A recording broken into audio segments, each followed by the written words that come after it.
Chapter 1. Winter, 1821. Kent the world had never thought much of Lord Sheldon Graham Maitland Whitworth. When he was a boy, there had been no shortage of opportunities for the world father and brothers included to remind Graham of his numerous failings. Too short, not clever enough, not the best at riding or fencing.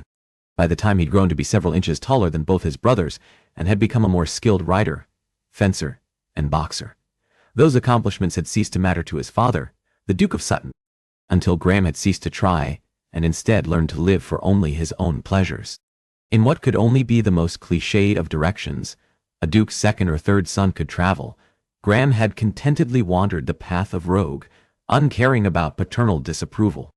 Neither was he one who particularly cared for those all too frequent ducal lectures, the latest of which Graham now subjected himself to, and had been subjecting himself to since he'd entered his father's office 25 minutes earlier. "Are you even listening to me?" the Duke of Sutton called. The affected shout boomed off the 30-foot-high ceilings. Of course, Graham's illustrious father was too distinguished and refined to ever do something so gauche as to actually bellow. "Indeed," Graham drawled. From where he stood at the Duke's floor-to-ceiling windows overlooking the Kent countryside, Graham glanced at his father in the crystal panes and caught the manner in which his father drew his thick gray brows together. And because Graham knew it would raise the sterling-haired patriarch's ire, he tossed back a long swallow from the snifter in his hand. The Duke wanted to bellow. It was there in the bulging vein at the right corner of his eye. In Graham's youth, his father's slight, uncontrollable twitches had represented a triumph. Now, they meant nothing. They changed nothing. As always, his father collected himself. "Your mother is having a house party." As if to punctuate that statement, a pink carriage rolled down the long graveled drive. "Yes, I see that." Graham followed it with his gaze until the garish conveyance came to a stop. Liveried servants immediately poured from the front door, scurrying off to greet the just-arrived guests, like mice sprinting along the bowels of the naval ships he'd served on 7 years earlier. "She wanted you here."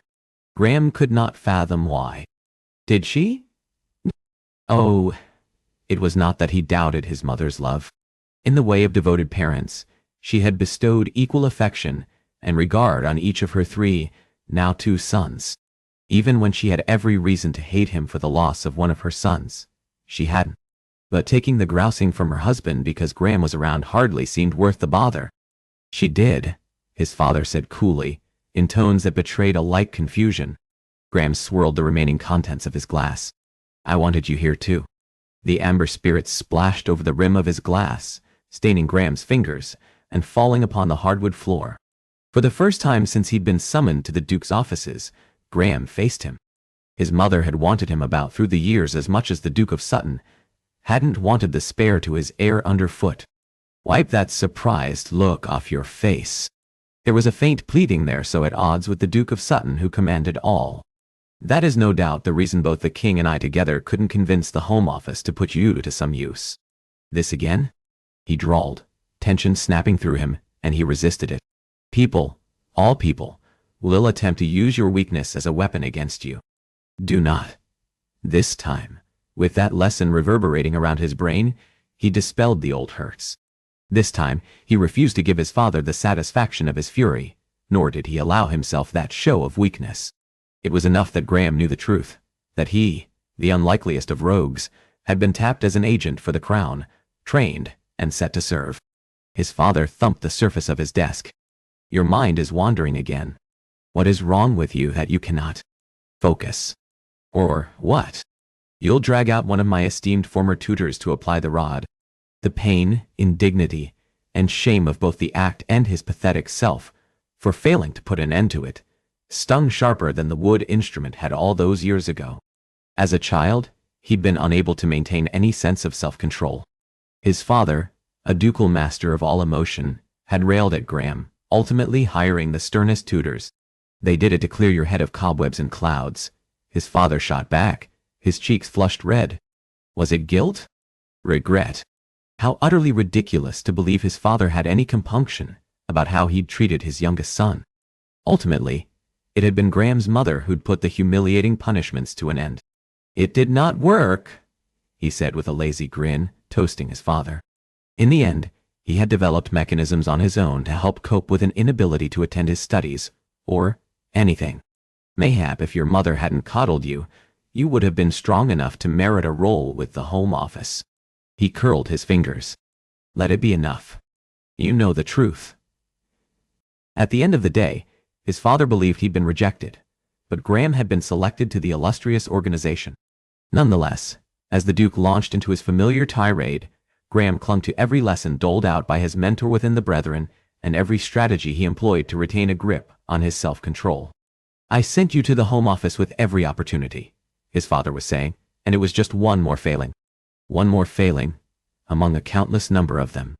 Oh, how Graham would love to hurl the truth in his face.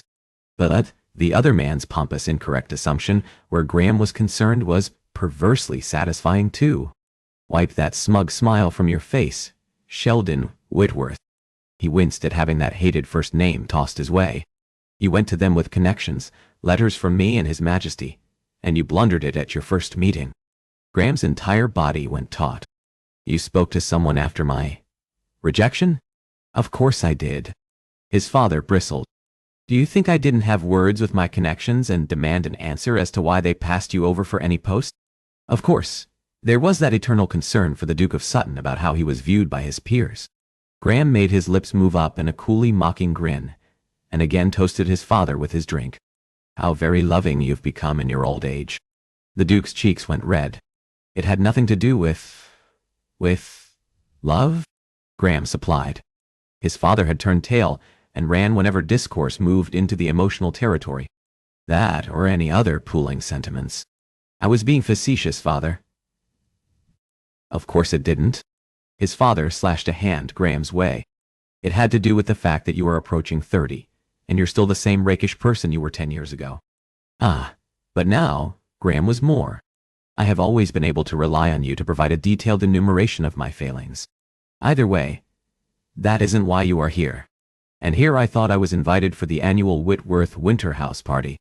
Don't be a fool. You stopped coming to your mother's festivities years ago.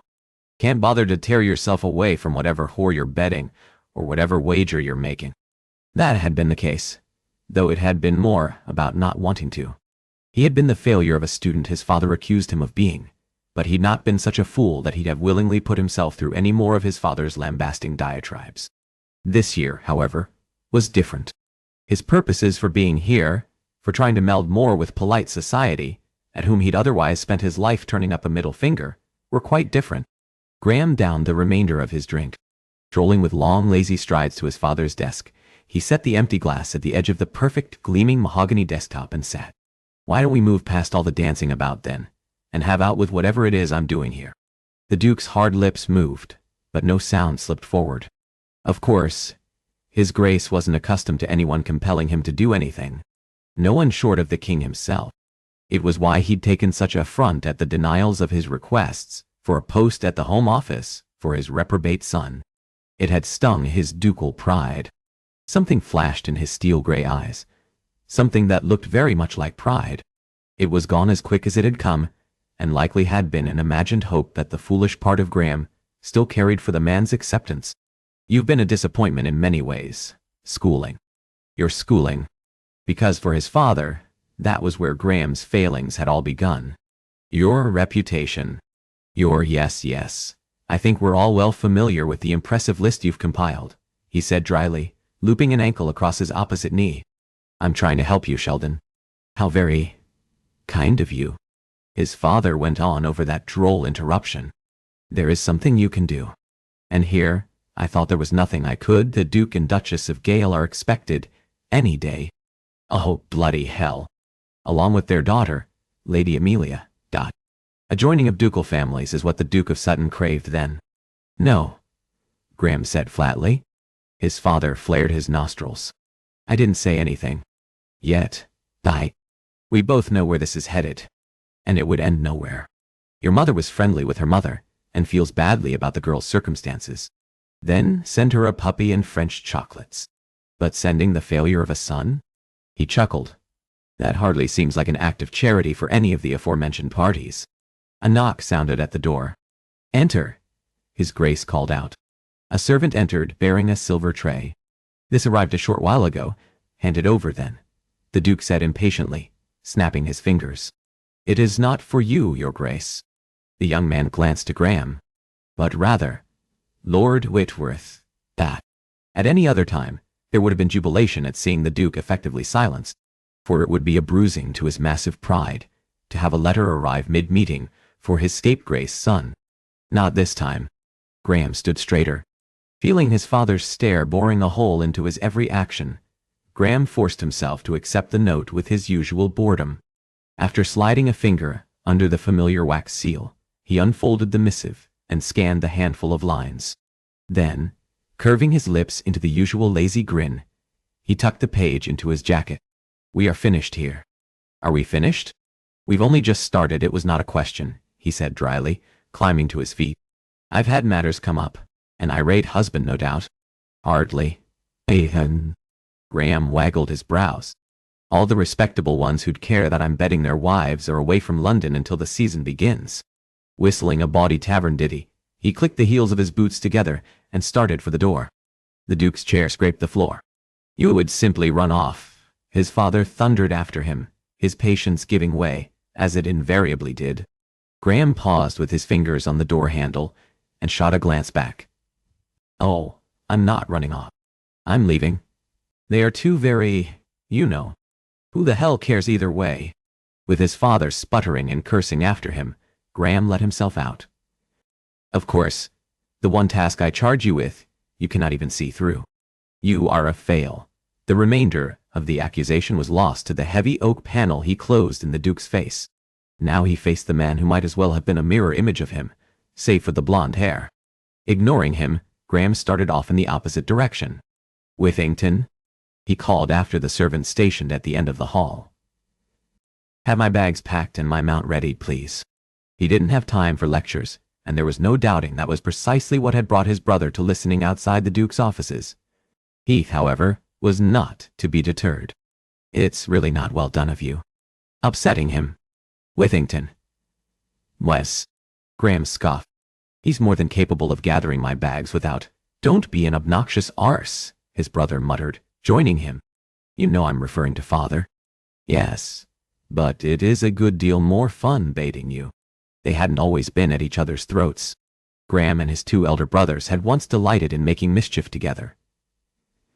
Until the Duke had taken Heath, the heir, under his proverbial wing, and the empty-headed rapscallion, as Graham had been called, had been cut out. Laurence, when he'd been living, had retreated to his books. And just like that, the easy bond between Graham and both his brothers had been destroyed by the Duke. It's shameful that you'd take such pleasure in upsetting your own father, Sheldon, his last living brother was saying. Why can't you be more like your brother, Sheldon? Why? Graham flexed his fingers. Will your greatest weakness aside, and let self-control triumph. That lesson, imprinted into his mind, brought his hands open, as he was in command of himself once more. I've long moved beyond parental or fraternal lectures, he drawled, lengthening his strides. His brother adjusted his steps, easily matching Graham's. He wants what is best for you. He always has. You cannot fault him for that, Sheldon. Actually, I can, he said with a go-to-hell grin. And he did fault his father. The expectations he'd placed had always been too great, and Graham was never one who'd be able to meet them. Not with his many deficiencies. Graham reached the end of the corridor and stopped.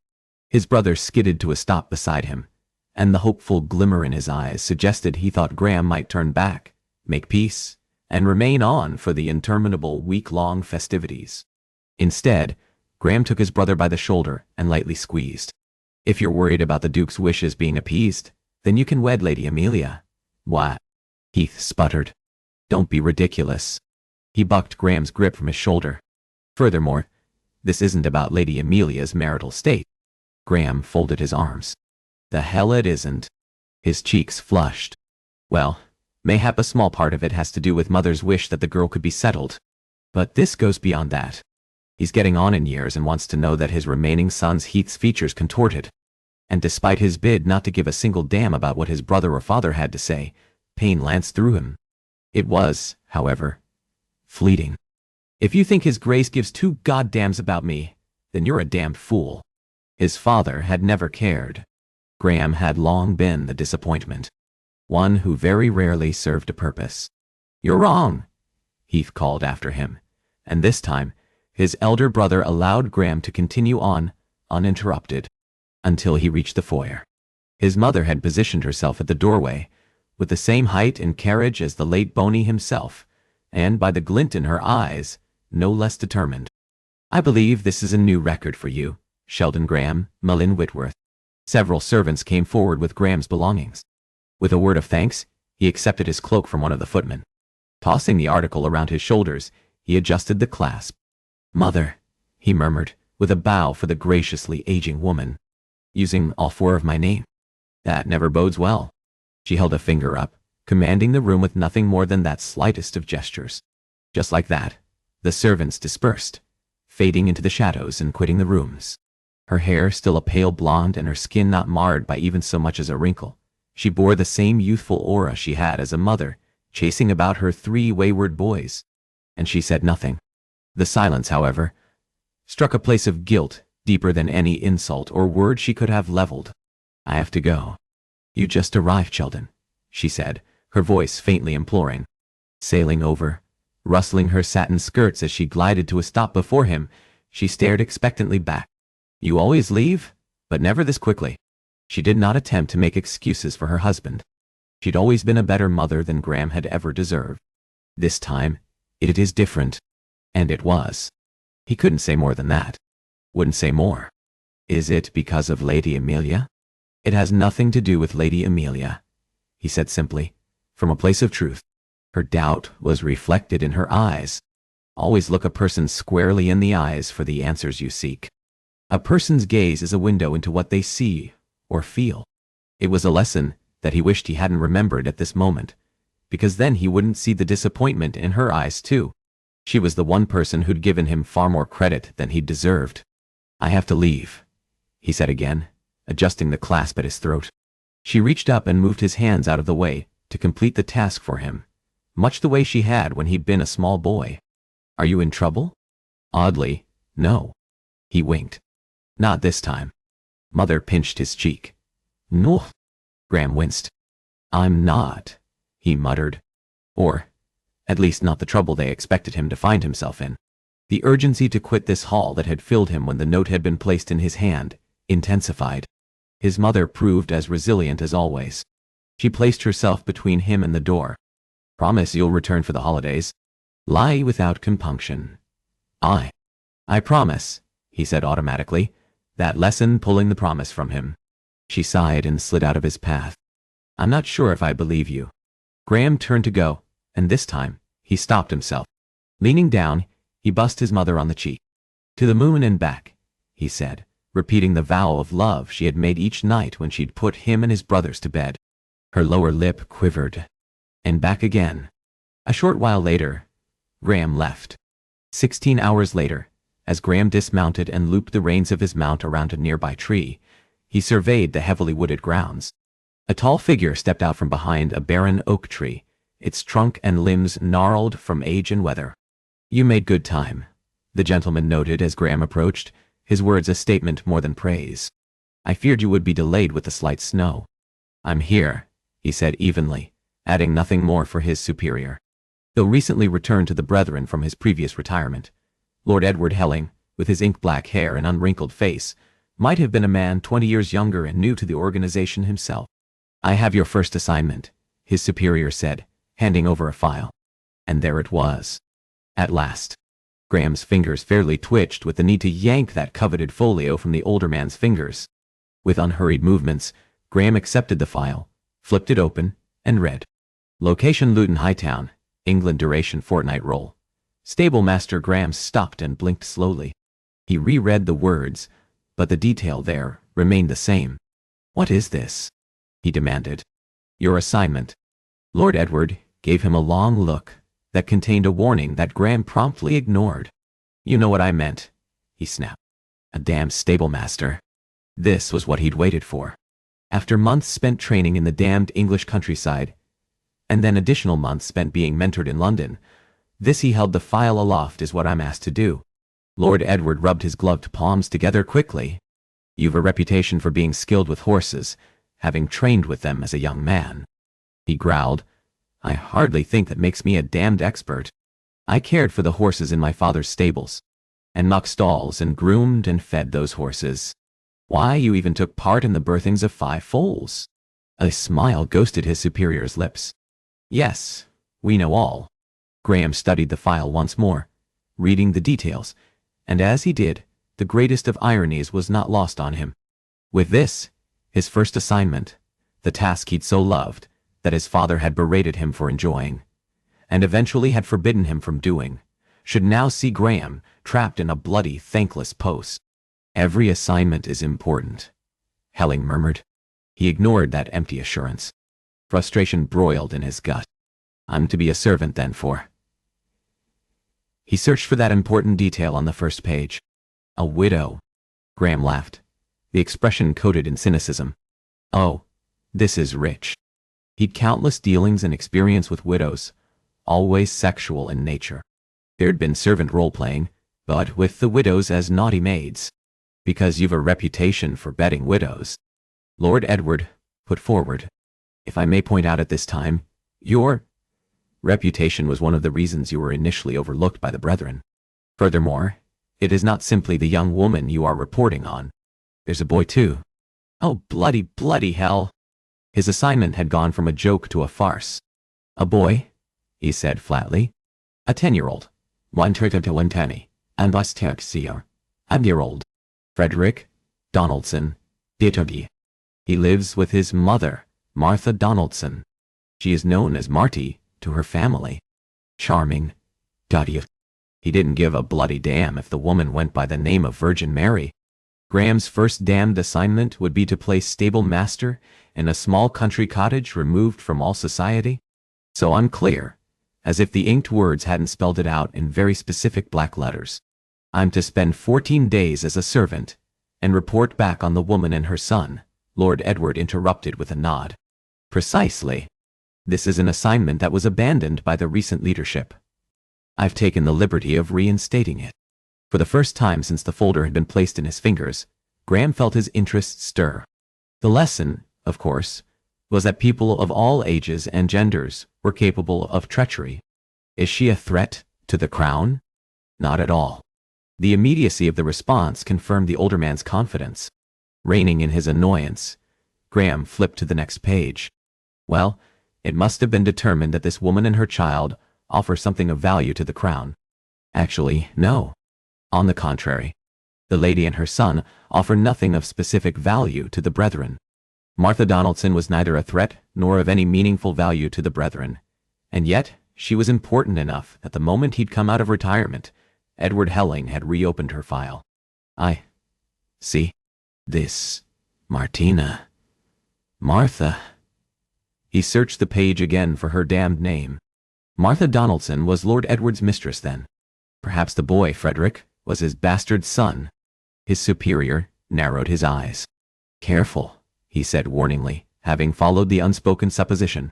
A former member feels a sense of responsibility to the young woman, and asked that I have an agent assigned to her. Why? Being a member of the brethren did not mean a man blindly accepted an assignment without questioning the ins and outs of every possible angle. Not quite 2 years ago, the brethren agreed to see the woman was cared for. With a transition at the Home Office, the previous command deemed any oversight of Miss Donaldson supercilious. She'd fallen by the wayside, until I came upon the young woman's file. Out of retirement for an interim post, Lord Edward was also responsible for Graham's hiring after the previous members had rejected him. We're trying to make contact with her once more, and secure any information about her and her son's current state of affairs. What of the dead husband? He asked, perusing his folder once more. Who was he? It doesn't matter. It always matters, Graham shot back, one of many mantras of the brethren. The branches stirred overhead. That rustling let a shaft of moonlight through and briefly illuminated his superior's face. An unanticipated approval glinted in the other man's gaze. In this case, it does not. It isn't your need to know. The details surrounding her marriage are irrelevant, Lord Edward said bluntly. This isn't a case that needs solving. She represents no threat, and there is no one at risk because of her. She is simply a woman a certain member of the brethren is concerned after. Graham leveled a probing stare on the other man. Lord Edward might be Graham's superior, and Graham new to his role, but he was astute enough to gather a key detail. The other man? Nay, the organization was withholding details about Martha Donaldson for reasons Graham didn't know, and that they likely wouldn't tell him. His suspicions deepened, and put forward another probing question. Is there reason to suspect she's in any danger, then? We do not believe so. Another gust of wind whipped through the copse, sending their cloaks snapping loudly in the breeze. It is our hope you locate the woman and confirm she and her son are well. And that requires a whole fortnight. Graham pressed. They'd have him play nursemaid for some widow and her son for 14 damn days. The organization wants assurances about her well-being. You aren't going to have that in a day or even two, he said, with a finality that indicated that argument was at an end. After you're finished, you'll have another assignment. In the meantime, while you are there, remain unobtrusive. Make yourself as invisible as possible. A near impossible feat for a stranger to Graham consulted the pages again. Hightown, a tiny town on the northeastern crest of Luton. It's your role to determine how to make yourself invisible. The other man had correctly followed his ponderings.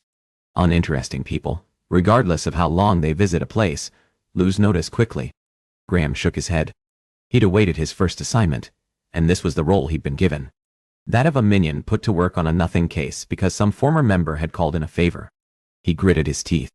Oh, the amusement his father would have had with all of this. Lord Edward rubbed his gloved palms together quickly. I trust there are no problems, Whitworth. No, Graham replied automatically, which wasn't a lie. There were any number of problems he had with the assignment.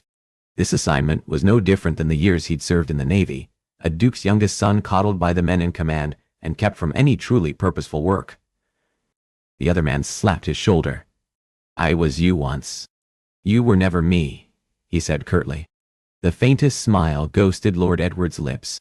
I was new to the role, frustrated over the speed with which I was put into the field, resenting the slowness of the process.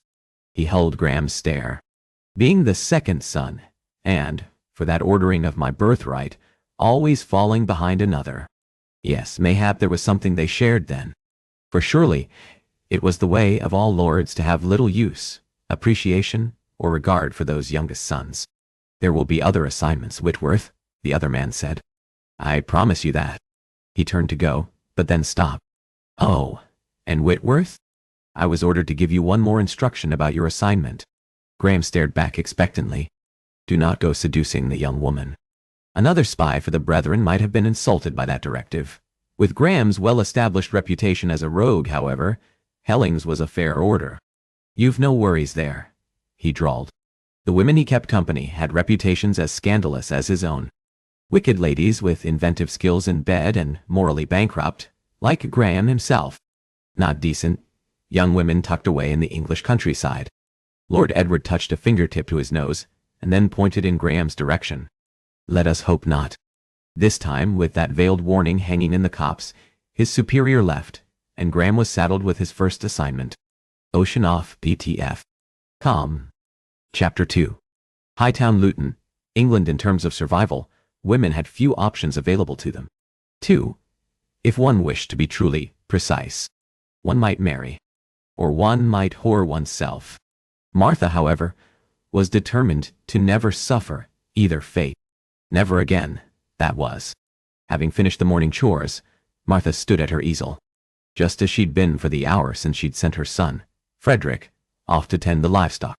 All her muscles screamed in protest, and still, she worked through the pain. Desperately needed funds awaited her, and Frederick when she completed the commission piece. Art, which had long been cathartic and joyous, had now taken on new purpose and meaning. Work. Work. It was a foreign concept that something that brought such joy should now carry with it an element of pressure.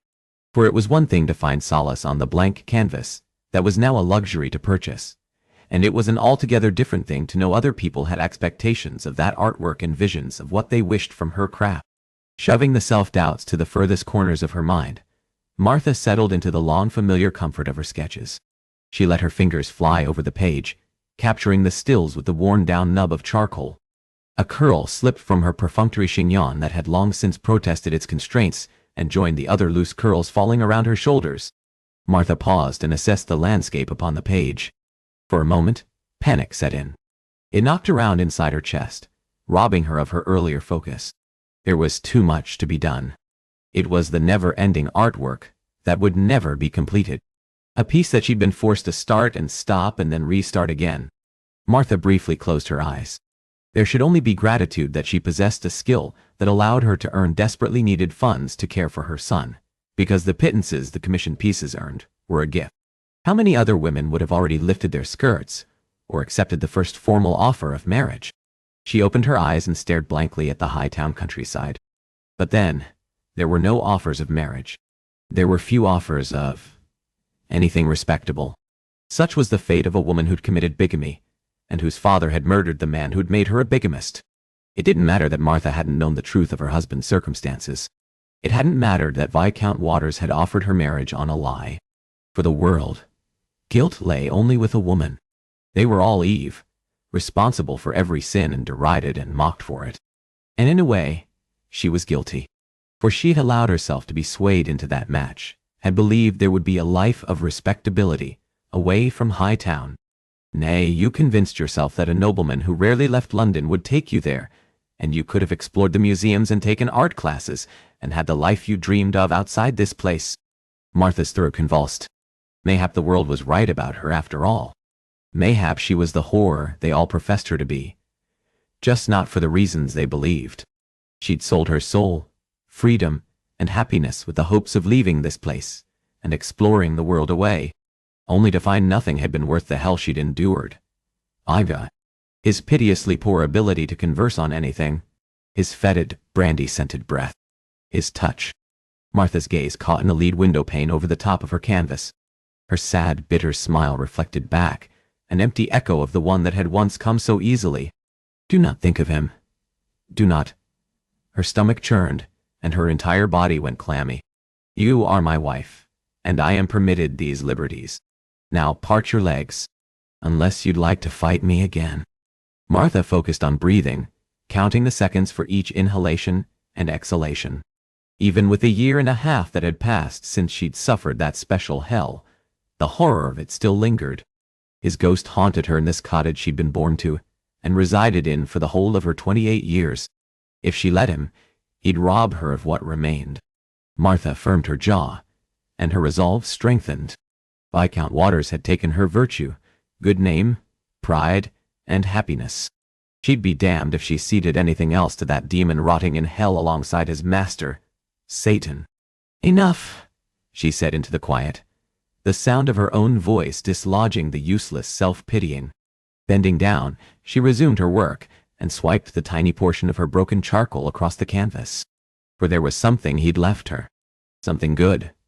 The only thing good and wonderful that had ever happened to her son. Frederick was the joy that had come from great darkness, and he was the reason she hadn't crumpled under the hell of her existence. Focusing on the focal point of the sketch, the one that served as the greatest contention between her and the commissioner of the art piece, Martha rubbed the tip of her index finger over the front facade of Oxley Manor. She blended the charcoal, softening the shadows, creating a more realistic, subtle gradation. The past was the past, and every lesson a young woman could learn had been learned. A person couldn't control the past. They could only look toward controlling their own future. Rejuvenated, Martha lost herself in her work, that great equalizer of pain and heartache. Martha sketched until the gray charcoal crumpled to dust in her fingers, and she moved on to the color spectrum of greens. Until Surrey's most prominent household in all its age-old splendor stared back, a perfect replica of that focal point of her smallest corner of the world. All the world receded, so that only her artwork remained. A low knock sounded at the door. Martha gasped, and her green charcoal skidded over the page. Who? Who? She stared at the door a moment, and waited. For another knock? For someone to announce themselves? For something to happen? She gave her head a shake. Hearing things, she muttered into the quiet. Martha gathered another piece of charcoal. Dusting off the pad of her thumb along her skirts, she smeared a mistake into the page until it was perfectly faded and part of the sketch. Rap, rap, rap, dot, dot. Her gaze went to the doorway. No, she'd not imagined it. There it was again. Who in blazes? No one visited her. That was, none who were honorable. Numerous men from the village had come with indecent propositions to make. Stalking over to the door, Martha lingered at the window, overlooking her gardens, and squinted, trying to make out the shape of the murky shadow lingering there. The fancily attired gentleman consulted his timepiece, all the while tapping his other hand against his leg. Martha puzzled her brow. Squire Chernow, her father's closest friend. The squire was also the only person in High Town who'd commissioned work from Martha. The older gentleman turned, as if to leave. Martha rushed for the handle and drew the door open. Squire Chernow, she greeted. How do you do? Martha, my girl, he said cheerfully, his gaunt cheeks florid with their usual crimson color. I've come about the sketch. He peered past her shoulder, and she followed his stare. Mrs. Chernow is growing impatient. Mrs. Chernow, the village gossip who wasn't content unless everyone was discontent. Her stomach dropped. I've not quite finished. I believe we said I have until tomorrow to complete the final rendering. He reached out a gloved hand and patted away those ramblings. No. I have not come to collect.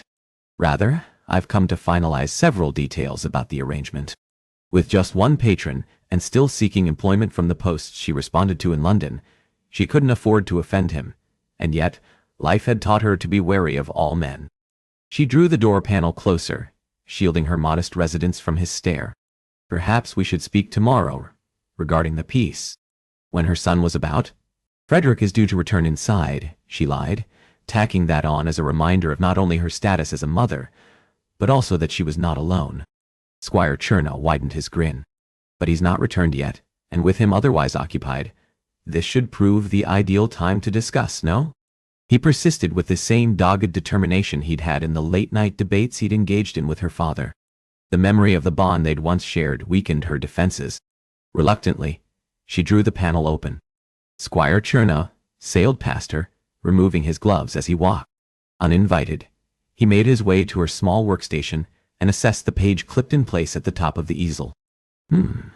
He murmured, slapping his gloves together as he contemplated the sketch.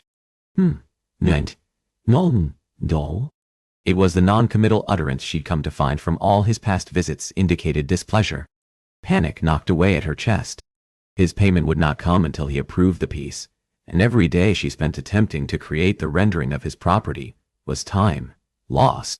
You don't like it, she said flatly. No, me. No, how. It isn't that, my girl, he said, and reached back to give her shoulder an awkward pat. It's simply the front facade. It's not quite right. She frowned. The front facade remained the area in question they'd now debated for the past 2, now 3, sketches. I've not quite finished, but the ivy, she gestured to the green charcoal, nearly perfect in its shading, does reflect the hues of your manner. In the summer. The summer, she repeated dumbly. He wagged a finger under her nose. This is a seasonal piece. Martha called forth every shred of patience she'd mastered through the years. We agreed that, given Mrs. Chernow's favorite time in High Town is, in fact, the summer when her gardens are most vibrant, she wished the piece to reflect that. All jovial warmth dissipated. I changed my mind. He'd changed his mind? That was it. There was no consideration for the time she'd put into a project she'd not yet received any recompense for, and would not receive payment until he offered his final approval. But then, that was the way of the world for a woman, at the mercy and whim of a capricious man who'd toy with her time and efforts. Still, regardless of how she felt in this moment about this particular man, she needed his coin, and she hated the desperation that had held her captive since her world had been upended. With purposeful strides, Martha stalked over to the leather trunk at the corner of her makeshift workstation. I've the earliest rendering, she explained, lifting the lid and drawing out the first attempt she'd made. I can resume my work on. I don't want that one, he said like a petulant child. How had she ever failed to note that incessant whine? I want a new one, he went on, stuffing his gloves into his jacket front, in a clear display of one who had no intention of leaving. But then, mayhap this is simply a waste of both our time, Marty. At both the insult and the familiar use of her Christian name, Her back went up. Squire Chernow, your father sang your praises, but you've never been that talented. The barb, so casually tossed, found its unwanted mark upon the part of her that took pride in her sketches. Her art represented the one accomplishment she'd felt capable in. Even as devoted a mother as she'd tried to be, she saw all the ways she'd failed her son. Everything that she'd been unable to provide or do. As such, her need for funds be damned, she'd not be disparaged by him, not in her own home. I believe we are finished here, she said evenly. I'm afraid I've been unable to adequately capture that which you'd hoped for. She took a step toward the door, but with a startling speed for one of his age, the wiry gentleman hurried into her path, blocking her. The warning bells chiming at the back of her mind blared wildly.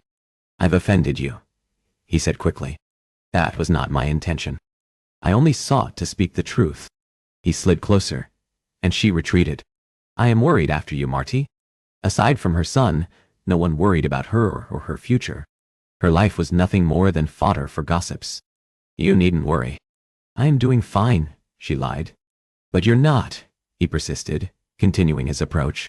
Surely you see that with your father gone and your prospects what they are, you'll not survive, Marty. At last, the squire stopped. I don't see that, she said crisply. Moving away from him, she began cleaning up her workstation, putting distance between them. She saw how perilously close she was to faltering, to being crushed by what life had become for her and her son. And mayhap if it weren't for Frederick, she would have given in to that despair. But as long as there was her son, there was hope. I'm sorry, we were unable to come to a consensus in terms of your piece. Now, if you'll excuse me, he gave her a pitying look. It doesn't have to be this way, Marty. You toiling during the day with running this. He glanced around the cottage and curled his lip in a sneer that said louder than words his ill opinion of the only home she'd known place. You can enjoy the material comforts you once knew, he murmured, walking the same path she'd just traveled. And security. Surely you want that once more. Mm-hmm. Her skin crawled. If not for you, then for your son. He stretched a hand toward her, and she slapped his palm away. Of course, that had been the only reason he'd commissioned a piece. Hadn't she learned firsthand that all men were self-serving bastards, with an eye on nothing more than their pleasures? You've overstayed your welcome, Squire Chernow, she said coolly. If you would, she pointed past him to the arched doorway. You've not even heard my proposal, Marty, he chided. I don't need to. She'd heard the undertones, and that had been enough. No man will marry you, he went on anyway. Your work will not sustain you, but you can enjoy a comfortable existence. As my mistress. A pleased smile formed on his thin lips as he smoothed his lapels and stared expectantly at her. Rage stung her veins. Why, he expected she should be grateful at receiving his indecent proposal. And why shouldn't he? The world took her for a whore anyway. I'll be no man's mistress, Squire Chernow. Now, I really must insist you leave. She stalked past him, a gasp escaping her as he caught the back of her dress. Her heart pounded hard in her chest as she pulled out of his reach, but he retained his hold, drawing her closer. If you'd rather put on a show of offended sensibilities, he whispered against her ear. I will play the game, kitten. He roved a hand along her hip, just as another man had before. And yet, that man she'd foolishly given a legal right to that act. Panic and loathing roiled in her gut.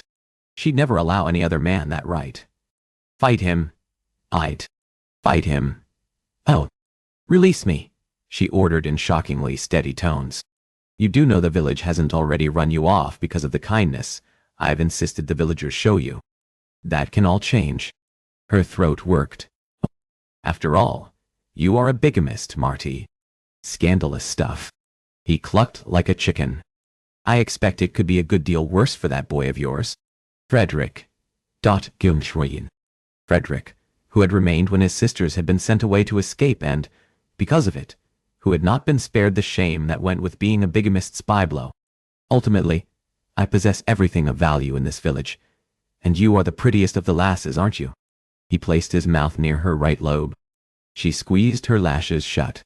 The biting scent of basil from whatever meal he'd consumed flooded her nostrils.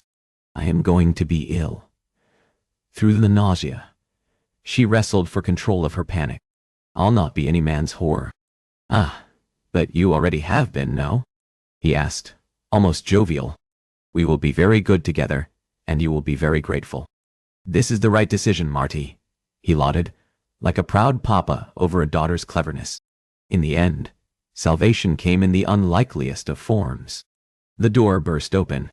"Mother!" It's starting to Frederick's words trailed off, and his suspicious gaze moved from his mother to the man with an inappropriate hold upon her. His little brow furrowed. "Snow," he finished. "What are you doing?" The squire removed his grip. "Master Frederick," he greeted with the same jovial tones he'd used when he'd once visited Martha's father and ruffled the top of her son's head. Where a warm greeting had once fallen easily from Frederick's lips, now he took a step closer to his mother and said nothing. "I asked what you were doing," he asked with a bluntness only a child could manage. She positioned herself behind her son and rested a hand on his shoulder. "We were just discussing the squire's sketch." Over the top of Frederick's head, she leveled a hard stare on the squire. The squire was just leaving, however. The older man drew out his gloves. "Of course. Until our next meeting." He sketched a bow, and then tugging on those fine leather articles, he left. "I don't like him," Frederick said before the door had even clicked shut behind the squire, drawing away from her. "I don't like how he looks at you." His gaze, more jaded when before there had only ever been innocence, ripped a fresh hole inside her heart. She gave him a light squeeze. "We still must respect him. After all, he had influence enough in Surrey to see that the village was even more hostile to them. I don't have to respect anyone. He's nothing to me or you." He was, though. He was the one who owned their cottage and could turn them out. For that was coming. She knew it. He'd grown bolder, and she'd learned enough to know that no man was truly capable of charity. They ultimately wanted something, and would take it. And if it was not freely given, they'd secure a woman's capitulation in any manner they saw fit. Propriety and the law be damned. Frederick stared accusatorily back with so much concern, too much concern in his 10-year-old eyes. Concern that no child should be made to feel for his mother. "I see why. And you. I'd heard." Martha gestured for him to come close.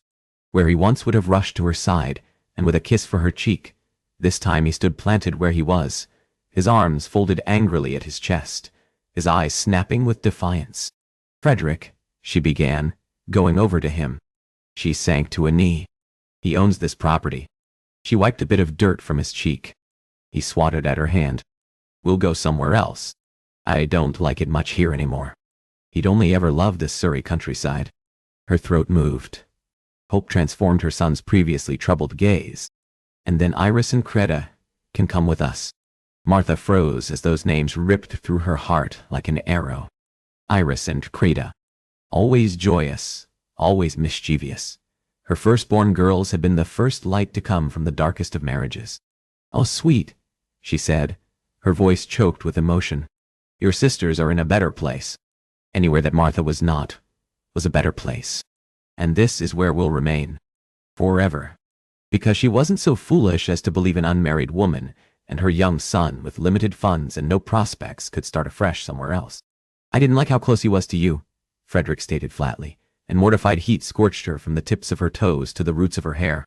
"He was simply looking at the sketch I'd been working on for him," she hurried to assure, brushing his unkempt locks back behind his ear. "Which he did not like." She tacked on that belated lie. "He didn't like your sketch?" Warmth filled her breast. For the layers of cynicism and maturity Martha's scandal had added to her child, his devotion to her artistic abilities had not wavered. He didn't. The squire's opinion on her art was far safer to discuss with Frederick than the lecherous gentleman's dishonorable intentions. Fire flashed in Frederick's eyes. "Then he's a fool. You are the best at sketching." She lightly cuffed him under the chin. "You are only partial because I'm your mama." "I'm not," he said, color splotching his cheeks. "I just know that you're the best." Martha tossed her arms around him and squeezed. "Mother." "Stop," he mumbled. And that had been just one more way in which he'd been changed. Where he'd once been unabashed in his affections, now he rejected all maternal shows of warmth. Coming to her feet, Martha resisted the urge to wipe another smudge of dirt from his cheek. Go. What now, you tree. I know shall. I did not pet arranger. Sal, more to done head. Get yourself washed and changed for the evening. He'd turned to go when she registered that which had previously failed to escape her. Muddy tracks marred the floor, left by the soles of his boots. What have you done to your shoes? She chided, dropping to a knee. I was playing at the river. Frederick folded one leg behind the other in a bid to escape her questing fingers. It is just mud. Sit, she urged, giving him a light tug. He hesitated. Most everything had changed, but Martha was still, and would always be a mother. I said sit, Frederick, she said with a look that sent him promptly down to a seated position in the middle of the floor. Martha rested off one sopping boot. She went to set it down. Her heart sank. Oh, I got a hole in one. Frederick ducked his head with uncharacteristic sheepishness. Martha relieved him of the other. And mayhap the other too. He mumbled under his breath. Oh, blast. There had been a time when they'd worried not at all about the cost of shoes and shirts and trousers. But everything had changed.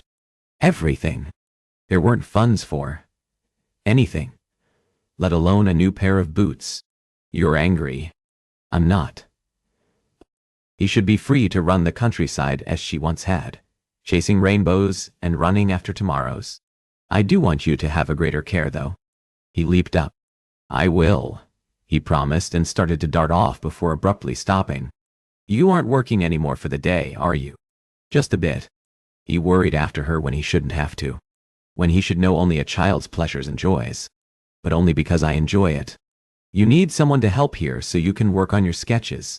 No one ever responded to your notices? And no one would. They no longer had the funds for that. I'll add another post to the next mail, she lied. Her weekly trek, that represented the fledgling hope she had for a future of respectability with her son, wouldn't include a post for employment, but rather a request herself for work. He lingered. We will find someone. With that, he darted off. As soon as he'd gone, her shoulders slumped. The struggle to be everything, when life had given them nothing, was drowning her, the waves battering at her, sucking her under, and leaving behind an empty panic. The walls of their circumstances were closing in all around. Should there be no funds, Martha well knew what future awaited them. She shivered. For Martha knew all too well the evil that drove men's souls, and how easily that evil could and would destroy a woman's life. And she'd be damned if she would erroneously place her trust in any one man again. Oceanoft, B.F. Com. Chapter 3. There had been a time when Martha had enjoyed nothing more than the long, silent walk to the White Stag Inn. The 2-mile journey represented some of her favorite times. The birch-lined path, quiet and untraveled, had offered her stolen moments where she lived solely in her head. During those times there were no responsibilities or obligations. There was no livestock to feed and care for. There were not 4 people alternately asking questions or ordering her about. And most of all, there'd been no thoughts of the husband who'd periodically come to High Town, exercised his husbandly rights, and then, thankfully, left. Or the regrets at how life had turned out.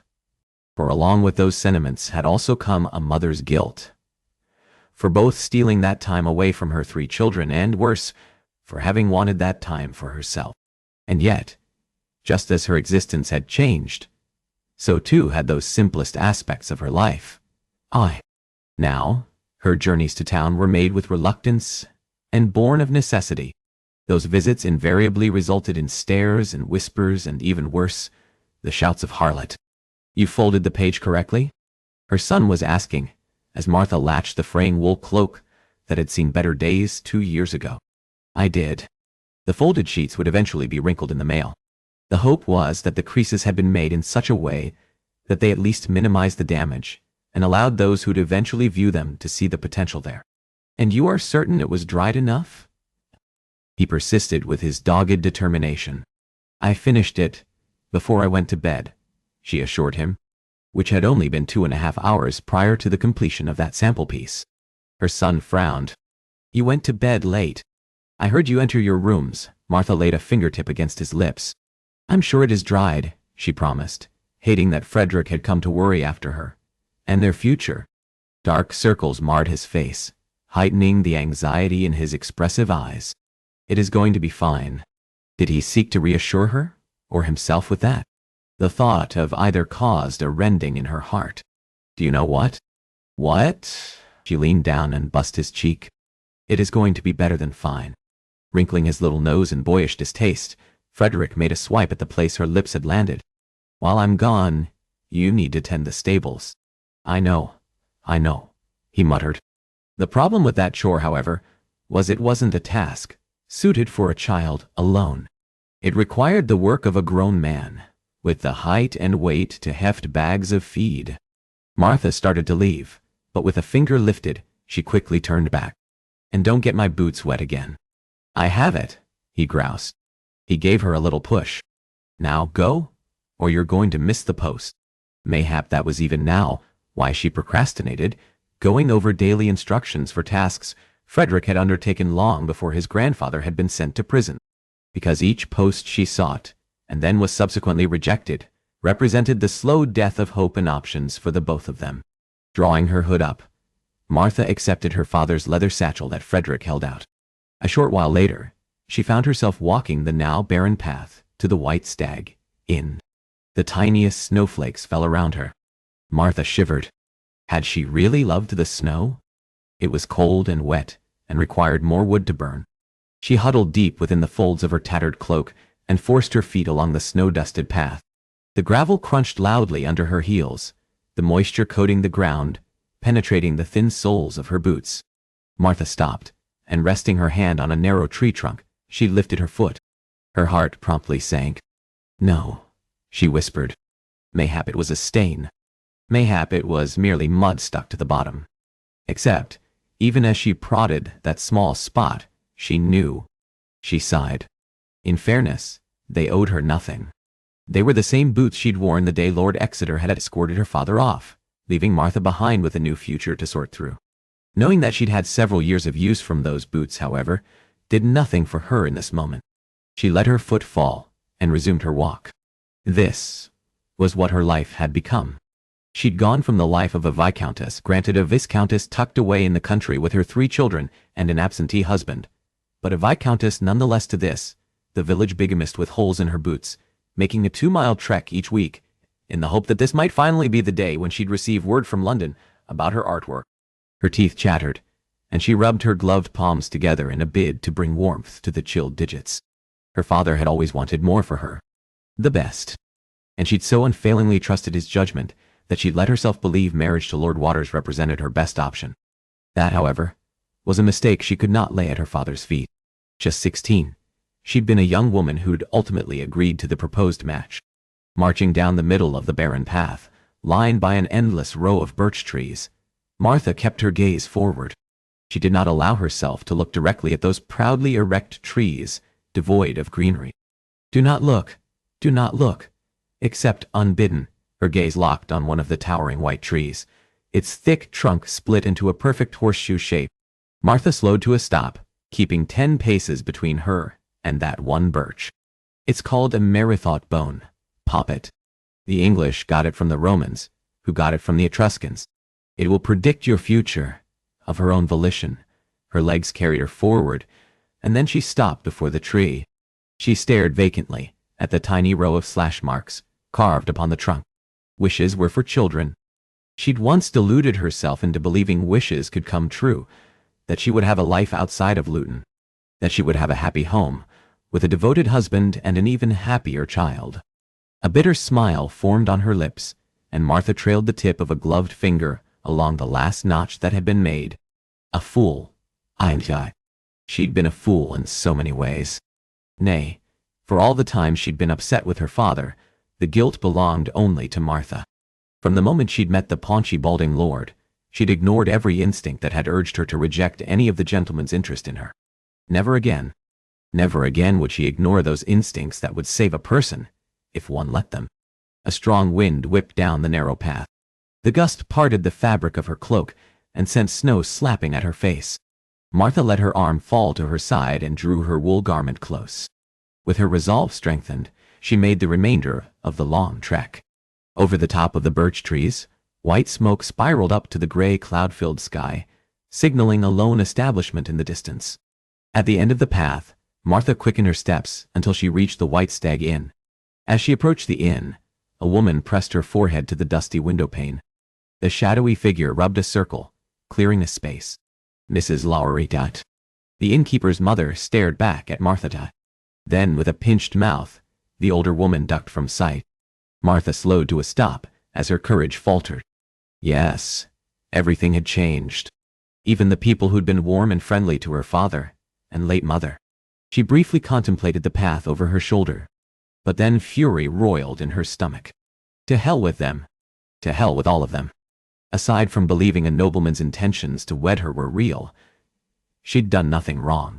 Forcing herself to walk the remaining way to the inn, Martha stamped her boots to dislodge the mud caked in the soles. Before her courage deserted her, she entered the tavern. Plastering a smile on her lips, Martha reached back and drew the door shut. As she pushed her hood back, she did a quick, visual sweep of the establishment. When the village people had discovered the circumstances surrounding her marriage, of all the things that changed from that point on, Martha had marveled at one peculiar detail: how her entrance had the power to fill a room with a tense energy, much like an empty field right before a lightning strike. She, a woman whose life had previously been so mundane as to attract barely a look, found herself, of a sudden, the town's obsession. Of course, in this forgotten corner of Luton, a scandalous tidbit, such as a bigamist living amongst them, a woman whose children were therefore illegitimate, and whose father had arranged the murder of her late husband, would only ever attract the rabid curiosity. Martha loosened the fastenings at her throat and looked around. Nearly all the tables were filled with local villagers. Not even the warmth cast from the fire could chase off the chill that spilled off the occupants in the inn. You have nothing to be ashamed of. Get your business done, and be gone. Reflexively, she curled her fingers. Her gaze briefly collided with an unfamiliar patron. Dressed in the same coarse garments as the other men present, he was of a like station, and yet there was a directness to his clear ice-blue eyes that cut through her. She braced for the familiar lascivious stare that inevitably met her arrival, but the stranger merely met her gaze with a bored disinterest. Bored disinterest. Who could have imagined the sentiment should be so glorious and so very welcome? It was, of course, because the man was a stranger. He didn't know the details of her past, the shameful seeds of her story scattered by some unknown villain. Because, invariably, when a person discovered her scandalous past, the bored disinterest always faded. The stranger forgotten, Martha hurriedly sought out the old innkeeper. "Good morn, Mrs. Lowry. I trust you are well this fine winter's day." The old woman attended a table the way she might a lecture from the Lord himself. "Mrs. Lowry?" she repeated, drifting over. The older woman had begun to lose her hearing 2 years ago. Martha knew, because she'd sat through numerous visits where she'd assured the old gossip that all would be right. "Miss Donaldson," the other woman said tightly, not bothering to look up. "I heard you." That brought her up short. "Oh." Collecting herself, Martha drew the missives from inside her father's old satchel. "I have mail to post." "Mail has gone out for the day." "No." "What? What?" Her heart sank. "But that isn't possible. Can't help you." Mrs. Lowry tightened her mouth. "Now, you should go. I've work to see to." The older woman made to step around Martha. Martha's jaw went slack. Why? Why? The mail hadn't gone out. The old busybody was simply refusing to collect her notes. She hurried over, placing herself in Mrs. Lowry's way and blocking the next table she'd been about to clean. "The mail is never picked up at this hour," she said, proud of her steady voice. "Well, this time it is." The innkeeper glowered at her. "Now, go." She flicked her sopping cloth at Martha, splattering the front of her cloak with dirtied water. "I've my grandson here, and I'll not have him around the likes of you." As Mrs. Lowry hurried off, Martha stared numbly down at her skirts, damp from the remnants used to clean the tavern tables. Noisy whispers filled the White Stag. This was what her life had become. Through no fault of her own, she'd been both shamed and made a whore. She'd unwittingly lived a lie perpetuated by a nobleman, and she should pay the price for it. Turned into an outcast. Both she And her son. Nay, not just them. Martha's heart spasmed. Her daughters. Forced away, so they'd be spared from this. When all the while, no other possible future awaited them. But this. One where the Donaldsons were reviled. Taunted and mocked at every turn. And now? She could not even post mail. A loud humming filled her ears. It blurred and blended with the whispers of the high-town villagers. They clinked their tankards together. Their laughter blared in her mind. Distorted and twisted, the warped expressions of amusement at odds with the tumult of her existence. Martha snapped. "The mail has not been picked up," she said softly. When the room went quiet, she shouted it. "The mail has not been picked up." A gape-mouthed Mrs. Lowery turned back. Fury, frustration, and hurt propelled Martha forward. "I have lived here for the whole of my life, all 28 years. I know when the post is taken. I know who picks up the mail and delivers it. I know Mr. Browbridge enjoys his spirits too much to ever do something as unlikely as to take the damned mail early." Gasps went up, and chairs scraped the floor as patrons leaned forward, riveted. "How dare you?" Mr. Lowery shouted from across the tavern. "You can let yourself out now, Miss Donaldson," Mrs. Lowery said, and then the older woman launched into a scathing diatribe. Martha's chest rose hard and fast, a tightness making it difficult to draw breath or words. The world was caving in on her. I should leave. She should stuff her notes back into her bag, turn on her heel, and march off, asking nothing from this woman, or anyone. Each time she raised her voice or defied the nasty innkeeper, Martha fed every last ill opinion the world had of her. "Now," I said. "Go," the other woman said, emphasizing the last word with another flick of her cloth. "Go. Leave dot. Flee. Didn't say." And yet, that had been the pattern of her life since her secret had been found out by the villagers of High Town. Since that moment, she'd been defeated in nearly every way. If she left now, it would be just one more failing. One more time they had won, and she'd been ground down by the truth of her circumstances. Martha shook her head slowly. "I will not.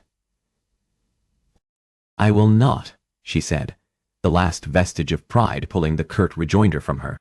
Letters outstretched, she stalked forward and waved them in the other woman's face.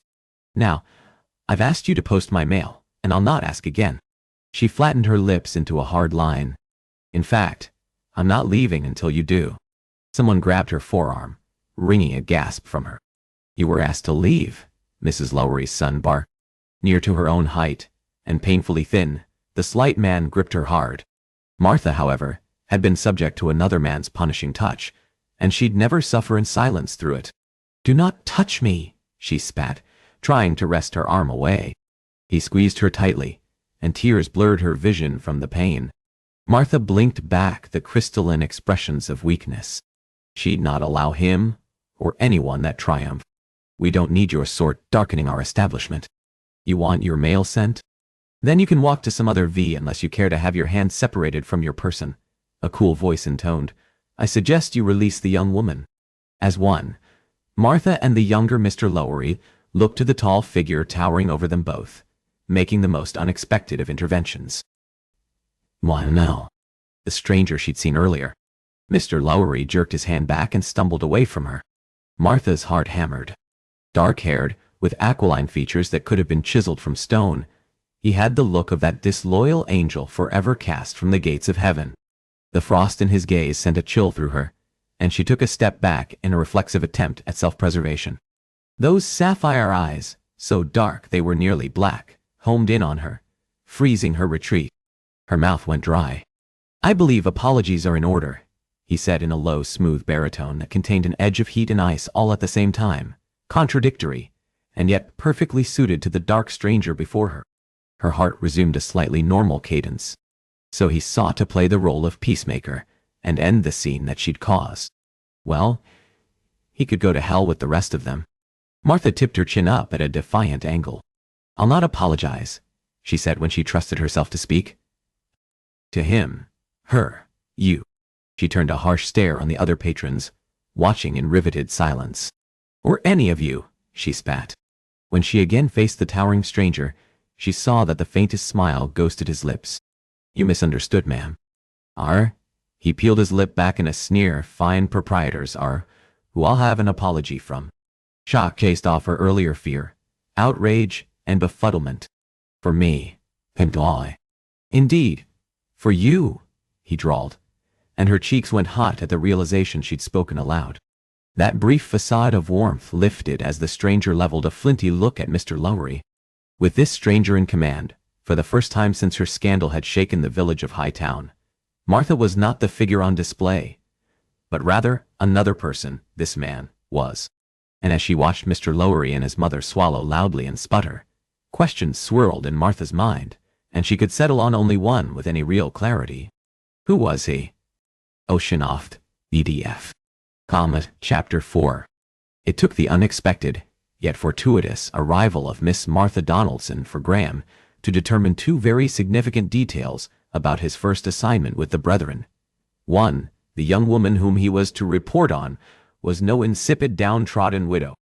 And two, the crimson-haired siren, with her flashing eyes and undaunted spirit, possessed a beauty to tempt both sinner and saint, and Graham had only ever fit firmly in the former column.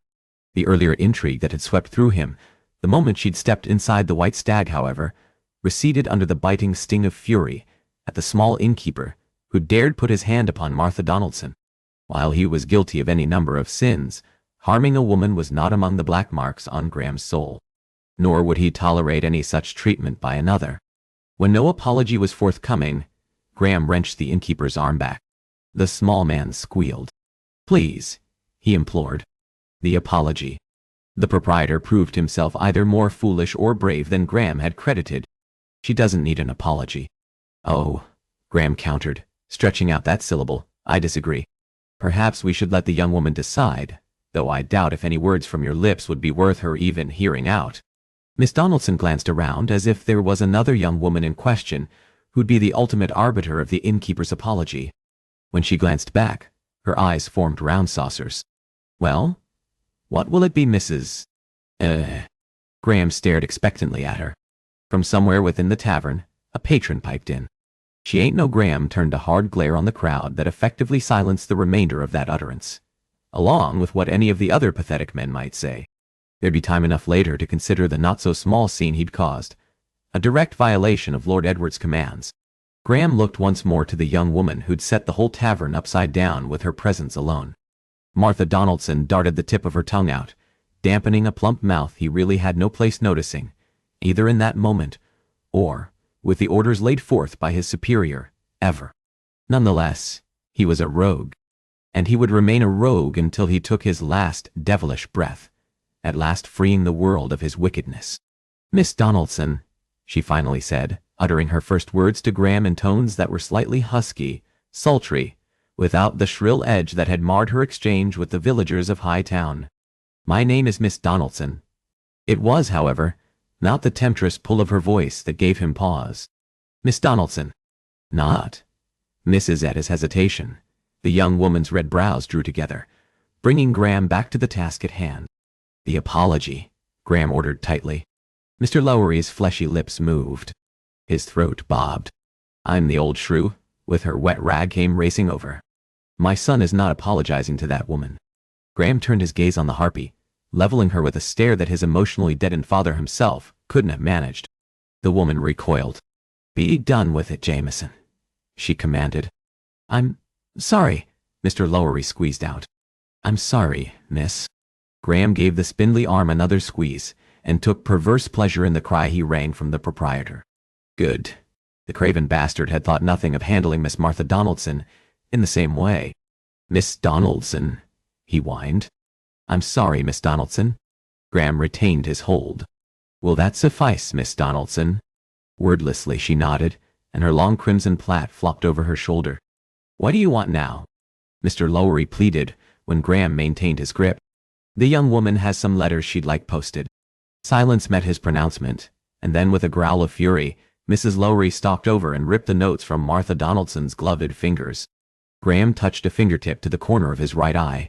"See that nothing happens to it, or I'll return." With that, the entire room picked up motion once more. Tankards clanged, dilapidated wood chairs scraped the hardwood floor as the show was forgotten. Dismissing the miserable lot of high-town villagers, Graham looked toward the young woman whom he'd been tasked with watching after, and caught the flash of her brown wool cloak just as it disappeared through the door. The noise of the room drowned out the click of the panel. Disbelief swept through him. Why? She'd simply left. That was hardly what he'd expected. Not that he'd intervened because he'd sought anything from her. He had, however, anticipated his intervention would have been beneficial to his securing an audience with the woman. Muttering under his breath, Graham hurried over to the table he'd abandoned at the back of the tavern. He gathered up his worn leather satchel and set out after the spirited minx. As soon as he let himself outside, Graham did a quick survey of the grounds to find her. The young woman moved quickly. Her long-legged steps sent her cloak whipping about her ankles. She'd already built a sizable lead between them. As he closed the door behind him, Miss Donaldson cast a glance over her shoulder and continued walking. Swinging his bag onto his arm, Graham hurried after her. Miss Donaldson? The Spitfire didn't spare him another look. I am uninterested. I did not offer you anything, he countered, lengthening his stride, and this time, the minx broke into a near run. You were going to, she tossed back, quickening her steps to outdistance him. He'd dallied with any number of women, of all stations and backgrounds, and this humbling moment was the first time his mere presence had set a woman running off. Of course, given the manner of miserable bastards she shared a village with, it was hardly a wonder, and had she been any other woman, and had the circumstances been unrelated to his business on behalf of the crown, he'd have stalked off in the opposite direction and left her to her solitude. But she was his business. I want to speak with you. This time, she did stop. She spun back in a beautiful display of spirit. The quickened pace she'd set, together with the winter wind, had left her cheeks red. Oh, do you? She countered in crisp tones. In the cold, her breath stirred little puffs of white. Never tell me. She folded her arms. You expect some form of thanks for your rescue. He bristled. Actually, I do not.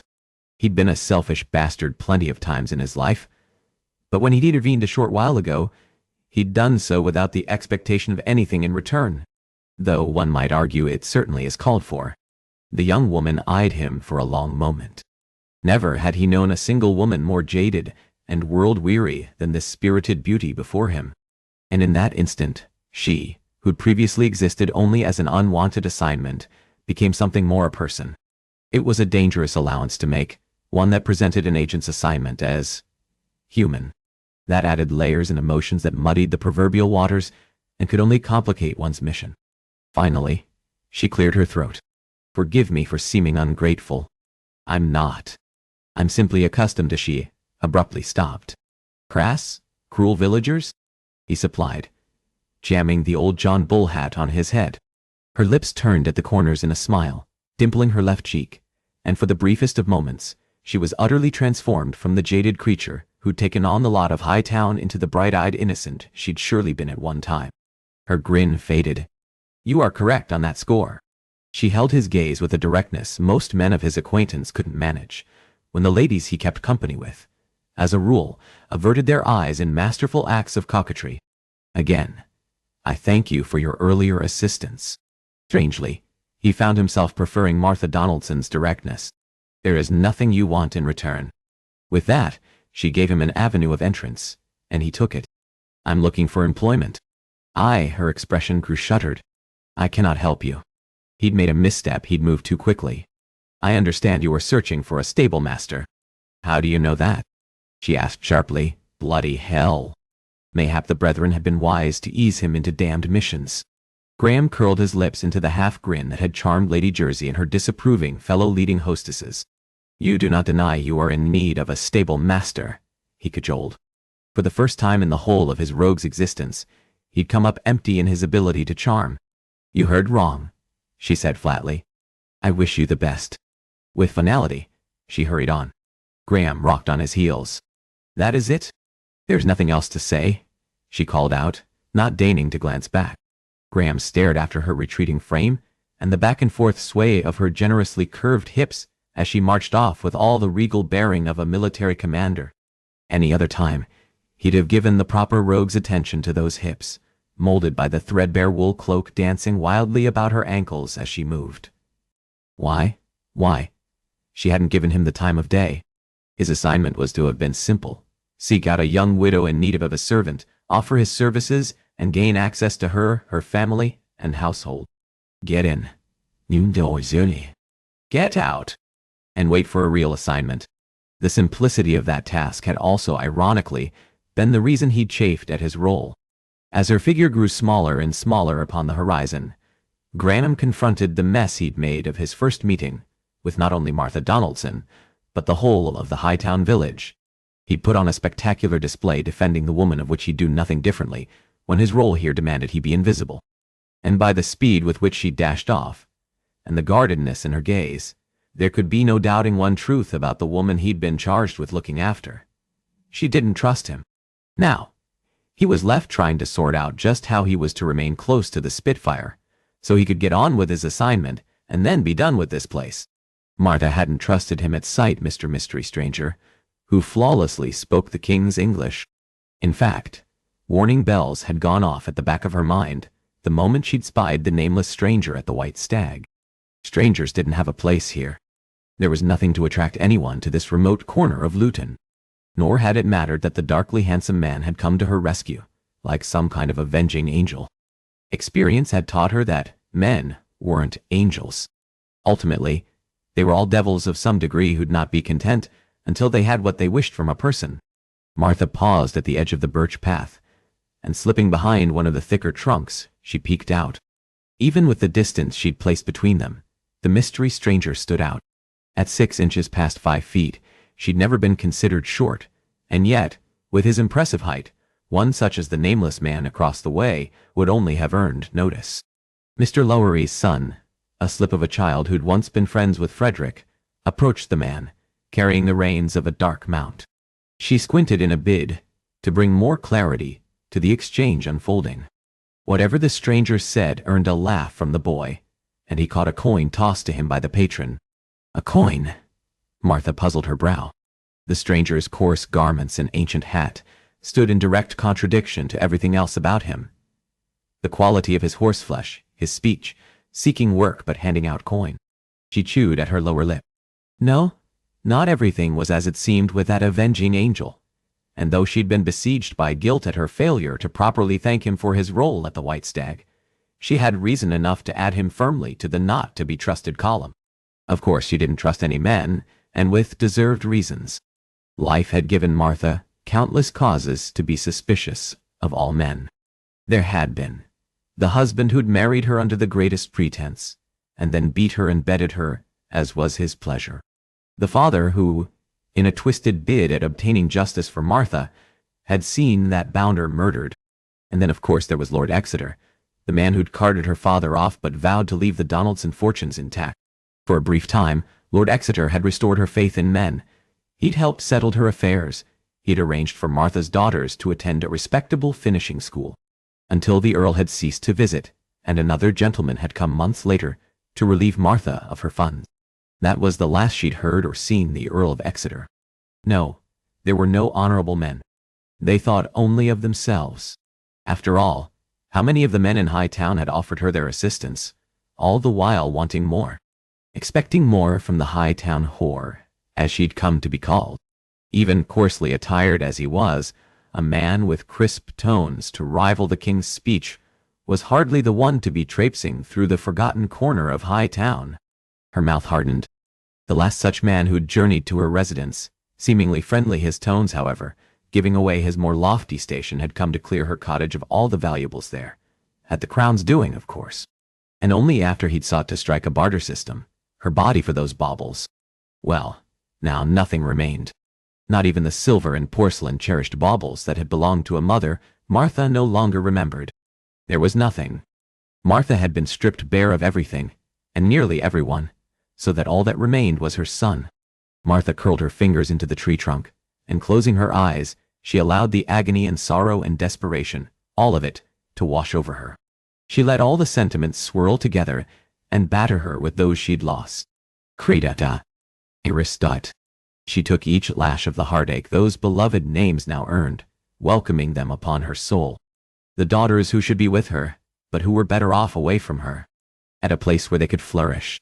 where they were not constantly reminded of their origins and declared whores at the tender age of 11, or their fates sealed by men and women who'd never be worthy to kiss the tattered soles of the girls' shoes.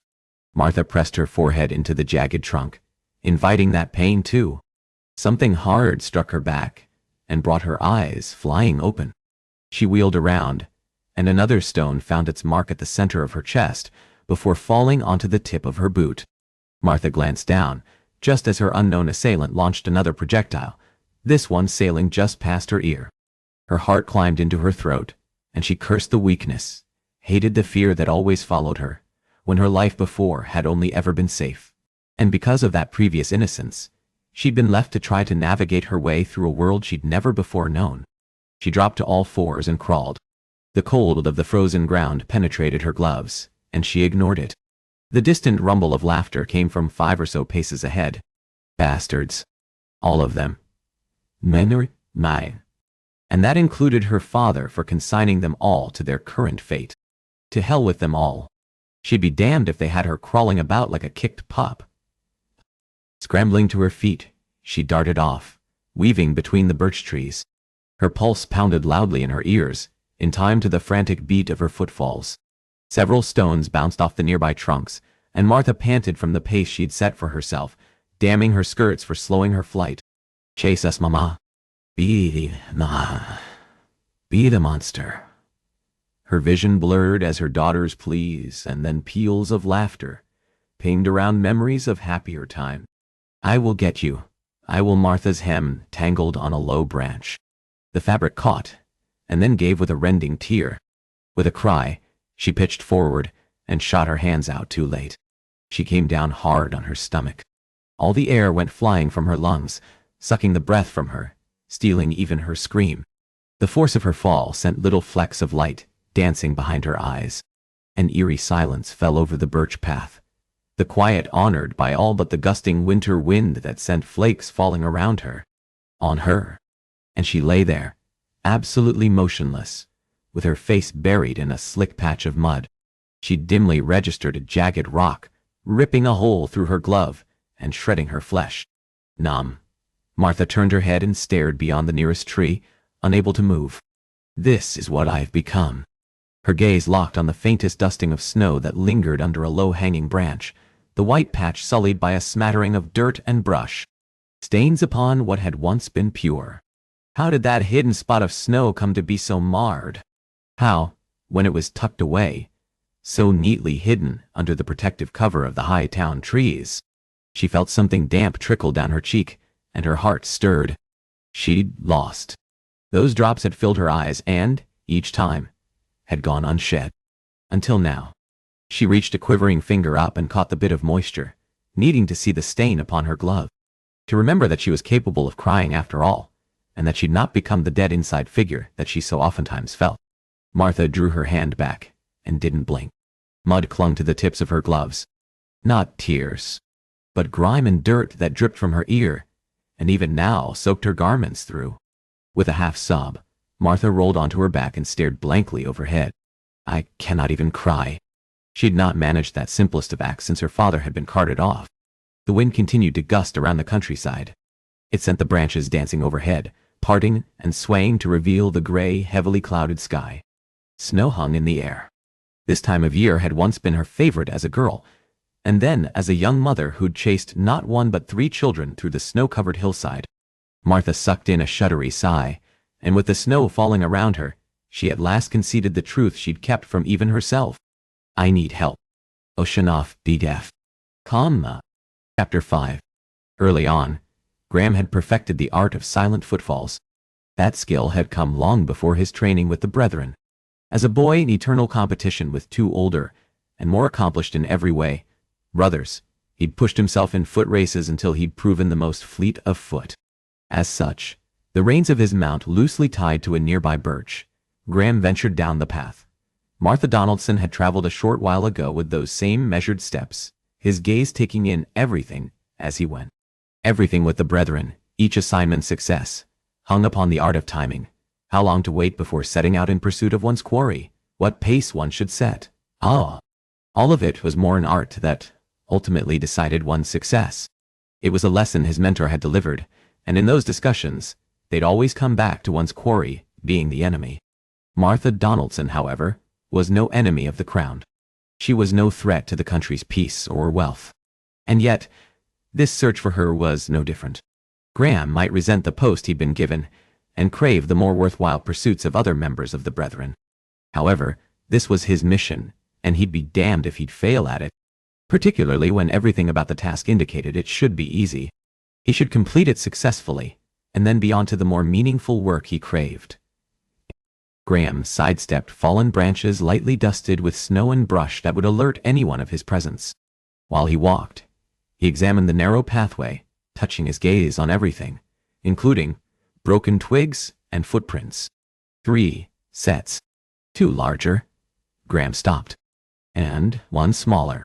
He sharpened his stare on the delicate-sized imprint, the faintest fleck of white beginning to conceal the mark. Dropping to his haunches, he measured the indent with his palm. Too large to be a child and too small to belong to most men. Unease prickled at his nape, that innate sense that urged a person to flee or perish. It was that instinct that was to guide an agent of the crown, a sentiment that wasn't to be ignored. She'd been followed, set after by someone. 2 someones. With slow, measured movements, Graham straightened. He resumed his earlier march along the lightly snow-covered ground, registering a detail he'd failed to note before the utter silence. There was no distant echo of footfalls. There was nothing but the forlorn whistle of the wind. Cursing, Graham quickened his pace, weaving among the birch trees as he walked. Then he heard it. A tortured half-sob echoed in the winter quiet, carried by the wind, made all the more explosive for the silence ushered in by the snow. He took off at a dead run, measuring the distance in his mind between him and the owner of that expression of misery. His pulse pounded in his ears as he leaped over a log. Landing on his feet, Graham took off running again and then skidded to a stop. Out on the main path, a slender figure lay sprawled, arms and legs outstretched, her wool cloak spread about her. Martha Donaldson. Panic knocked around his chest. By God, he'd not fail her or the damned mission. At last, Graham reached her. The young woman opened her eyes. Those aquamarine pools went wide as terror filled their depths. A scream tore from her throat. She shot a foot up, nearly catching him in the groin. Cursing, he stepped out of her reach. For what the minx missed in efficacy, she made up for in determination. She rolled out of reach and then came at him from behind, launching herself at him, briefly upsetting his balance. Graham came sprawling down hard on the earth. "Oomph," thought he. She made to deliver another attack, but he caught her by the ankle, toppling her. He rolled swiftly, bracing her fall so that she landed atop his chest. "What are you doing?" she rasped, bucking against him. Her frantic breath stirred the winter air. She managed to wedge a knee between his legs, but again, he anticipated that strike, and her blow landed ineffectually. Lessons. The young woman was going to require lessons in how to defend herself. Graham mentally filed that detail away. "I was saving you," he gritted out.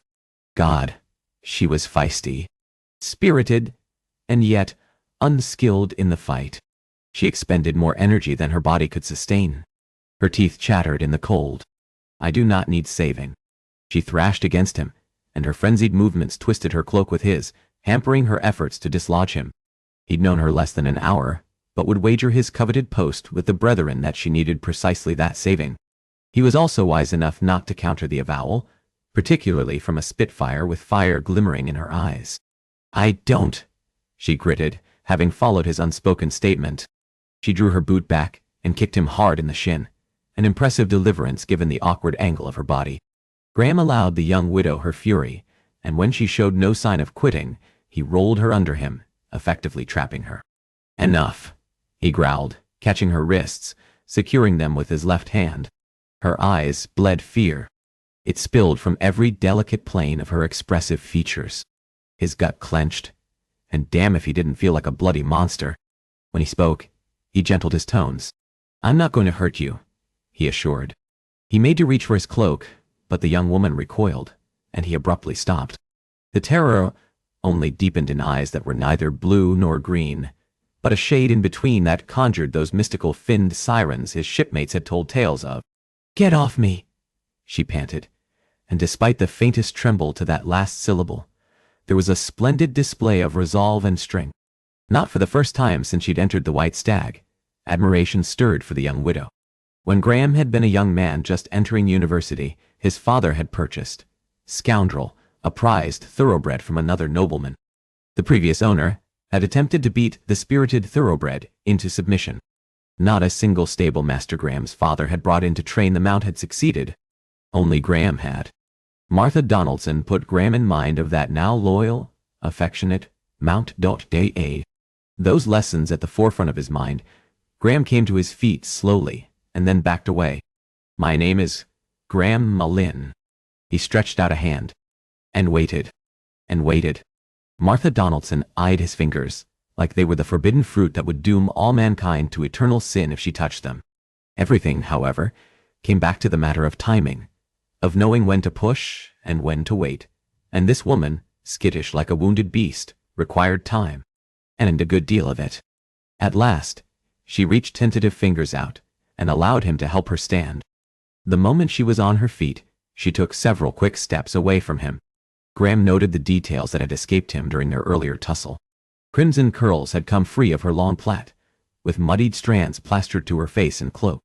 Dirt caked her cheeks and garments.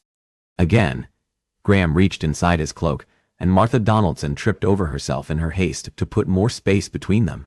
"What are you?"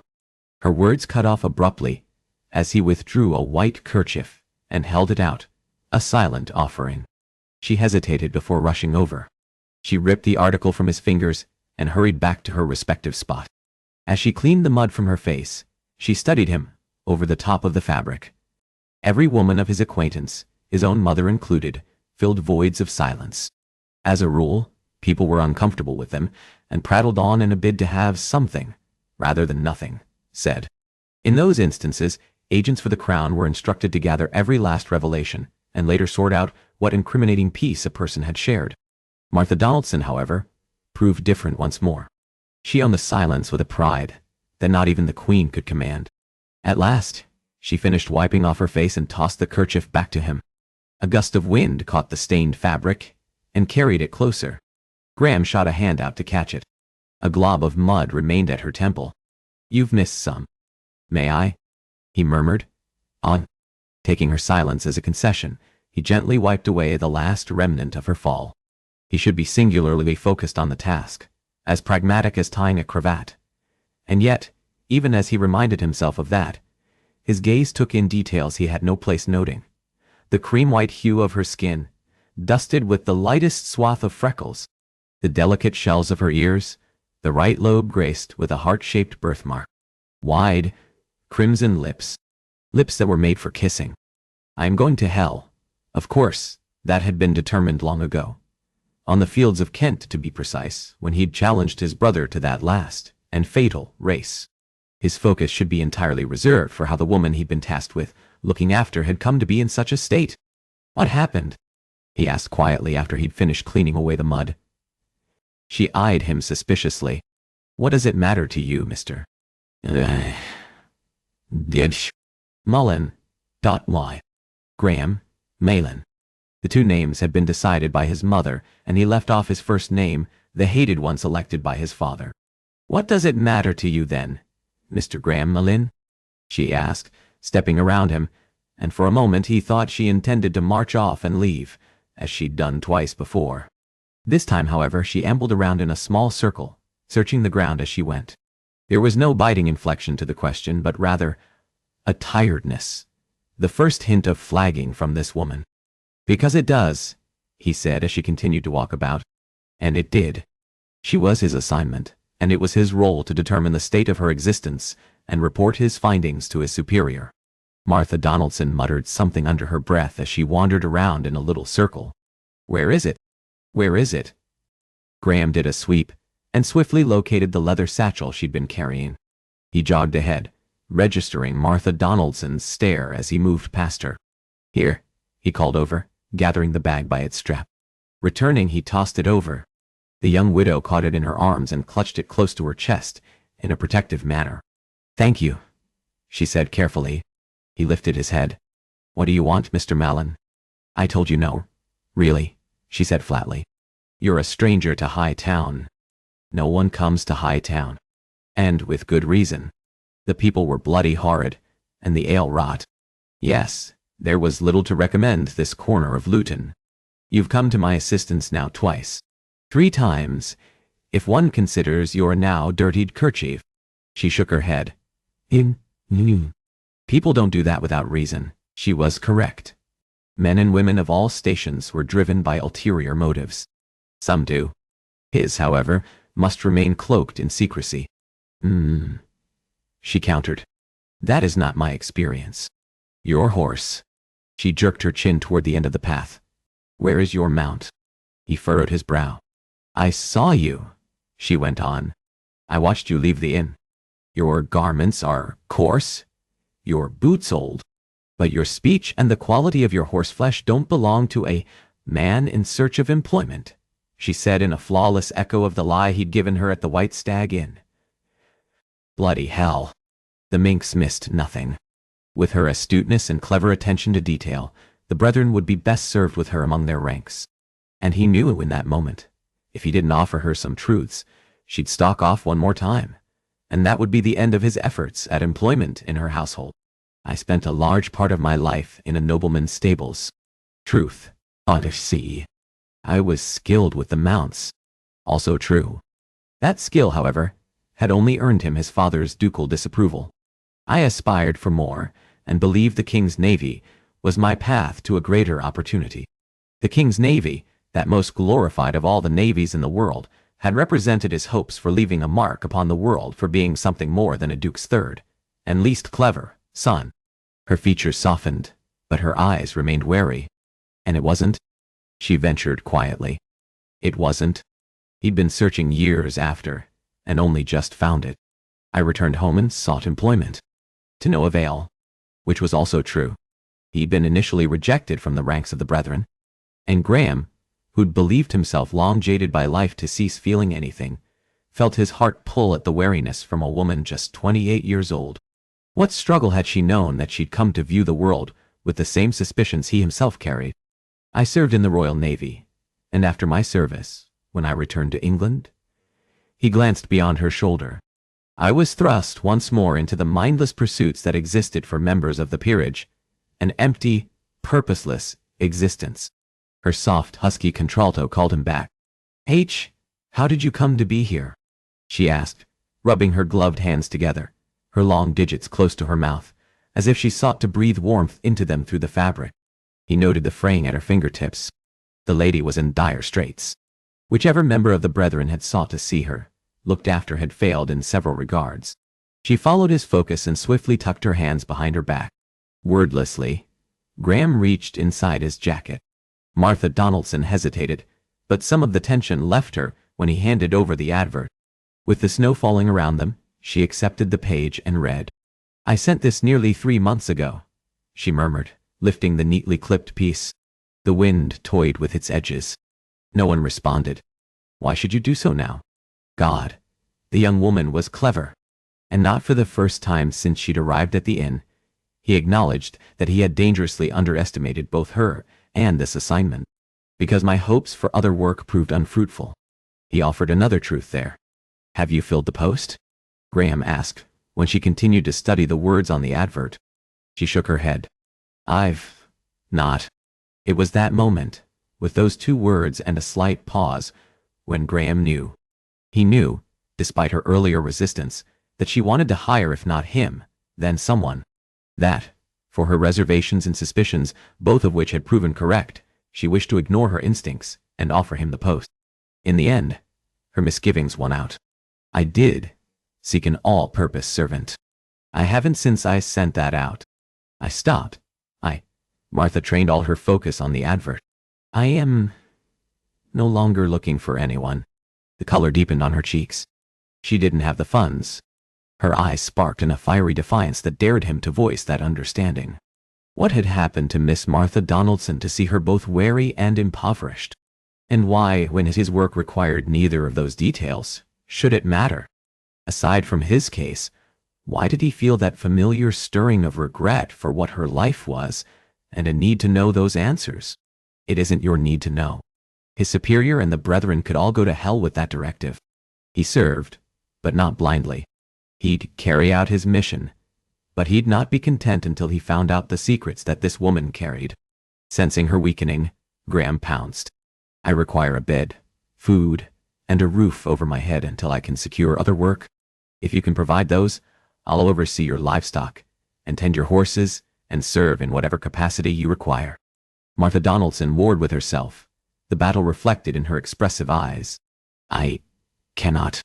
Even if I wish to help you, I've other people who rely upon me, and I can't afford to have strangers about. There was a finality to that rejection that indicated it would be the last she gave. Her mind wouldn't be altered. She was desperate for help, but not so desperate that she'd take it wherever it was proffered. Martha Donaldson resumed walking. Miss Donaldson, someone followed you here, he called after her. She missed a step, steadied herself, and turned back. Mr. Malan, whoever it was sent you running. That is how you fell. You were attacked. The young woman hugged her arms close about her chest, and then, catching his stare on that protective gesture, swiftly dropped those long limbs to her sides. It was just nasty village boys, she said, her lips trembling in the cold. Only, this time, there was uncertainty in her gaze. You are wrong, he said flatly. Nor was his merely a ploy to secure her trust, or the post. I saw the tracks. I measured the steps. Those weren't the footprints of young boys.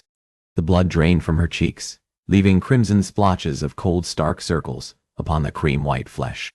Well, why would anyone seek to harm me? Her slender body quaked. Was it the cold? Fear? Mayhap both. I don't know the answer to that, he admitted, beating his hat against his leg.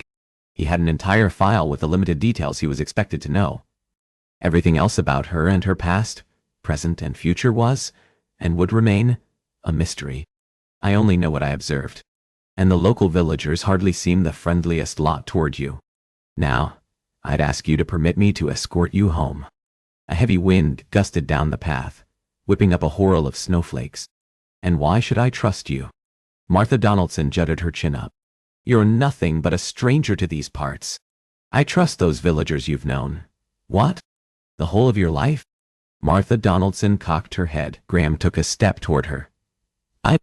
The snow, increasing in intensity, swirled between them. You were likely born here, grew up here, never left. A muscle jumped at the corner of her eye. Based on that, it hardly seems the length of a relationship means much in terms of reliability, Miss Donaldson, he explained.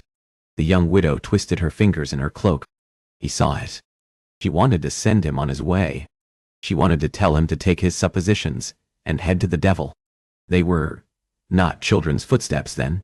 He shook his head. None. There was a rustle ahead, deep in the brush, the tread of someone moving quickly away from them. Martha Donaldson automatically took a step toward him. If you accompany me home, there is no work for you there, she said, her lips trembling. He inclined his head in acknowledgement. With that, she nodded, urging him on, and together they first gathered his mount and then started on for her cottage. She'd not sent him away. Now, how to go about convincing the stubborn minx that she not only wanted him in her employment, but she also needed him. Oceanoft, B.E.F. Com. Chapter 6. It was undoubtedly a mistake. Having made countless of them in her life, everything about her decision this day had the makings, trappings, and indications of an error on Martha's part. I shouldn't have allowed him to return with me. And yet, he'd come to her rescue twice. He'd wiped the grime from her face with a tenderness not even the man she'd married had managed in any exchange during that false union. Fool. You've always been, and will always be a fool. Who is that? Frederick asked spiritedly, darting from window to window and following the stranger inspecting his mount in front of their cottage. Drop the curtain, Freddie, she whispered, setting her satchel down. The excited little boy pressed his forehead to the frosted window pane, and Martha sighed. There'd been a time when Frederick had listened, when he'd been dutiful and hung on every word or request made by his mother. Did you find someone? He asked, finally glancing at her. No, He'd found her. She did not, however, no matter how desperate she was, intend to allow Mr. Graham Mallon to remain on. Then, What is he doing here? It was a fair question from the befuddled boy. He helped me home. The curtain fell from Frederick's fingers. Did someone hurt you? He demanded, his hands making fists at his sides. No, she said quickly. Except her son now saw too much. Your gloves are ripped. Martha curled her hands reflexively. They weren't before. He lifted accusatory eyes. You and your cloak are covered in mud. I fell, she soothed. That is all. Frederick stomped over. You are lying. I know, because you're a rotten liar. You get all quiet and talk in that fake voice. I'm not lying, she returned, taking his hands in hers. I was rushing to avoid the storm and fell along the birch path. Mr. Mallon came upon me and offered to accompany me home, which he had. While she'd braced for him to assail her about the position of servant, he'd asked not once. In fact, he'd not offered another word along the whole journey back. He'd merely requested to feed his horse before returning. Frederick eyed her for a long while. Who is Mr. Mallon? He's a stranger. New to High Town. What is he doing here? As if overnight, her son had gone from a 10-year-old to a 20-year-old, challenging her at every turn. And blast if her son, a mere boy, wasn't correct, she was a rotten liar. Making a show of removing her gloves, Martha stalked over to the hearth and set them down to dry. I couldn't say. He's passing through and asked that we allow him to feed his mount, and given his earlier assistance, I thought it would be fair. Fair, even as the funds were so limited that it would strain their monthly allotment for feed. Unfastening her muddied cloak, she removed it. The sopping garment littered the floor with mud and remnants of the snowstorm. He helped you when you fell, her son repeated, following her as she walked past. He did. And accompanied you back? He peppered her with more questions than Lord Exeter had when he'd taken her father away. Yes, and he'll be on his way soon, she assured him. Except, it seemed she'd misread the reason for her son's concern. He helped you, and you were going to turn him out in a snowstorm for it? Frederick scoffed. That hardly seems properly appreciative to me. So this was what his questions were about. He wanted Mr. Mallon to remain on. He's a stranger, Frederick, she said, the matter at an end. Martha stalked over to the kitchens.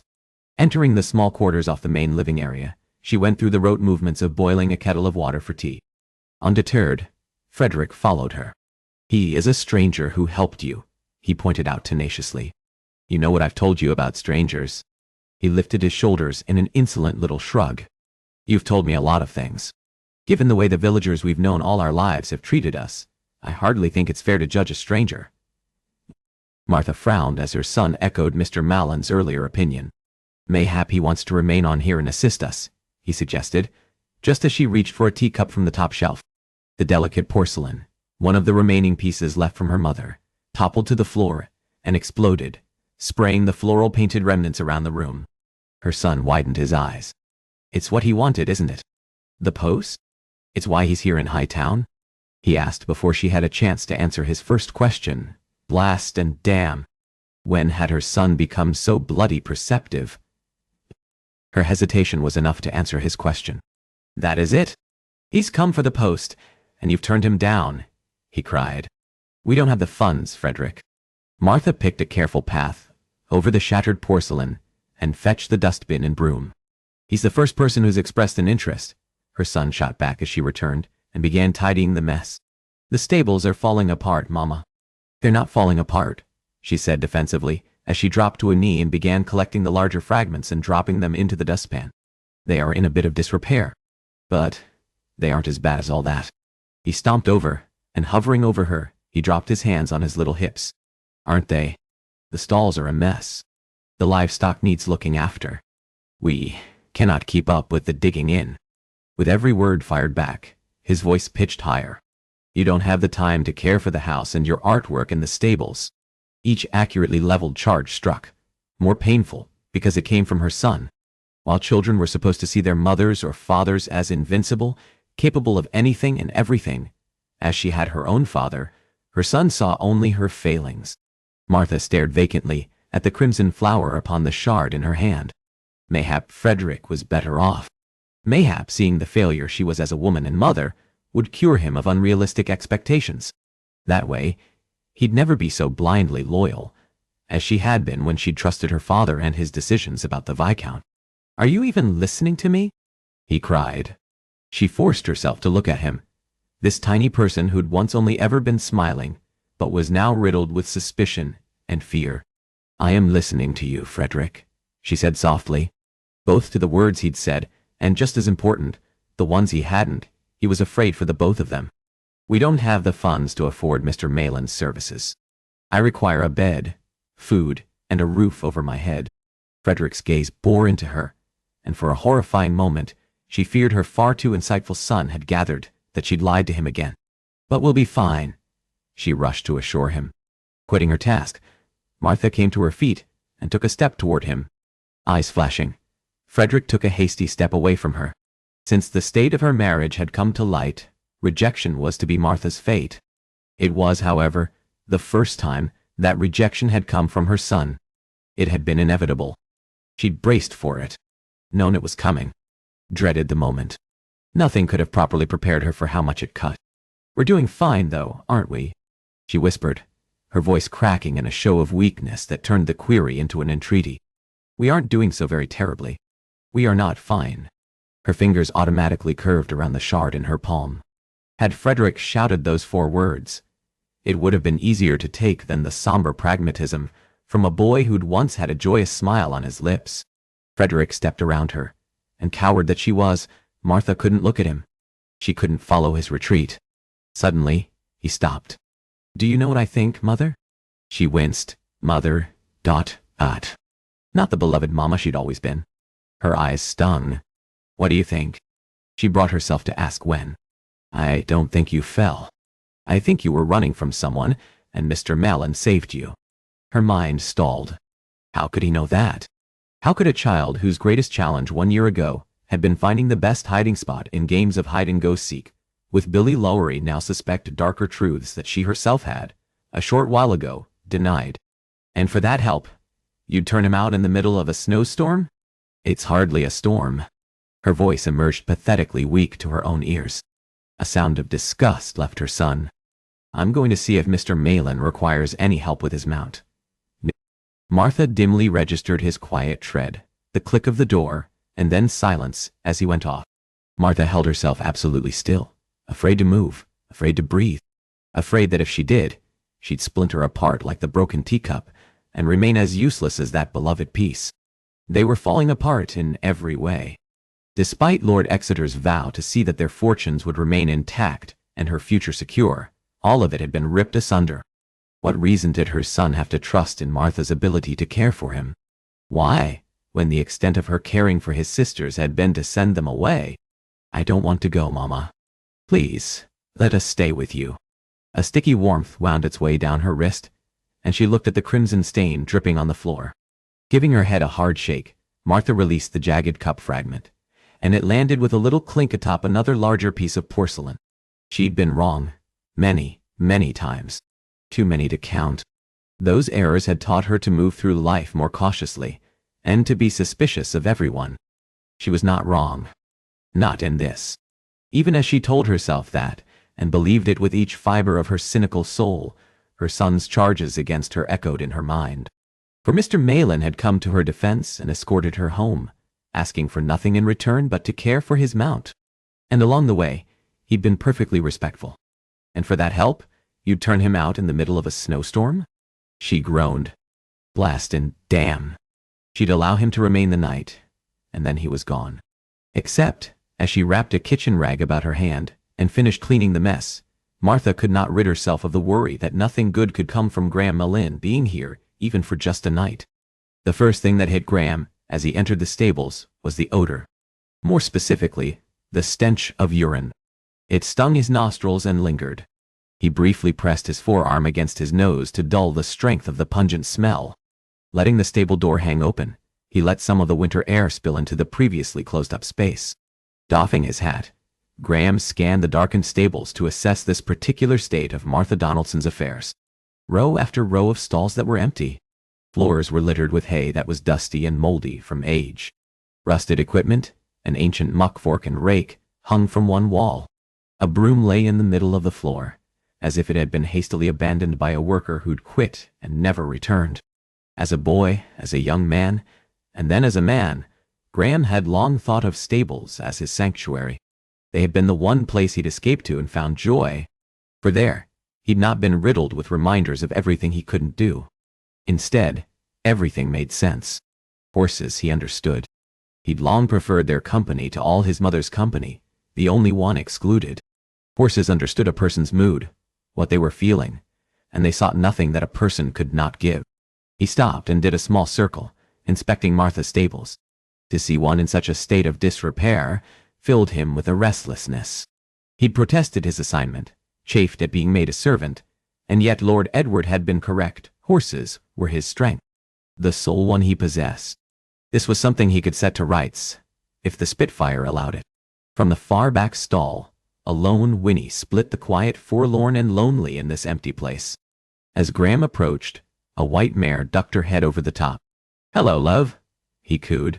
The beautiful creature stomped nervously at the floor. "You're as wary as your mistress, I see." Big brown eyes stared back. Fishing a piece of peppermint from inside his cloak, Graham held it out. The horse consumed the sugary offering in one bite. "You're short of company, I see." She stamped her foot in equine acknowledgement. Stroking her between the eyes, Graham sighed and added another mental note to the report he'd construct that evening. With just one horse to 5 empty stalls, the young widow had been forced to sell off her mounts. He'd known Martha Donaldson less than 2 hours, and in that time, he'd surmised the lady was in dire straits. Financial, emotional, and by the state of her stables, structural. Whichever member of the brethren had sought to see her cared for had failed miserably on every score. The mare's ears pricked up, and Graham stilled, alerted to the presence of another, before he even heard the approach. "Hello?" A little voice piped in from the front of the stables. Graham found the owner of that child's voice. There's a boy, too. A 10-year-old. This was the son, then. Painfully small, slender and pale, he put Graham in mind of himself all those years ago. Back when he'd sought his father's ducal approval. Back when Laurence had been alive, and the Whitworth boys had been friendly to one another, children who delighted in making mischief together. "Hello," he called out in return. The child hesitated a moment before drifting forward. Graham followed the boy's careful approach. The extent of Graham's experience with children was consigned to this moment and this moment only. Women the boy's mother excluded, Graham was utterly at ease around. Children, with their innocence and tiny sizes, they might as well have been creatures born to another planet. The boy stopped several paces away. "My name is Frederick Donaldson. You may call me Frederick." Graham adjusted his collar. So this was how the nameless white mount felt then. Uncertain. Hello," he repeated. Because really, what else was one supposed to say to a 10-year-old boy? What would you do if he was a grown man? Names. Introductions. "I'm Graham Mallon."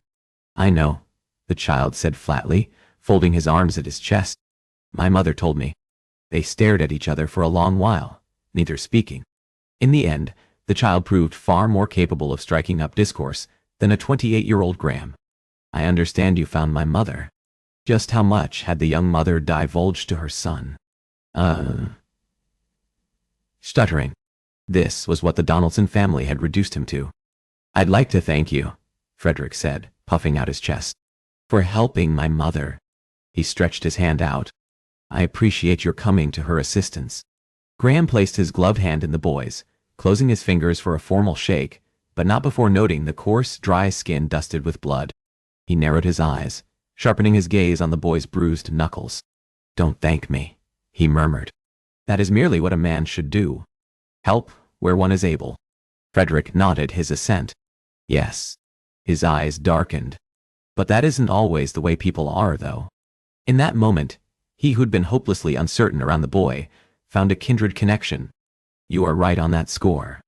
Were you talking to her?" Frederick cleared his throat. "That is, I heard you speaking to her." "The horse." Graham followed the boy's gaze to the white horse. "Indeed." He rewarded the mare with another caress. "What is her name?" "Gouda. Dot. That is quite an interesting name for a beautiful girl," Graham murmured to the horse, continuing to stroke that sensitive place between her ears. Gouda, Dotty. Feeling Frederick's eyes on him, Graham looked down at his small companion. It is kind of silly, talking to horses, no? Frederick asked. I mean, they are just animals. I used to speak to them. The boy stole a peek up at Graham. My mother insisted I stop speaking to them. Graham frowned. Did she? It fit with the serious young woman, cool at every turn. Frederick nodded. Graham retrieved another piece of peppermint and offered it to the Mount. They are just animals, Sheldon. I'll not have you visiting them and speaking to them as such anymore. Graham rested his arms along the top of the doors leading into the stall. They are just animals, he concurred, warming to his and Frederick's discussion. For all his earlier discomfort, this was a topic on which he could speak with any person. Horses are just animals who are responsible for helping us travel, or plowing fields. He grinned wryly. I'd say better than most men. Our mail is delivered because of them. They'll charge into battle with nothing more than a command, and give their lives without so much as faltering in the face of cannon fire. Opening the stall door, Graham slipped inside to better inspect the horse's condition. As he evaluated the Donaldsons' remaining mare, Graham made a show of stroking Gouda's withers.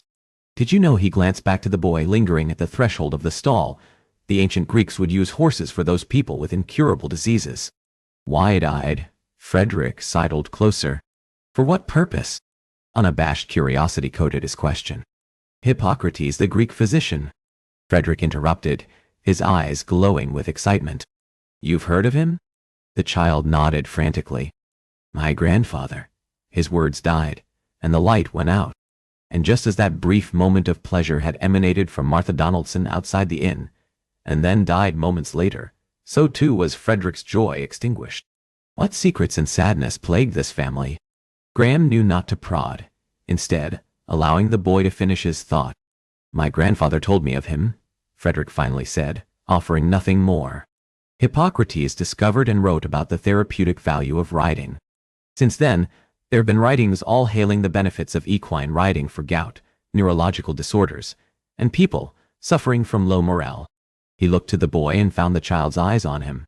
And people? Graham returned his attention to Gouda. And people of a vast many other needs.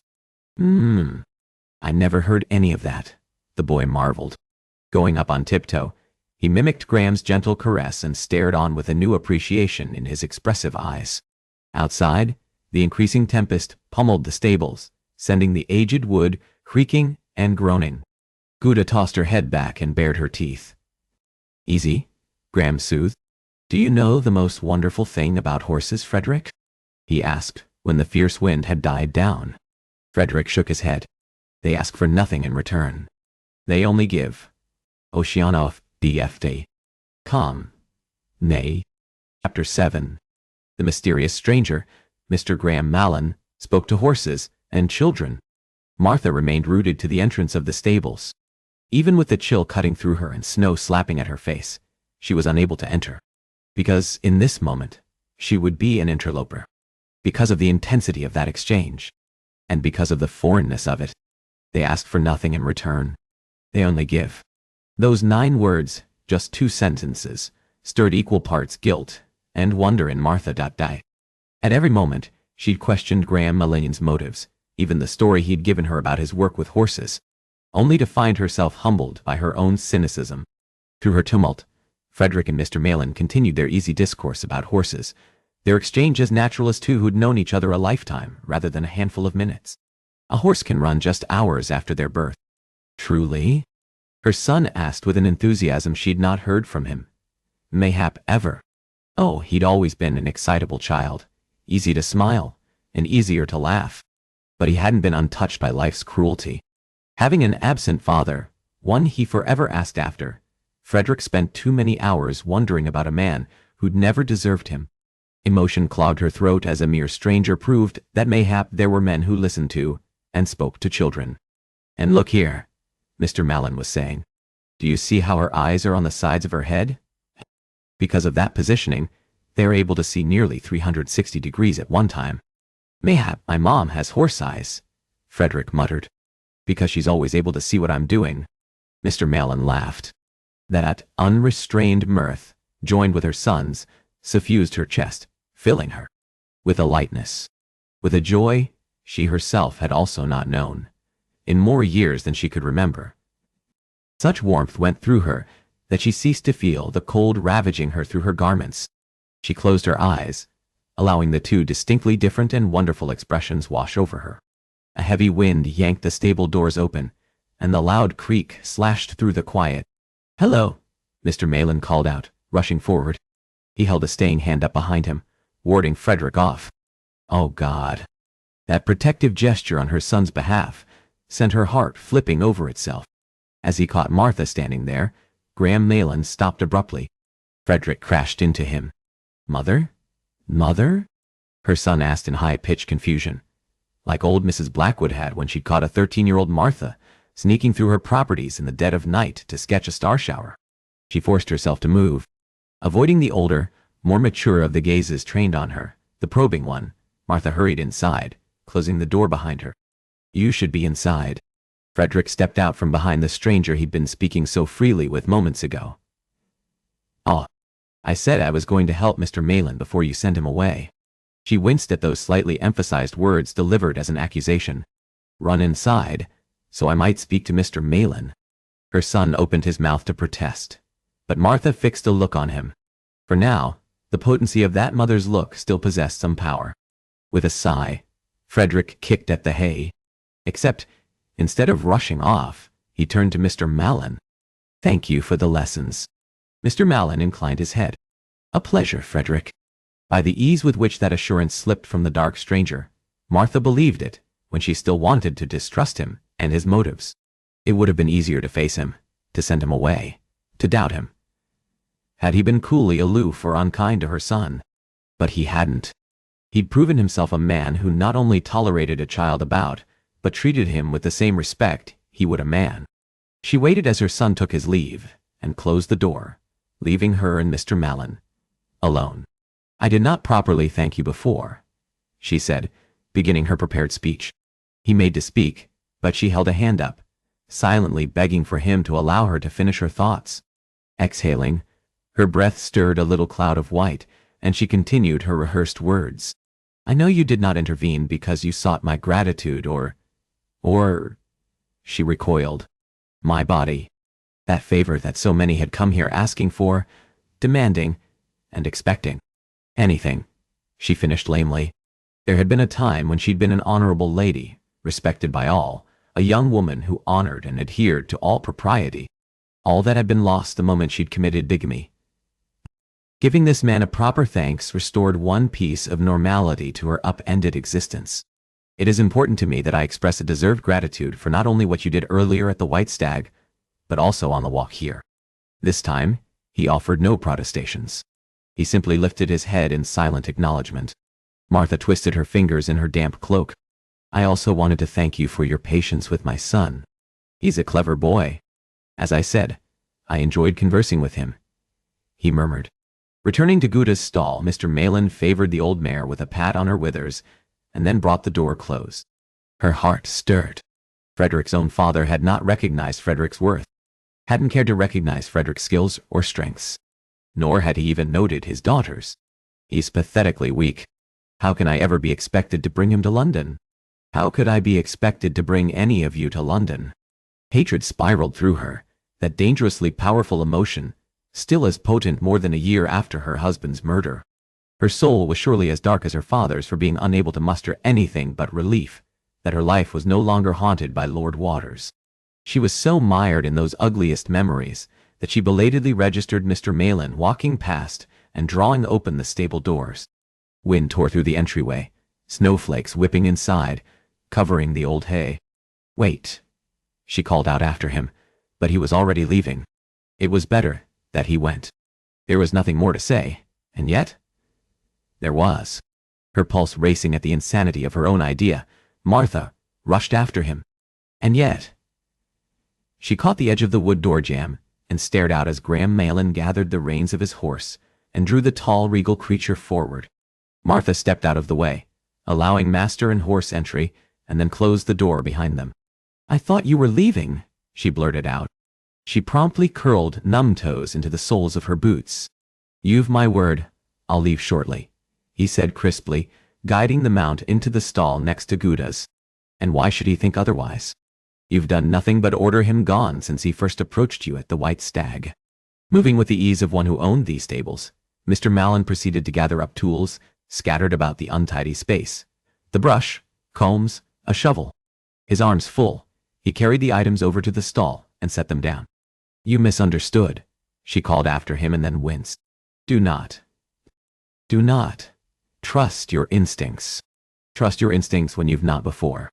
It is not too late this time." Mr. Mallon turned back. There was a question in his dark blue gaze, the shade and entrancing hue of the summer sky early on in the day, when her family had slept on while she'd sat and sketched its wonder.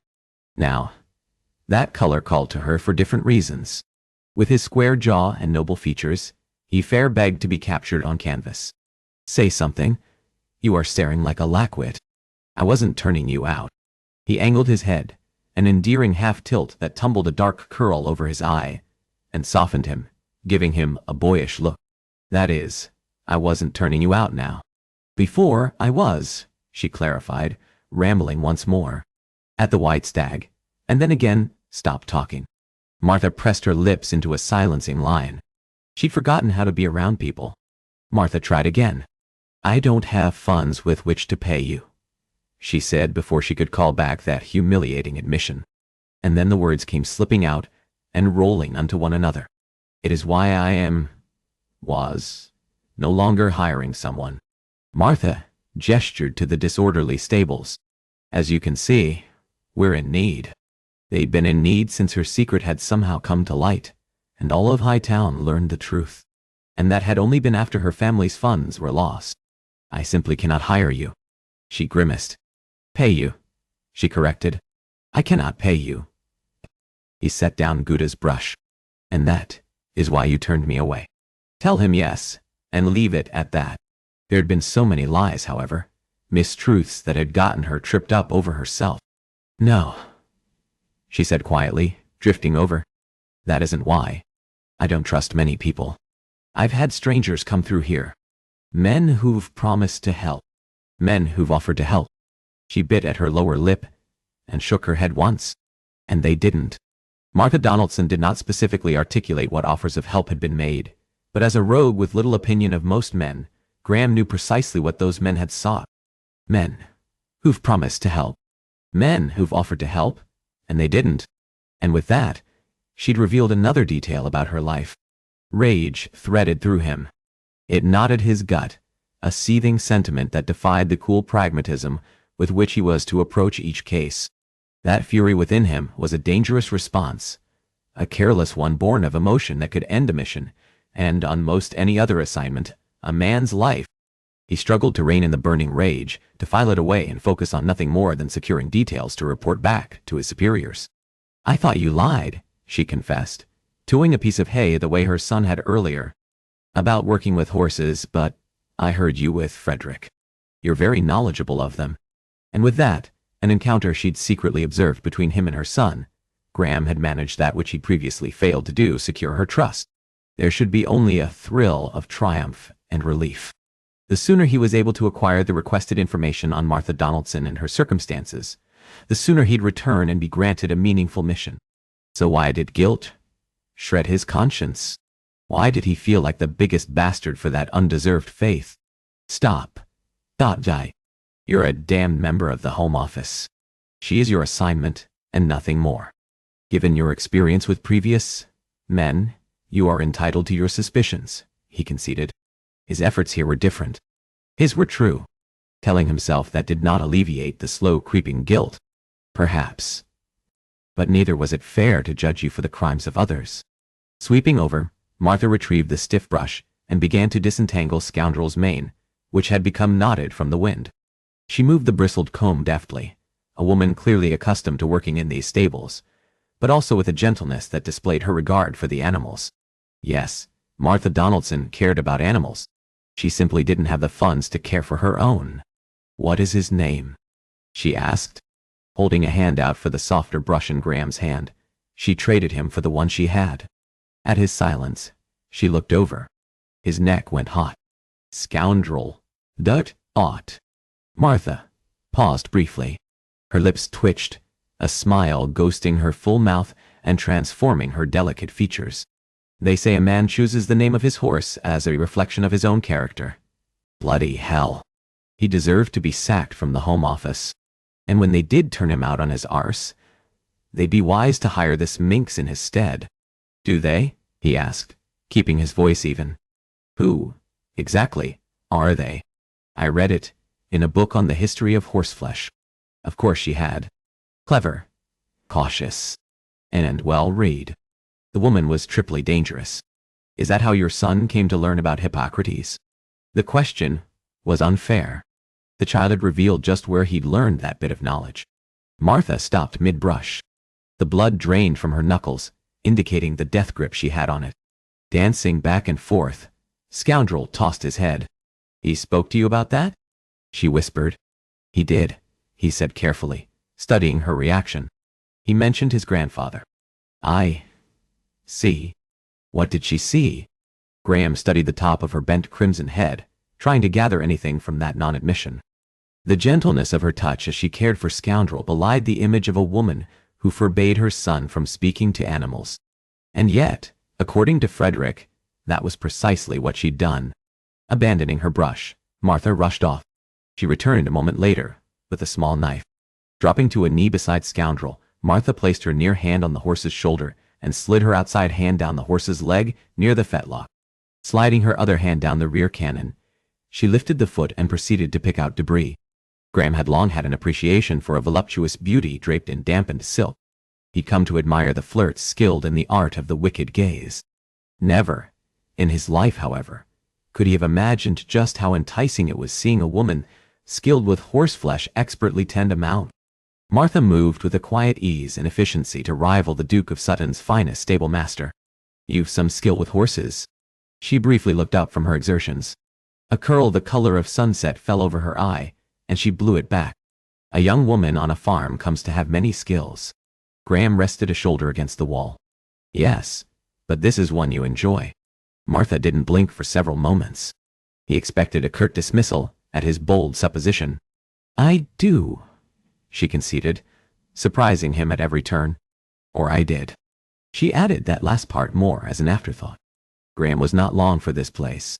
How she lived her life, or raised her child, was not his concern, in any way. And yet, in Frederick, he saw so much of himself. Graham couldn't leave without attempting to make it better where he could for the small child. You discouraged Frederick from speaking to Gouda. No. Martha's upper body went whipcord straight. She stood slowly. Is that a question? She asked, a warning there. He'd be a fool to fail to hear it. Nay, to ignore it. Hold your words. What directives she gives to her child aren't your business. That the Donaldsons were safe, looked after, and accounted for, was to be the extent of his dealings with them. In the end, he ignored those warnings. He's a boy, and there's no harm in his speaking to his horse. Just like that, the barrier went up between them.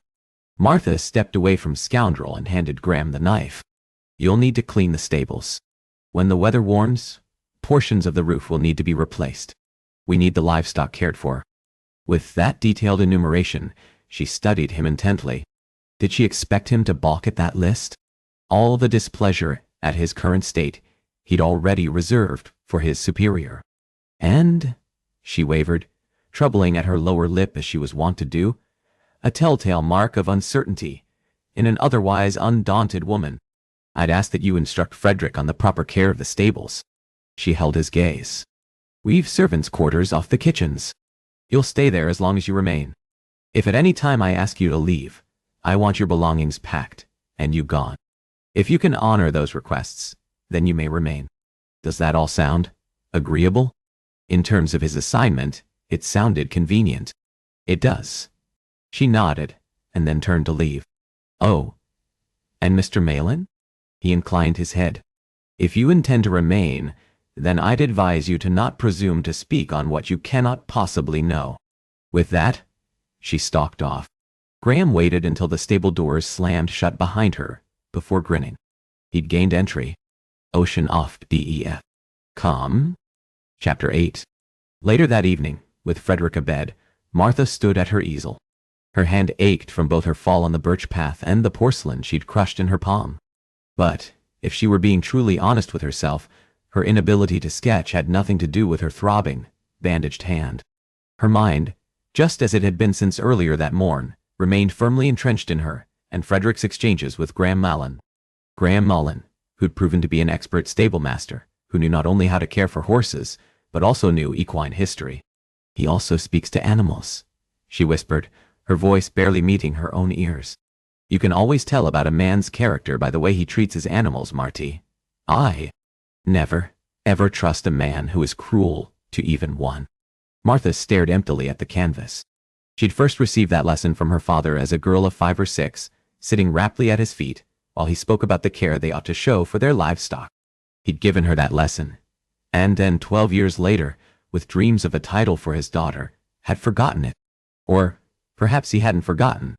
Perhaps he'd seen just what Lord Waters had been, and his desire for a noble husband for Martha had proved greater than all else. "Your boy is strange.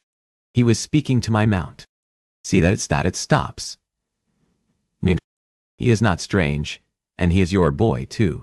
He'll speak to whatever or whomever." The crack of Lord Waters' meaty palm striking her cheek, ending her defiant words, reverberated around her mind, and she recoiled. She forcibly thrust the memory back into the darkest chambers where Lord Waters and all his evil would forever dwell, trapped there, let out only when she allowed it, or when she was not strong enough to keep thoughts of her marriage at bay. Do not think of him. Do not think of any of it. Through the mire came another memory, this one recent, of her son with another man and another horse. In a moment that had been born of tenderness, of its own volition, her hand went to the page on the easel. Some of the tension eased from her, and she surrendered to the calm that always came from her art. She let the charcoal fly over the previously empty sheet, covering the composition. Martha stopped periodically to smooth the gray-black into the background, and then added layers to the shading as she went. At last, the lines and shading began to take the shape of familiar forms. She continued her strokes until 3 figures dominated the page. Martha paused to study the trio: a boy, a man, and a horse. Her fingers stained black. Martha traced a jagged nail around that proud, noble creature. With icy flakes pinging the window panes, she angled her head, staring at Mr. Mallon's horse. "You can always tell about a man's character by the way he treats his animals, Marty. And never, ever trust a man who is cruel to even one." Her father's booming tones continued to echo in her head, nearly deafening. And yet, her father, who'd sworn by those very words, hadn't given thought to the Viscount he'd found at the White Stag, whose mount had come up lame. The moment the pair of them had arrived, walking the Viscount's gelding, everything she'd needed to learn about the nobleman had been there. Rather, it had been the ears. Lord Waters' horse had continued to flick his ears back and forth, rapidly swiveling them. Those restless movements had spoken to the sweated creature's fear. Having cared for the livestock as she had, she'd become expert at reading the nuances of each animal's habits and behaviors. As such, she'd seen the horse's unease at first glance, and instead of recognizing it for the telltale marker it was, instead of trusting that adage her father had told Martha as a young girl, she'd allowed herself to believe that the foreignness of the situation and surroundings had been the reason for the horse's anxiety. And while she'd cared for the mount, rubbing him down, feeding him, her father had ushered the gentleman into their modest cottage. So had begun the start of the rest of her life. Only, all of these years later, she acknowledged every other detail she'd failed to heed. The elevation of the horse's head, as if he'd sought to flee, as if he'd wanted in that moment, with his master otherwise occupied, to be set free. Martha pressed her eyes closed. She'd ignored every last instinct that would have ensured her preservation. She'd ignored every last lesson she knew to be true about horses and the subtleties of their body movements. With that chance meeting, everything had changed. She'd met the man to whom she would give herself, body, name, but never soul. The soul, however, proved useless in marriage. It was the one piece a woman retained that offered no protection or shelter from the hell of those unions. She should have known. The lone white scar along the horse's shoulder should have alerted her to the truth of the Viscount's character. Or rather, lack thereof. How very different one man should treat his mount than another. Martha's gaze crept over the easel, over to the kitchens, and Mr. Graham Mallon's small quarters. She didn't want to trust him or his motives, because she'd been burned enough by her own folly in life to see how ultimately every person failed you. Martha sucked in a shuddery breath and forced herself to resume her sketch. Yes, all the signs had been there, but she'd ignored them, and there could be no undoing that. All she could do was focus on that which she could control in her and Frederick's present. As Martha worked, the bandage she'd assembled with her left hand slipped and sagged. With a quiet curse, she tossed her charcoal down. Unwinding the scraps stained with remnants of both blood and charcoal, Martha attempted to draw the fabric tighter. To no avail. Removing it altogether, she quit her art station and made for the kitchens to replace the bandage. Go gather what you need and be on your way. After all, Mr. Mallon's quarters were just off the kitchens, separated only by a small oak door. At this hour, their new servant was likely sleeping. Even if he wasn't, he'd not be so bold as to leave his quarters.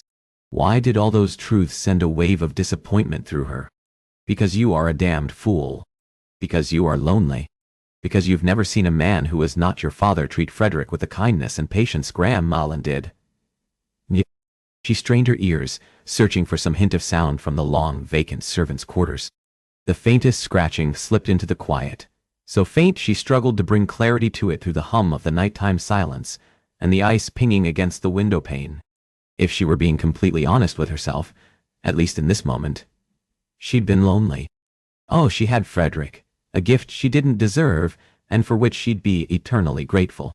But there had been no adults with whom to speak, or share her worries or thoughts, or anything. Her discourse in the stables earlier that day about her son's regard for horses had been all that she'd shared with anyone since her family's scandal had come to light. That was why, moments later, when Martha entered the kitchens to tend her injury, she secretly hoped that Mr. Graham Mallon might be awake and join her. As a boy, and then a young man at university, Graham had always struggled to put words onto a page. It wasn't because he didn't understand words or possess a vast vocabulary. He did. There had, however, always been something about him trying to order his thoughts, so he might properly assemble them on a page that had always eluded him.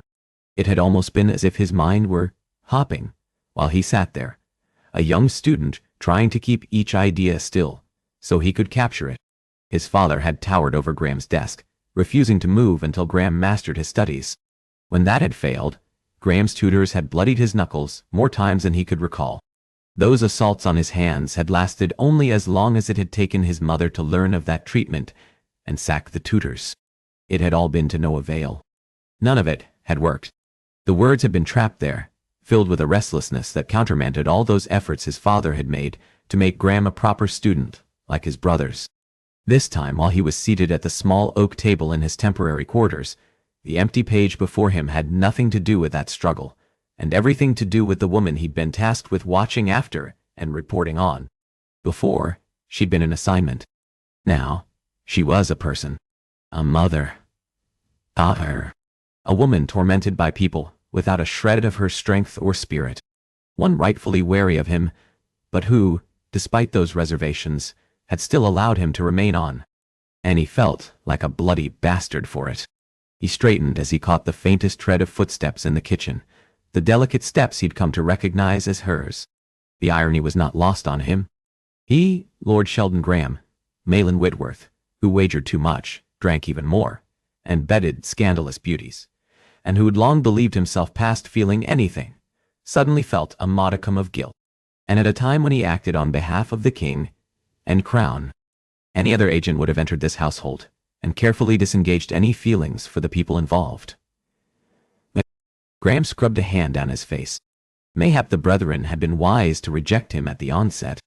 Whoever had looked over his file and made that decision had surely seen the same failings within him that his father had. Ultimately, Graham failed. That had been the true state of his existence. Nor was that just a self-pitying sentiment. It was grounded in the reality that had been his existence. Of course you should fail to secure a post in the Home Office, Sheldon. There is no further help I can offer you. She continued flitting about the kitchens. Bloody hell. Enough. I know. She's a woman you've known for not even a day, and your assignment at that. You're a damned agent for the crown, man. Act like it. Graham let his hand fall to the naked surface of the tabletop. Die, I'm the who. Firming his jaw, he forced himself to write. Miss Martha Donaldson, Marty to family, is in dire financial straits. The widow's cottage, stables, and connected buildings are all reflective of her economic struggles. Her mounts have been sold off, but for one older mare. The lack of feed and the condition of hay are also indicative of her depleted funds. The cottage is also in a sad state of neglect. Graham paused and reread the statement for his superior. It was completely accurate. Methodical. He. And it was a coolly emotionless account of the two people who dwelled here. It conveyed nothing of Martha's wary green-blue gaze, or her pride, or her son's desperate need for companionship, and he wasn't supposed to care about any of it. About them. Martha Donaldson and her son represented the means to an end, so that Graham might then move on to his next and more anticipated assignment. After all, any task would be more anticipated than looking after the Donaldson pair. With that reminder, Graham made himself finish the meticulous accounting, including the piece that mattered most for this assignment and information his superior required immediately. I've reasons to suspect Miss Donaldson is at risk. In addition to the universal dislike and cruelty she is subjected to from the local people of High Town, Miss Donaldson was followed by two unknown subjects. It was why Graham was needed here in High Town. The usual frustration with his assignment, however, did not come this time. He folded the note. Mindful of the woman who still moved about in the kitchens, Graham reached for the silver wax seal, careful to not strike the cylindrical tray as he sprinkled puce powder upon the brethren's mark. When he'd finished, he stuffed the note inside his satchel. Stretching, he rolled the tense muscles in his shoulders. All the while, his body remained attuned to Martha Donaldson, separated from him by only that slight oak panel. The woman who was his assignment and nothing more. That was what he reminded himself as he came to his feet and walked over to the door. It's what he told himself again as he opened it. Seated at the modest kitchen table, with a scrap of linen fabric clenched between her teeth, Martha stared back, a delicate blush staining her cheeks. She would be the first of many widows of his acquaintance who'd ever managed one. "Hello," she mouthed around that piece. "Hello." Of course, his former lovers and mistresses would not have brushed their own hair, let alone bandaged any injury. He alternately marveled at Martha Donaldson's strength and loathed the world where she had no one to rely upon except herself. Wholly unaware of his thoughts, she'd no doubt blister his ears for them. Martha gave all her attention back to that torn strip. "May I?" The gentlemanly request died as, with a frown, Graham took in the wound he'd failed to note earlier. An injury she'd said nothing about. "You were hurt," he said quietly, joining her at the table. "It's fine," she said, the fabric still tucked between her teeth as she continued to wind it around her left palm. A palm stained with the remnants of blood and charcoal. Ignoring her assurance, Graham sank to a knee beside her bench. "May I?" he asked, already reaching for her hand, but making no move to collect her stained fingers, wanting her to grant that touch, refusing to force her. She was a woman who desperately sought control of her own world, and he'd allow her that where he could. Martha held her injured hand close a moment, and then, in a remarkable show of trust, laid her palm in his. Graham inspected the heavy gray dusting upon it, the black inking, the beds of her jagged nails, her fingers also caked with. He lifted his head. "Charcoal," she murmured, having followed that wondering. "Ah, you are an artist, then." He knew that much about her. It had been a detail, more an afterthought, within her file. "An artist," she echoed in a quiet murmur. She contemplated that for a moment. I never thought of it in those terms. What other terms are there to think of it in?" Curiosity drew the question from him. "Well," she fiddled with the strip of fabric now stained black. "I have always loved sketching. I have since I was just a girl who discovered my late mother's charcoal." She pointed to the wall beyond his shoulder, and Graham followed the gesture to an ambiguous mural along the right side of the doorway to the main living quarters. He squinted, attempting to make sense of the amorphous shapes there in faded greens and blues. Martha took mercy. "It's a tree.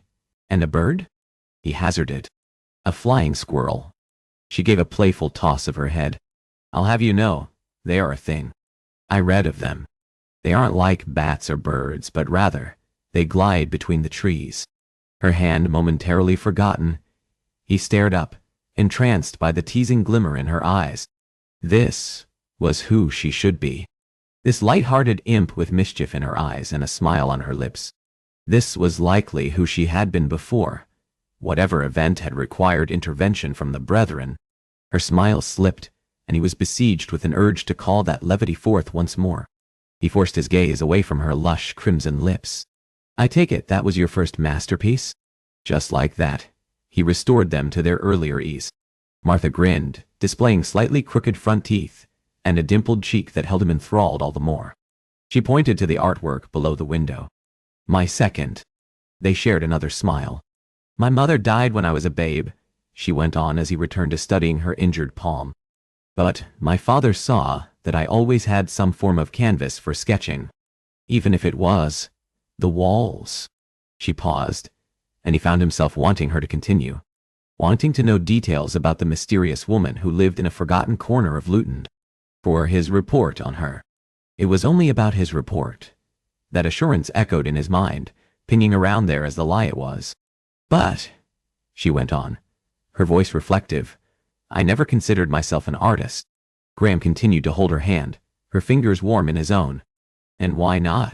She snorted. Artists are paid for their efforts. Men who have their work hanging in museums. There's hardly a place for a woman from Luton skilled with paints and charcoals. Hardly. He scoffed. You've never heard of Fide Galicia. Martha went wide-eyed. Who? She was a Renaissance artist.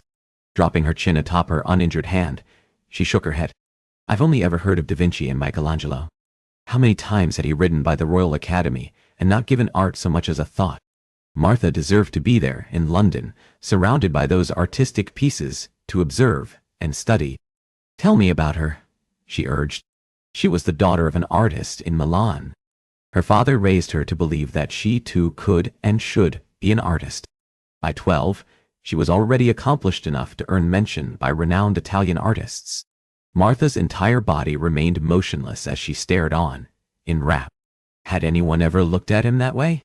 Had he ever given anyone reason to look at him that way? It was dangerously heady for a man who'd long since ceased to feel the effects of fine spirits and hedonistic pleasures. That a look from a woman should stir this, whatever this was inside. It compelled him to continue. Her work survives to this day, no less valuable or revered for her gender. How do you know this? She breathed. Oh. His neck went hot, and he coughed into his hand. I fear the truth will only humble me. I saw one of her portraits. Judith, with the head of Holofernes. It was a painting of a woman holding a head in her hand. To his tutor's horror, Graham had been endlessly fascinated and learned everything there was about that piece. Gory, graphic, horrific stuff. Her crimson brows drew together, the familiar suspicion darkening her eyes. No. How does a stable master come to know so much about female artists? Graham silently cursed himself to the devil. I wasn't always a stable master. She peered at him. You weren't. He'd been so focused on encouraging her own work and maintaining that slightly adoring glimmer in her eyes that he'd made a careless misstep. He flashed a wry grin. I served on the staff for a nobleman whose entire household was filled with those pieces, he said, not missing a beat, and I was so fortunate as to have the mistress of the household care for me when I remained a disappointment, a failure invisible to so many. She stared wistfully back. And you gave all that up? She murmured, searching his face. You traded all those opportunities and experiences away with the hope for more, he finished. Yes, I understand that, she said softly, glancing down at her hands. For a long time, creating my sketches, even knowing the world would never see them, was enough. For me. Somewhere along the way, it all changed. She sought employment. Only, she didn't speak of her skills in terms of her need for work. There's this feeling I have. She scrunched up her brow, searching and then finding. I don't know how to describe it. This feeling that can only come in creating something from nothing. The wonderment in her husky tones as she spoke so lovingly of her craft was no mere afterthought or detail in a home office file. Hers was a tangible joy that lit her eyes and scared the hell out of him for the unknown feelings it stirred. She didn't speak of money or security, but rather some intangible thing. Joy, he ventured. She shook her head. No. Peggy moment at her. It is different. It's equal parts wonder and frustration and exhilaration, all wrapped together. Have you ever felt anything like that?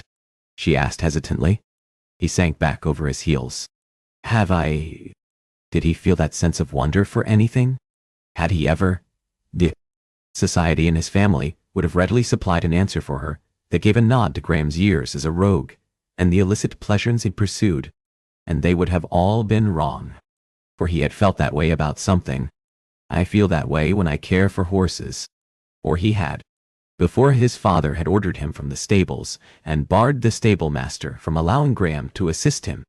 Disquieted, he shoved to his feet. Yes, you should retire. The morn comes. Her words faded as he stalked over to the shallow wood trough set into the top of a cabinet. Graham grabbed the nearest pot and dipped it into the trough. Filling it halfway, he carried it to the table and set it down. May I? He asked, reaching for her hand. She wet her lips and then nodded once.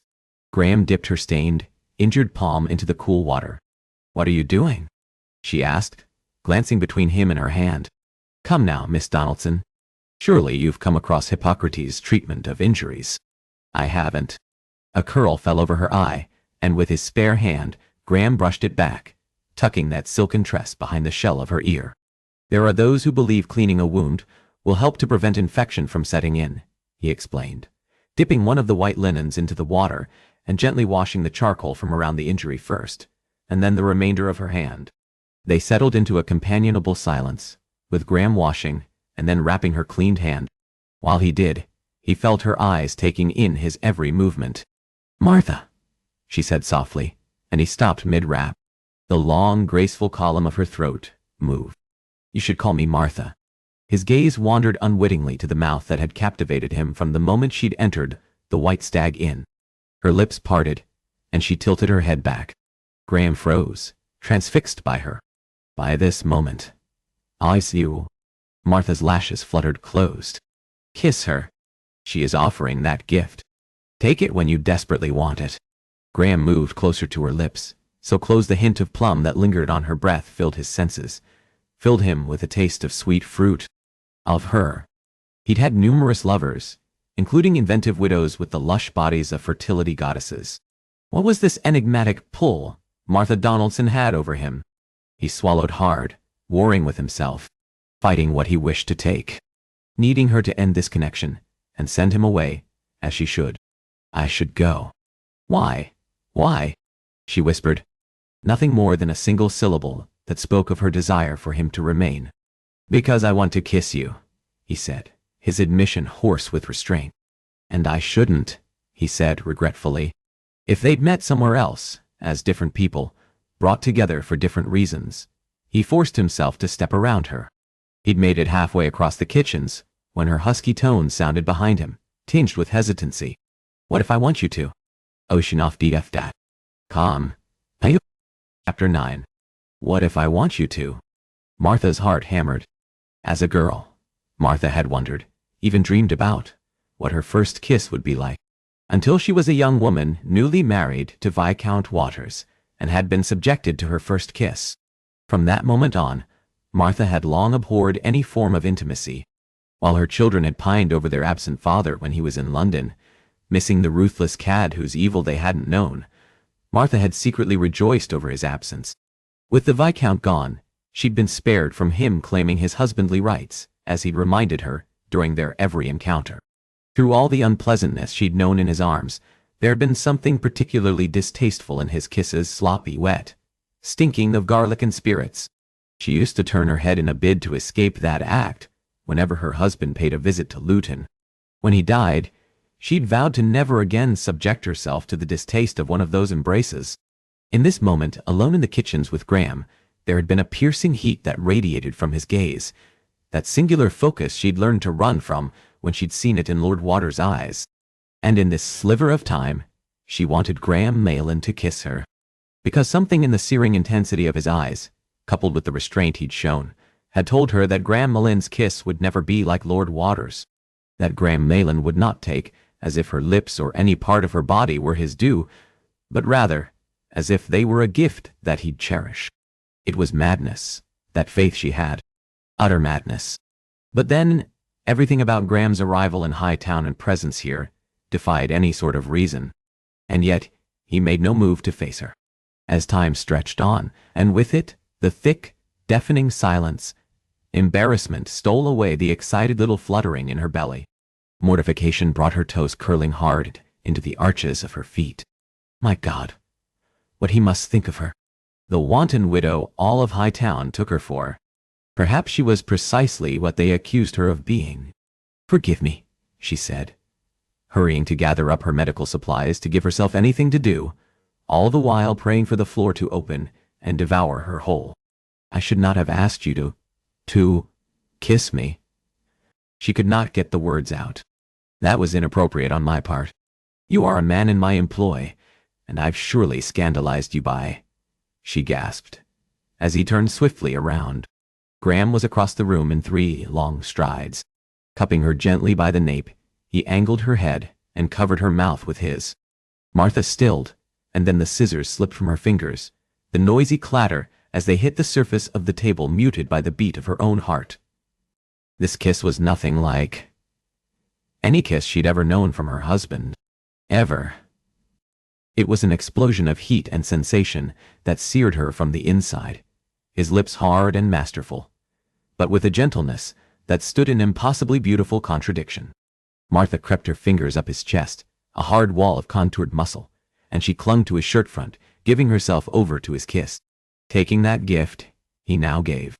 He tasted of peppermint, unadulteratedly pure and crisp and heady.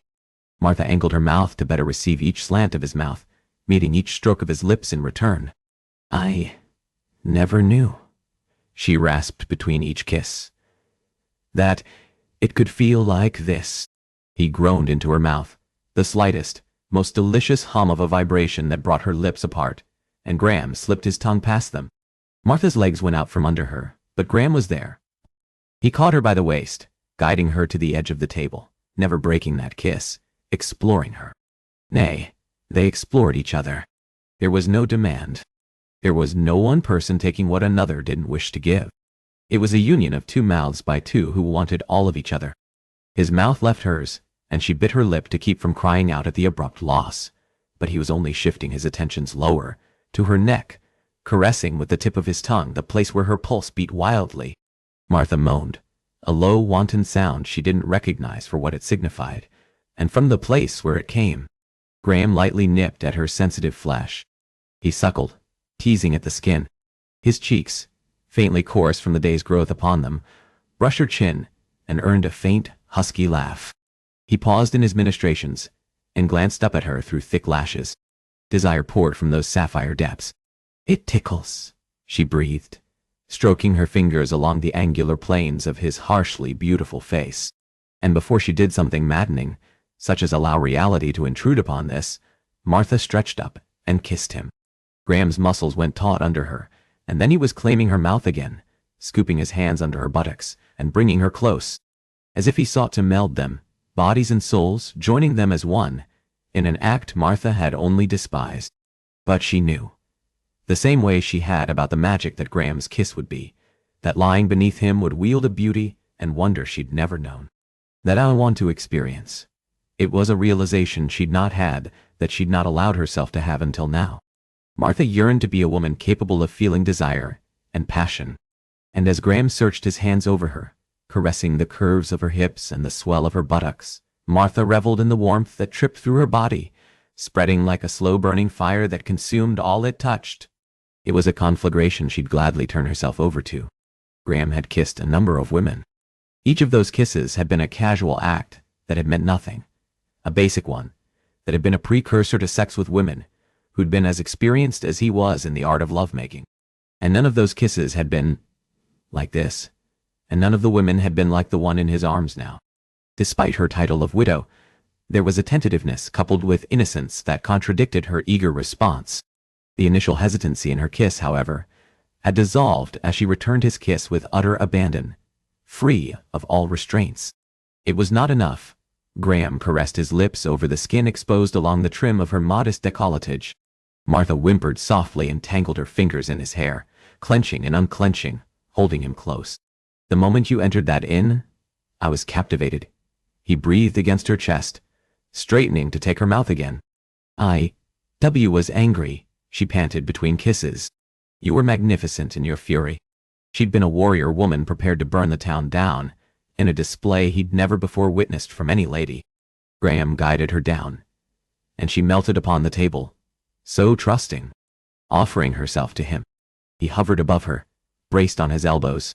His breath came hard and fast. Oh, God. Please do not let this be the moment to develop a damned conscience. She yearned for this as much as he did. Uncertainty flashed in Martha's expression, and she stared at him through eyes hazed with desire. Whoa, what is it? His gut clenched. All he needed to do was draw her gown and undergarments down to expose that luxuriant cream-white skin. The hint of plum that lingered on her breath filled his senses, filled him with a taste of sweet fruit. Of her. Beckoning. Graham moved closer to her lips. Oh, and Whitworth? I was ordered to give you one more instruction about your assignment. Do not go seducing the young woman. Bloody hell. Graham squeezed his eyes shut and reluctantly drew himself away from everything he wanted. Lord Helling's orders pounded at his head, and he placed several much-needed steps between him and Martha. I should not have done that, he said, his voice rough with unsated desire. Martha lay sprawled for the span of several heartbeats before hastily shoving up onto her elbows. Of course, she said quickly. Her cheeks still flushed with the hint of unsated desire. She scrambled to her feet. Her hands shaking, Martha adjusted her garments, tugging her gown back into place, smoothing her skirts, straightening her hair. All the while, she avoided his gaze like he was that serpent-headed devil Medusa who'd freeze her with a single look. I'm sorry, she said on a rush. I should not have. He closed the space between them and touched a finger to her lips. He'd not have her apology. I am the one who owes you an apology, he murmured, stroking the pad of his thumb along her cheek. I should not have kissed you. Graham tipped her chin up, angling her gaze to his. So their eyes met. Yet, I have no regrets. I'm not any sort of gentleman that I would regret any of what we shared. With every ounce of restraint in him, Graham released her. Collecting the strips of fabric that, at some point, had fallen to the floor, he tidied up the kitchen table. I can do that. She made a hasty grab for those items. I have it. When he'd finished, Graham made to leave. Graham, she said, taking ownership of the name he preferred and none had ever used. Wrapped in her low, husky tones, none would ever be able to command that name the same way she did. He made himself face her. Thank you, her cheeks pinkened for caring for my hand. You needn't thank me. Leave. He'd blurred too many lines between them. In this instant, he stood before her with weakened defenses that challenged the vow he'd made to the brethren and his superior before he'd gone off on this assignment.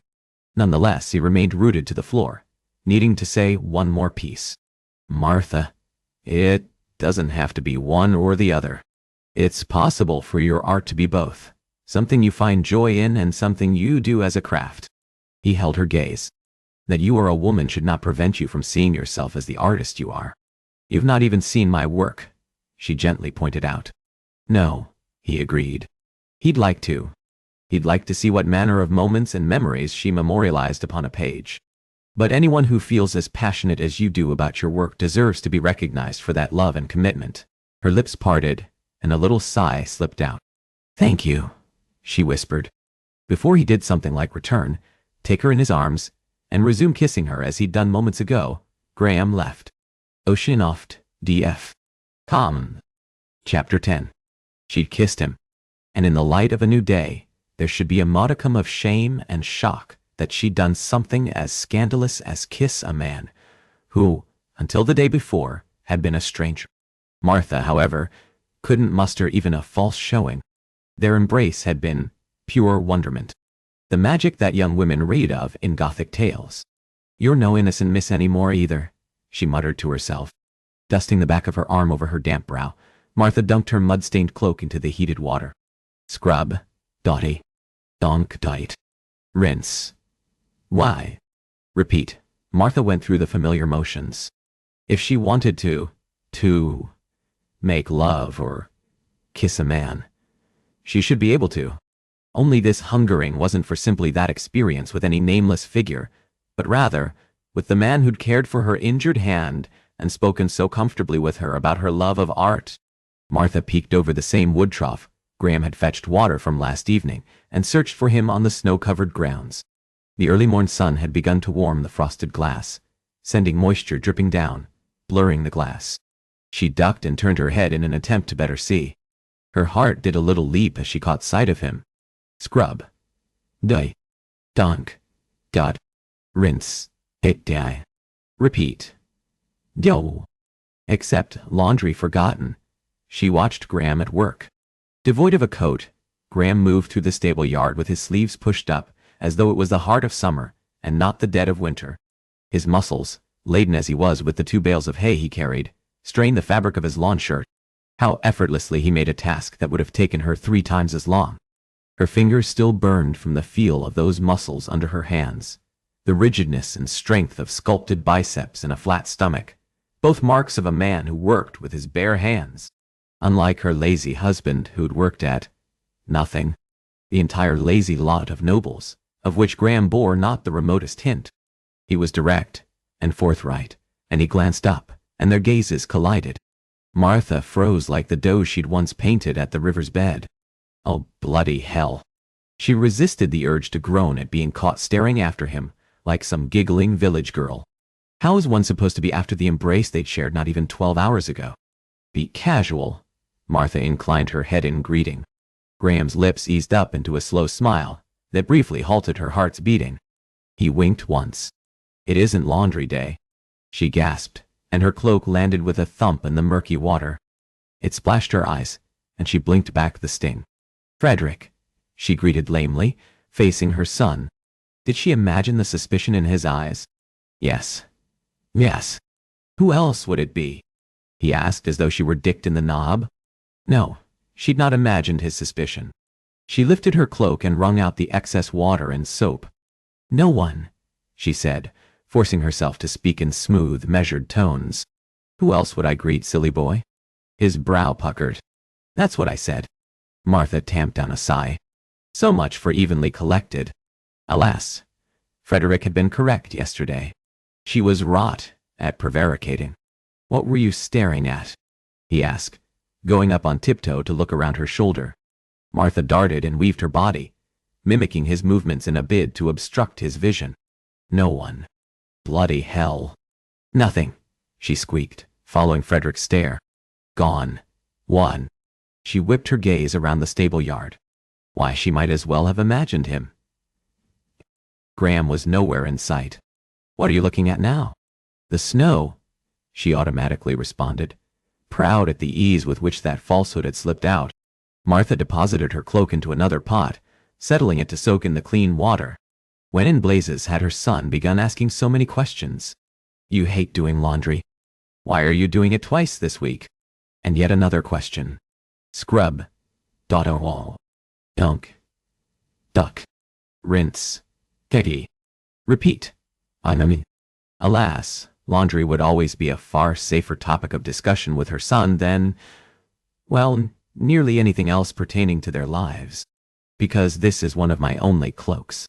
Because the other was coming undone at the seams. Reaching behind her, she ruffled Frederick's hair. Because it requires laundering given our carelessness this week. The days of her possessing multiple cloaks of fine quality had come and gone. "I wasn't careless," he said with a bluntness only a child could manage. "You're the one who fell." She stopped mid-movement. Frederick's small trousers and her fingers sent water dripping all over the floor. He'd become increasingly belligerent. The resentment that had simmered in his eyes since his father's death and grandfather's imprisonment had boiled over into his speech. "Very well. You're the more careful one." "How do I explain these, then?"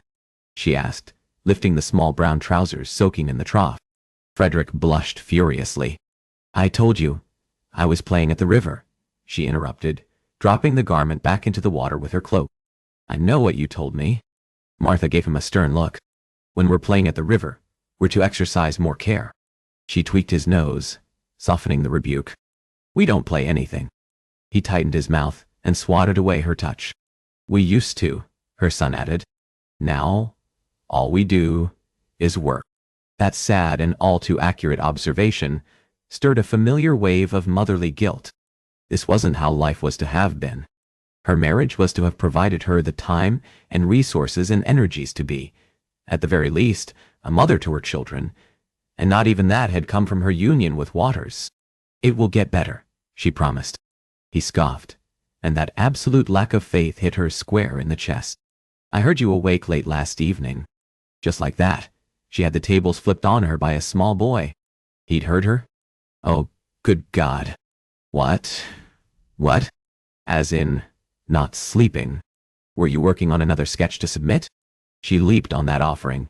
I was. His eyes narrowed, confirming he knew more. For a bit, she modified.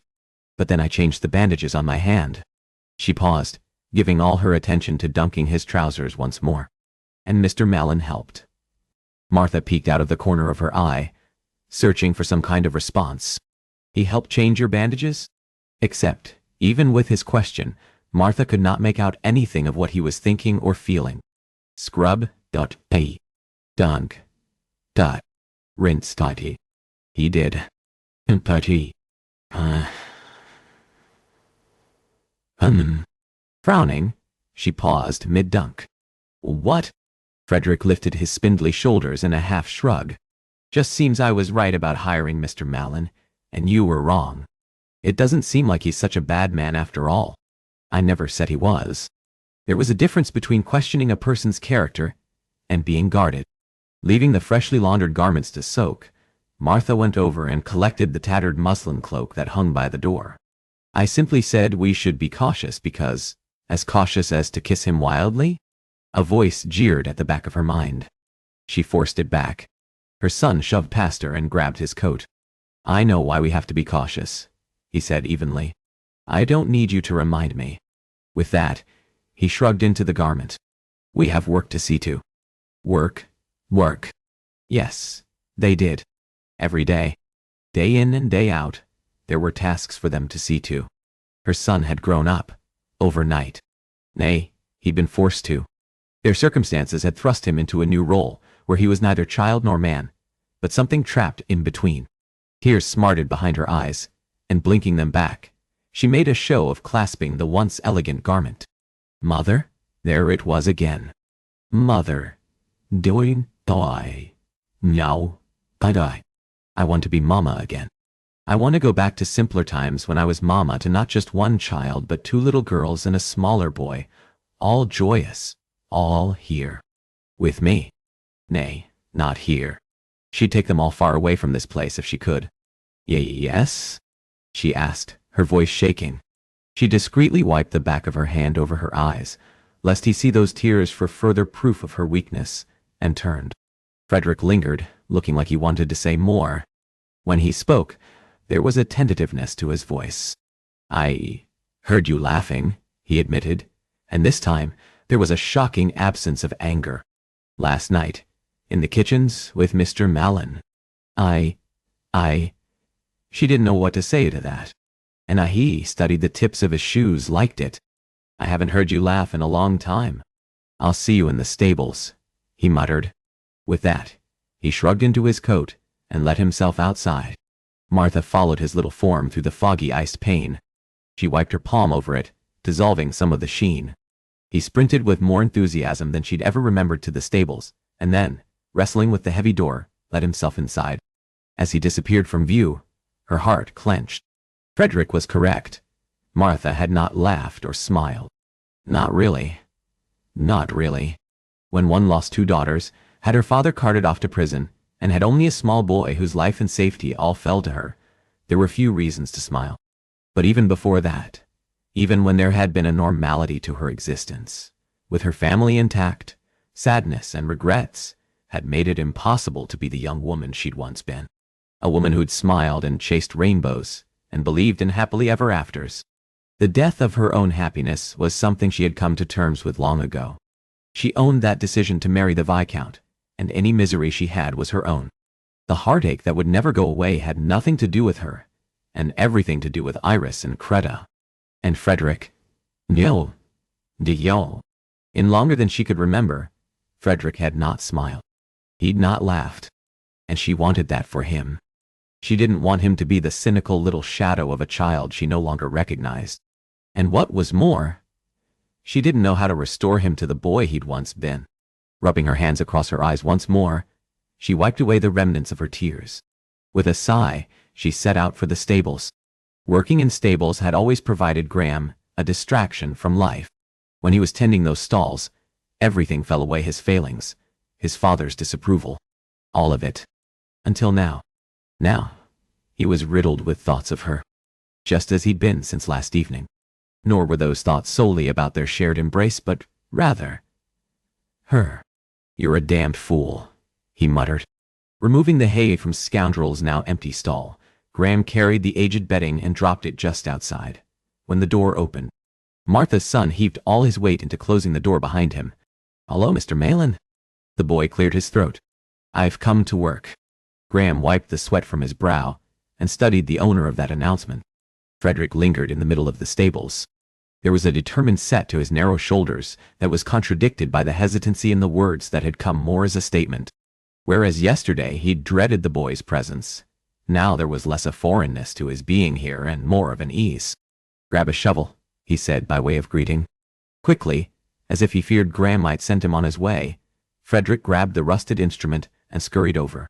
"Now, the first order of business in overseeing a stable is the horses need to be fed, stalls mucked out, and then the horses groomed," Graham elucidated. By the disorderly state of the stables and grounds, not much of any order had been followed by the Donaldsons. It was as if the boy had flitted from task to task without ever successfully accomplishing one. That is the schedule that a stable master sets and follows. "I'll start." The door opened once more, dousing the stables in the sun's light and illuminating the crimson-headed beauty who stood there. The morning rays played off the bright hues of her hair. Graham froze. He'd never given much thought to the color red.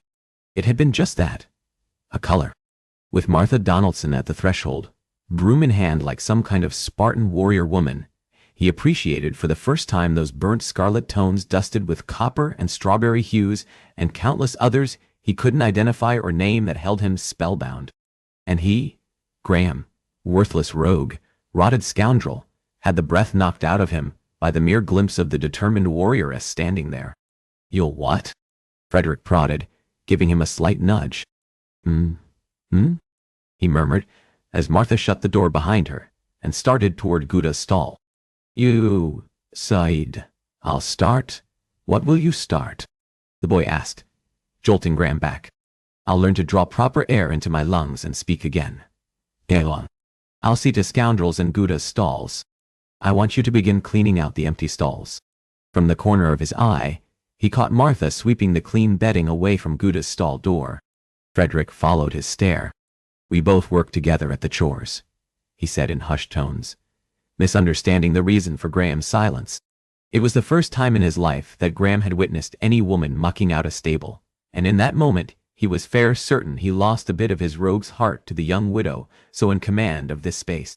And yet, she deserved more. Her cloak indicated she'd once been a woman who'd enjoyed greater comforts and privilege, and now tended this stable because she had to. Graham squeezed the boy's shoulder.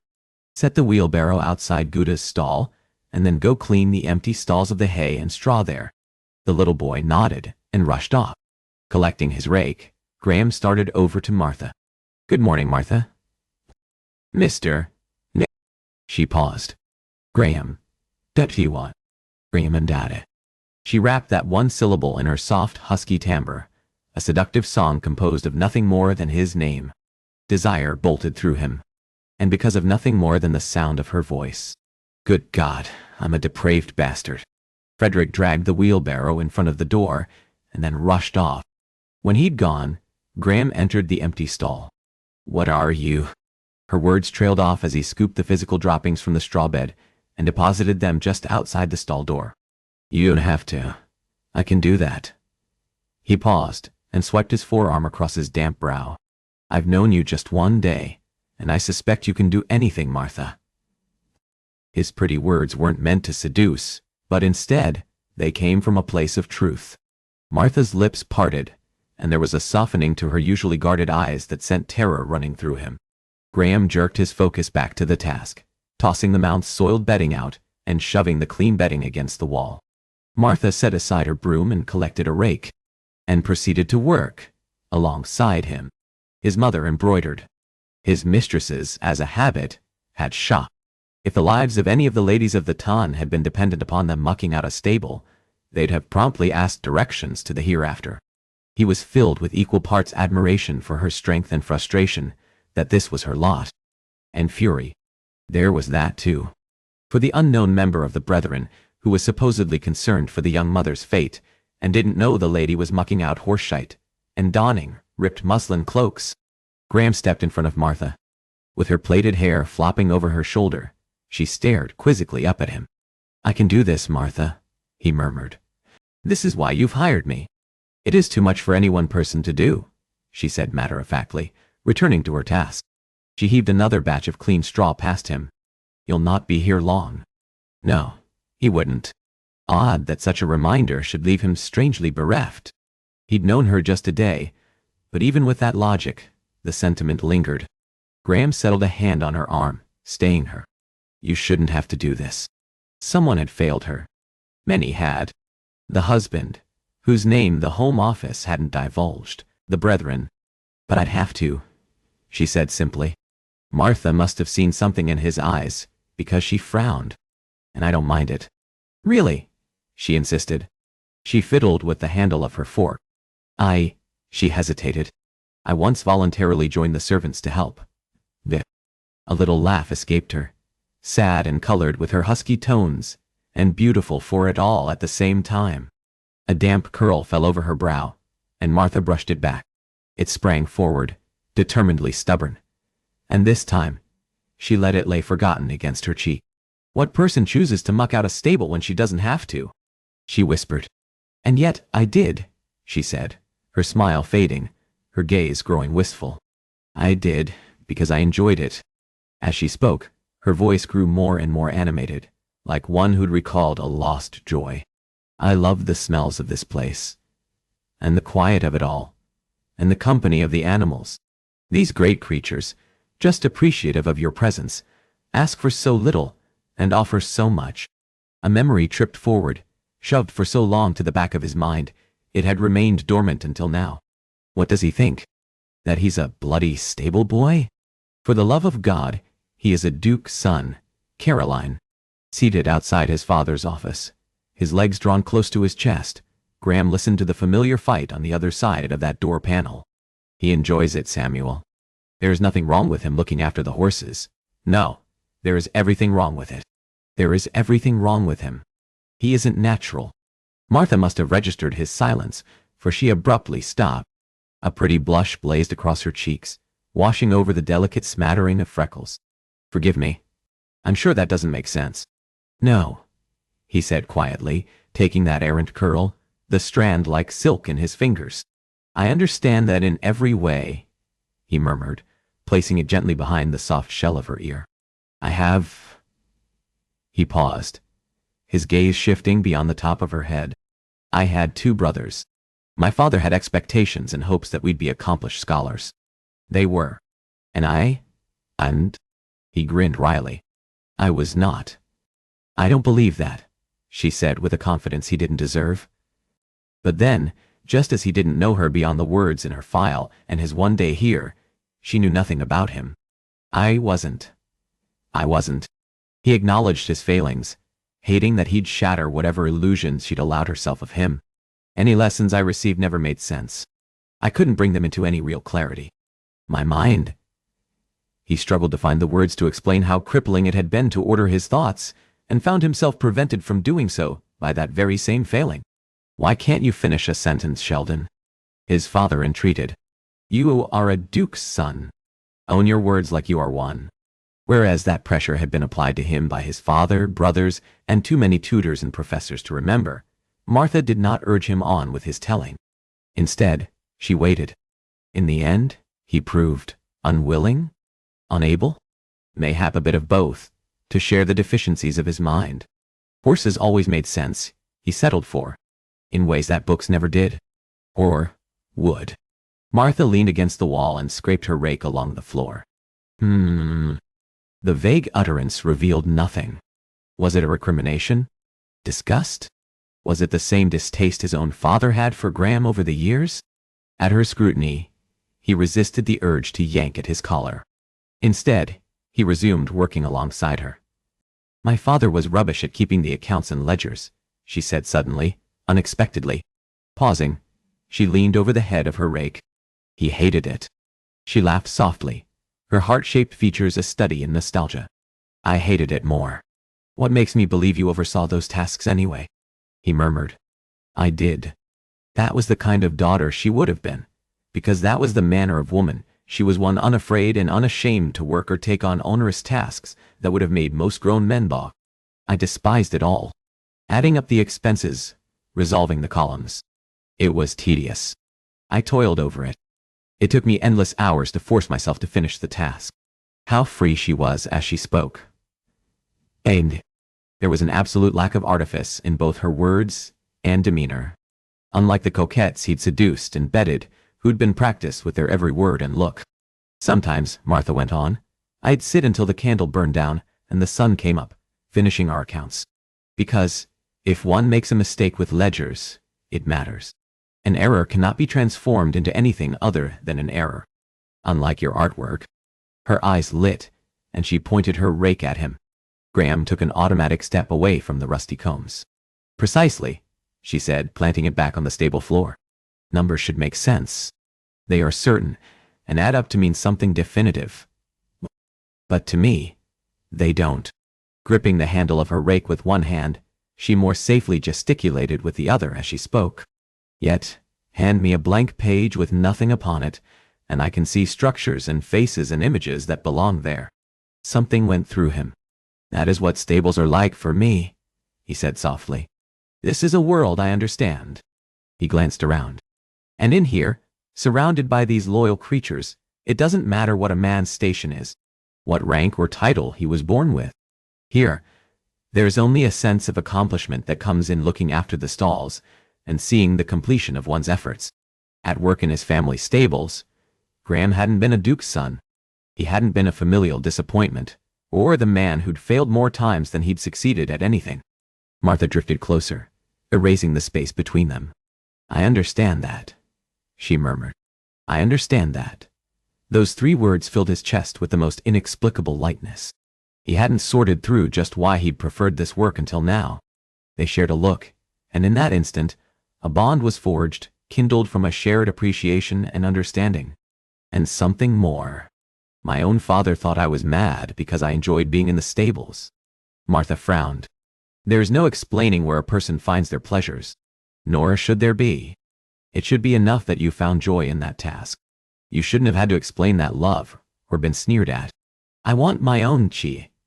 She stared back with stricken eyes and shook her head. Graham furrowed his brow. My child, she finished, her voice threadbare. I want my child to find and celebrate happiness, wherever and whenever he might find it.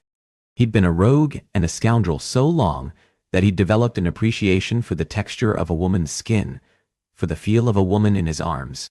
Only now he was captivated, in ways that made a mockery of all that past rakish admiration, by a young mother's devotion to her child. My mother has always been of a like opinion, he finally admitted, absently raking the clean hay against the wall. In the end, my father, however, always had his desires obeyed. Martha drew in a shuddery breath. That is something I understand, at every level and in every way. As she quietly resumed raking the corner of the stall, Graham gripped his own rake hard. The details surrounding her marriage are irrelevant. Whitworth. Mr. Donaldson? He asked, even with his superior's order blaring loudly in his mind. Mr. Donaldson was my father. She slowed her back and forth strokes of the rake, and then stopped altogether. Mr. Barrett was my husband. It was a name she loathed so much she'd ceased to go by it. I'm finished, Frederick called out from another stall, and Graham silently cursed the interruption. Splendid. Martha beamed. Run ahead and brush down Gouda. Dot. She stared on as the little boy sprinted off, until the door had closed and she and Graham were again left alone. Her smile dipped, and silent as the grave, she returned to her work. I don't want to feel anything for this family. I don't want to feel pity or pain or regret or anything. All those emotions went against every lesson and code of not only the brethren, but also what he had learned about self-preservation. To allow oneself to feel only brought a person pain. He'd had enough of that sentiment, that he'd never subject himself to all that went with it. And Mr. Barrett was a disapproving father? Mr. Barrett was a self-absorbed father, she clarified tightly. He didn't see Frederick, and when he did, he was only interested in him as Frederick's presence could benefit his needs or wants. Get me this, Frederick. Get me that. Get him gone. What would it have been like for a woman to be married to a man such as that? He did not help, then, around the stables? He asked, even as he already knew. A laugh gurgled up from Martha's throat. He couldn't have identified a mucking rake if someone had held it to his nose. So, how did a woman who enjoyed the simple pleasures to be found in the stables come to be married to a man such as that? My father trusted it was the best match for me, she explained. And I trusted my father. And it was the last time I freely trusted anybody. Martha looked to him, and for the span of a heartbeat, her piercing gaze on him, he thought she knew. He thought she knew that his being here was no chance meeting, and that even now she was calling him out for the impostor he was. Then some of the tension went out of her. She smiled. You have been the first I've allowed myself to trust. She laughed quietly. I didn't believe you were a stable master, but rather a man with dishonorable intentions towards me. Guilt stabbed at him. I finished, Frederick announced as he drew the door open and let Gouda into one of the empty stalls. This time, with the boy tying up the mount, Graham gave thanks for the intrusion. Here, Martha called out, and her son trotted over. She handed off her rake. I have to finish the laundry. Help Mr. Mallon. She went to drop a kiss on his cheek, but the boy angled his head away, and her lips merely grazed the air. Yes, her leaving at that moment was safer. With her revelations here, and the evidence of how she'd lived, she'd left him at sea. What should I do? Frederick asked when they were alone. Gouda requires fresh hay. The boy scrunched his mouth up tightly. She already has straw-that wool. I filled it yesterday. There's a difference between straw and hay. Setting aside thoughts of Martha, and instead focusing on the safe, familiar topic he'd learned at the hands of his family's stable master, Graham explained. Hay is for feed, straw is for bedding. Setting his rake down alongside the trough, Graham dropped to his haunches. Here, he said, and Frederick joined him. Straw and hay both begin as a field crop. Dada. He held up a stalk, and Martha's son took the piece, studying it. Hay is the entire harvested plant and used as animal feed. Timothy, rye, alfalfa, wheat oats are all intended for consumption. Graham turned over another stalk for the boy's inspection. Straw is the stalk after the grain or seeds have been harvested. There's little nutritive value for a horse there. See how dried out it is? He asked, gathering straw from the floor. He crushed it in his hand. We want to change Gouda's bedding daily. It gives her a warm, clean bed to rest on. It protects her joints and legs. How do you know all this? Frederick whispered, awe underlying the question. I had a good instructor, Mr. McNair, the groom who'd served Graham's mother's family, and then shifted over to the Duke of Sutton's stables when the couple had married. In some ways, he'd been more of a father than Graham's own. Old Mr. McNair, who'd died too young and been replaced by another who'd been of a like opinion to Graham's father about a duke's son being underfoot. Graham hadn't allowed himself to think of McNair in more years than he could remember. Uncomfortable with the emotion that memory brought, he came to his feet. He fetched his rake and resumed his earlier work. You should then his ears caught it. The faintest of sniffles. Oh, bloody hell. His palms went moist and coward that he was. Graham continued raking, hoping he'd been wrong. Hoping that hint of sound belonged to the hay scraping the floor. Or Gouda's whinny. Or sniff sniff. Bloody hell. There it was again. He forced himself to turn. Frederick stood precisely where he'd left him. Silent, tongue-in-cheek, somber, biased. Even when life had been the most miserable for him, Graham had never been either of those. He'd been unruly, wild, garrulous, but he'd never been quieted by his tutors or his stern duke of a father. His brothers, though they'd exercised some restraint, had also not been the subdued, colorless heirs and spares that one would expect from most ducal sons. This boy, Frederick, and his demeanor and everything about him were alien to him. "What is it?" he asked, setting his fork down. Martha's son clenched and unclenched a little fist around the handle of his shovel. All the while, Graham remained silent, allowing the boy the time he needed. Frederick slashed his spare hand through the air. "I don't know how to care for any of this. That's why it's a mess. It's why I don't know the order to do things, or how to properly care for a horse.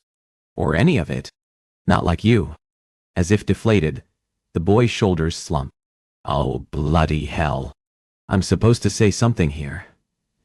Had Graham been presented with a woman in a diaphanous gown, or actress just finished with a performance, he would have known precisely what to say. But the person before him was a child, and the extent of Graham's experience with children was non-existent, reserved for the time when he had been 1 year ago. "Frederick?"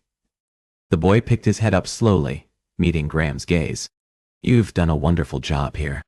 The upkeep of a household is great for anybody, let alone a boy and his young mother." "I didn't help before," he said, his voice threadbare. "My mother did it all. We had servants.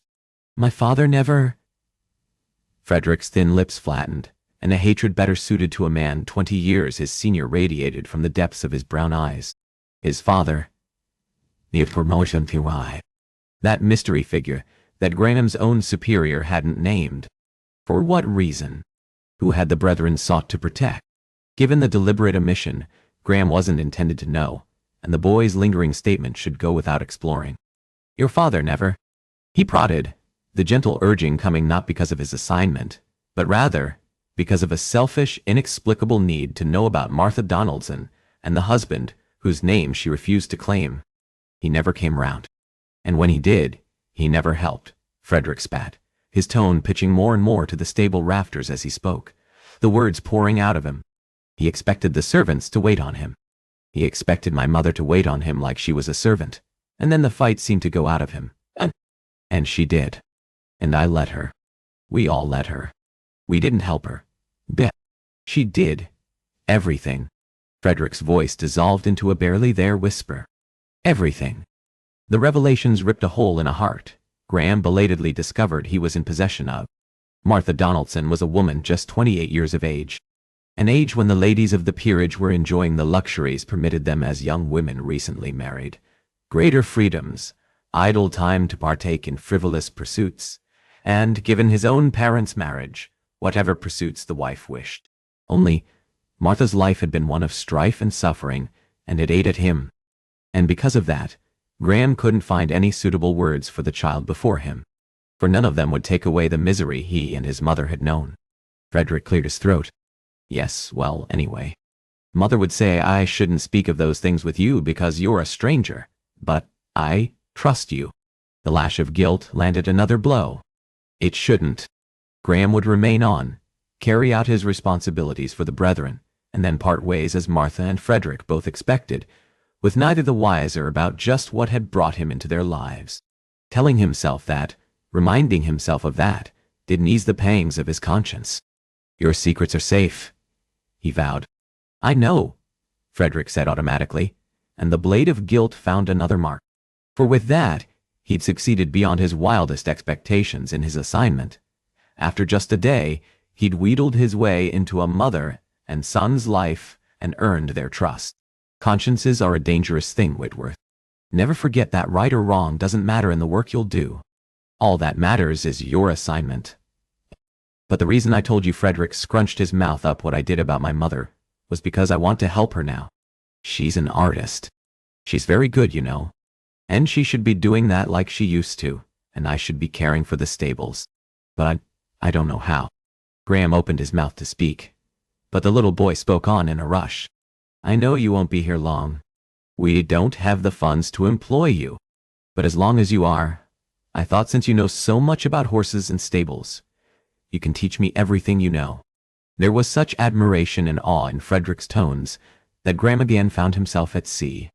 Nothing he'd done had earned the awe or appreciation of anyone. His mother loved him, but none had seen Graham Whitworth as being in possession of any skills of worth. Hell, even the Home Office had passed him over at first. I'd be honored to, he said, his voice slightly hoarse. Frederick's lower lip quivered so faintly that had he not been studying the boy so closely, Graham would have missed it. And in that instant, as regret tugged at him, he wished he hadn't been looking. Because the last thing he needed, the last thing he could afford, was to care about or worry after a little boy with anger simmering under the surface. Frederick, look at me, he said. When Martha's son met his gaze, he spoke. Everything you do here on the farm is valuable and a help to your mother. One task isn't more important than the other. You've done wonderfully in the role you have. When it should have been the rotted Mr. Barrett who'd not only seen to the upkeep of the farm, but who should have seen it settled in his death. And I promise, anything you want to learn, anything I can teach you while I'm here, I will. The boy brightened. Thank you, Mr. Malin. As Graham and Frederick Donaldson went back to ordering the stables, Graham, who'd lamented his assignment, now found himself dreading the day he left Martha and her son. Oceanoff DDF. Comes. Chapter 11. Since she'd been forced to send away her family's handful of servants, all to preserve funds, Martha had mourned the time she no longer had to sketch. It had been one more aspect of her life that had changed. Instead of creating her artwork during the day as she'd done as a viscountess, she'd instead had to wait for the late night when all the day's chores were completed and Frederick was abed. Except, by the time the house was still, exhaustion set it, so that even the pleasure of creating lost out to her body's need for sleep. Now, with the addition of Graham, an all-purpose servant, she at last had that coveted gift, and could not bring herself to focus on her artwork. The bread recently removed from the ovens, and now cooling on the counter, Martha stared out the window. Graham and Frederick were escorting Gouda from the stables, drawing her to the middle of the stable yard. As the unlikely pair talked, Graham tied the mount with a quick release knot. With him focused on that task, Martha freely observed him at work. Had she truly doubted that he sought work as a stable master? After his first day on her family's property, she'd conceded he possessed a greater skill and mastery around the farm than any of the servants previously employed by her father.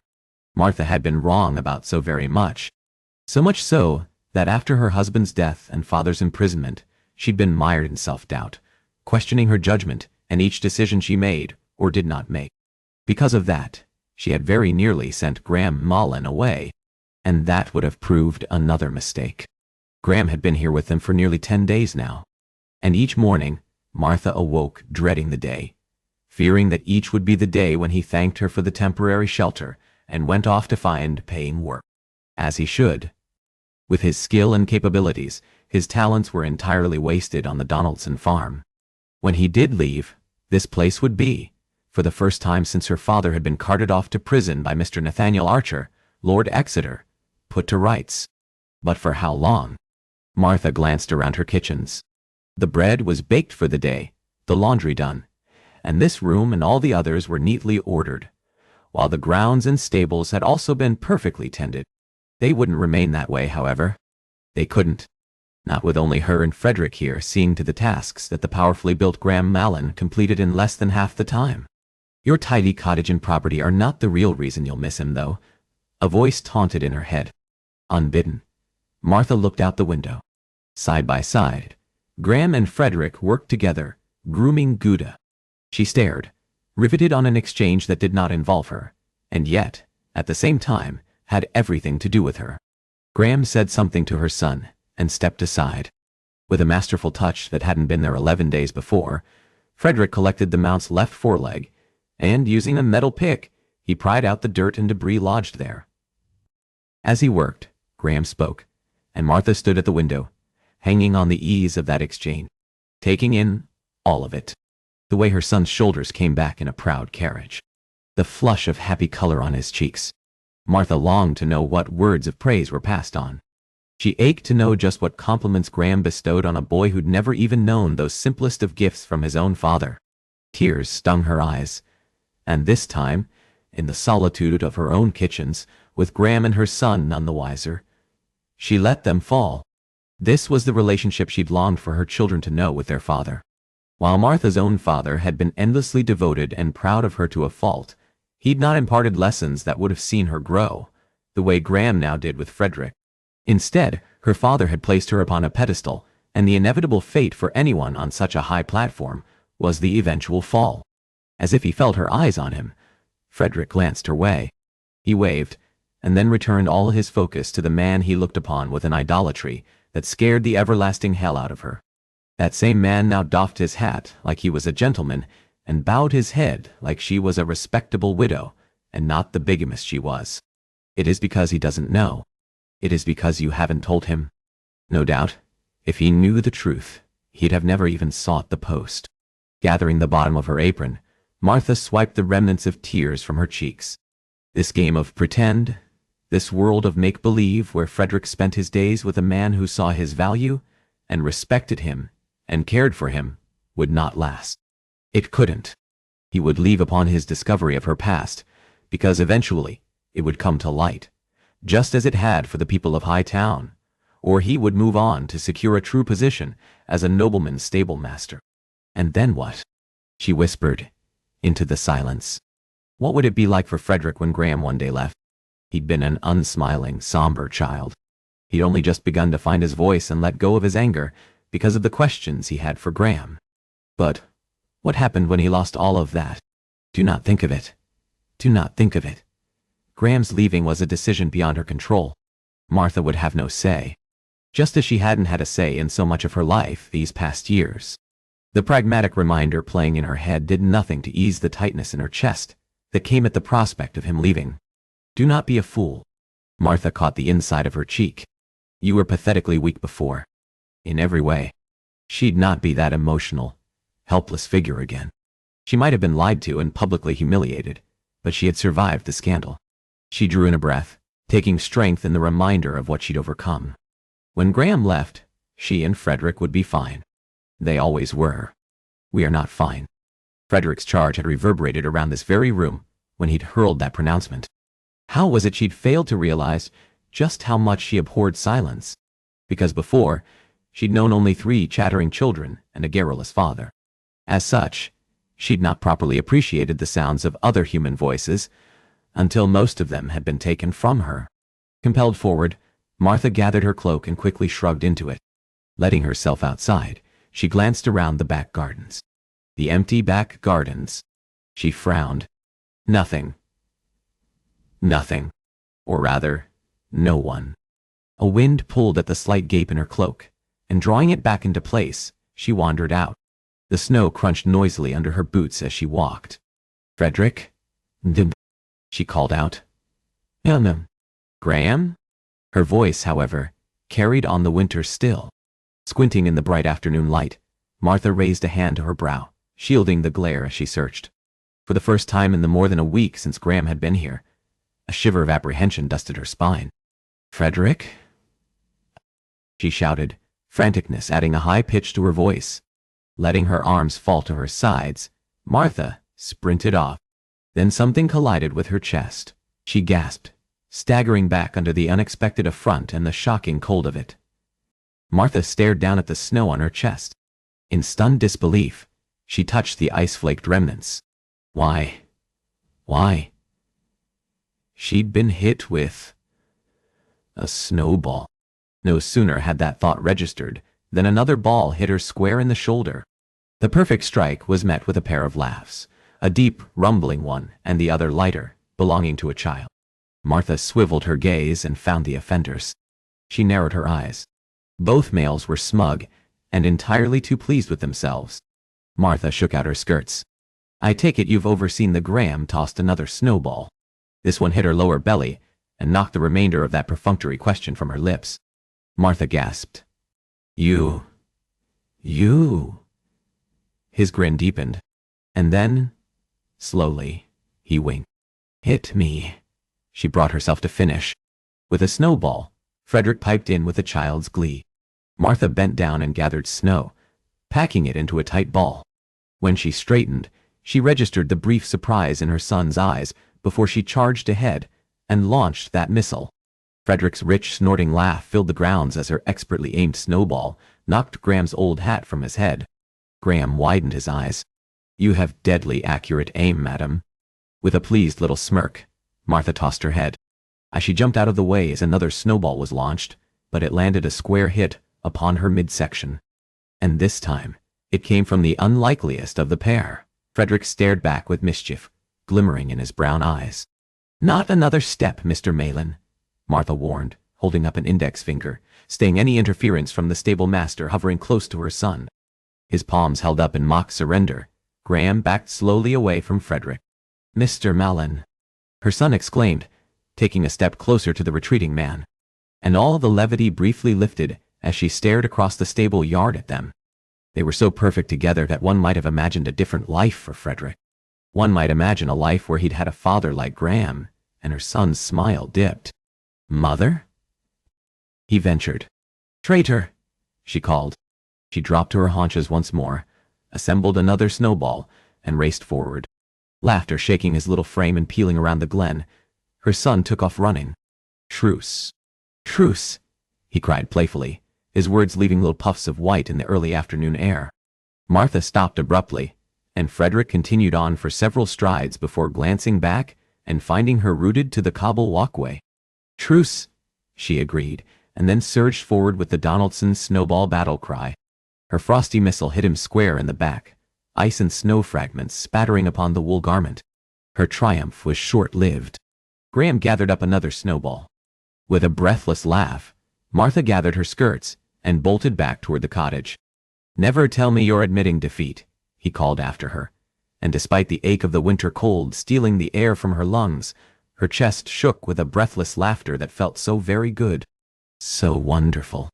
She'd not remembered what it had been like to frolic in the snow and run about for no purpose other than joy and pleasure. "You'll never catch me, Mama." Martha stumbled as Cretta's bell-like giggles pinged around her mind, so tangible they seemed to linger in the high town air. Her heart squeezing, Martha stopped, her back presented to Graham and Frederick. A wave of desolation and grief battered at her, its immense pull threatening to drag her under. She stared blankly down the remainder of the cobbled path, at the dry stalks where flowers had grown that summer, deadened flowers that at one time had been picked lovingly and handed over. "Oh, God!" Absently noting Graham's vague query behind her, Martha ripped her gaze from the gardens and forced it downward to stare at the ice and snow upon her wool skirts. Her throat moved painfully from the emotion stuck there. She hadn't been hit with a snowball or thrown one since before her father had gone, back when her daughters were here. In their absence, she'd not allowed herself those pleasures. Because where was the fairness in that? Where was the rightness in a mother moving on and finding any happiness after her family had been torn asunder by mistakes she had made? And yet, how easily she'd allowed herself to just forget, to play snow games with Graham Malin and her son. "Mother?" Frederick was saying. She forced herself back around. "I've work to see to," she said, fighting to steady her voice, fighting to not think of those two little girls she'd sell her soul 10 times to Sunday for. But hadn't she already? Hadn't she when she'd sent them away to preserve their reputations and save them from the mire that Martha had made of their existence? "I have work to see to, Frederick," she said again, her voice flat to her own ears. "As does Mr. Malin," she added for the man responsible for her momentary lapse, in guilt, in focus. Her son's face fell. Even with the distance between them, Martha detected Graham's thick black lashes sweeping down, obscuring his piercing gaze. Frederick let the snowball in his hand drop to the ground, where it broke apart noiselessly. Jerking his head forward, he dashed off, retrieving his previously abandoned shovel. Martha caught the inside of her cheek, wanting to call out to him, wanting to redo the moment so it didn't end with Frederick's usual sadness, wanting to be everything she should be, not just for him, but for all her children. Instead, as he let himself into the stables, closing the door behind him, she was presented once again with the reminders of all her own failings where her children were concerned. Unable to protect them. Unable to see them all simultaneously happy. unable to feed them. While I play, while I engage in a child's games, the same ones I had with not only Frederick but Creta, and there was a faint whirring in her ears. Splat. Nah. Martha jerked in startled disbelief. Her mouth moved, no words coming out as she stared at her snow-covered cloak. I said we are done here, Mr. Oomph. Another snowball killed the question, this one grazing the top of her hood, sending it falling back so that snow landed in her eyes. Sputtering, she blinked the blurred remnants back. It is time we both return to our work, she gritted. She gasped and, this time, ducked out of the way in time as Graham sent another missile flying. It hit the wood panel, exploding behind her. Martha straightened. That is quite enough. Apparently, he was of a dissenting opinion. She jumped out of the way, just as Graham hurled another snowball at her. What in blazes was he doing? Have you gone mad? Oceanoff, BDF. Com. Chapter 12. The charge of madness was not a foreign one, as it had been aimed at Graham many times before. As a boy of 10, he'd listened in on his parents' late-night conversation, in which his father had spoken with the Duchess about his fears that Graham was not right in the head. That had been the first time he'd heard the word madness voiced aloud to describe him. The moment had frozen him outside his Grace's bedchamber doors. He'd been riddled with a terror that came with that nervous query from a duke who admitted weakness to none, coupled with Graham's own worries for having possessed a like fear. In this instant, with Martha snapping her skirts free of the snow residue clinging to them, a different type of madness held him in its grip. "What are you doing, Mr. Mallon?" she demanded. Her voice dissolved into a little squeak as he stalked over. "Mr. Mallon?" he countered. I hardly think, given our embrace, that she slapped a finger to her lips. "Hush," she ordered. With furious steps, Graham lengthened his stride. Martha staggered away from his approach, and her back knocked against the door, rattling the oak panel. Graham expected her to turn on her heel and disappear inside. He should have known better where the stubborn minx was concerned. Placing her hands on her hips, Martha met him the remaining distance and braced her legs in a wide, battle-ready stance. "I already indicated I have work to see to. In case it has escaped your notice, madam, you are always working." The winter air had stained Martha's cheeks with bright red splotches. "I assure you," she said in crisp tones, "that the Queen herself couldn't manage. I know precisely how I spend my time. Tending to the laundry, cooking, caring for the grounds and stables. She did more work than any man ought, let alone a young widow on her own." And his fury only burned all the deeper at the brethren for failing to see her cared for. Graham, however, focused on the easiest source of his ire, the woman who stood before him. Graham folded his arms at his chest. "I trust you've also noted how much time your son spends working?" It was not a question. Her cheeks fired all the more red. That effectively silenced the minx. For a moment. "How dare you? I don't need you informing me on how my son spends his time. Mr. Someone should," he shot back. He'd been that boy, stealing moments of pleasure where he could, escaping the reality that was his existence, only to have his father crush those all-too-fleeting pleasures. If looks could burn, she'd have cleared the whole of Hightown of its ice and snow-covered grounds. Martha shot a glance past his shoulder to the stables Frederick had rushed into, and when she trained those green-blue eyes back on Graham, she dropped her voice to a low whisper. "I know precisely how Frederick spends his days. He spends his days doing nothing of value, Caroline. He needs to be more serious like his brothers. Not everything is about his pleasure." Graham narrowed his eyes. "If you know that, then you wouldn't begrudge him a few stolen minutes of fun in the snow." Her features crumpled. Oh, bloody hell. He'd preferred her snapping and hissing to this. He'd never known what to do with a woman's tears.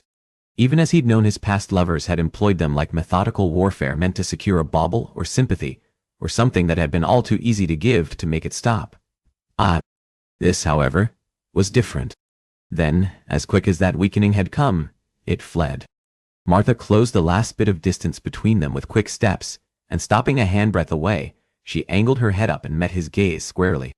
"Yes, I'm alive. We do work all the time, but it's because we have to. I have to. This farm, you saw what it was like when you arrived. What do you believe it will be like when you leave?" Graham's gut clenched. When he left, Her only hope for salvation would lay with the nameless member of the Brethren, doing right by her. And Martha Donaldson wouldn't be his business any longer. Graham's stomach muscles twisted all the tighter. But before he left, he'd have her realize she needed to allow moments of joy for her son and herself.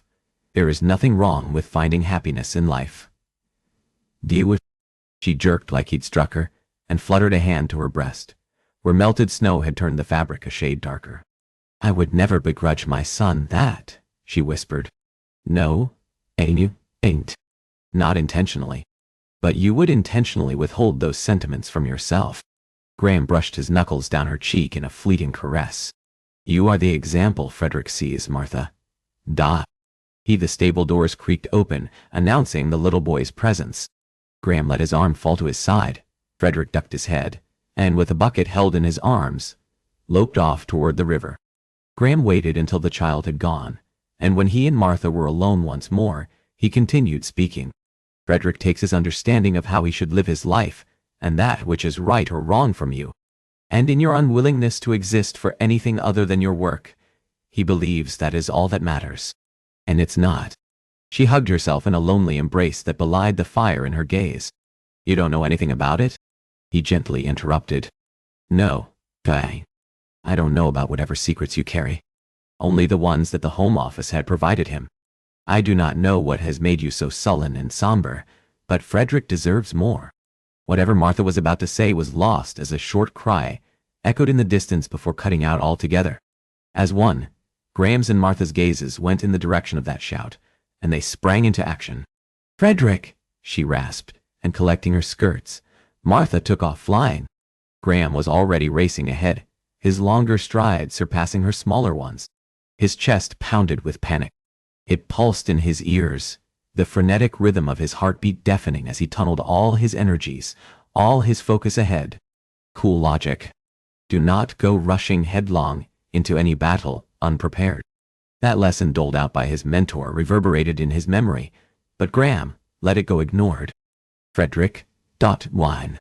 He tore through the copse, and then skidded to a stop at the sight that met him. Two children, nay, the boys were too old to be children. Mayhap near 16 or 17 years had Frederick between them. Both went white-faced at Graham's appearance. The taller, bulkier of the pair had an arm about the child's waist and a hand over his mouth.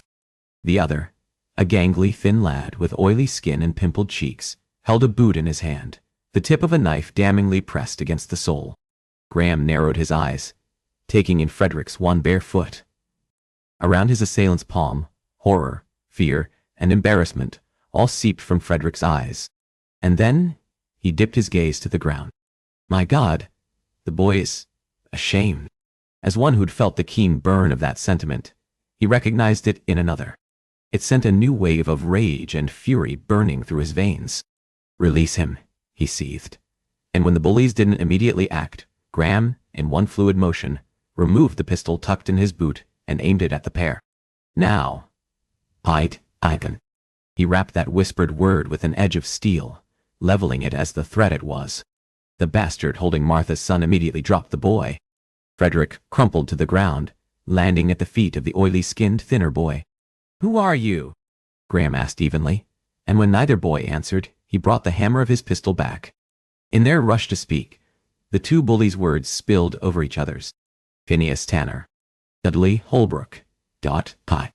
We weren't doing any. Graham leveled his gun at Dudley Holbrook, and the dark-haired, gangly young man with pimpled cheeks promptly wet himself. A dark stain spread on the placard of his breeches, even as his cheeks splotched with color. One. The painfully thin bully dropped Frederick's tattered boot, and it fell with a thump beside Martha's son. Just then, Martha came charging through the brush and jolted to a stop. From the corner of his eye, Graham caught her wide-eyed stare taking stock of the scene around her. Her gaze lingered for a moment on Graham's pistol. What is going on here? She demanded of the two bullies. I'm fine, Frederick mumbled, his cheeks red. I fell, he said unconvincingly.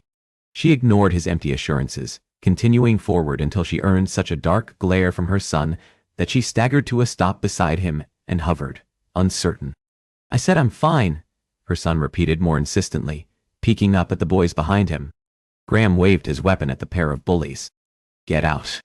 The command hadn't even fully left his lips before the young men went scrambling off. As soon as they'd gone, Martha dropped to a knee beside Frederick. Are you all right? She asked, running her hands frantically over his little frame. Did they hurt you? Her voice was breathless, her chest heaving from her exertions. Frederick gave her hands a hard shove. I told you I'm fine. Don't lie to me, Frederick, she pleaded. Surely you don't truly expect me to believe Dudley and Phineas, who haven't helped a villager in all of High Town, were good enough to help you. She grabbed his shoe and held it aloft. My God.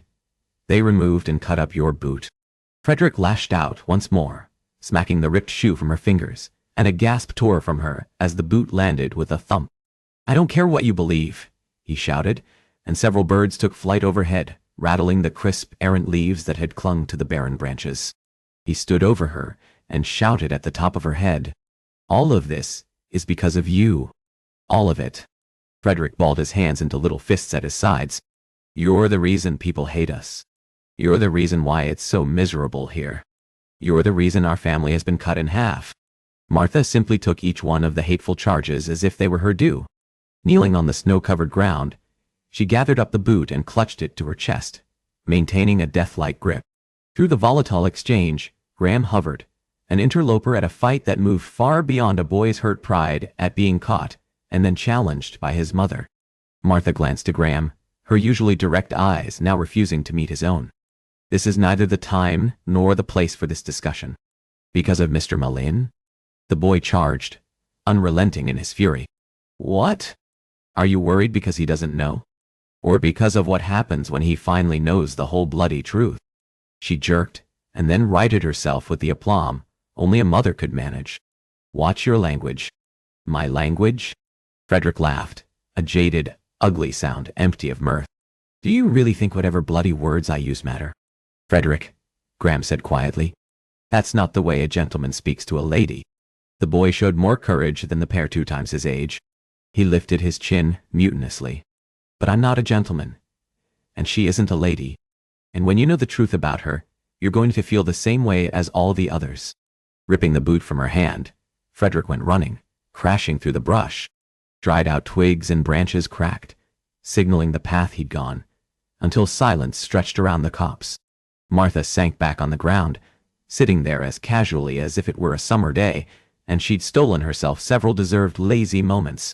Still hovering, Graham returned his pistol to his boot, and then to give his finger something to do, he doffed his hat and beat the article against his thigh.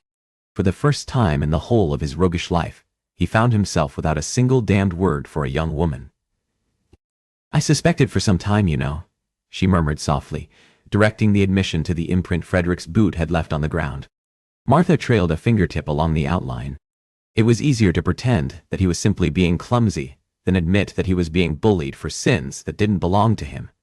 Her words trailed off. Those sins that her son had alluded to had likely been the reason she'd earned the concern of some member of the brethren. Do not let a person's pain matter. Do not let a person's pain matter. It should not. Ni en moi. It should not. Not personally. She was an assignment, and a previously unwanted one at that. As such, Graham should make as hasty a retreat as Frederick had. Instead, he found his legs carrying him over to her side. Graham sank down to his haunches. She looked up with surprise, lighting her pretty green-blue eyes. They've been bullying him. She voiced the truth aloud, and then her eyes slid shut. And I knew. Deep down, and not even that deep. I knew because... Martha shook her head. Graham rested a hand on hers, stilling the distracted trail her fingers made. Because, he murmured, urging her to have it said, because he knew she needed to say aloud whatever misery consumed her, and the angry boy who dashed off. Martha finally lifted her gaze to his. I knew because I'd found myself bullied enough times to recognize that it was happening to my own son. A pressure weighted in his chest. He'd come upon her on the birch path, face down in the mud. How many other times had she and Frederick found themselves so, with no one about to protect them, to defend them? And what would happen when he was gone? Would she be once more forgotten by the Home Office? The people of this small village combined cannot add up to your and Frederick's worth, he said quietly. A woman who worked as she did without complaint, and the son who toiled alongside her. A small, sad laugh spilled from her. You say that, but you don't know me. Not really. I know enough to know I'm right. And all of that understanding had come not from her file, but from their every exchange. Martha fiddled with her skirts. I married a man I had no place marrying. He was a viscount. Graham rocked back on his heels. A nobleman? He repeated dumbly. Of anything she might have said about her past or her marriage or secrets, that had been the least expected. She nodded once. A viscount. But his mind raced. Martha Donaldson was a viscountess, the wife of a nobleman, and likely that nobleman was a man Graham knew or had passed in some ballroom or club. This was her connection to the brethren then. And coward that he was, Graham didn't want to know the bastard's name. He didn't want to know the name of the one who'd given her children and known her laugh, and who'd failed her in every way. A restless energy thrummed to life, and Martha stood and wandered off to the shore of the slightly frozen river. He'd been strictly advised to allow Martha Donaldson her secrets. His superiors did not want him prying into her past. Graham, however, had never done what was expected of him by anyone. He started over to where she remained motionless, next to an ancient, gnarled oak tree. The hem of her skirts kissed the edge of the ice. At his approach, the long, graceful column of Martha's neck angled ever so slightly. Graham stopped beside her, standing shoulder to shoulder with her, staring out. And once more, he waited, allowing Martha her time and more, allowing her the choice to share what she would with him. Wind gusted along the shore, tugging at her cloak, and some of the errant brown leaves that had fought the winter's pull at last ripped from the branches overhead and fluttered forlornly onto the ice. He was a stranger to High Town, she said softly, at last breaking the quiet around them. Her voice carried on another gust of wind. No one had ever seen him before. While she spoke of that nameless, faceless him, Graham tried to imagine a younger, more innocent Martha, untouched by life's ugliness. Who would she have been in those days? Bright-eyed, no doubt, brimming with the same husky, unrestrained laughter that had left her lips as she chased him around the gardens. Was it love at first sight? Some foreign sentiment? Something green and insidious that felt very much like jealousy ran through him, which was preposterous. Him, jealous about this woman he'd known little more than a week, or any woman for that matter. The irrational sentiments were shattered. With him? Martha snorted. Hardly. I was just 16. She'd been all but a child. Nay, she had been a child. He was more than 30 years older, without a sliver of charm in his rotund frame. The air hissed between his teeth. 30 years. My God, the man could have been her father. And yet, you married him, he said, a statement that she answered like it was a question. And yet, I married him. Her voice was distant. My father thought it would be best. Graham's jaw tightened. Best for whom? He asked rhetorically, unable to keep the distaste from creeping into his voice. Ultimately, what fathers of all stations sought rank, privilege, or pride outweighed all. Ah, but he represented an escape from she, gestured to the tree-covered landscape all of this.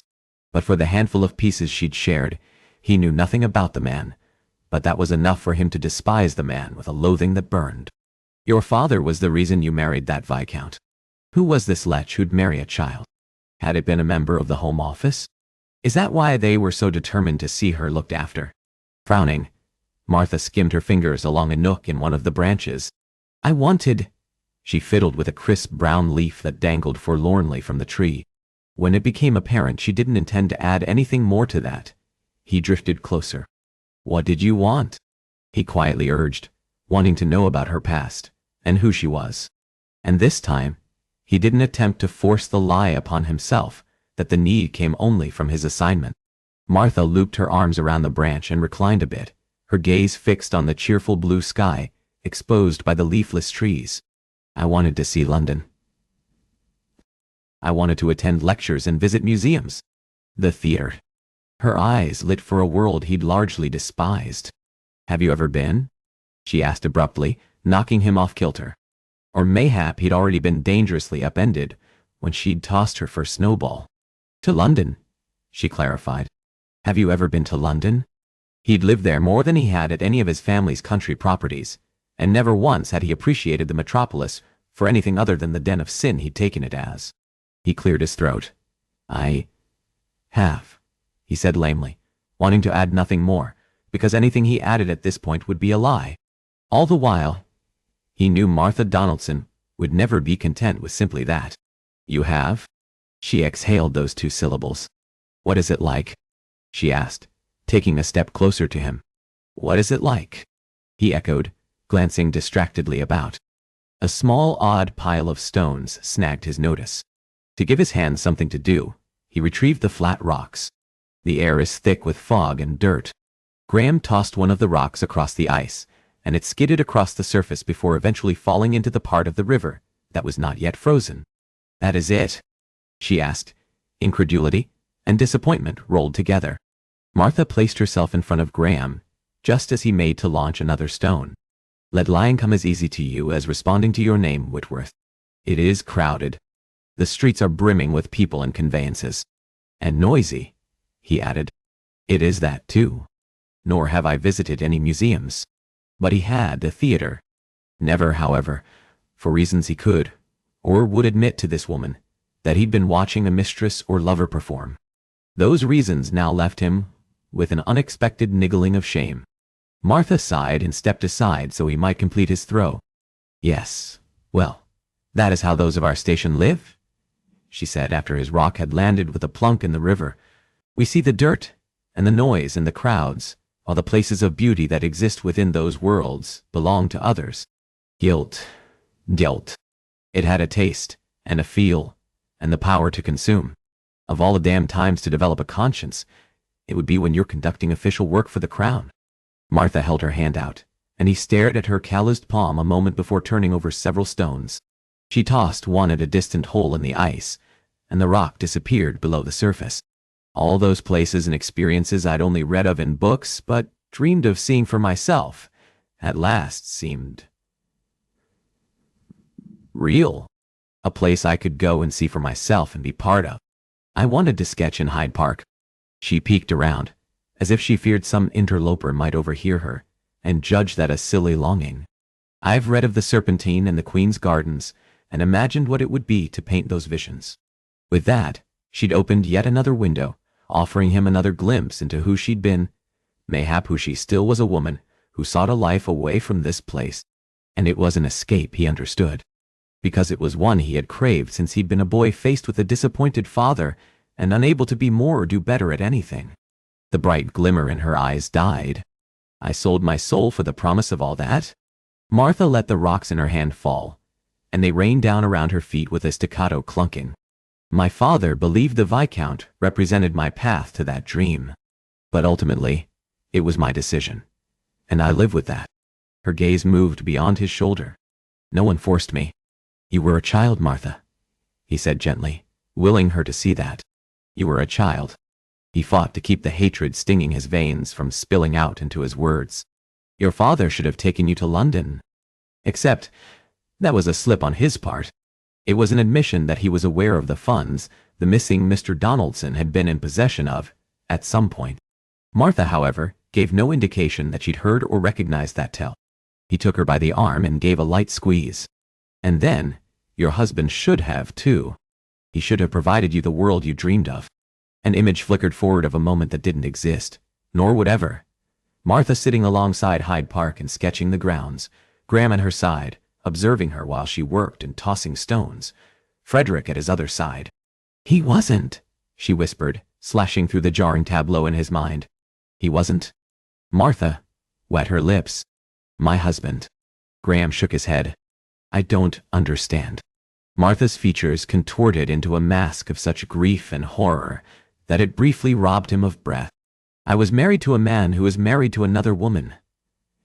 She drew in a breath, stirring another one of those little clouds of white from the cold, and then through the fabric of her cloak, Martha rubbed at her arms. "At the same time. Except I came second." Her lips twisted in a macabre rendition of a smile. "The second Viscountess Waters." He knew what she was saying. All the words were there. Only this time, the jumbled thoughts in his head were not a product of his madness or dull wits, but rather the implications of what she revealed. The murder of the lecherous Viscount Waters had rocked polite society. Graham hadn't bothered with the tawdry details that had riveted the tongue. Now he wished he had kept on with the gossip for altogether different reasons. That nobleman had been Martha's husband. "I'm a bigamist," she whispered, misunderstanding the reason for his silence. Martha bit down on her lower lip. "Not intentionally, of course. I would have never. Had I known, I wouldn't have." She stopped her ramblings and studied the ground intently. "But I didn't know. My father murdered him," she whispered. "He. Get him." Martha slowly lifted her gaze, shame brimming in their depths. "He murdered him for making me a bigamist and my children. Son, a bastard." This was where he was to say something. Good. Waters deserved the fiery fate he was surely enduring in Satan's inferno. Nor was he gentleman enough to coat that ruthless glee. He opened his mouth to say as much to tell her that the bastard had deserved to die. And painfully, he was too slow. Martha hastily averted her gaze. "Now you know, Graham. I should go find Frederick." As she rushed off, Graham remained motionless, staring after her until she'd gone from sight. He scrubbed his hands over his face. Bloody hell. This first assignment was supposed to be simple, no doubt the reason they'd given it to him. He was to have reported on Martha Donaldson's circumstances. He'd believed himself an unfeeling rogue who cared about nothing more than his own pleasures, only to discover here, between the broken and hurting pair, that he was capable of feeling. And he despised it. He preferred a world where he felt nothing, compared to this stabbing agony at Martha's and Frederick's suffering. And something told him that when he left this place, he would never be the same again. Oceanoff. D.F.D.F. Come. Name. Chapter 13. She told him. In a moment of weakness, she had revealed everything to Graham Malignant. Nay, not everything. Not Creda or Iris, but rather all the shame that had led to her sending her daughters away. Seated on the floor, alongside the hearth, with her legs drawn close to her chest and her sketch pad forgotten beside her, Martha stared into the wildly dancing flames. Or mayhap confiding in Graham had not had anything to do with a moment of weakness or Frederick's urging. Mayhap it had nothing to do with either, she whispered into the quiet. Mayhap it had come from at last having another person to speak to. Had there ever truly been anyone she'd talked to about anything that mattered? She'd been so young when her mother died that Martha carried no memories of her. Martha's father had been loving and devoted, but he'd placed her upon a pedestal, a figure to be cherished like a prized heirloom left behind by his beloved wife. Never had they discussed her hopes or dreams, or anything aside from the day-to-day dealings of their property. It was why he'd sought a noble match for her, one that would raise her pedestal all the more. All the while, never considering what Martha had wanted, or why she'd agreed to that match. Because she'd not told him. Because she hadn't known how to talk to him. Martha rubbed her chin back and forth over the coarse fabric of her wool skirts and stared off to the doors that led to the kitchens and beyond, to Graham's rooms. How to make sense of this inexplicable ability to speak to him. A man she'd known less than 2 weeks. A man whom she'd not seen since her confession. The front door burst open, and heart racing, she looked up. Glowering at her, Frederick kicked the door closed with the heel of his boot. "You told him, didn't you?" Fury spilled out from his expressive brown eyes. Martha came scrambling to her feet. "I don't." "What?" Her son charged forward. "Mr. Malin." His voice climbed. "Who do you think I'm speaking about? He's gone." The earth dipped, and Martha searched her fingers around the air before finding purchase on the back of the sofa. "What?" she repeated, gripping the high back. Her heart sank. "Gone." Frederick began pacing, his little legs furiously pumping as he strode back and forth. "I woke up early to muck the stalls before he was there. And then I'd finished, and he'd never come, and so I went to his rooms." Her son came to an abrupt stop. "Gone." The fight went out of his voice and eyes, until he was left vulnerable before her in ways he hadn't been since his father's death. "You are certain?" she asked, her voice hoarse. He gave a jerky nod. "His horse is missing too." Martha slid into the nearest chair, trying to think, trying to process what her son had revealed. and unable to manage anything past that one truth. Graham had left. Of course, it had been inevitable. He was never destined to remain on forever. He'd left, just as the previously loyal men and women who'd served their modest household had. But neither had Martha allowed herself to think of the day that Graham eventually would. And that day would have always included a parting. A word of goodbye and well wishes expressed by each of them. Something from a man who'd been more of a father to Frederick than the man who'd sired him.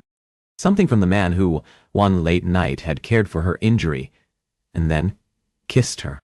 No, Tony. She squeezed her eyes shut. By Frederick's account, Graham was gone, and as much as that announcement should have come as a matter of fact, based on the inevitability of it all, an emptiness gnawed at her heart. Whether it denied reason or not, the truth remained. She cared about Graham Mallon. And he was gone. What did you expect? That you should reveal that he was employed, and not in a paid post by the village bigamist, and he should be the one person who'd not condemn you for that? Martha bit her lower lip. She had deluded herself with that dream. Fool.day. Fool.wine. Fool.guy. Are you listening to me? Frederick cried, giving her shoulder a shake. Martha snapped too. Yes, she said with a calm. She did not feel. How am I so composed? Her son thumped his fist on the back of the sofa. Damn it. What happened when I left you? Unable to face her son, Martha gathered up her sketchpad and charcoal and stood. I don't like your tone or language. Ask again. Frederick stamped his foot. But this time, when he spoke, he did so in more measured tones. Mother, would you share what transpired between you and Mr. Malin upon my leaving? We spoke, she hedged. Frederick's panic-laden groan trailed behind her. You told him, he repeated, his voice cracking. You advised me to tell him? Placing her materials atop their place on the easel, she carefully arranged the items, lining up the charcoals. That you are a woman should not prevent you from seeing yourself as the artist you are. Martha blinked back the dust in her eyes, and instead focused on the inane task before her, so she didn't have to confront the truth. Graham was gone. And her cottage was not unkempt. But rather, there was an altogether different reason for the sheen blurring her vision. And? Her son prodded from across the room. Martha discreetly wiped the back of one hand over her eyes before facing her son. And that is precisely what I did. I was angry, he cried, racing over. You weren't supposed to really tell him. You were angry, she said softly. But you were also correct. That secret needed to be brought to light, and if it had not been me, it would have been one of the nasty Hightown villagers. The same men and women whom Graham had gone toe-to-toe with to defend her honor. That, however, had been before he'd known what had so earned Martha the disdain and disgust of all, including him. Her throat closed up.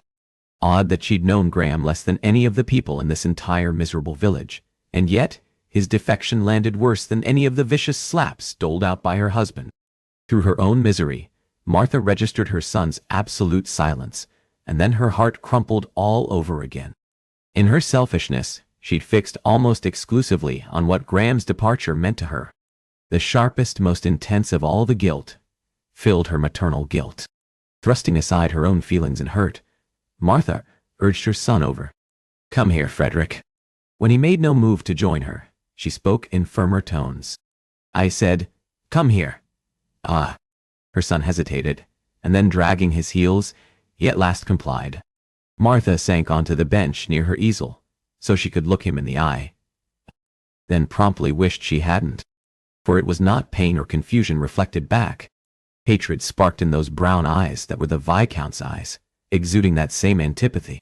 Mayhap, it was Martha's lot to be despised by all, and surely there was some deficiency in her that merited it. But all those other detractors could go hang. This boy and the two girls she'd sent away were the only ones her heart beat for. Frederick. Mr. Mallon was only kind and generous and helpful. But, dear heart, he was not going to stay forever. But I wanted him to stay longer too. I wanted him to wake up knowing he was here with us. You drove him away, he exhaled. You drive everybody away. Father, Creda, and Iris. Even grandfather is gone because of you. Had he kicked Martha in the gut, his accusation couldn't have hurt more. It didn't matter that she'd made the decision to send Creta and Iris away, so they might receive an education. It didn't matter that the choice had been hers. Frederick's words stung like vinegar on an open wound. She was saved from trying to formulate any response by an unexpected knock at the door. As one, she and Frederick looked toward the front of the room. Another heavy rap followed, and something she'd not seen in too long lit her son's features hope and happiness. Those like sentiments sent her heart pounding into a double-time beat. Frederick took off flying across the room, yanked the door open, and then deflated. "Oh," he said dumbly. He stepped back. "You? No." Martha's hope sank along with his. Squire Chernow barely spared the boy a glance. "Master Frederick," he offered, an obligatory greeting. "How?" Before the lanky leader of the village had gotten the remainder of that query out, Frederick darted around him and went off running. "That one's become rude, Marty. A real problem there," the squire admonished, ripping off his gloves and letting himself in. She knew he was rude, but hearing someone else disparage her son was an altogether different matter. "He is not Squire Chernow. He is direct. He's rude," the older man persisted, stuffing his gloves inside his jacket and advancing forward. "Oh, bloody hell. He intended this to be one of his lengthy visits. I'm afraid I cannot regardless. Is not the reason I've come." He cut into her curt dismissal. "The sole reason, that is," he amended. Unease stirred that all too familiar sentiment that had lain dormant for 11 days. How odd that she'd had protective walls up, along with her guard, these past years, only to let them all collapse around Graham, and because of him. Because of that false sense of security, she found herself in a place she had not been since her husband's death knocked off her guard. Sidestepping his approach, Martha made a measured trek for the chair closest to the door and close enough to escape. She placed her father's beloved upholstered walnut chair between her and his former friend. "Why don't you say whatever it is you've come to say, and be gone?" She bit her tongue to stifle that tart retort. "I've heard the rumors about you, Marty, and I don't approve." "The rumors?" she echoed. Society had somehow learned those sordid details more than 6 months ago. His cheeks turned a florid shade of red. This servant you've hired, Graham, deputy. You do not have the funds to pay him. Not anymore.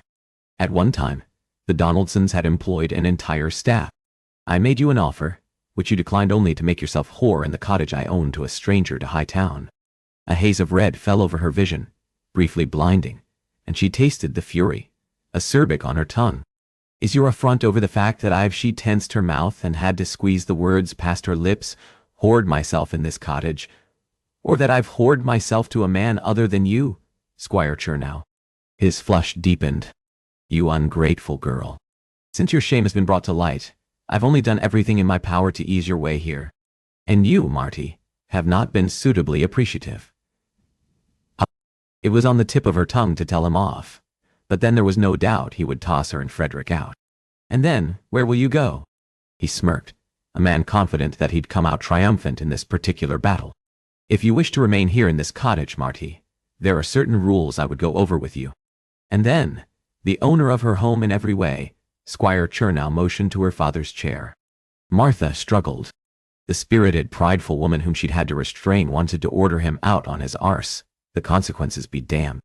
Her gaze, however, went to the latest sketch that hung upon the easel, only partially completed the outline of her son's visage alongside Graham's. The image of the child was a reminder that whatever she wanted or wished to say came second to that little person, the three of them who depended on her. With stiff, jerky movements, Martha sat. Squire Chernow smiled. "Splendid." Withdrawing a page from inside his jacket, he unfolded the sheet and gave the creased page several slaps. "Now let us begin." Graham paced the floor of Lord Edward's office. He'd arrived at the Brethren's Leedsfield offices nearly 3 hours ago, but there was still no hint of his superior. Bloody hell. He glanced at the clock. Again. Duty. At this hour, Frederick would have already risen and seen to gathering Martha's water. She would be awake. It would be only a matter of time before they discovered Graham was missing. At the faint click of the door handle being pressed, he abruptly stopped and faced the entrance. Lord Edward strolled in. Strolled. As if walking through damned Hyde Park or a damned ballroom. Graham's ire threatened to spill over. "You're late," he snapped as the other man pushed the door closed behind him. "That's a violation of Code 3. Being late sees men and women killed, and missions compromised. A very likely possibility when an ever-suspicious Martha rose to discover him gone." Instead of any hint of remorse, Lord Edward, a file in hand, continued over to the brass-bound mahogany decanter box. "Sit. Sit," the commanding officer urged, waving Graham to the pair of chairs in front of his desk. "A drink? I don't need a goddamn drink," he said restlessly. "I've been gone 4 hours now." 2.5 more than he'd anticipated. It's your half-day at the Donaldsons'," Lord Edward noted. The clink of crystal touching crystal, and the quiet stream of spirits had always had a calming effect until now. She'll notice my absence, and it would undo any trust he'd built with her. Trust that had all been constructed of a lie. Nay, not all of it. She would not, however, see it that way. That was, were she to ever discover it, which she would not. 3 days. There were just 3 days left. An odd pressure squeezed off his airflow. Snifter in hand, Lord Edward turned a frown on him. "She shouldn't," he said flatly. "Stable masters go unnoticed." He flushed. "I'm the only damned servant in her employ. Unless Miss Donaldson is a lackwit, which she decidedly was not, she'd notice." His superior's lips turned down farther at the corners as he slid into his seat. And then in a display meant to demonstrate his absolute control, Lord Edward reclined in that throne-like chair and waited, sipping his damned drink. Suppressing a growl, Graham yanked the chair out, scraping the legs along the hardwood floor, and seated himself. Even with that, Lord Edward took several slow sips. "Now," he said, setting his glass aside and reaching for the folder. "Your report on Miss Donaldson?" Reaching inside his jacket, Graham withdrew the notes he'd kept and shoved them across the immaculate surface of the desk. The pages touched the edge of the brandy that remained forgotten. The older man picked up the pages and skimmed the meticulous notes. His expression deadpan, his gaze revealing nothing. He continued to read. How bloody casual the other man was about everything surrounding Martha Tutt. From his tardiness to disappointment, to the speed of his steps, to the stop at his liquor cabinet, and now that almost bored skimming. Fury pumped through him. "She is in dire straits," he said icily, wanting some damned reaction from the man. "I see that." And still nothing in that acknowledgement. "They'll be dealt with now. Finish out the assignment you've been given, and by that point, a plan will be set." With an air of finality, Lord Edward opened his black leather diary and began to write furiously. Graham waited, the click-click-click of the quill striking the page grating, until his patience snapped. "That is it?" His superior paused, his gaze still trained on his page, and then resumed writing. "What else is there to say? You've done your work. And I don't even know the outcome that awaits the young woman?" This time, Lord Edward did look up, his hard gaze leveled square on Graham's face. "Ah, but it isn't the role of an agent to know those details. Your role was to report on her circumstances." He lifted the stack of Graham's notes. "Which you've done. And now Miss Donaldson and her son will be passed on to the next agent." That was it. Of course, that was it. That was the perfunctory, methodical flow of an assignment. No one person became too involved. Each agent's interest was not to extend too deep or too far beyond the specifics of a mission. "What will become of them? Does it matter to you?" The other man shot back. The answer expected of him was no DUI. Among the many rules and lessons ingrained in him had been to never let one's subject close it was a means of self-preservation. "You're hesitant to answer," Lord Edward noted. Picking up his snifter, he took a drink. "Because I know the answer expected of me. An agent gathers information but doesn't care how the outcome might affect the figures being investigated." He repeated the words by rote. "And yet, you do." As it was a statement, Graham let it remain as such. Lord Edward continued sipping his drink, contemplating Graham. "There's been debate among past and present members of the Brethren on just how much we as an organization should care about the men, women, and children involved in investigation." Nathaniel Archer, The Earl of Exeter, upon his retirement, sought to set a new system of governance in place where mercy is shown to victims caught up in our work or discovered through it. Martha Donaldson, Graham said, the reason for his assignment at last clear. What? His superior nodded. Miss Donaldson, he repeated. There were those in the ranks who took umbrage at the changes implemented by his lordship, the man who replaced Exeter as sovereign, and those he appointed to roles of power decided the policies Exeter set into place before he'd left were ones that showed weakness. They re-implemented the oldest codes of the Brethren. Never reveal a weakness or vulnerability. The policies were reversed, and Miss Donaldson and her son were abandoned, he murmured. Lord Edward lifted his head. Precisely. She'd gone from a woman who'd lived a comfortable existence with her son and father to a bigamist, her entire world fodder for village gossips, and her struggles forgotten by the Brethren. Bitterness sat on his tongue like acid. Graham sat back in his seat. And here, I believed the Brethren was a branch within the Home Office that honorably served and protected all members under the Crown. What a lot of rot. The organization and those within it were as self-serving as any other gentleman. There has been an internal struggle for power that has seen a rapid changeover of leadership, Lord Edward expounded. It's why many were asked out of retirement. It was why Lord Edward now found himself in the position of the sovereign. Graham considered those revelations. Why are you telling me this? He asked cautiously. When, as a rule, leadership was to reveal little and say even less. Because I suspect you are one of those men who, once trained as a member, would care about the fate of those deserving of the Brethren's support. And with that, Graham was knocked off kilter. I went through the files of rejected candidates and studied past candidates for consideration. They say one can tell much about a person by the way they treat their horses. A faint grin turned Lord Edward's lips. I'm one who happens to ascribe to that truth.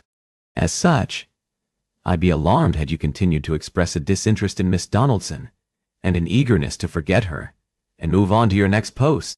So all of it has been a test, Graham said slowly, as understanding dawned. Lord Edward touched a fingertip to his temple. Everything is always a test.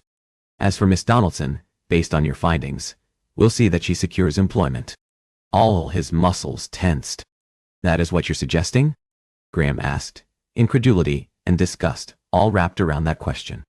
In addition to caring for her child and running a household, you believe adding additional work to her existence is helping her? That was what they'd reduce her to? What do you propose, Whitworth? He searched his mind. I don't know. She deserved more. So much more. There's this feeling I have. I don't know how to describe it. This feeling that can only come in creating something from nothing. It's equal parts wonder and frustration and exhilaration, all wrapped together. The young woman has artistic talents, Graham said into the quiet. If I may suggest that work be found that allows her to use those abilities. If he had to leave, that was one small deserved gift he'd leave her with. Picking up his pen, Lord Edward jotted something in his book. I've noted it. Panic filled him. The end was closing in. It couldn't simply just end. Not like this. I'd like to petition for more time. The request was pulled from him before he could call it back. And if he were honest with himself, he didn't want to call it back. Lord Edward again set his pen down and clasped his hands on the desk. Go on. Yeah. Martha and her son are being persecuted by the villagers. At one of our first meetings, I discovered her knocked down by someone. Her son was nearly harmed yesterday. Lord Edward's brows came together. Were either injured? They did not sustain physical wounds. The pain, Martha and her son knew, went far deeper. You identified the assailants? 2 of Frederick Donaldson's. I've reason to believe the young men who attacked her son were different than the lady's attackers. At Lord Edward's probing look, Graham explained, I identified and measured the tracks made by all. The tracks of whoever was following Martha were larger, and there were 2 of them. And you suspect there is something more at play than small-minded villagers taunting a woman accused of bigamy? How casual the other man was. I don't have any proof of such, he reluctantly conceded, but neither can I say definitively that she is not being threatened for other reasons.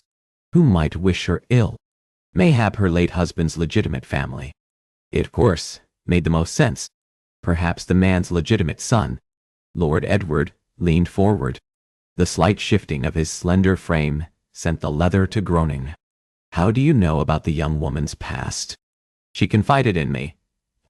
On a lie. She believed Graham was something other than he was. Someone other than he was, and trusted him. Frowning, his superior reclined in his seat once more. Unless you have proof, I suggest you kill that empty supposition. The late Viscount's legitimate family is in fact linked by marriage now to Nathaniel Archer. An incessant muscle ticked at the corner of Graham's eye. I've no proof. Then you have no reason to stay, Lord Edward said. Finality in that statement. And as you're concerned Miss Donaldson will be suspicious of your absence, I suggest you make your return. Graham remained seated for a moment, wanting to battle the older man on the point, wanting to insist he allow Graham to remain on at the Donaldson farm. What grounds could he provide, however?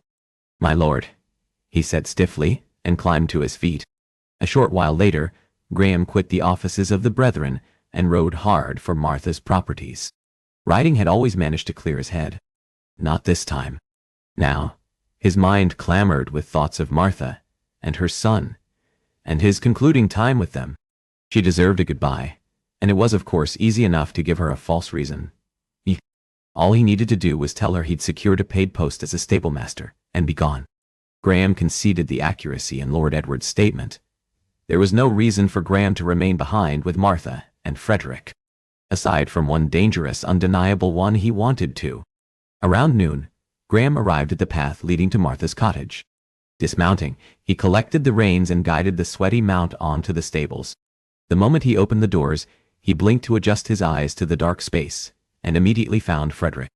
The little boy sat on a hay bale in the middle of the stables, twisting Graham's John Bull hat. Mr. Malin, Frederick whispered, and then jumping to his feet, he came flying across the barn. He launched himself at Graham, knocking him slightly back. Oomph, he grunted, automatically righting him and the little child. His arms came up reflexively about Martha's son in a light, foreign embrace. The Duchess had always been free with her affections. Graham's father, however, would have sooner lopped off limbs than use them to display warmth and be perceived as weak. Frederick, he greeted, his voice slightly hoarse. I'm going to miss not only Martha, but her son, too. Bloody hell. It had been just 11 days since he'd known them. He wasn't supposed to care. Frederick's little frame stiffened, and then he hurried out of Graham's arms. Clearing his throat, he stuck a hand out. Graham eyed it for a moment and then took those little fingers in the boy's surprisingly strong handshake. I thought you left, Frederick said, a faint tremble to his words serving as an unneeded reminder that, for this display, he was still just a child. Frederick's stricken eyes went to the hat he still clenched in his other hand. Or did you only come back for your hat? No, that isn't why I'm here, he said, swiftly reassuring. But your things were gone. The boy looked to the bag Graham held. He followed his stare. I had business I needed to see to. Frederick grinned, the smile dimpling his left cheek, just like his mother. But you're back. You're back. For good. Oh, God. Pain continued scissoring away at his heart. Calling forth the indolent mask he'd crafted early on, he offered a smile, for he was here for another 3 days. He'd deal later with the reality of never again seeing Martha, or this child before him. Now? Now? Graham did a sweep, filled with an inexorable hungering to see her. Then he registered the sudden darkening of Frederick's features. What is it? Frederick scuffed the tip of a frayed boot along the dirt floor. I may have shouted at my mother, he whispered. You may have? Graham asked guardedly. With a sigh, Frederick stuffed his hands in his pockets and rocked back and forth. All the while, he avoided Graham's eyes. She told me that she told you, about he stole a peep at Graham being a bigamist. And we thought you left because of it. I blamed her. Graham swiped a hand over his face. Oh, Frederick. It is her fault, though. You wouldn't be wrong. It's not her fault. He went to a knee and touched the boy's nose. Look at me. The boy immediately complied. It's not her fault. Your mother was wronged, lied to, and hurt because of it. Men have a responsibility to be honorable, truthful, at all times. He winced, stumbling over that. And respectful to women, he finished. Your mother deserved that from the Viscount, and she deserves that from you, because that is the way a real man should be. Do you understand what I'm saying? That I should be kind to my mother, he mumbled. No, I am saying you should be respectful to all women. He winked. But especially your mother. Gathering up his bag, he looked around. Where is she? I left her inside. His cheeks went red, and as he spoke, Graham struggled to hear the whispery soft remainder of his words. With Squire Chernow.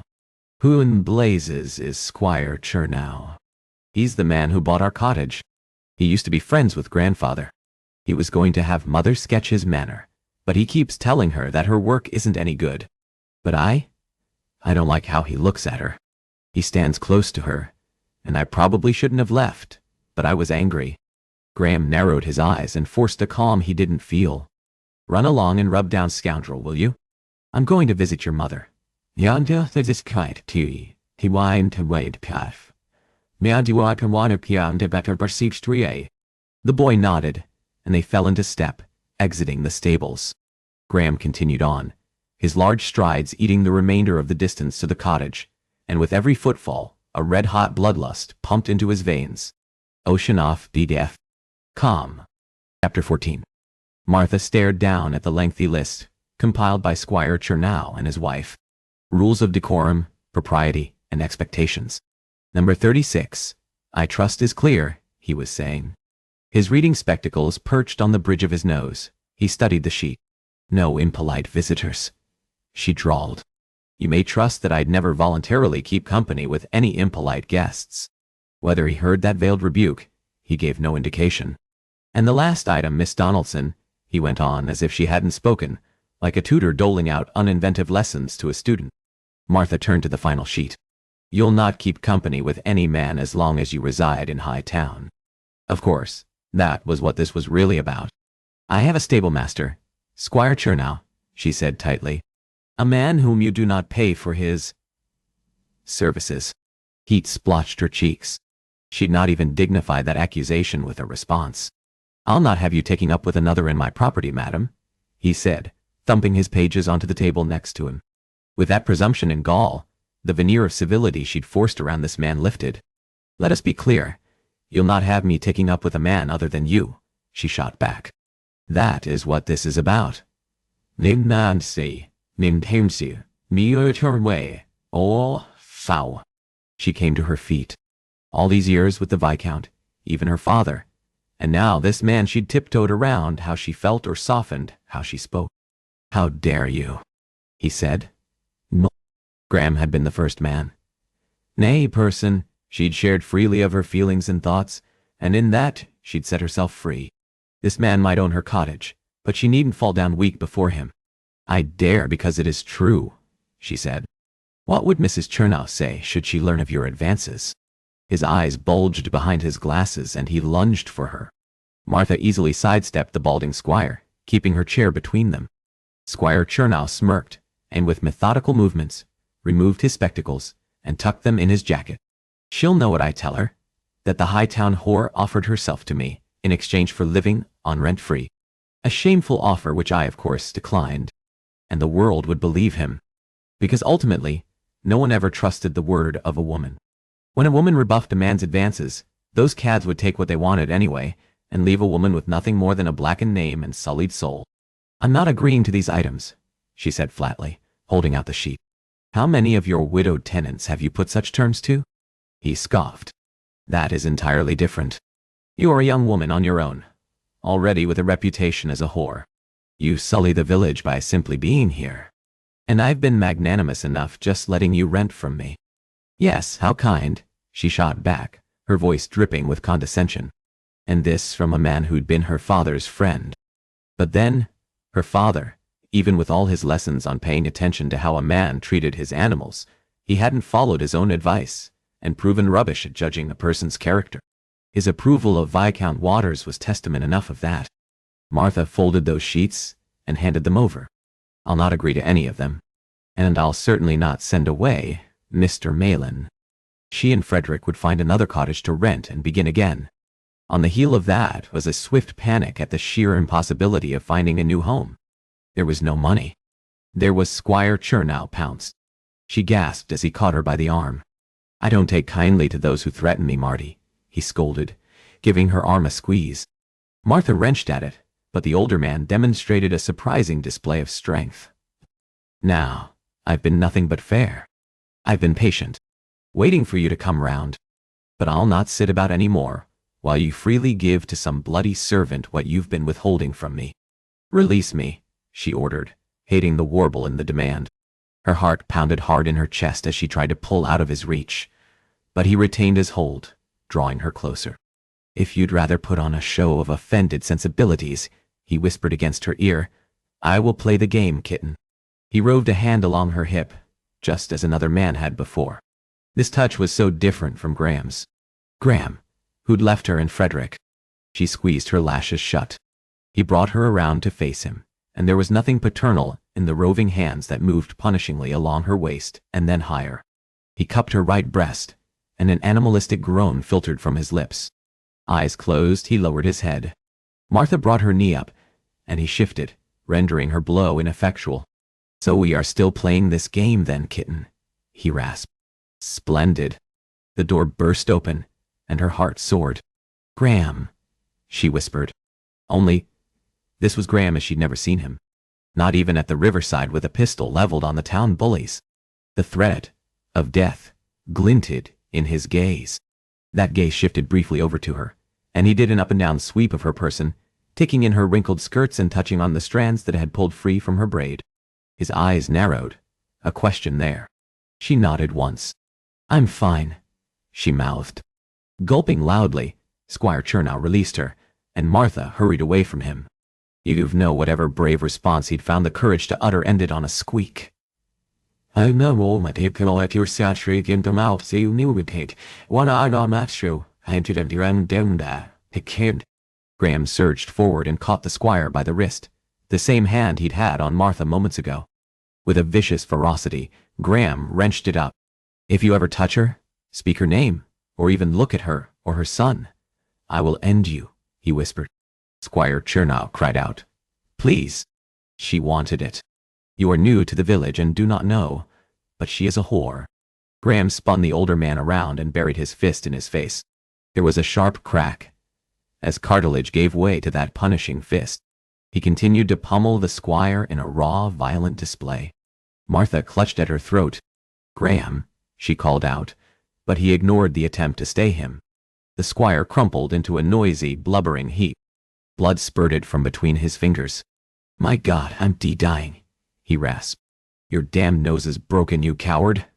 Graham spat, and then dragged the Squire to his feet and hauled him over to the door. "Let this be the last time you threaten Miss Donaldson, or you can be sure I'll see you pay." With that, he yanked the door open and tossed the Squire out on his buttocks. A moment later, Graham closed that panel, and a peculiar hum of silence rang in the room. Her mind sought to muddle through the most important details, but she could settle on only one fact. "You're here," she whispered. "I'm here." Graham stalked over, and then stopped, as if afraid to touch her. "Did he hurt you?" he asked, his voice hoarse with something she'd never heard from this strong, unshakable man. Fear. For me. And the horror of the Squire's assault receded. "No, Graham collected her wrist, his grip tender where the Squire's had been punishing.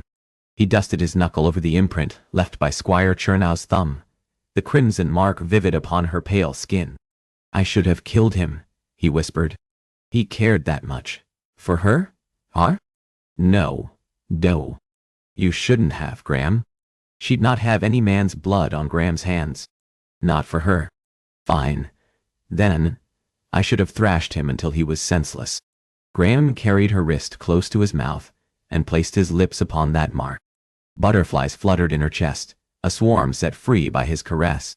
"I thought you'd left," she whispered as he continued to worship her wrist. She made herself say the rest. "Because of what I revealed." He stopped the delicate back-and-forth caress, and as he let her arm down gently to her side, she wanted to cry out at the loss. to ask him to not stop. You think I would leave because of that? He murmured, tucking her loose curls behind her ears. Is your opinion of me so low? Never you. Her opinion was low of herself. Martha studied the tips of her boots intently, but Graham gently, determinedly, guided her gaze up. The raw intensity in those piercing sapphire eyes sucked the breath from her lungs. I would never blame you for the crimes of some bounder like Waters. Or any man, Martha. What he did to you. And your son? Those were testaments to his character. Or, rather, lack of. Not yours. Her lower lip trembled, and she caught it between her teeth. He glared the words of gratitude from her lips. I've never had anyone who has come to my defense. She glanced beyond his shoulder to the place where Viscount Waters had first sat when he'd visited, a guest. Never my husband. She grimaced. He was free with his fists. My father even saw him strike me, but never intervened. He didn't know what to do, and so he looked the other way. A tortured groan reverberated around the room. It took her a moment to realize it belonged to another.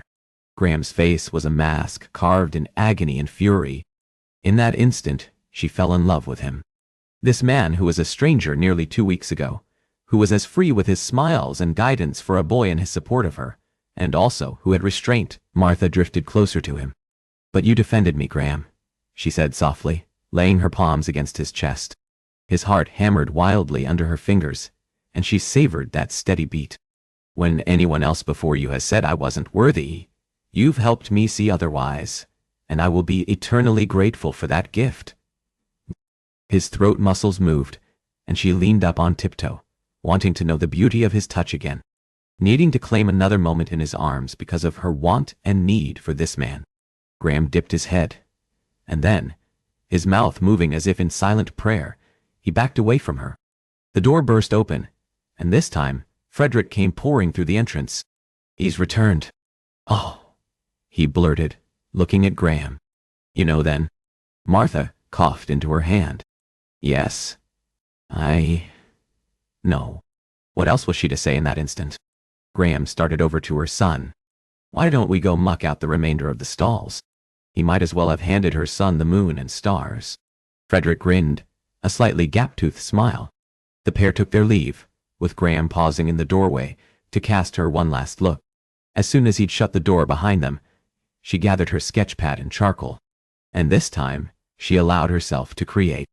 She let her fingers dance over the pages as the errant laughter, the cherished sound of her son's laughter, drifted in from the stable yard, until she'd finished. Graham's visage stared back. Graham as he'd been when he'd come upon her in the copse, an honorable man whose intentions she'd feared, who'd sought little and offered everything. And yet, she frowned as the unwanted thoughts she'd not allowed herself to consider slipped forward. Where had Graham gone this morning?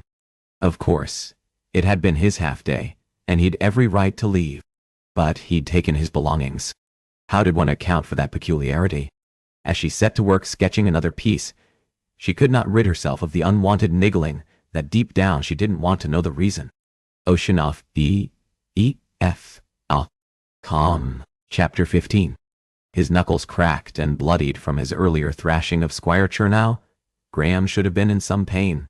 Instead, the materials he'd set upon the kitchen table to tend his injuries sat forgotten as he replayed that moment in his mind. That old vile lecher, with his wandering hands and vile words about Martha dripping from his thin lips. And now 10 hours after he'd thrown the bastard out on his arse, all Graham felt was the same palpable rage he had had when he'd entered the cottage. It burned through him now as intensely as it had when he'd come upon that bastard, and he wanted to beat him bloody and senseless all over again. But this tumult that raged inside was not solely for the lecher, but rather for what the incident meant. He'd leave, and Martha would be on her own. There'd be no one to challenge the bounders who made her indecent offers. Nay, more than that. Graham wanted to be the one who challenged them, who defended her honor as she deserved. Graham stiffened, feeling her presence before he heard her, as if he'd conjured her from his need to see her and talk to her. Hovering in the doorway, Martha rapped lightly on the door jamb. May I join you? He shoved to his feet. Of course. When you do that, Graham, you make me feel like we're playing at Lord and Lady, she teased, shoving the sleeves of her night wrapper up to her elbows. "You are a lady." And by nature of his birth, he was a lord. He had to force himself to meet her eyes, lest she look close enough and see all the lies between them. "Because I was almost a viscountess?" "Hardly." "You heard Squire Chernow. I'm a whore." She spoke so casually. He balled his hands. "Don't say that." "But I am an accidental one," she said, lifting a finger at his nose. "But a whore all the same. Sit." "Oh. Not." Martha assessed his medical supplies. "You're wrong," he said, ignoring her urging. "And you are arrogant in your convictions." "I'm right in them," he said flatly. "You're not a whore, because you were wronged. You were a woman who trusted and was betrayed in the cruelest way. You are a woman who emerged from that stronger, unbroken by life." That he matched her earlier movement, lifting a finger close to her freckled nose, "makes you more worthy than any woman I've ever known." Her eyes went soft, those aquamarine pools beckoning, and he was so very content to lose himself in their depths. "Here," Martha murmured, sliding onto the bench. She patted the spot beside her. "Sit," she repeated. "I have it," he assured, but she frowned, taking his palm in hers anyway. "Oh, hush," she chided. "It is only fair." She smiled up at him. "You, after all, cared for me." She cradled his injured hand with such tenderness, and yet there was a realness to her grip. Her skin was calloused and rough from her work, and different from that of the pampered, privileged ladies who'd have never managed to survive as Martha had. Dragging the bowl over, she gently dipped his hand into the warmed water. "It is important to see that wounds are cleaned. An interesting bit of knowledge you have there, Miss Donaldson." When she glanced up, there was a twinkle in her eyes. "I had a very skilled instructor." "Did you?" he teased in return. "Oh, yes," she said with a forced solemnity. She lowered her voice to a whisper. "If a bit arrogant." "Arrogant, was he?" he drawled, tickling her side until he pulled a squeal of laughter from her. Then the mirth died in her eyes, and he wanted to bring it back. Wanted to see her as she'd been moments ago, and throwing snowballs days earlier, with her gaze filled with joy and levity. "Thank you." "You don't have to thank me," he said quietly, not pretending to misunderstand. "Not for that. I do. No one has defended me. And if you hadn't been there, the Squire would have raped her." The metallic tinge of fear filled his mouth. For what would happen to her when he was gone? The brethren would now see her watched over, but she would still be a woman on her own. Prey for any scoundrel who believed a woman was his for the taking, whether she wished it or not. She smiled again. "But you were there." Martha must have seen something in his eyes. "What?" He shook his head. "Just say the damned words." In the end, she proved more intuitive than he was brave. "You're leaving." Graham hesitated a moment, and then nodded once. "I've secured a position as stable master." She wet her lips. "I see." Silently, Martha resumed caring for his bruised knuckles. What exactly did she see? He needed to know when he couldn't see anything with any real clarity anymore. Not since he'd come here. "When do you leave?" She directed the question to the bowl of water. Squeezing the excess water out of the cloth, she took his hand from the bowl and wiped away the crusted remnants of blood. 2 days, he amended. He was nearly out of time with her and Frederick. "Is that where you went this morning?" He managed a nod. For his visit with Lord Edward had yielded an end to this post, and the eventual beginning of another. This time, she didn't say anything. Dropping the damp cloth, she reached for a clean scrap and proceeded to dry his fingers. "It is odd," she murmured as she wiped the water from him. "I feel like I know so much about you, and I'll miss why you." Her voice broke, cracking free another piece of his heart. She drew a breath in through her teeth, and a sheen of tears filled her eyes. Martha brushed the back of her arm over them, wiping at the drops. "Martha," he whispered, reaching for her. This was killing him, shredding the rest of his heart. She quickly stood and stepped away from him, and he mourned the loss. She'd retreated. It was a strategy of self-preservation he well knew, but had somehow managed to forget around this woman. "Do not worry about us, please." A pained half-laugh spilled from her lips. And to think nearly 2 weeks ago, I didn't want you anywhere near my property. Her voice faded to a barely there whisper. And now I can't imagine you not being here. The life seemed to drain from her, and she slid onto the bench beside him once more. I've always been rubbish at goodbyes.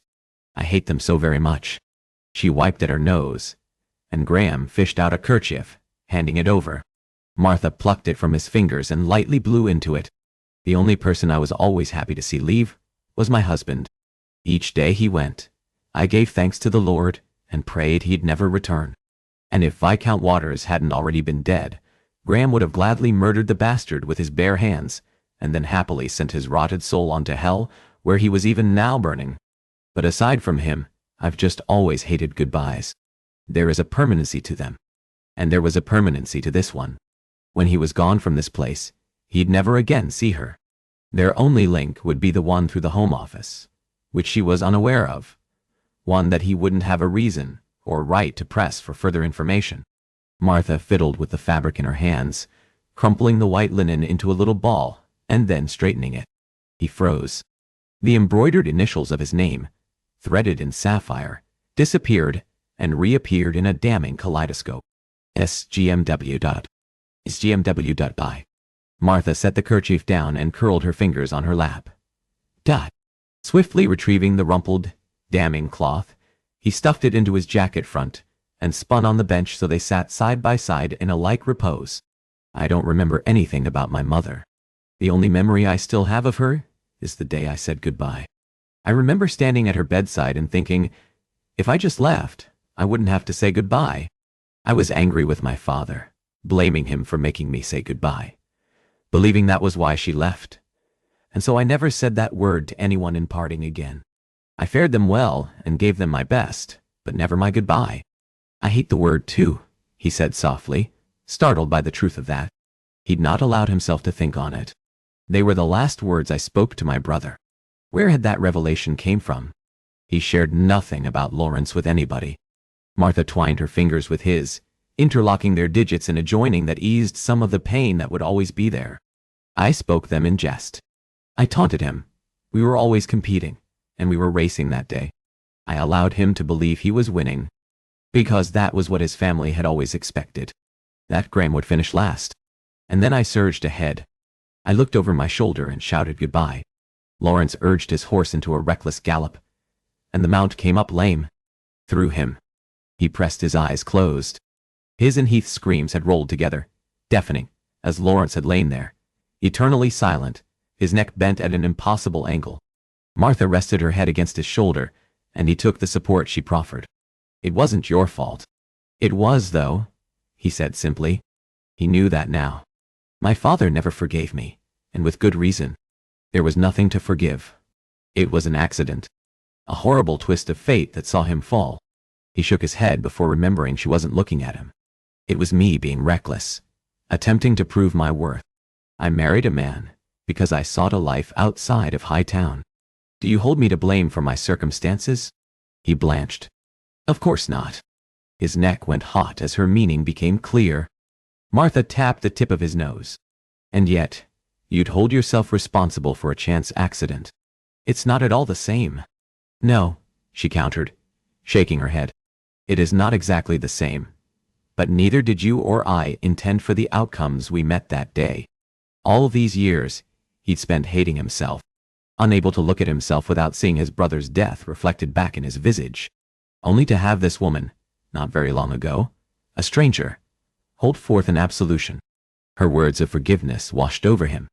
Martha, when he paused, she peered up at him. Yes, I want to remain with you. He wasn't ready to leave. Not yet. He needed more time with her. And Frederick. I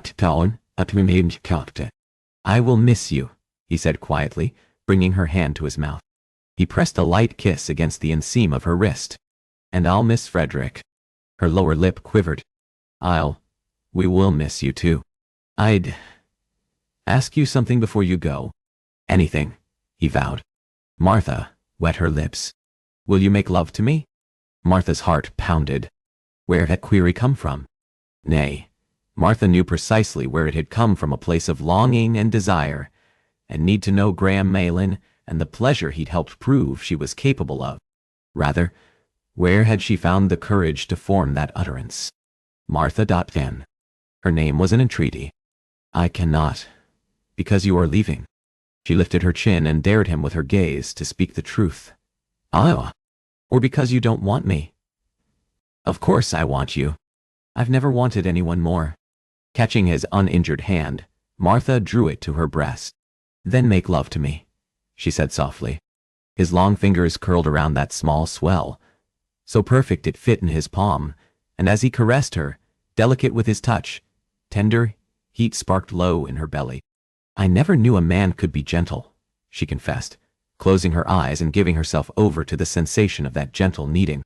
Through the fabric of her gown, he tweaked the erect nipple, sending another wave of warmth spiraling through her. I want to learn everything else I don't know, Graham. Graham. And I want you to be the one to teach me. With a groan, he covered her mouth with his. This was nothing like the first gentle meeting of their mouths that had been slow and explorative. This kiss, this joining, was all raw heat and desire. Martha parted her lips, allowing him entry, and they tangled with their tongues. Theirs was a duel, and she met every stroke of that flesh. Never breaking contact with her lips, Graham scooped her up by the knees and started across the kitchens for his rooms. The moment he'd closed the door behind them, he turned the lock and carried her over to the bed. Kneeling on the lumpy mattress, they frantically divested each other of their clothes. Martha shoved his jacket off and reached for his lawn shirt. He shrugged out of the articles, and they fell in a heap at the bottom of the bed. Her wrapper joined them. Next, he was drawing her night shift over her head, so that Martha knelt bare before him. Her chest rose and fell hard as he stopped. His gaze lingered on her, and for the first time since she'd put her request to him, uncertainty crept in. You are hideous. You should be grateful I give you any attention, you crimson cow. She hugged her arms to her chest in a bid to shield herself from his focus as, unwanted, the Viscount's hateful charges whispered forward, kindling all her own self-doubts. Do not, he whispered, staying her hand, and she reluctantly let her limbs fall uselessly at her sides, exposing herself to him once more. With a reverence in his touch, he cradled her right breast, weighing it like he measured spun silk. You are so beautiful. She bit her lower lip, his touch as seducing as his words. And while he continued to caress and worship that skin, her head fell back, and she gave herself over to simply feeling and surrendering all she was to him, and these feelings, and this moment. Graham captured the swollen, sensitive tip between his lips and suckled. Martha whimpered, her hips undulating of their own volition with each pull and tug of his mouth. And then he was moving his attention to the previously neglected tip, laving it, tasting her. She tangled her fingers in his silken hair, holding him close. Please don't stop, she panted. Promise you'll not stop. Never, he vowed against her skin, and while he continued to worship her breast, he slipped a hand between her legs. Martha bit her lower lip to keep from crying out as he palmed her. Then his fingers found the nub shielded by her curls. He teased her in an erotic game that was both torture and rapture combined. Sweat beaded on her brow as she thrust into his touch. Needing more. Wanting more. Please, she begged, and it was as though he knew for what she entreated. No more words needed, when she herself didn't know. Graham slipped a finger inside her sodden channel, and she hissed, clenching her legs around his hand. Riding it. Her body was climbing higher, carried higher by him, and his every stroke. It wasn't enough. Then he was gone, and her body went cold. But he was shoving his trousers down, kicking them aside so that he knelt before her naked. Martha stilled, her breath catching in her chest. He was all masculine perfection, his body cut of sinewy muscles, a light matting of black curls upon his chest. Martha stroked her fingers along his chest and he groaned. A thrill of female pride moved through her. Emboldened by her own power over this man, she continued to stroke him. She trailed her palms down his flat, muscled belly, and lower to the hard, long length, jutting out proudly from a whorl of black curls. You are magnificent, she whispered. She'd spent her adult life hating the male form, finding it repulsive and vile, only to have Graham's muscled physique available for her exploration and pleasure and finding the beauty in it. Nay, it was just him. There was no man like him. And he would be leaving. Sadness stabbed at her heart. Do not let that in. What is it? He asked hoarsely when she'd stilled her fingers. She'd steal this moment from him and hold on to it forever. I've never known a man like you, Graham Mallon, she whispered, and then leaned up, taking his mouth in a kiss. Graham caught her under her buttocks and drew her close. The heat of his body rippled from him, burning in its intensity. He guided her down. The mattress creaked with the shift of their weight as Graham lay between her thighs, cradling her between his elbows. She felt him at her entrance. The head of his shaft slipped inside, and her body, wet for him, slicked away, and there was no pain. Only splendor. Bought to. Only bliss. Only them. Lowering his head to her breast once more, he teased that sensitized tip, and the dueling sensation sent her body into a frenzy as she lifted her hips, needing him. All of him. He plunged deep, and she opened her mouth, letting out a silent scream of ecstasy. Then he withdrew, and she gripped him tight around the back, clinging to him. Please, she begged, not knowing what she begged for, only knowing he could ease the ache that throbbed at her center. He was thrusting, moving within her, his strokes slow torture, luxuriant, toying with her sanity. And Martha matched each lunge, lifting her hips, their bodies in perfect harmony with each other. The tense, almost painful set of his face, a study in concentration and hunger, sent her desire climbing. She caressed a palm down his cheek. Faster, she urged, and as he increased his rhythm, Martha met his thrusts. Each stroke of him inside brought her higher and higher to some unfamiliar place she'd never been, a precipice that beckoned. Come for me, love, he urged, the hoarse whisper tickling the shell of her ear. I want, she panted, her body tensing as he thrust, touching her to the quick. And Martha shattered. She screamed. His mouth, however, was already there, on hers, swallowing the animalistic sound as it ripped from her throat. Wave after wave of white, searing ecstasy pulled her under, the waves of her release crashing over her, and she let herself drown in simply feeling. Graham buried his head in her neck, and with a muffled shout, surrendered himself to that like oblivion. He drew out. His hot speed spurted onto her belly, and then catching himself on his elbows, he collapsed over her. A small contented smile toyed with her lips as she burrowed against him. That was magic. He caressed his lips at her temple. It was. Leaning over, he rescued his jacket and fished out a kerchief. With a tenderness that brought tears to her eyes, he cleaned his seed first from her belly, and then himself. The thoughtfulness of that, his restraint, and his ministrations were tenderness she'd never once known from the man who'd sired her 3 children. What is this, love? He whispered, catching one of her tears. Love, love. When spoken in those husky tones, she could believe that endearment was more than a throwaway word. I'm just happy, she said, snuggling against him. And where there was usually guilt without any hint of joy, now she let herself feel those emotions without shame. I haven't been happy in so long. As soon as the admission left her, guilt found its home in her chest. Because there was Frederick, but there was also pain. Rolling onto his back, Graham brought Martha atop him. She lay sprawled there, her hair cascade about them, and her ear pressed against his chest. Closing her eyes, she listened to the steady beat of his heart. I've never been happy like this. Not truly. That quiet confession came partially muffled by the tilt of her head. Propping her chin on the light whorl of curls, Martha searched Graham's face. There was a somberness to him, and it highlighted all the ways in which this man was still a mystery to her, and she desperately longed to know all those parts and pieces of him.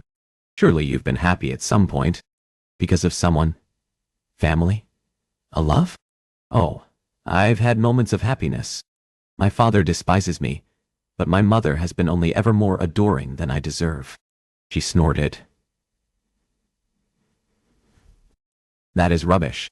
You've no doubt been a devoted, dutiful son. A twinkle lit his eye, giving him a boyish look. Dutiful would have been the last word ascribed to me.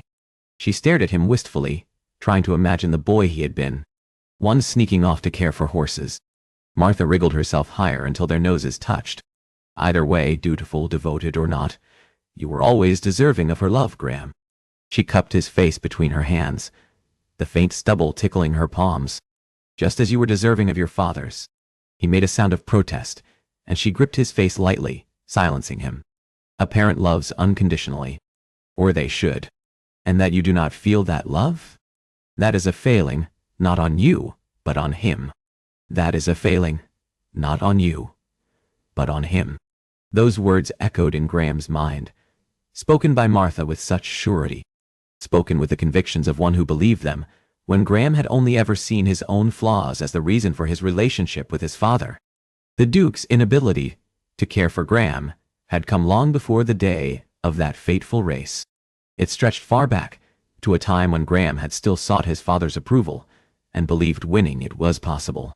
Until he'd overheard that late-night discussion about the possibility of Graham's madness, and acknowledged the truth his father, no matter what Graham accomplished or achieved, would never love him, because of the flaws inherent in his mind, beyond anything he could ever control. Graham leaned up and took her mouth in a kiss. When he drew back, her thick crimson lashes fluttered. What was that for? You asked what makes me happy. You do. And it was true. For a brief moment, built on both a dream and a delusion, he thought of leaving his position with the brethren and living here on the fringe of Luton. Just the three of them, a family. She swatted at him. That does not count as one of your items. Before me, Graham. What brought you happiness before? He considered his answer for a moment. There had been countless evenings spent with lovers. Those exchanges, however, had been functional in a purpose. The women, his relationships with them had been tedious. There'd never been talks of anything of import. I found peace working in stables, he finally said, rubbing a palm over her back in a counterclockwise circle.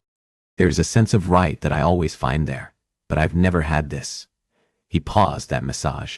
Absolute joy, he finally said. He locked his gaze with hers. Until you. Her breath caught. Have you ever been in love? No. Nice. His answer was instantaneous. There have been lovers, but no woman had ever held his heart. His mind shied away from that thought. I've been in love, she confided. Jealousy darkened his vision, and he hated the bastard unseen, despised him for having known that gift. Martha lifted 3 fingers. 3 times. Graham puzzled his brow. A mischievous smile danced on her lips. Well, she began. Frederick, she murmured. I hated my husband. I feared him, but the moment the midwife placed my boy in my arms, I was filled with this overwhelming love. He kept me from becoming the empty, broken shell of a woman I would have been, had I never had him. And the others? She wouldn't meet his gaze. It was the most telltale of the signals to mark a person's unease. But in this case, with Martha in his arms, he felt that disquiet in the way her toes curled against his legs and the tightening of her calves, as if it took all the energy and muscles within her being to keep her secrets in. I have 2 daughters, she blurted. He stilled. Creta and Iris.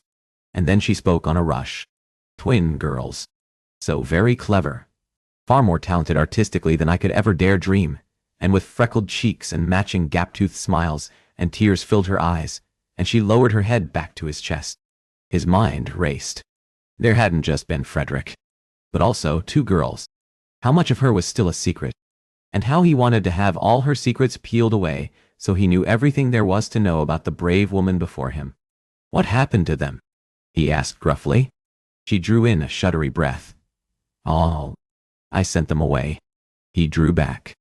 You sent them away? He echoed. She frowned, drawing back slightly. To preserve their reputations, Graham. I sent them away to protect them. For how long? Martha said nothing. Then it dawned. Forever. She'd sent away her 2 children and had no intention of ever again seeing them. And they'll remain, wherever it is you sent them, to be protected. You can't understand. No man can. Perhaps I cannot, he shot back, aching for her and the 2 girls she described, children who needed her. Those young girls would only ever be better women for growing up with Martha as their mother, if they had her near.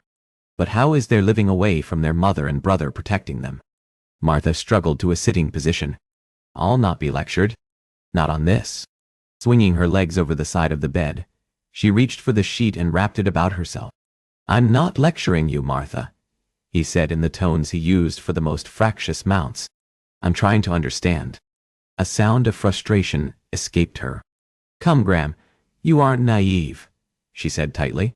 You've seen how Frederick and I are treated for our circumstances. So do not pretend no hurt will come to them, the bastard daughters of a bigamist. Martha started to rise, but Graham caught her, keeping her close. He didn't want her to leave. Not like this. Don't you see, Martha? Keeping your girls in hiding will not change who they are or the circumstances surrounding their births. They'll come to believe there is something wrong with them. That you're sending them away is because of a defect in who they are. She recoiled. No. I didn't. That isn't. And then she went limp, losing her hold on the sheet. It fluttered around her in a whispery heap. Oh, God. In all my considering about Creta and Iris leaving, with all the tears I've silently cried into my pillow, I've never considered that. Tears filled her eyes and rolled down her cheeks. The evidence of her despair ripped him apart inside. He wanted to take away the pain she'd known and make it his own. He wanted to shield her from any further hurt. On a damned lie. She doesn't even know who you really are. Fighting off that taunting voice, Graham rested his hands on her shoulders, and she started, staring at him like she'd never before seen him. They belong with you, Martha, he murmured, placing a lingering kiss against her temple. Perhaps, she whispered.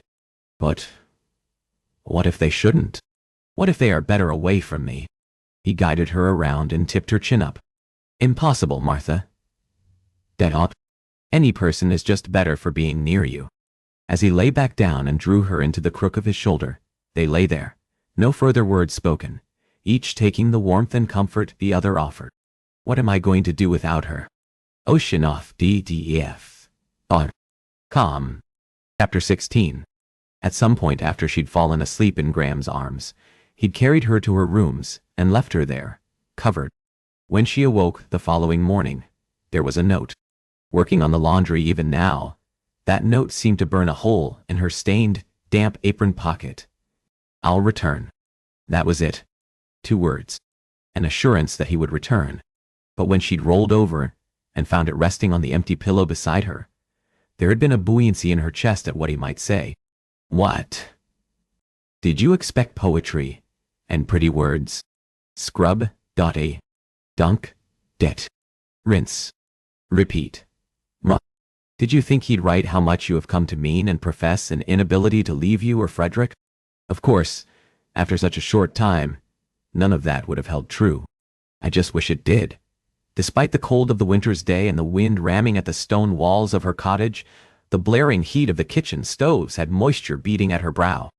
As she saw to the laundry, she remembered last evening, the moments after they'd made love. She'd confided in him about Creta and Iris.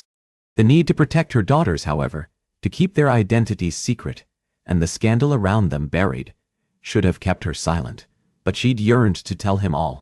And in so speaking, she'd let them live again in this place they'd called home. Last night, his disappointment had stung. In the light of a new day, she weighed what he'd said about her as a mother and her little fractured family. Don't you see, Martha? Keeping your girls in hiding will not change who they are, or the circumstances surrounding their births. They'll come to believe there is something wrong with them. That you're sending them away is because of a defect in who they are. The point Graham had raised niggled around her mind, and could not be unheard or go unthought. If her girls grew to hate her, the pain of that would gut her.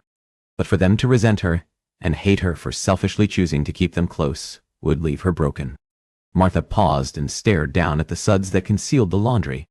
Was it simply fear that had allowed her to live without her daughters? Had it been strictly fear of how the world would treat them? Or worry of how they would view Martha as a woman? An errant bit of sweat trickled down her cheek, and dunking the trousers in her hands, she wiped the moisture away with the side of her elbow. The kitchen door opened, and she looked up from her task. Good Mr. Mellon is gone, Frederick stated without preamble, and rather than the fear that had riddled his features yesterday, now there was just curiosity. Frederick stalked over to the hook where his jacket hung, and going on tiptoes, he tugged it free. Yes, I know. And in just a couple of short days he'd be gone altogether. and it felt like the cruelest of lies she'd ever perpetrated against her son, even greater than the truth of who and what his father had been. Very soon, Graham would leave, and Frederick would find himself as devastated as he'd been yesterday.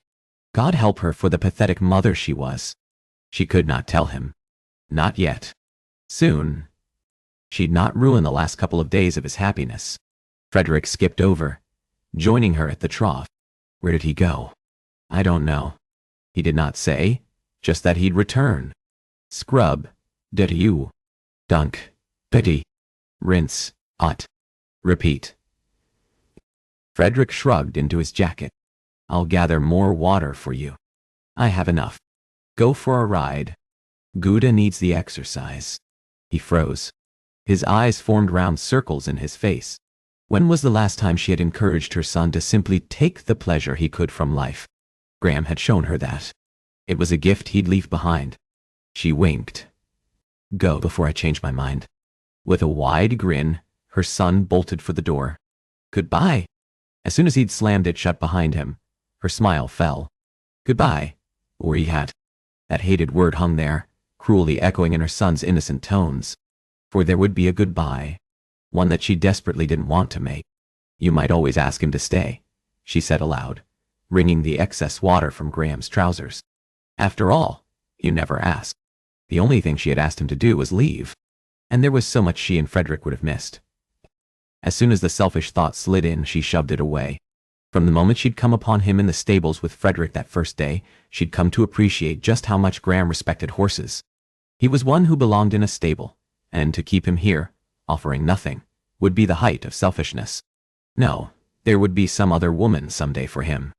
A woman who was not mired in scandal the way Martha was, and who'd rightfully earned Graham's heart. And she would be so very lucky for it. Until Martha drew her last breath, she would wish it could have been her. How different life would have been if 11 years ago it hadn't been the Viscount her father had let into their household, but Graham. Her heart twisted. Those dreams, however, weren't for women like Martha Donaldson. Martha shook out the garment and carried it over to the hearth, where the other damp articles now hung, drying. A distant knock sounded at the front door that offered only one certainty about her visitor. It was not Graham. Graham no longer knocked. He entered the household as if he'd lived here the whole of his life, and in a wonderful way, it felt like he had. Aside from him, no good visitor had ever rapped on this door. Rap, rap, rap, dot, dot, dot.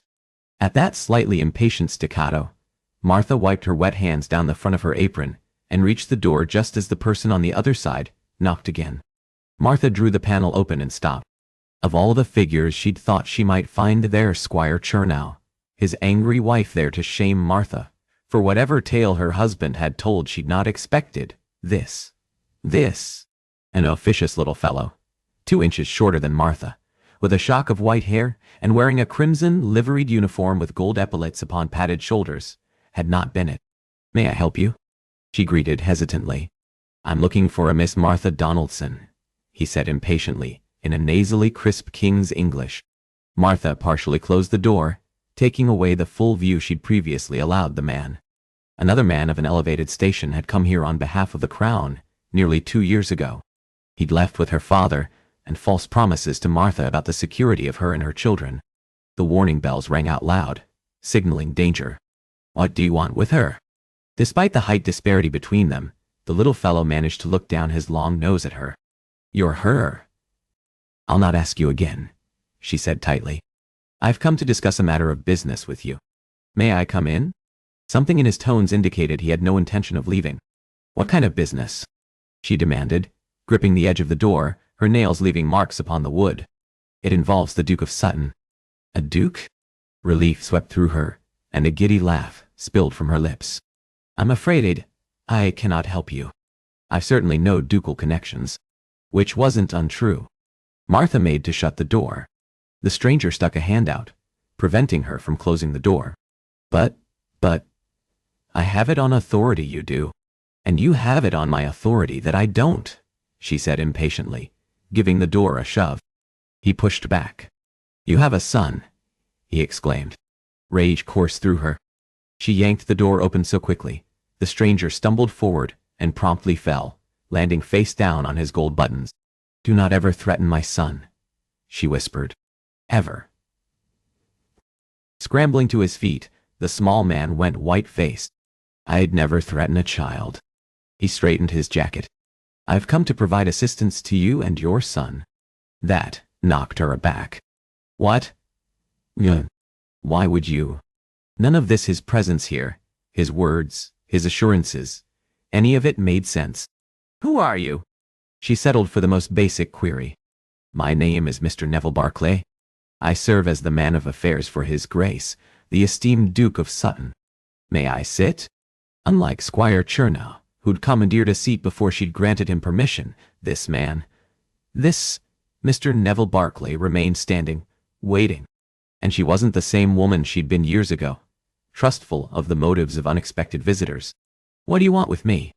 "We understand that the Duke's son, Lord Sheldon Whitworth, has been a shade of red to match his jacket," splotched the man's cheek, "staying here. I'm afraid His Grace will have to look elsewhere. I've no connections to the nobility. Not anymore. They'd all been severed by death or dishonor. Now, if you'll excuse me."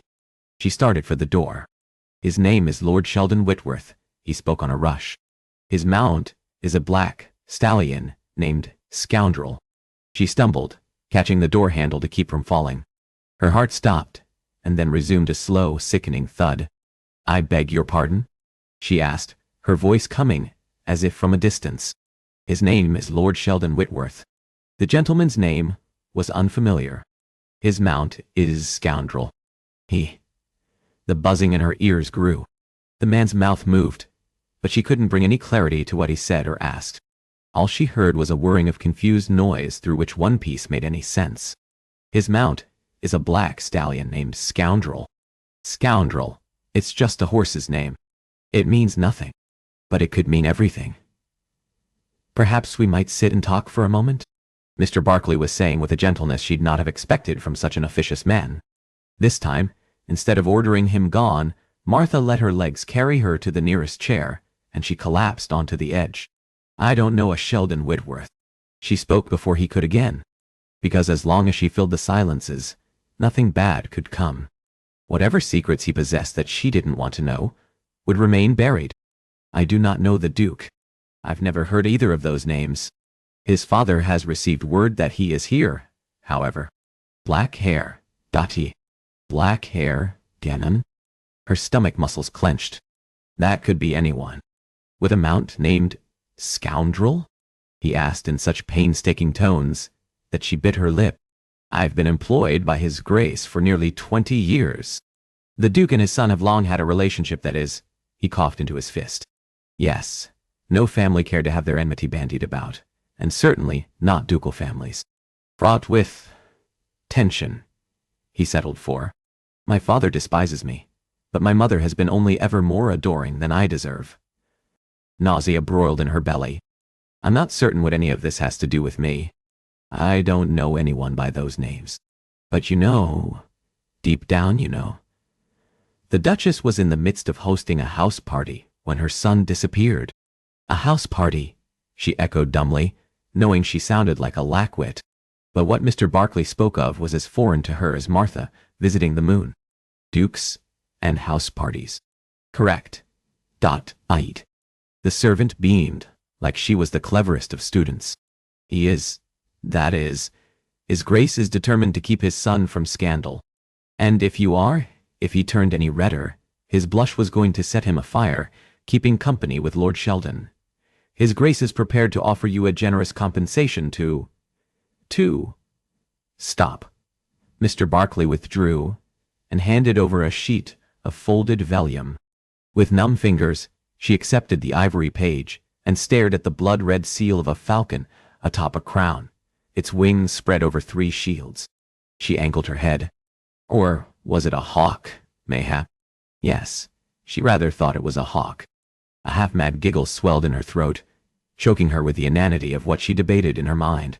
Sliding her jagged nail under the seal, she broke it and read, £1,000. There it was.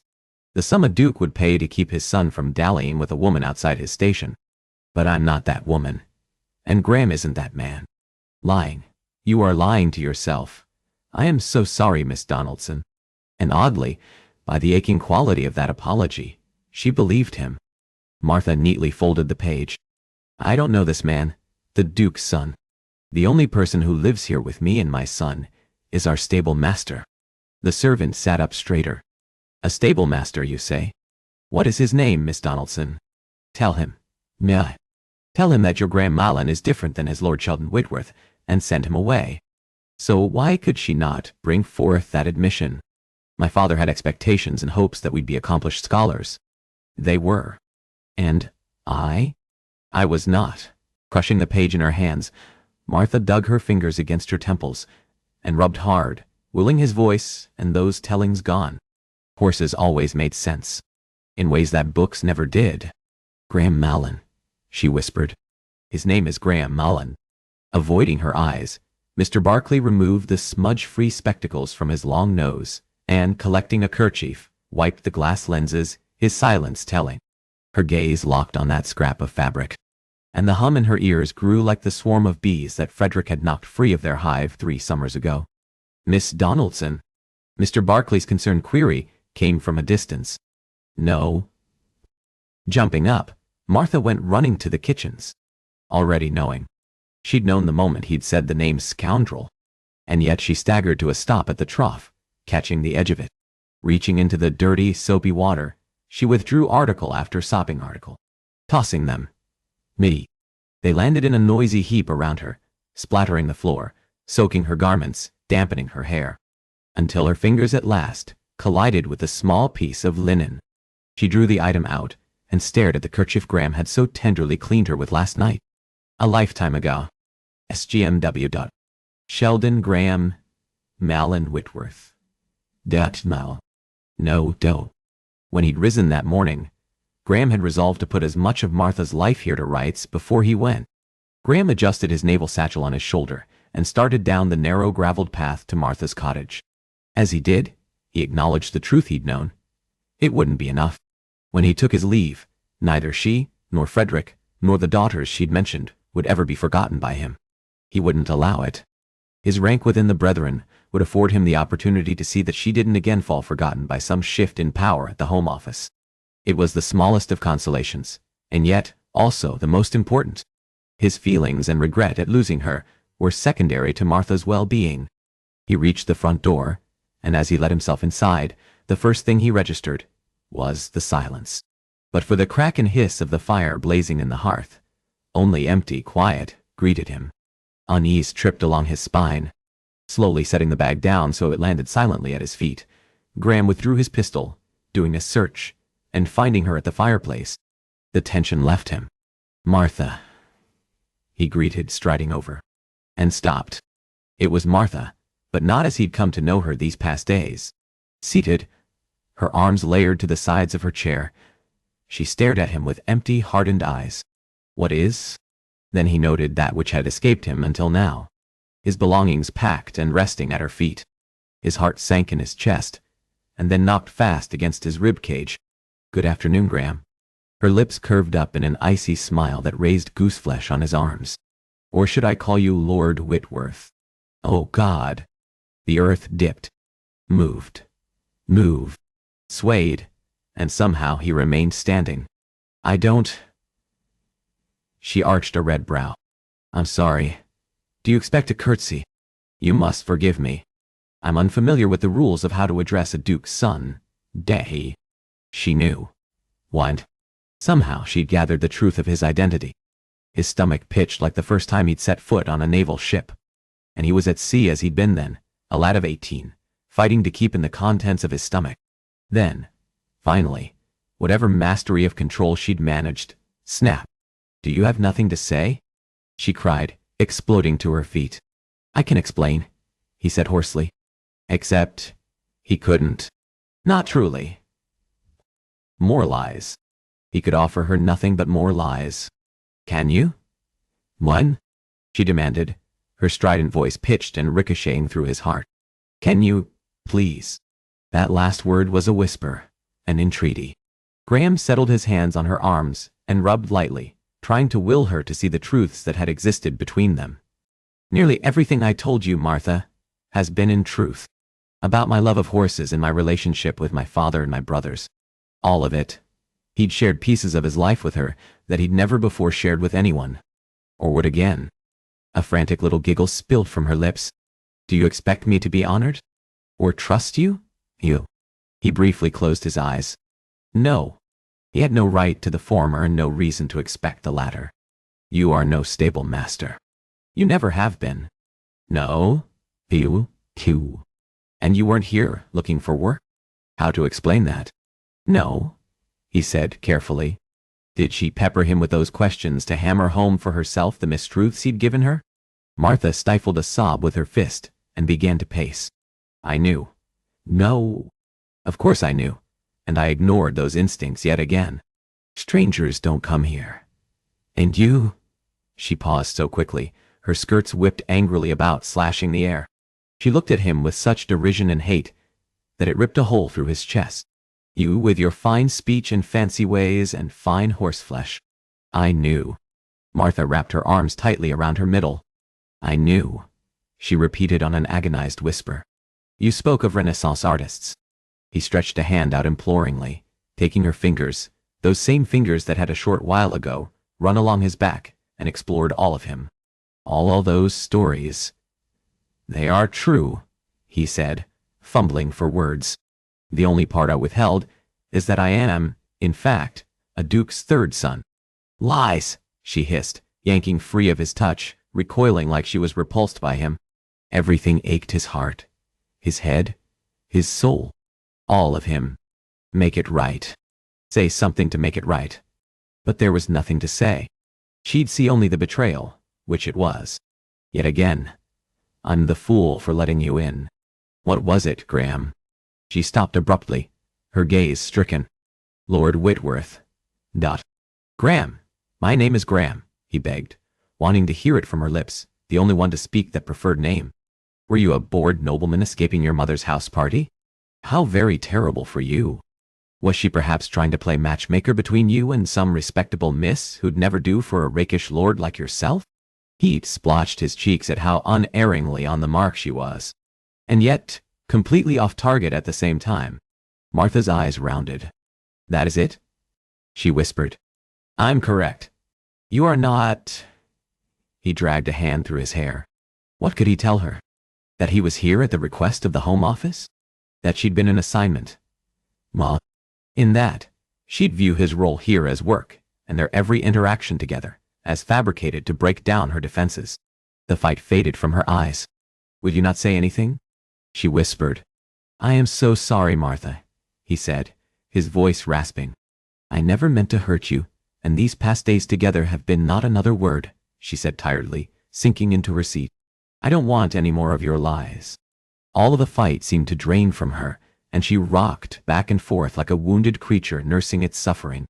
He took a step closer, wanting to take that pain from her. Only, he'd caused that misery, and had lost the right to hold her.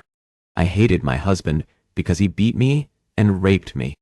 A tortured groan lodged painfully in his chest, trapped there, deepening the ache. I hated him for lying to me and making me a whore and my children bastards. She lifted her gaze, and the agony there sucked the air from his lungs. But what you did, what you did, she amended, was so much worse. Because his heart froze, cared about you. She stumbled over the word he'd ached to hear, even if it wasn't loss. I cared about you, and shared parts of my body and soul that I never allowed any man, not even my husband. A single tear rolled down her cheek, met by another, and another. You were just like him. A bored nobleman playing with the stupid villager. Oh, God. Had she grabbed the fireplace poker and rammed it through his chest, it couldn't have hurt more. But he was deserving of her mistrust and hate. All of it. It didn't matter what had brought him into her life. What mattered was the lies on which he'd based her trust in him. Graham sank to a knee beside her chair. As she looked at him with such loathing, a pressing agony shook his soul. Get out. Get out. It was done. Over. An ending that had been inevitable, and not for the reasons he'd expected, but ones foisted on him. He nodded. Of course, Martha. You've no right to my name, she commanded, a queen on her chair, dealing with her unwanted subject. Oh, and Lord Whitworth. Reaching into the pocket of her apron, she hurled a note that danced in the air between them. You can tell your father I'd rather forage for food and feed my son with honor than take his monies. His father. No, his father. Ice stung his veins. The Duke had discovered Graham's whereabouts, and would have, of course, taken umbrage at Graham being here with her. But this? Martha's hurt and sense of betrayal didn't belong to Graham's father. They belonged to him. I'll leave, he said quietly, coming to his feet. But before I do, I'll have you know I love. She blanched. Go, she rasped. When he didn't move quickly enough, she screamed, Go. Collecting his belongings, he spun on his heel. The door burst open. Mr. Mallon, Frederick cried excitedly. Then, he took in Graham, the bag in his hand, and Martha. What is happening? Not now, Frederick, Martha said, in the gentle, motherly tones she always reserved for the boy. I asked, What is going on? He cried. I have to go, Graham explained, moving closer. Do not speak to my son, Martha ordered, storming over. Why? What is happening? Frederick glanced frantically back and forth between them. Martha, however, was right in this. Graham had no place to speak for her about this. About them. With Frederick. That had never been his right. He bowed his head. Frederick, ... With the boy's shouts and Martha's sobs echoing behind him, Graham left. Ocean off PDF. Calm. Chapter 17. Christmas was nearly here. It had also always been one of her favorite times of the year, because it had been her children's favorite. All her children had equally adored the holiday season. And once upon a lifetime ago, Martha had loved it too. Now, there was little love, and certainly no joy.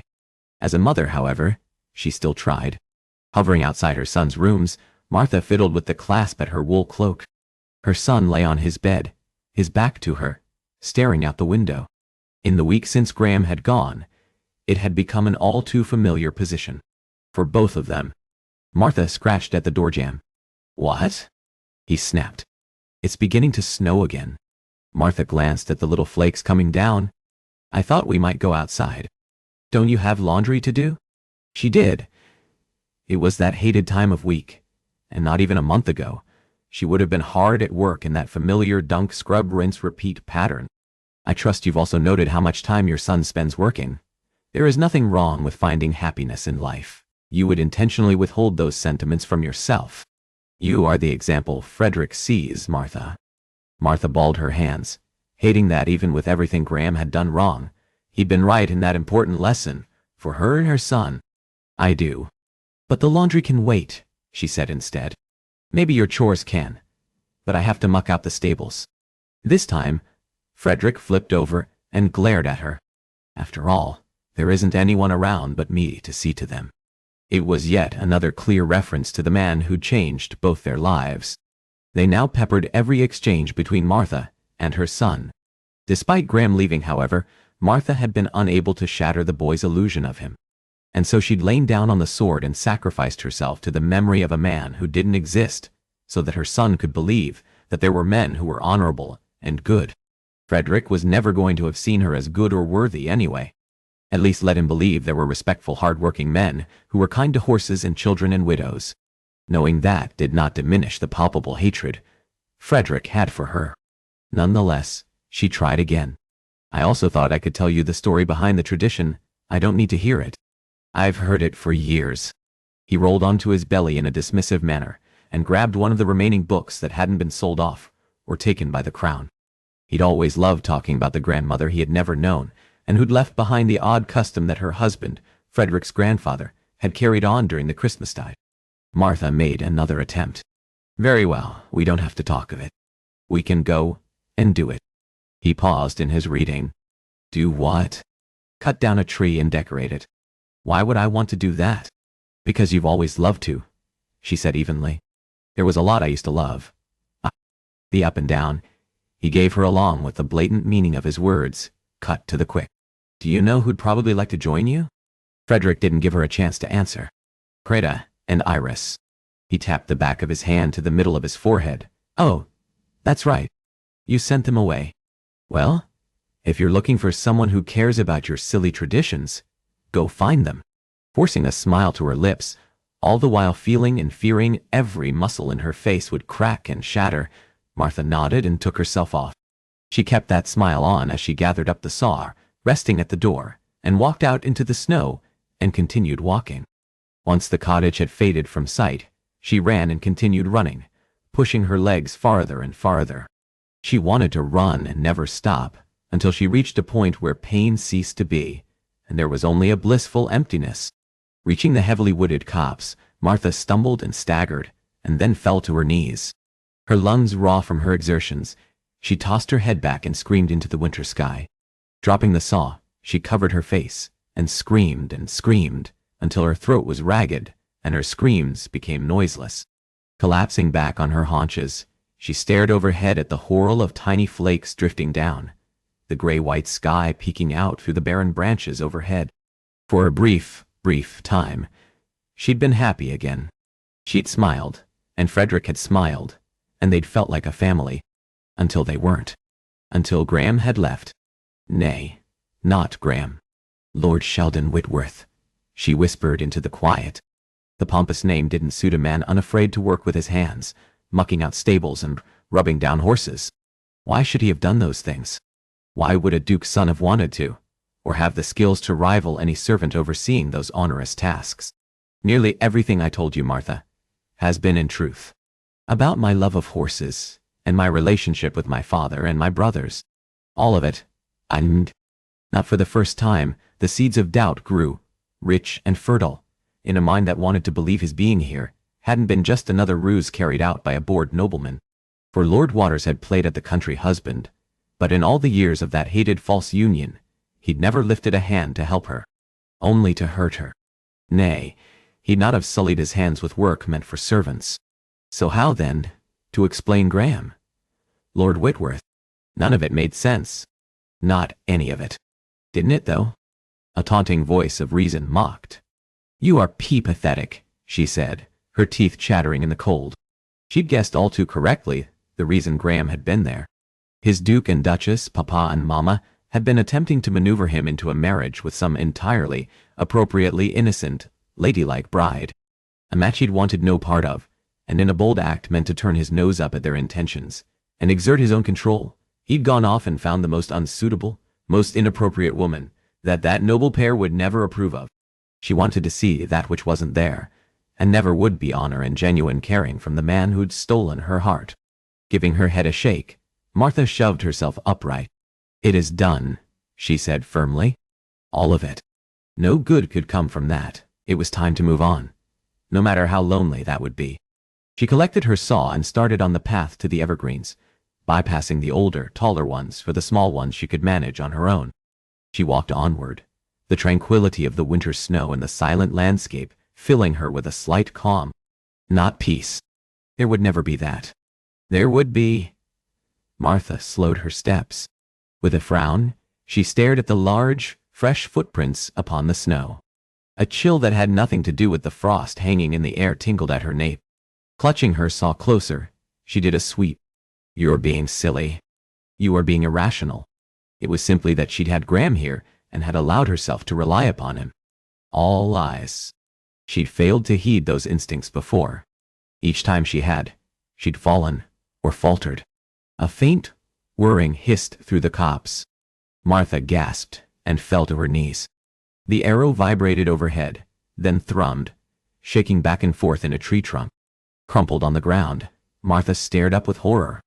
It would have hit me. Terror pounding at her breast and her mouth dry with fear, she unclasped her cloak, and with painstakingly slow movements, she divested herself of the garment and crept out from under it, leaving it behind. All the while she braced for the next arrow. Or attack. That didn't come. Just silence. She trusted silence as little as she trusted strangers. And then it came, the faint crack of dry branches giving way under the heels of heavy footfalls. Oh God! Frederick, Dot. Fear sprang her into motion, and she crawled through the brush. Keeping low. Squirming on her belly, she wound a reverse path through the forest, and then started back towards her cottage. Each sound she left in her wake, deafeningly loud in the still. Somewhere up ahead a twig snapped. Her heart climbed into her throat, and Martha stopped alongside a rotted-out tree. Fear kept her momentarily frozen as she waited. And waited. There they were. Again. The steps drew closer, closer, and stopped. He was there. Close. Just beyond her hiding space. Above it? Was he even now toying with her? Fear turned her mouth dry. Frederick Dot. He was alone. Everything in her said to take flight to race back to the cottage and her son. Only the thin sliver of logic she held onto reminded her that she would do no good to her son, dead. Martha clenched her eyes shut and fought to keep absolutely still. All the while, the winter cold battered at her body, the snow melting on her face, freezing her skin. Please, please, please. And then there was silence. Now, Dotkin. Martha jumped off and took off sprinting. She ran so fast, her lungs burned, aching from the cold and exertions. And with every stride, she called forth her son's face. Creta and Iris. Even Graham slipped forward. Graham, who'd urged her to bring her daughters back. For this? To be hunted and tormented by the people of Hightown. This would be the fate that awaited them. Preyed on by villagers for their bastardy. No, they were safer away from Martha. They all were. Frederick deserved more. Her pulse hammering in her ears, Martha quickened her strides. Her children. She needed to see them again. Frederick. Her daughters. Please do not let anything happen to them. Keeping your girls in hiding will not change who they are or the circumstances surrounding their births. They'll come to believe there is something wrong with them. That your sending them away is because of a defect in who they are. Martha sprinted so fast her lungs burned, and through the panic, she found a soothing calm in just remembering his voice. His words. I'm you. No. She broke through the clearing and found her way down the same path she'd run, following the broken branches. Only, there were no other tracks. Only her own. Martha staggered to a stop. What? What? She whispered. It didn't make any sense. There were no tracks. Martha reached the tree where the arrow had struck. She tugged at it, wrestling it free. She studied the arrow a moment before resuming her march, and then slowed her steps. A deer, a matching arrow stuck in its chest, lay with a crimson stain upon its fawn fur. The blood spilled onto the snow around it. A deer. Dot. Of course. Someone had been hunting a deer. Not her. Coupled with relief was sadness for the fallen creature. You're going mad out here, she whispered to herself, imagining monsters in Hightown. Nonetheless, Martha moved with quickened steps, relief swamping her as her cottage appeared over the slight rise. Then she broke into a full sprint, stumbling, her skirts dragging through the snow. And then she stopped. A slow tremble shook her body, greater than any cold. Her teeth chattering, she drifted closer to the front door. Bigamist. The crude letters, charred into the old oak panel, stared back jeeringly, punctuated by an arrow through the B. She'd been wrong, yet again. Frederick D. Aya climbed up her throat. Oh, aye. Her son was in there alone. Clutching at the handle, Martha tossed the door open. Frederick? She cried, shoving the panel closed with the heel of her boot. Frederick? She begged, stumbling around the cottage, tripping over her sodden skirts. Fred. Again? Mother? That small child's voice slashed through the panic. She spun. Ew. He hovered at the kitchen, a worried gaze on her. With a sob, she launched herself across the room at him and yanked him into her embrace. You are safe, she whispered. You are safe. It was a mantra she repeated over and over to both of them. For the both of them. Of course I am, he said gruffly. But she clung to him, refusing to relinquish his small but sturdy body. And yet, as she held her son, she acknowledged the truth. She was, in fact, being hunted. But by who? Oceanoff DF. Deputy. Chapter 18. Graham sat at a familiar table in a familiar place in London. Forbidden pleasures. It was one of the most scandalous hells in England, where whores could be had for any price and men of the peerage lost and won fortunes with the mere turn of a card. As one of society's most notorious rogues, this was where anyone expected to find him. And that was why he was there now. When you return to London, play your usual part. You're a rake. Act it. With that order from his superior officer, he'd done precisely what was required of him.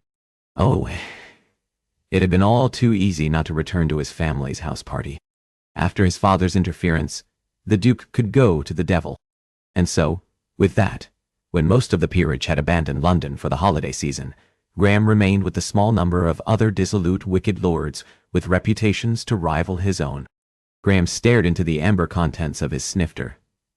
How empty all of this was. How meaningless. The gaming tables. The whores. The drinking. All of it. Graham swirled his brandy in a circle, studying the smooth circle. The rub of it was, he'd always known his existence had been largely without purpose. He'd learned it early on as a duke's son who'd not received the attention his brothers, the ducal heir, and spare had.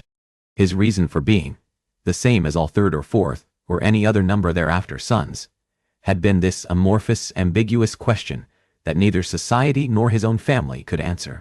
It's why he'd wished to join the Navy, only to find himself relegated to a post that protected him as the third ducal son, a man spared by tragedy and useless in that endeavor. Again, he'd tried after that. Swallowing his pride, he'd sought a post at the Home Office, humbling himself by asking his father to coordinate an interview on his behalf. He'd sought to build meaning into who he was and what he offered the world.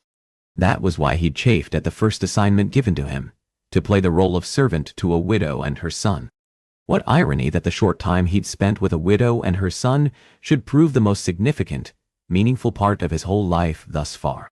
Graham tossed back a long swallow and welcomed the path it burned down his throat. God, how he missed her. Missing her was a physical ache that was with him until he managed to sleep, and then was first to greet him when he awoke the next morn. And he missed her son. He, Graham Whitworth, rake beyond redemption, should find himself mourning the loss of a young child who, not long ago, had been just a stranger. He glanced around at the company he kept now. Again. The company he'd always kept.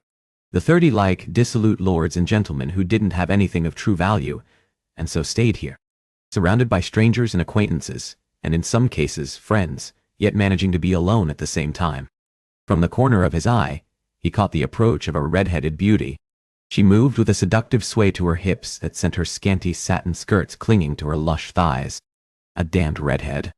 A bloody, ginger-haired beauty should be the one to approach him this day. He tamped down the need to laugh at the irony and hilarity of it all. "Hello, my lord," she purred. Snaking her arms around him, she captured Graham in a makeshift embrace. He stiffened. "You are in need of company, my lord." The beauty purred against his ear. She flicked her tongue out, toying with that shell. The faint hint of musk on her mingled with the heavy rosewater she'd used, and it stung Graham's nostrils. Any other time, he would have taken her. He would have allowed her to lead him off to her rooms, and lost himself inside her, until the mindless sex brought release and temporary oblivion. But her hair didn't have the burnt hues of rust, and a summer sunset wrapped with sunrise. Her smile was false, and not the dimpled one that belonged to another. Forcing a lazy grin, Graham neatly disentangled her vine-like hold on him and freed himself. "Afraid another time, love." From across the room, he caught the approach of a figure striding purposefully through the crowd, on a direct path toward Graham. At least 2 decades older than most of the other patrons presently in attendance, he stood out among them. Lord Edward Helling stopped at Graham's table. With a slight disapproving frown, he took in the whore at Graham's side. His superior didn't wait until she'd sashayed off before speaking. "I'm here, at your father's request." He stiffened. "My father?" he repeated in measured tones. Waving off a servant, Lord Edward pulled out his own chair and, uninvited, claimed himself a seat. "Both your parents have appealed to me to see if I might convince you to return for the holidays." Graham took another drink. "That is a definitive no," he said, setting his glass down with a thunk. "Very well." Lord Edward tugged his gloves off, beat the brown leather articles together. Your father's interference with a certain lady was unrelated to Graham's work with the Home Office. That had been the question he'd demanded answers to.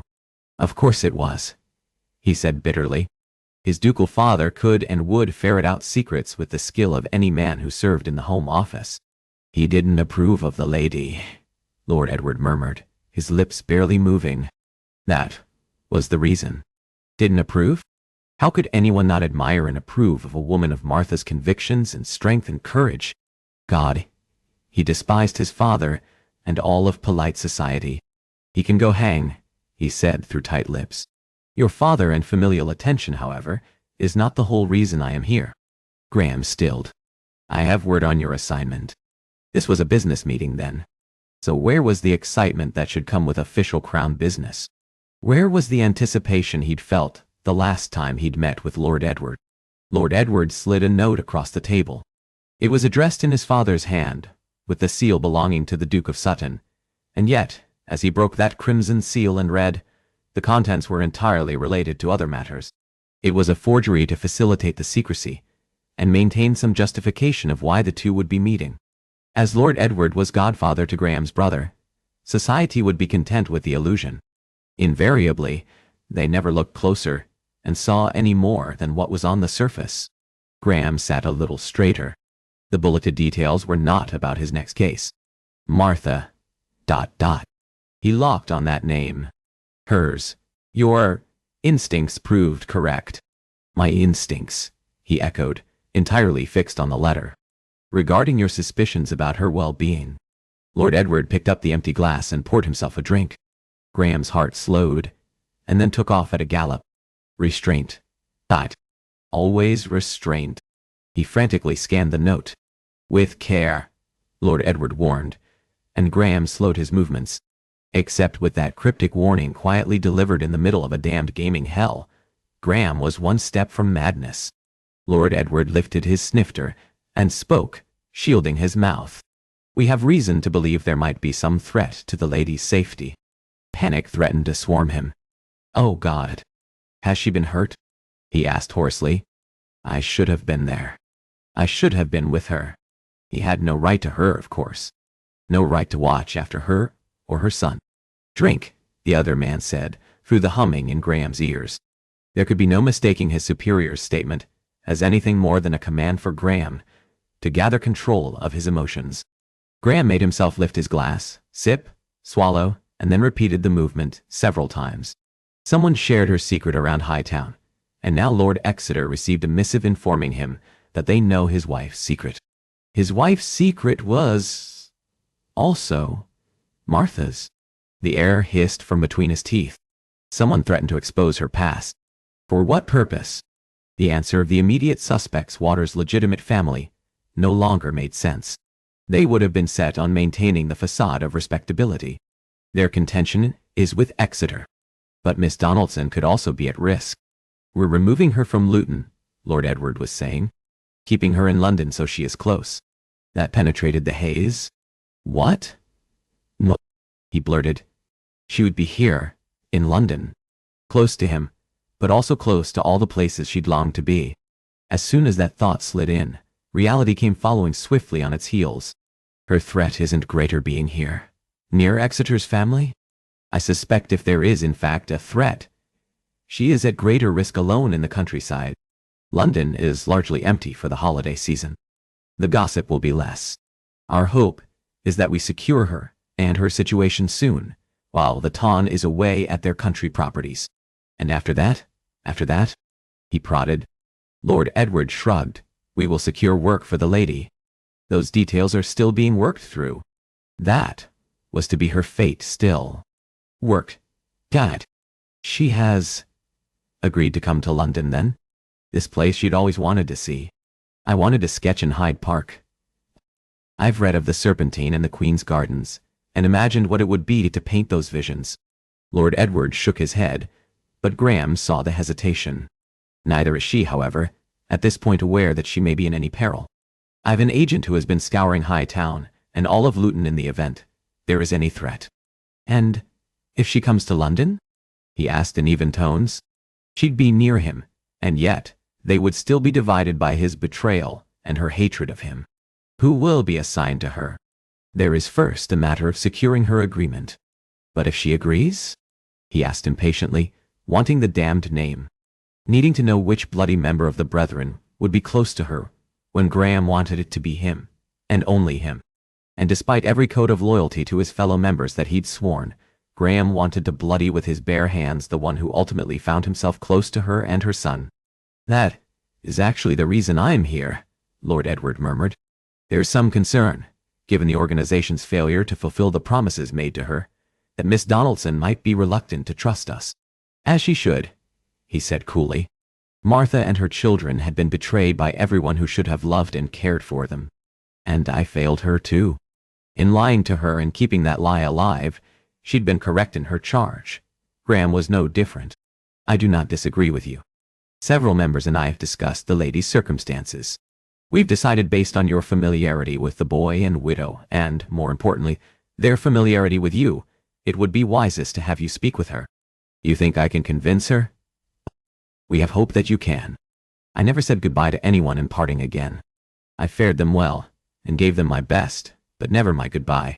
His superior might be skilled, but he was delusional if he believed that Graham could help. Impossible. I hope not. You'll be accompanied by another. He is waiting for you now.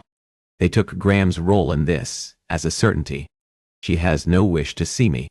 That's neither here nor there, Lord Edward said crisply, drawing on his gloves. Fix whatever hurt feelings you left and convince her that this is in the best interest for both her and her child. At which point, you will be assigned as her guard. The older man finished off his drink and then climbed to his feet and started across the room. Graham stared after him for a moment. His pulse thudded sickeningly, with both dread and an excitement he had no right feeling. If Martha agreed to come to London, he would be the one with her. Again. For the first time since she'd tossed him out, his belongings neatly packed, the agony lifted. With a calm he didn't feel, Graham followed behind Lord Edward. They didn't again speak until they'd gathered their cloaks and waited beside Lord Edward's carriage. And all earlier joy was replaced by logic. She'll not agree to this. Any of it. I believe she will. The other man spoke with a confidence that could come only from age, and there was a naivety that dismissed Martha's hurt sense of betrayal. Lord Edward tossed an arm around him. Despite being duped by you, Graham gritted his teeth. True though, that might be. Graham had been acting on behalf of the crown and her hurt feelings. The other man went on. She will ultimately agree to accompany us because of her son. Yes, she'd given everything to her 3 children. She might hate him and resist the idea of joining Graham in London or having anything at all to do with him. But where Frederick, Creta, and Iris were all concerned, she'd put them before even her own hurts. It would be the hollowest of victories. And yet, as Graham and Lord Exeter, another of his superiors, set off for Hightown soon after, that hollowest of victories also brought with it something else: hope. Oceanoff DFT. Calm. Chapter 19. Martha no longer slept. She hadn't since she'd been hunted in the copse, and had her door burned with that hated, hateful word. Each night, she lay abed with her fingers in reach of Papa's gun, alternating her stare between the door and the window, waiting with a sick anticipation for when someone launched another attack upon her or her household, or worse, her son, until sheer exhaustion overtook her and brought her eyes shut for a brief rest that was never easy. As she lay there in the dead of night, she'd come to appreciate how the sounds of a quiet house and the elements outside conjured monsters. The unexplainable settling of hardwood floors that, after 40 years, should be without those errant creaks and groans, or the scrape of a branch against a lead window pane that set an imagination to believing fingers were tapping, waiting for the break of the glass and the unimaginable that would come after. Never once had she worried while Graham was here. There'd been a peace and sense of safety that she'd never truly known. All the while, with that trust in him, she'd failed to see that he was the one she should have been worried about. He, the greatest of thieves, for he'd stolen her foolish heart, and all on a lie. Was he even now courting the lady from whom he'd been running? Perhaps he'd returned to his ducal family for their house party, and he and the hand-picked lady had discovered together that they were truly a match for each other. like some blasted romantic novel she'd once favored, back when she'd believed a woman could know that gift and had dreamed of it for herself. Rolling onto her back, Martha stared overhead at the cracked plaster ceiling in desperate need of new paint. The small fire in her hearth cast a soft light upon it, holding her transfixed. Martha closed her left eye, and that faulty portion of the ceiling drifted out of focus. She alternated, opening her left and closing her right, and there it was again, the 5-inch imperfection. If one just closed an eye, it disappeared, and one was able to believe the illusion. Forget the flaws. Forget him. As if taunting her for even daring to think that a possibility, the navel bag in the corner drew her focus. She should have tossed it behind him that day. And yet, through the tears and her son's shouts, she'd failed to realize that sack had been left behind. She dragged it to her room and left it there. Abandoning all hope of sleep, Martha swung her legs over the side of her bed and stood. She shivered at the cold that touched her bare feet. Hurrying to the bag, Martha dropped to a knee beside it. That day, his father's man of affairs had come when Graham had been off for what purpose. Martha reached inside the bag, and then froze as her fingers collided with cool leather. Her heart shifting strangely in her chest, she drew out the small pair of black boots. For Frederick. Bay. Tears stuck in her throat, and she forced herself to swallow around that emotion. That was what he'd been doing then. She reached in once more, drawing out another pair. Larger, designed for a woman. For her. Rap. Up. The pair slipped from her hands, landing with a sickeningly loud thump.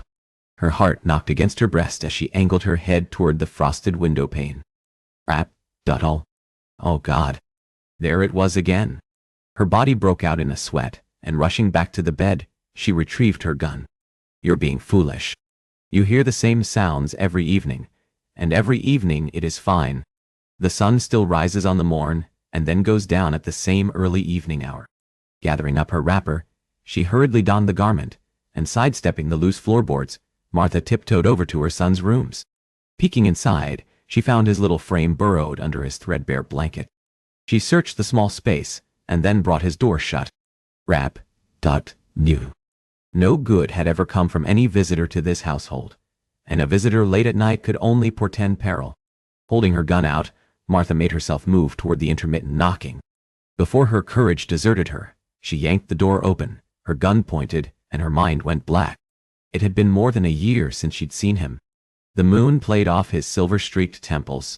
He was darkly clad, with a somber set to his features. Martha might as well have drawn him back from that dark day. Miss Donaldson, he greeted. You, she said flatly. May I? She straightened her arm, leveling her gun at the middle of his chest. Get out. I need to speak to you. Speak to her? Do you think me mad? Or just foolish, as I was when we last met? She spat. I said go. There is nothing I have to say to you, and no reason he should be here. Unless... An idea slipped in, and her gaze went over to the damning marks burned into her door. He followed her stare. It's you, she breathed, and he shifted all his focus back to Martha. You want to harm me. How many times would she be the fool? I have no intentions of harming you, he murmured in the calming baritone she'd been a fool to believe. Martha gnashed her teeth. Liar. He reached for the front of his cloak, and she moved her gun back and forth in warning. Lord Exeter went motionless. Why, you seek to silence me. It all made sense. Her mind whirred with the realization. She'd been fine left alone to live as long as no one knew she existed. You want to be sure your wife isn't touched by the scandal of my being alive. His brow dipped. Have you come to any harm? Don't pretend you don't know, she sneered. Or that you've ever cared. No one did. Not about her and her son. Every last man was a self-serving opportunist. They didn't care about anyone other than themselves and their wants. You're wrong, Miss Donaldson. My intentions have only ever been to help you. Is this helping me? She rasped, pointing her weapon at the damning letters emblazoned upon her door. Struggling for a semblance of calm, she steadied her arm. For a brief time, I believed you intended to help. When he'd come and offered to send her daughters to a school where they could live untouched and unsullied, No more. Now, go. He remained in the doorway, as immobile as a damned mountain. If you want me to leave, I do. But not until you hear me out. I have reason to believe, based on information I've come by, and now, because of what you've confirmed, he flicked his gaze to the scarred door, that you might be in danger, as well as your son. It's a trap. It is not a trap, he said softly. I didn't speak. That retort emerged sharp to her own ears. No, but I know what you're thinking, Miss Donaldson. Please. No. A moment, and if after you hear me out, you ask me to leave, I will. Martha's fingers tightened around the handle of her pistol as she battled with everything inside that said to send him on his way. Because, Lord forgive her for being weak when her son deserved strong, she could not bring herself to move the hammer back, even if this man intended to end her. Swallowing a sob, she let her arm fall. She backed away as he entered and closed the door behind him. We failed you, he said quietly, unexpectedly. But then, he was a master at treachery. Never tell me? You didn't know that all my father's monies had to be forfeited for his crimes? Or that my cottage was purchased out from under me? Or my name bandied about? None of it. Until now. Martha scoffed. I'd be a fool to believe that. Yes. And even with that, it is true. He pulled off his black leather gloves, a midnight shade to match his cloak and hair, and he was the devil. She'd known it the first time he'd come upon her son, and begun peppering him with questions about Martha's father. After the case involving your father, I retired. It was an enticing dream, where one no longer had to struggle, and was able to simply enjoy the fruits of his labors. Congratulations, she said crisply. A smile grazed his lips. Thank you, but I was explaining why you experienced a change in your circumstances. Following my retirement, the gentleman who replaced me decided a bigamist from High Town was undeserving of supports and the promises made me? She interrupted. He inclined his head. Actually, yes. That is precisely what was decided. That honesty knocked her off balance. If he sought to wheedle his way past her resentments and suspicion, he'd not acknowledge that or any other mistake. What is known is that your secrets have come to light. That violation was not made by me or any connected to me. His wife or his wife's family. How odd to be taking assurances from a man married to the woman who'd also been the rightful wife of Martha's husband. You have every reason to doubt my word and motives. I do. But there is a real concern your secret will be soon circulated, more widely. It had been inevitable. At first, Martha had deluded herself with the tantalizing dream that a widow in High Town could remain just that, until the secret had been unveiled by some unknown foe, very possibly the man before her now, and she'd accepted that all the world might as well, and would eventually know. But in London, among polite society, he elucidated. Who amongst the ton would do that? That is the question we've only just begun to try to find an answer to. Either way, why should anyone wish to harm me for it? He clasped his hands behind him. And has someone wished you harm? Martha searched his face for a hint of falsity, but there was nothing there. Not even concern. He might as well have been wearing a mask. You saw the door. There was an arrow in it. And also, he nodded once. A matching arrow nearly struck me when I was outside. The graveness of his expression was more terrifying than had he uttered a response. With a shaky sigh, Martha wandered over to the hearth. She rested her gun atop the mantel, and then caught the stone edge in her hands, staring into the dancing flames. What do you want? To see you safe. And what does that mean exactly? She asked impatiently, facing him once more. You made a similar promise, and then you failed. He bowed his head. It was my belief that if your secret was kept, that would be enough. That you could live a life of obscurity amongst the town where you grew up. And I trusted, given the promise I received, that your funds would be left intact. Wrong. Wrong. And wrong. On every score. Then, shock of all shocks, Lord Exeter blushed. The mistake lay in not having someone specifically assigned to remain here with you. There should have been an agent reporting back on your well-being and affairs. Spying on me, she said bluntly. That would have ensured that your circumstances were discovered when they deteriorated. He waved his hand. Either way, I've since learned from the mistakes I made surrounding you, and I'm asking that you allow me to rectify them, for the benefit of your son and daughters. Just like that, he came out a victor over her determination to send him on his way. Martha closed her eyes. What do you want? For you to come to London, he said automatically. This time, you'll have a guard assigned to you until we ferret out just who disseminated your secrets and ensure you are safe. How simple he made it all sound. And after that? Then I'd like to provide you funds. I don't want your pity, she cut him off. And I'll not take money like a beggar. Then we will find you some form of employment, so you can have security for your family. His answer came so automatically, he'd clearly anticipated her rejection of the offer he'd made. Security or nay? It hung there, a mere word dangling in the air, a promise, an ideal that had seemed unattainable. She was likely mad for trusting him yet again.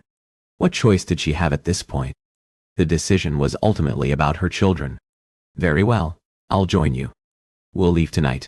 Before we do, I discuss your arrangement with you and the gentleman assigned to you and Frederick. Arrangement. There they were, the bells of warning, tinkling at the back of her mind like the old church on Sunday. Lord Exeter went to the door and drew the panel open. A figure stepped inside. Tall, a black fine wool cloak about his person, an elegant Oxonian hat atop his head. Martha shook her head. It wasn't him. He just looked like Graham. The dark strands, however, were shorter. There was none of the usual growth on his cheeks at this hour. His eyes. She could not make out the color with the space separating them. She was seeing him everywhere. Nay, she was simply seeing him because she'd thought of him so often. Hello, Miss Donaldson. But it was his voice. God help her. Martha's eyes slid closed. That slightly husky melodic baritone could melt the damned winter snow with the heat of it that now washed over her. What game are you playing? Martha whispered. Angling away from Graham, she stalked over to Lord Exeter. There is no game, Miss Donaldson. Lord Whitworth is a member of the Home Office. Had he shoved her in the chest and knocked her on her buttocks, she couldn't have been more upended by that revelation. What? She directed that faint question at Graham. Lord Whitworth. Whatever his bloody name was. All the while he'd been living here, he'd been working for the Home Office. It was never a game then. It was a lie, but it wasn't a bored nobleman toying with you. Martha shoved aside the pathetic defense of what he'd done. I was to report on your circumstances, Miss Donaldson, he said coolly. Nay, matter-of-factly, and the indifference stung all the more. Miss Donaldson, not Martha. Just formality existed between them. Lord Whitworth has been assigned to watching over you in London until your case is resolved. She whipped her gaze between both men. Him? You expect? Surely. Martha shook her head. The fates must be laughing uproariously at even the idea of it. Absolutely not. May I speak to Miss Donaldson? Graham asked quietly. Alone. In all his thoughts of Martha, Graham had wondered after her, had mourned the lost bond they'd shared, and wished for more time with her. Never, however, had he believed he'd see her again. As such, he had no words prepared, nothing well thought out, for a time when they did one day meet again. And that moment was now. After Lord Exeter left, Martha stood there, stiff. She eyed Graham warily. By a code of the brethren, he should keep her off balance. Prevaricate with words to further upend. That was, as his mentor had explained, the path to most victories. But Martha Donaldson was not most women, and he didn't want to lie to her. Not anymore. Graham clasped his hands behind him. I did not want to come. She winced. Not this time, he clarified. This time, I wanted to be here. With a wistful smile, he took in the modest cottage that had felt more like home than the almost palace he'd spent most of his life in. His grin faded. I wanted to see you. And Frederick Gada. Graham withheld that name. As mistrustful as she was, Martha would believe his mention of her son was nothing more than a ploy to weaken her defenses. But the first time, he murmured, drifting over, and she didn't retreat. It was the smallest of victories, but powerful in the hope it fueled. He made himself stop with several paces between them, wanting her to close the divide between them, unwilling to force his presence on her. "I wanted nothing to do with you or your son, Martha," he said with a blunt, raw honesty that he'd wished to speak with her from the start. "Or this assignment. Ah. And yet, you came anyway." He tried, and failed to make out what she was thinking or feeling from that statement. Regret? Resentment? Hate? Nign? "I came because I had no choice," he said flatly. "When I spoke to you about wanting to have a life with purpose, it was in truth. This, however, represented that purpose. My work for the Home Office. Except, I was newly hired to my post. You were my first assignment. Even so, I fought it. I wanted something meaningful and craved something more." He began to pace. He hadn't known what he'd searched for forever. Until her. She had been the more. He just hadn't realized. Couldn't have realized that there was a woman like her, or a child like Frederick. It was supposed to be a fortnight, and then I would be gone. An information-gathering mission that yielded nothing. Until it did. Graham stopped and held her stare. "It yielded you, and Frederick. Why are you telling me this?" she whispered, clutching at the neckline of her night wrapper. That same garment he'd freed her of a week earlier when they'd made love. And he'd learned there was, in fact, love and emotion in what had previously been only a physical ritual. "I'm telling you this so you know that I care about you and your son.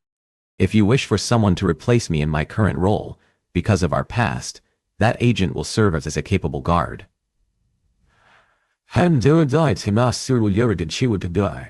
"But I would lay down my life to protect both of you. Not because of any assignment, but because I love you." She gasped. Graham's mind stalled, and then resumed movement with a rush of nothing but jumbled confusion. He didn't love anyone. He didn't even like himself. He'd missed Martha. He enjoyed being with her. He'd missed their every talk and working alongside her in the stables. He loved her. He had from the moment she'd faced down a room of lesser people who'd taunted her and called them out for the bastards they were. "I love you," he repeated quietly, letting himself say it again. She'd cared for him when she'd thought him something other than he was a servant. Yet again, she'd proven different than most any other woman, having preferred Graham when he'd been a mere stable master, even as every other lady of his acquaintance had sought a connection with him because he was a duke's son. The air came to life with an energy that crackled and sizzled between them. "Oh, Grass," she cut off, his name hanging there as a question mark. "I don't even know what to call you anymore," she whispered. "Grandadot. That is my name, Martha. It is the name I prefer." And the only one he wished to hear from her lips. Martha linked her fingers and stared at the charcoal-stained digits. "I've never even seen her work. Not the art she's created now. I know she loves it." And there was so much more he wished to know about her. Everything. He wanted to know everything about her, and what brought her joy, and to be the one to bring her that happiness. "I don't know what to say," she confessed. "Say you love me too." But neither did she hurl his profession in his face, and her eyes no longer sparked with hatred, and he took hope from that. "I understand why you were here and appreciate that you came to look after Frederick and me." At last, she lifted her head, meeting his gaze. "But there can't be anything between us. Not truly." "Why not? Why couldn't there be?" It took all he was to keep from asking those questions. She was coming to London with him. It was there in the softening at the corners of her previously tight lips. That was enough. It would have to be for now. "I didn't tell you because I expect you to return those feelings." But he wished it. "I did so that you know that my reason for being here was a lie, but everything else was true. And as long as I'm with you and Frederick, you will be safe." Martha drifted over to the hearth and stared into the flames. 13 ticks of the old long-case clock passed before she spoke. "Very well." She turned. "But when it is determined Frederick and I are safe, I'll return to my life, and you yours." He inclined his head. Graham went to the door and allowed Lord Exeter to enter. "I've agreed," Martha said, after Graham closed the door behind the older gentleman. "You and your son will reside with Lord Whitworth," Lord Exeter said, as if there had been no break in their previous discourse. "London is largely quiet for the holiday season, with most lords and ladies visiting their country properties. To protect your reputation, You're advised to remain inside until it is all sorted out. Martha folded her arms at her middle. I'm to be a prisoner then? God, she was magnificent, unafraid to go toe-to-toe with any man. The more you venture out, the more likely your reputation is at risk. And if the lady is discovered with me, she'd be ruined. The assumption will, of course, be that she is your mistress. Fury snapped through Graham. The other man spoke of Martha's reputation as a throwaway concern. I see no other way to explain how or why a rake would keep company with a young woman, other than the reason given, Lord Exeter explained. A muscle leaped in Graham's jaw. How easily you speak of her ruin. Martha balled her hands. It is fine. It is not fine, he gritted out, whipping around to face her. She still did not see her worth. You deserve to be treated respectfully and honorably, and your living alone with me threatens both. She gave him a sad smile. Oh, Graham, my reputation was ruined long ago. Martha gave all her attention to Lord Exeter. I'll come. Hey, Frederick and I will join you.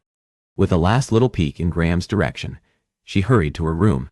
As he waited in silence alongside Lord Exeter, Graham considered Martha and a future with her. She insisted there could never be anything more, but while she lived with him, he had two missions. One, to see that she and her family were safe, and two, to show her he was worthy of her, and that it was safe to love.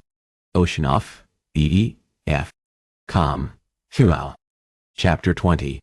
In the days that followed, Martha's life wasn't her life. It was a surreal daydream, and most times she felt as though she watched it from afar, staring from the outside at a pretend world that she'd somehow become physically part of. Now, Martha was curled on a window seat that overlooked an outdoor garden below. With a slick coating of ice upon the snow-covered terrace, Graham's Gardens had the look of some mythical ice palace, resplendent with a tall, three-tiered fountain. The water pouring down had frozen, adding to the sense of majesty of this place. His was a home grander than any she had ever, or would ever again, set foot in. Graham would one day share this palace with some rightful lady born to his station. And Martha despised the tableau that unfolded in her mind, even as she knew she had no place in it. Laughter pealed around the room with 30-foot ceilings as her son raced across the floor in his stockinged feet. "Mama, look!" Frederick cried out, having slid back and forth across the gleaming mahogany floors so many times she'd lost count. That was my farthest yet. I went 1, 2, 3 as he counted. He stepped on each plank he'd crossed 6. Very nearly 7, she said with a smile. Her chest was light in unfamiliar ways, having known only the weight of stress and fear and pressure before. Yes, you are right, he replied, puffing his chest out, proud. His eyes lit. I'll try again. As Frederick rushed back to his makeshift starting point, Martha laughed, the feeling so freeing and healing, and she wanted to know this peace, for she stopped. He hadn't said mother, or you, but rather, he'd used that beloved affectionate term by which he'd once always referred to her mama. Happiness exploded in her heart. Are you watching? He called out, and she blinked back through the glassy veil of tears. I am. She managed past the tears stuck in her throat, not wanting to shatter this moment with his questions. 1, 2. Frederick took off racing before he finished his usual 3 count and slid. Ah, he groaned. That was even closer to 7, she consoled. He propped his hands on his hips and did a turn, glaring at the marquetry side tables and massive console with its red marble top. The pieces were finer and more costly than any of the items that had been carted off from her family's property. There's too much furniture here. He's got tables and chairs and sofas. Her lips twitched. It is a parlor, Freddie. It is a nuisance, he muttered. How is a boy expected to slide past more than 6 panels when one has to watch for these little tables? And furthermore, how many more tables does a person need? He has. As he counted, Frederick raced around the room. 1, 2, 3, 4, 5. What would one call this? He asked, stopping beside a hardwood, marble inset piece. I believe it is a 2-tiered stand, a voice drawled from the doorway. She swung her gaze, finding the owner of that deep baritone, and her heart caught at the sight of him. Mr. Mallon, Frederick called out and sprinted over. Chuckling, Graham caught her son to keep him from falling. "Graham," he instructed. "You may call me Graham now." "Graham." I was racing, and as her son prattled on, Martha freely observed Graham. She'd resided in his household for 4 days, and in that time, despite his professions of love and a desire to be with her and near her, he'd stayed away. It was as she'd hoped and asked of him. And yet, when he'd complied, she'd been abjectly miserable, missing him. Until now. How? Now, Martha looked her fill. Everything about the man before her, attired in tan fall-front trousers and a tailcoat with black velvet trim and gold buttons, bespoke his wealth and level of influence. Even the midnight satin cravat, loosely tied at his throat, served as a reminder of the station divide between them. And oh, how she wished he'd just been the stable master, because then mayhap they could have had a life together. But this? He as he was, and she as she was. They could never be. While Frederick continued talking, Graham looked over the top of the boy's head and winked, before returning all his attention to the small child, demanding his focus. All over again, she fell in love with him. Whatever her son was saying made Graham widen his eyes. "I understand there is a problem with my furniture, madam," he called out. Feeling both pairs of eyes on her, Martha forced her features to reflect a calm she didn't feel. "Oh, indeed," she said with mock solemnity. "The excess tables?" he put forward. His voice boomed and echoed off the high ceiling. She peered up at the cherubs dancing overhead in an art display that belonged in a museum. "I was telling Mr. Graham that he has too many of them." "I believe the rule is 5, Martha supplied. "Is it? Is it?" Graham returned, capturing his chin in his hand in mock contemplation. "I was certain it was 7. Martha inclined her head. "It was always 5. However, even if it was 7, you've exceeded even that." "The two-tiered stand," he murmured. "Precisely." They shared a smile. Had she ever teased and been teased? Even as a girl? Except Martha had never truly been just a girl. She'd been thrust into the role of replacement companion for her father, who'd happily and gladly passed on some of the essential roles of running their property to her early on.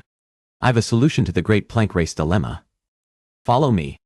Not waiting to see if they accompanied him, Graham spun on his heel. Frederick instantly ran after him. Martha lingered a moment. "I am weak around him. Nay, I am weak because of him." Every instant they were together, she was in greater peril. Reluctantly, she set off after them. She found Frederick and Graham waiting halfway down the hall, arms clasped behind their backs, facing the left wall. They were a study in a matched pair. It touched her to the quick, that display of them speaking so companionably. They might as well have been father and son. He'd entered her life on a lie, and given her only falsehoods. As such, she shouldn't trust him. But how could one so effortless with a child be one to fear? But then, mayhap that is why he poses such a danger to you.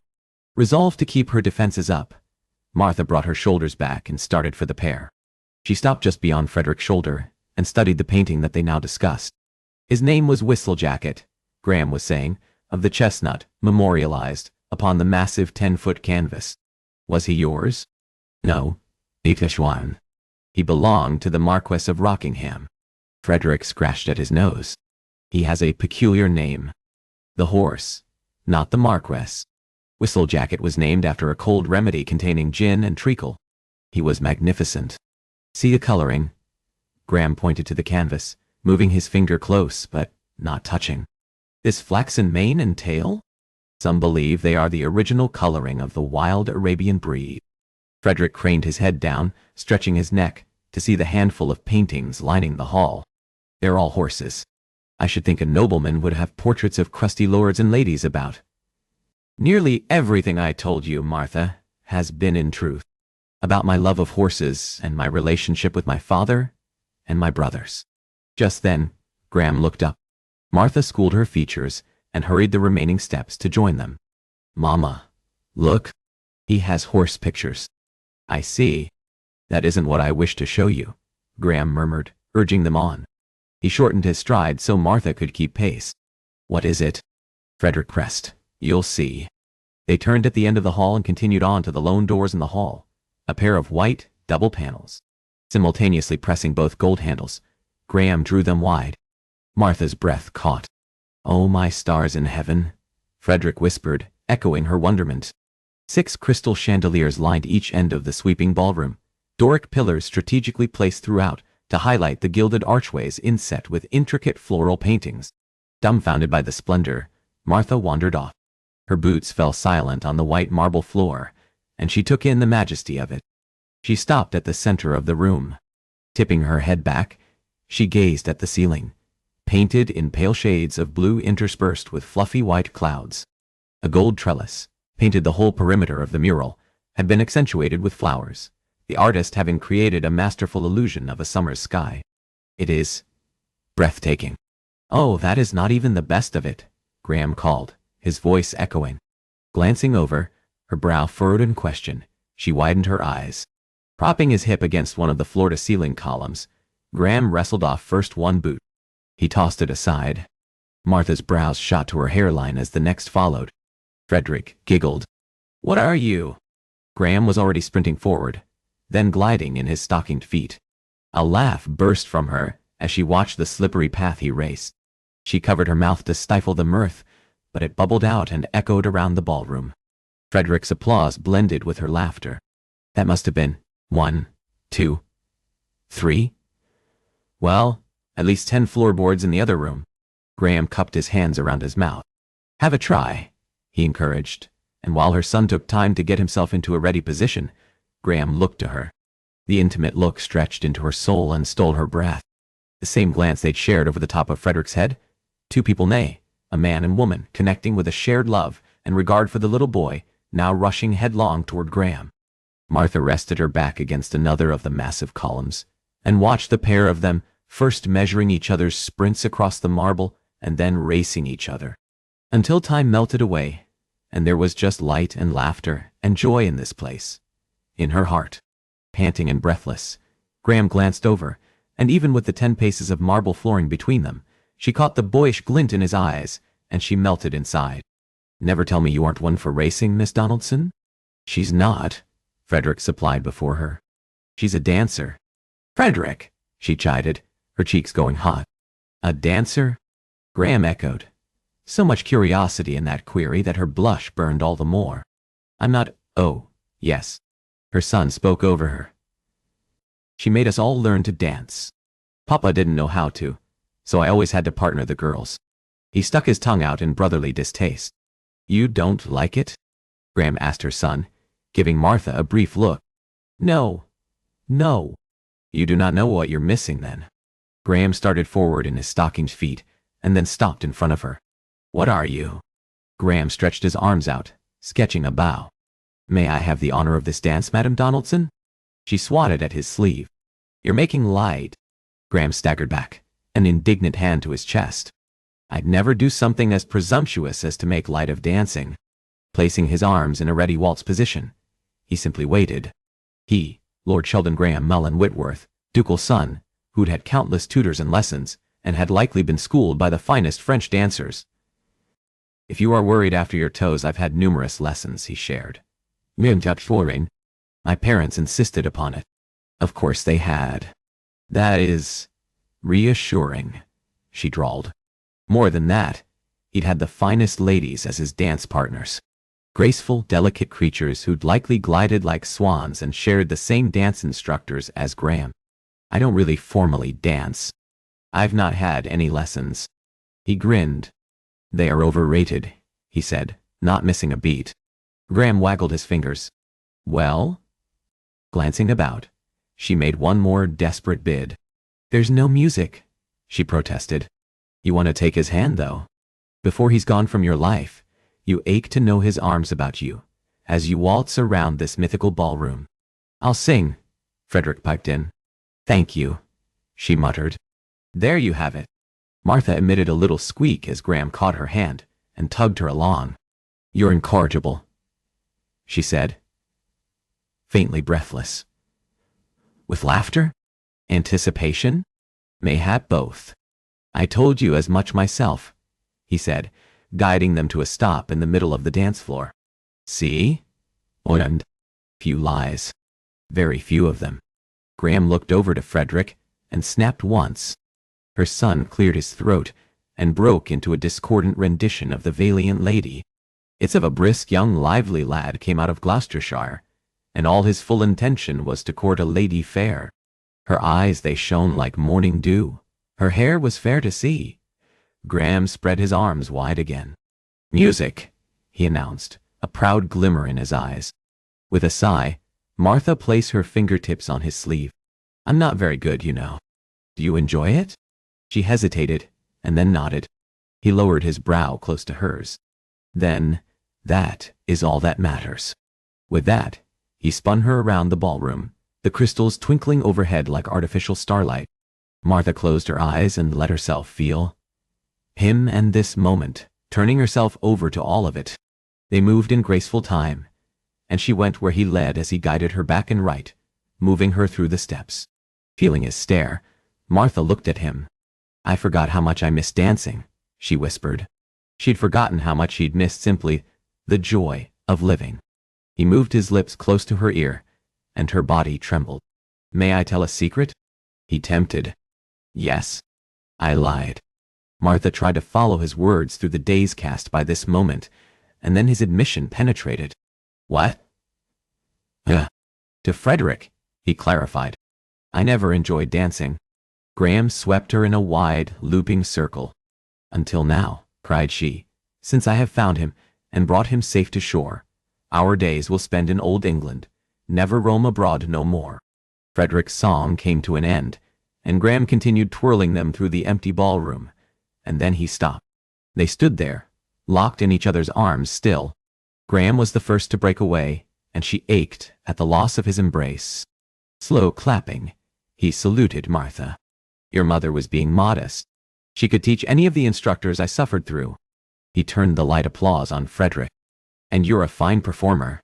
"Splendid. Capable enough to replace any orchestra." Frederick laughed. "Do you know what else my mother would enjoy?" "Frederick," she chided, rushing over to her son. "Oh, fine," he mumbled. He flashed a devil's grin. "Do you know what I would enjoy?" A visit to Martha pressed a palm over his mouth. Hyde Park. She was shaking her head. "No. Splendid idea." "It's not," she insisted. Releasing her son, she rushed back to Graham.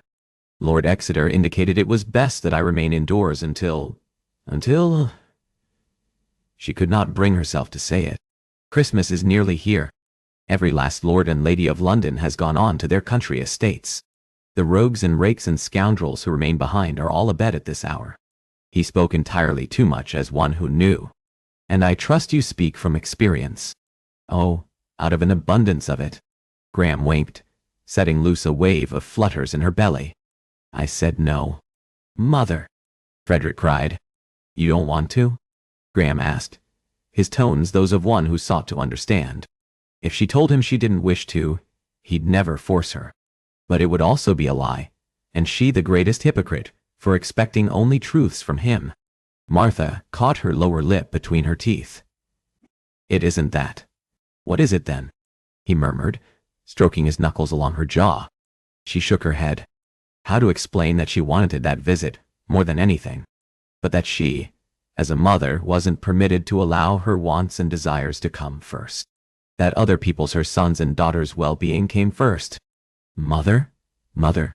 Frederick asked haltingly. Graham sighed. "Very well." At that easy capitulation, regret filled her. "You are a contrary creature, Martha Donaldson. We shall put it to a vote." "A vote?" Martha sputtered. "That is preposterous." "Those in favor of remaining behind?" he put forward. Martha shot her hand up. "And those all for going to visit Hyde?"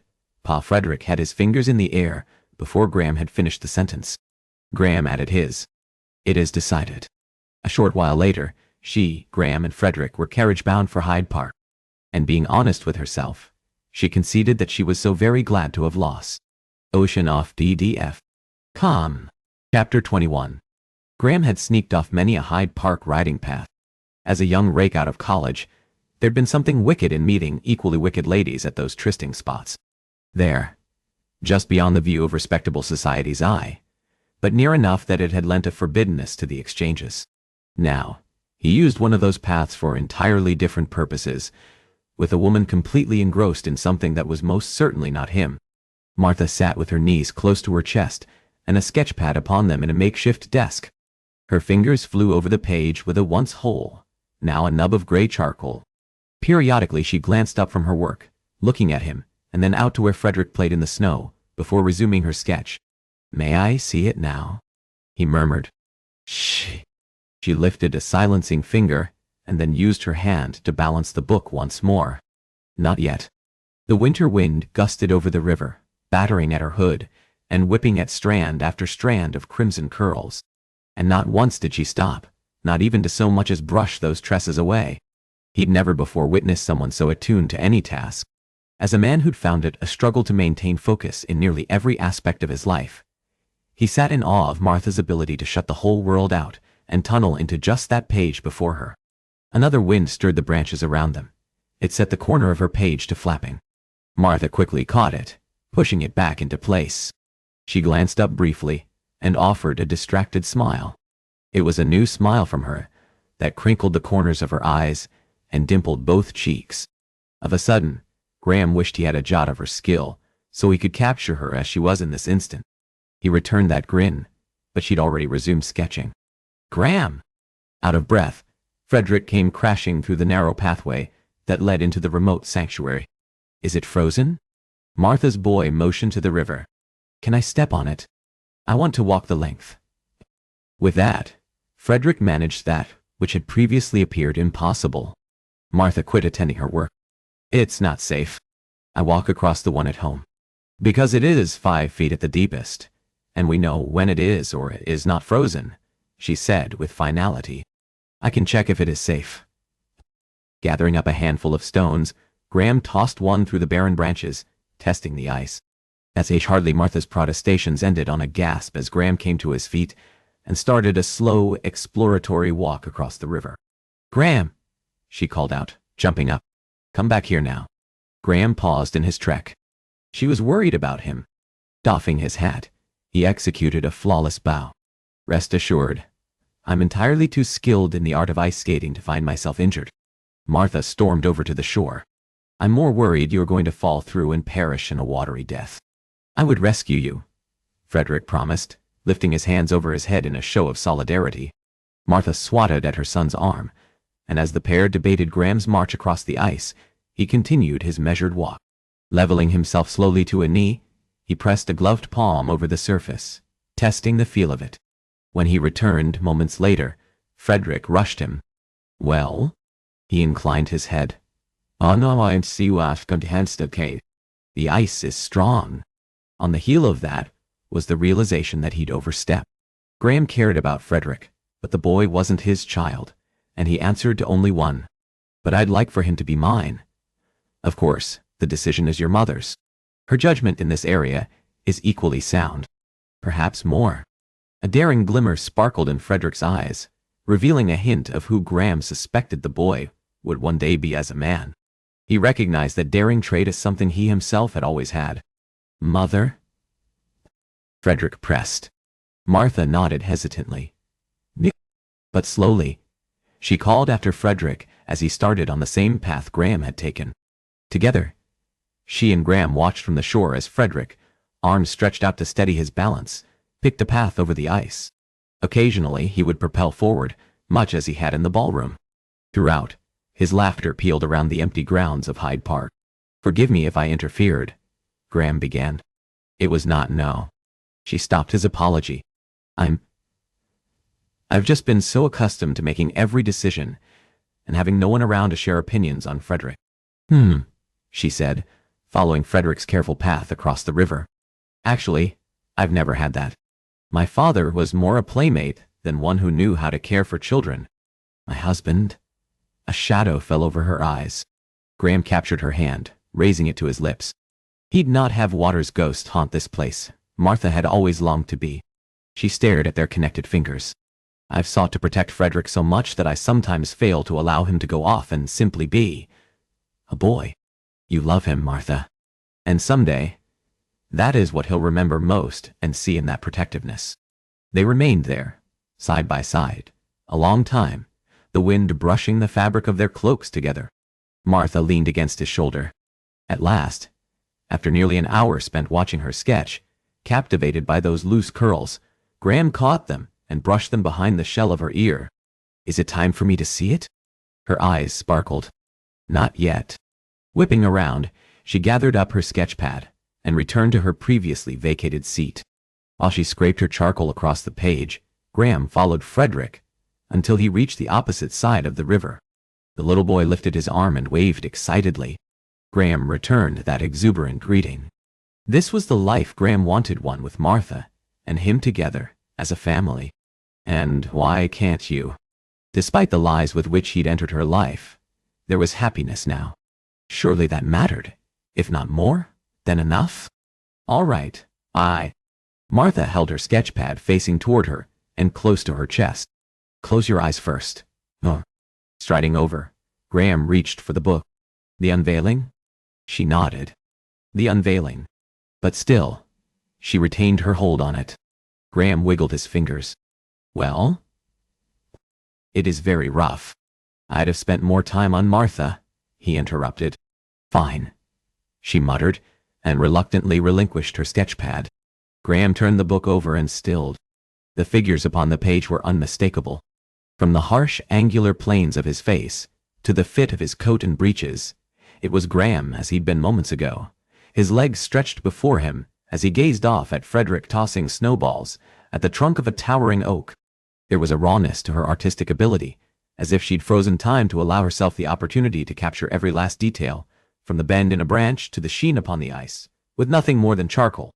But there was someone missing. Her.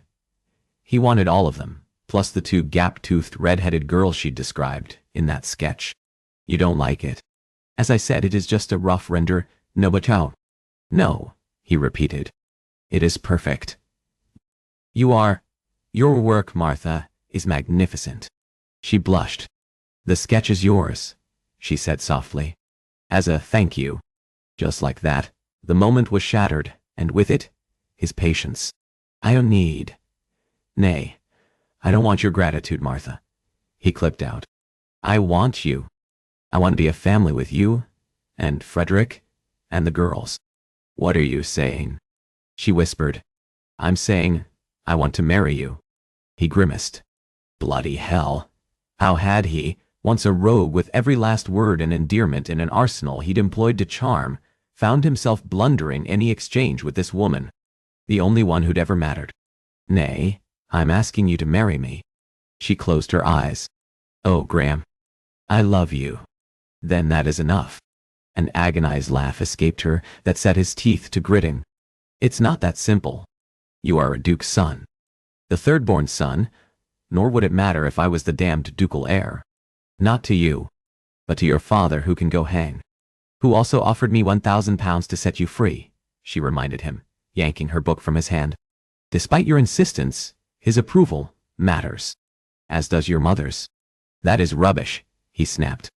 "I don't live my life for their approval anymore. Simply saying it doesn't make it true." He blinked. What in blazes was she saying? Martha drew in a shuddery breath. "But this isn't about your parents. This is about us living in two different worlds." She cupped his cheek. "You speak of wanting to live a life of purpose, and about the guilt you still carry for your brother. All the while, you failed to see." She went silent. What? What was it she believed he didn't see? Graham clenched his fists, waiting for her to speak, too proud to ask her. "You are still in search of approval, Graham." Clasping his hand, she pressed the sketch pad to his chest. "Just as you taught me that I need to see my own worth, you need to see that in you." She drew her sketch pad back. "I'm a bigamist. My children are bastards, and we will all be scorned, and one day you will be because of it." He glared at her. "But we'd be together." "And what if you came to resent me? That I could not live with?" Graham worked his gaze over her face. "If you believe that, then you don't know me, Martha." From across the river, a squeal of laughter went up, followed by Frederick's familiar laugh. Furrowing her brow, Martha rushed to the shore and stumbled. Graham caught her by the elbow, steadying her. In the distance, Frederick gave chase to a girl, the pair only specks on the horizon as they darted about. Graham belatedly registered, Martha moving farther and farther out into the open clearing, until she stopped. Martha. No. She pressed her fingertips to her lips. I've not seen him play with another child since his sisters left.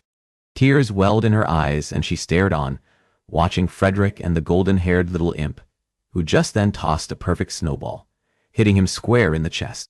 The grounds resonated with the little boy's war cry as he raced after the sprightly girl. Who is she? Martha asked, doing a sweep for a missing nursemaid. I don't. A young couple strolled over the slight crest in the walking trail, the lord and lady, a study in golden English perfection. The Duke of Huntley carried a small child easily in his left arm. His other looped through the Duchess's arm at her side. Graham's entire body tensed. His features turned to stone. A moment later, a husky, dark-haired gentleman came bounding over that same rise, chasing after a squealing boy and girl. They are so happy, she whispered. I didn't believe a noble family could be. She glanced at Graham, and then back to the heartwarming tableau like them. Affectionate and playing games, and I always wanted that for my own children. You should return, Martha, he said tightly. Come on. What? He motioned for her to accompany him, and when she made no move to join him, Graham reached for her hand. I'll gather Frederick. But Martha was already pulling away, picking her away across the frozen serpentine. Martha, he implored. Then, just as another slightly silver gentleman and an auburn-haired woman reached that same rise, Martha jerked. Christ. It is Lord Exeter, she said blankly. And the former Lady Waters. One summer night, when Martha had been a girl, she'd spent an entire long summer day outside, sketching. Her skin had turned such a shade of red, and her body had become fevered. She'd been racked by chills that set her teeth to chattering, while simultaneously burning from a nauseating heat. This moment, observing the real Lady Waters, a woman who'd been married to the same man Martha had the same effect. Her teeth chattered. This was the Viscount's family. All, 1, 2, 3, 7 adults and so many little babes and children running about that in her numbed state. Martha could not focus to properly count. But they were all there, of all ages, from babes to young children Frederick's age, to the silver-haired Lord Exeter with a babe of his own in his arms, and all smiling. My children have siblings within that mix of people I don't know aside from the Earl. The Earl of Exeter glanced across to where Martha stood. His cheeks went white. With a sickening, horrifying slowness, each member of that happy party looked to where Martha stood on display. I'm going to be ill. Graham touched her shoulder. Please, get him, she whispered. He nodded, and then, with long glides, slid the remainder of the length of the frozen river. He went, no questions asked, at nothing more than her request, a hero, while Martha, coward that she was, turned so quickly that she stumbled and fell. Agony shot along her hip and radiated pain down the length of her leg. She ignored the discomfort. Struggling to stand, Martha concentrated on putting one foot in front of the other. All the while, her nape burned from the stares of Lord Waters' family. After an interminable trek, she reached the shore and continued her cowardly retreat to the copse. The moment she stepped within the shield offered by the enormous oaks, Martha let her shoulders sag. An arm snaked around her, knocking the sketch-pad from her hands. She opened her mouth to scream. The stranger shoved his palm over her lips, burying all hint of sound. Her pulse beat loud in her ears as she writhed and thrashed against the punishing hold. You haven't made this particularly task easy for me, Miss Donaldson, he muttered. But you and your family all being present here has certainly been convenient. Miss Donaldson. How? Who? Moo. All the questions tangled in her mind, muted by panic. Terror battered at her as she scanned her eyes over the horizon, searching for Graham. Oh God. Frederick was with him. You have been a very difficult young woman to get to in London, you know, he muttered, dragging her quickly through the brush. Martha wrenched her neck frantically and bucked against him, digging in with her heels to try to slow their retreat from the path. I've no desire to kill you, however, or even hurt you, if you cooperate. Liar. She jammed her heel against his leg, but her skirts dulled the strike. He sighed. And now you are going to make this difficult for me, I see. Very well. I'll. His fist collided with her temple. An inky blackness crept over her vision, and then she knew nothing more. The first thing Martha became aware of was a pounding pressure in her temples. She blinked and attempted to make sense of where she was, and then it all came rushing back. Hyde Park. Dutshaw. Her assailant. The attack. The attack. You are awake. That is good. As I said, you do me no good dead and little good asleep. Martha forced her eyes open and then promptly closed them. An agonized moan spilled from her throat. The clink of crystal, touching crystal, was followed by the stream of liquid. Here, her assailant said, as if he handed over a glass of tea in one of his formal parlors. Drink. Dine. Martha attempted to open her eyes again, and this time forced herself to not shut them. The first detail she noted was the gleam of the Chippendale furniture, a peculiar detail to note after being knocked unconscious and dragged off. Here, the gentleman said again, holding the glass out. Somewhere in his 50th year, with a faintly receding hairline, he was noble-born. His rank spilled off his person. As such, he expected her to accept the glass and take a dutiful sip. Shoving herself up, Martha swung her legs over the side of the leather-buttoned sofa and pointedly ignored his offer. You must think me mad to take a drink from a man who's tried to kill me. The gentleman perched his hip on the arm of the sofa. Tried, Miss Donaldson. Rest assured, if we'd wanted you dead, the arrow that day would have found a mark in your chest and not lodged in that tree. He spoke with a smile, like it was the most natural thing in the world to snuff out a person's existence. From my understanding, you made quite a ruckus crawling across the ground. Though I do commend you for being fearless enough to climb into a felled tree and remain there for 1 hour and 17 minutes. My God, he knows that. The gentleman smiled. I know everything. Something else he'd said took root. He or they had driven her off into the middle of the woods and had been there all along, waiting, and they could have ended her. But they didn't. Despite the tremor that racked her frame from the remembered threat, she found a calm in that. Who are you? He set down the glass in his hands. Lord Charles Fitzmaurice. Your name means nothing. He chuckled. Not to you. To the Crown, the King, and the Home Office, it means a good deal. Since she'd committed herself in marriage to Viscount Waters, Martha had allowed life to happen around her and impact her, but she'd never taken control. Not truly. She'd been dependent, first upon her father, then her husband, then Lord Exeter, even Graham. She'd not be toyed with by this man. What do you intend to do? To me. She was not so very brave to bring herself to ask about his intentions for her fate, to put England to rights. That cryptic pronouncement was met by a knock at the door. Enter, he called out, coming to his feet. Martha's mind spun. What had he meant by that statement? A brawny footman entered. She'd bet her right arm for sketching that the man standing before them was no servant, but some thug who did this man's bidding. Lord Fitzmaurice stalked over to the mahogany campaign-style desk. Gathering a small stack of notes, he held them out. See them delivered immediately, and when they arrive, show them all in. After the servant rushed off, closing the door behind him, Martha took to unsteady feet. She swayed, blinking back the fog from the ache at the back of her head, and stormed over to his desk. You still have not said what role I play in all this, she said. Lord Fitzmaurice picked up his glass. As I said, I intend to put England to rights, but you, Miss Donaldson, you are going to help me. Oceanoff, Bdf. Calm, Chapter 22. Graham was going mad. Slowly. This insanity had nothing to do with a defect that had kept him from focusing on his studies. Rather, it was an insidious poison rotting his mind, and with it, the reason and logic he normally prided himself on. And yet, he could not turn himself over to the panic, because now, it was not just himself he had to think of. Now, there was also Martha's son, Frederick.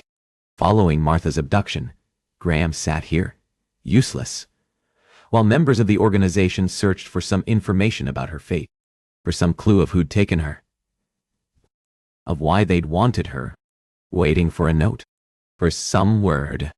Waiting, waiting, waiting, waiting. Useless, he whispered, to hear himself speak. or the tortured sound of silence would further drag him down the path to madness. Seated behind his mahogany desk, his elbows on the top, he stared blankly at the gleaming surface. The smooth shine reflected his haggard visage. He'd been charged with looking after Martha and her son, and he'd failed her.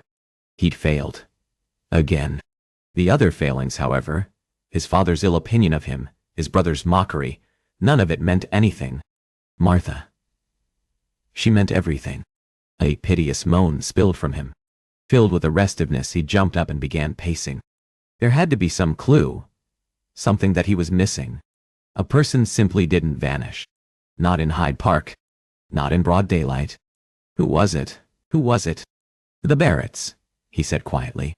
They were the likeliest lot, and it made the most sense that they'd wish Martha to vanish. Edmund Deering, the Marquess of Rutland, was known first and foremost for the blackness of his heart. One of the greatest scoundrels in London, he'd been rumored to keep a book with the names of his enemies.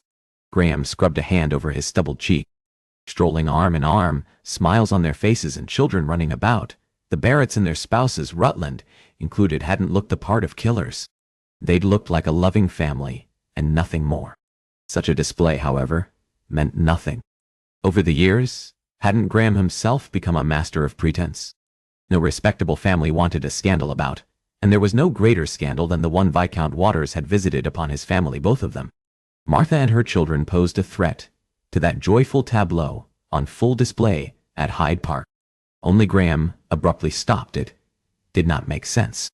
He trained his gaze on the long case clock, following the staccato hand as it ticked away the seconds. The obvious answer was too obvious. If Archer had wished for Martha to disappear, he'd had countless opportunities in the time in which Waters' treachery had come to light. The same held true for his sons-in-law and stepson. They'd all had ample opportunity to see that the late Viscount's sins remained dead and buried along with him. There was only one certainty: whoever had manipulated them all to get her here. There was no other accounting for the perceived danger in Hightown.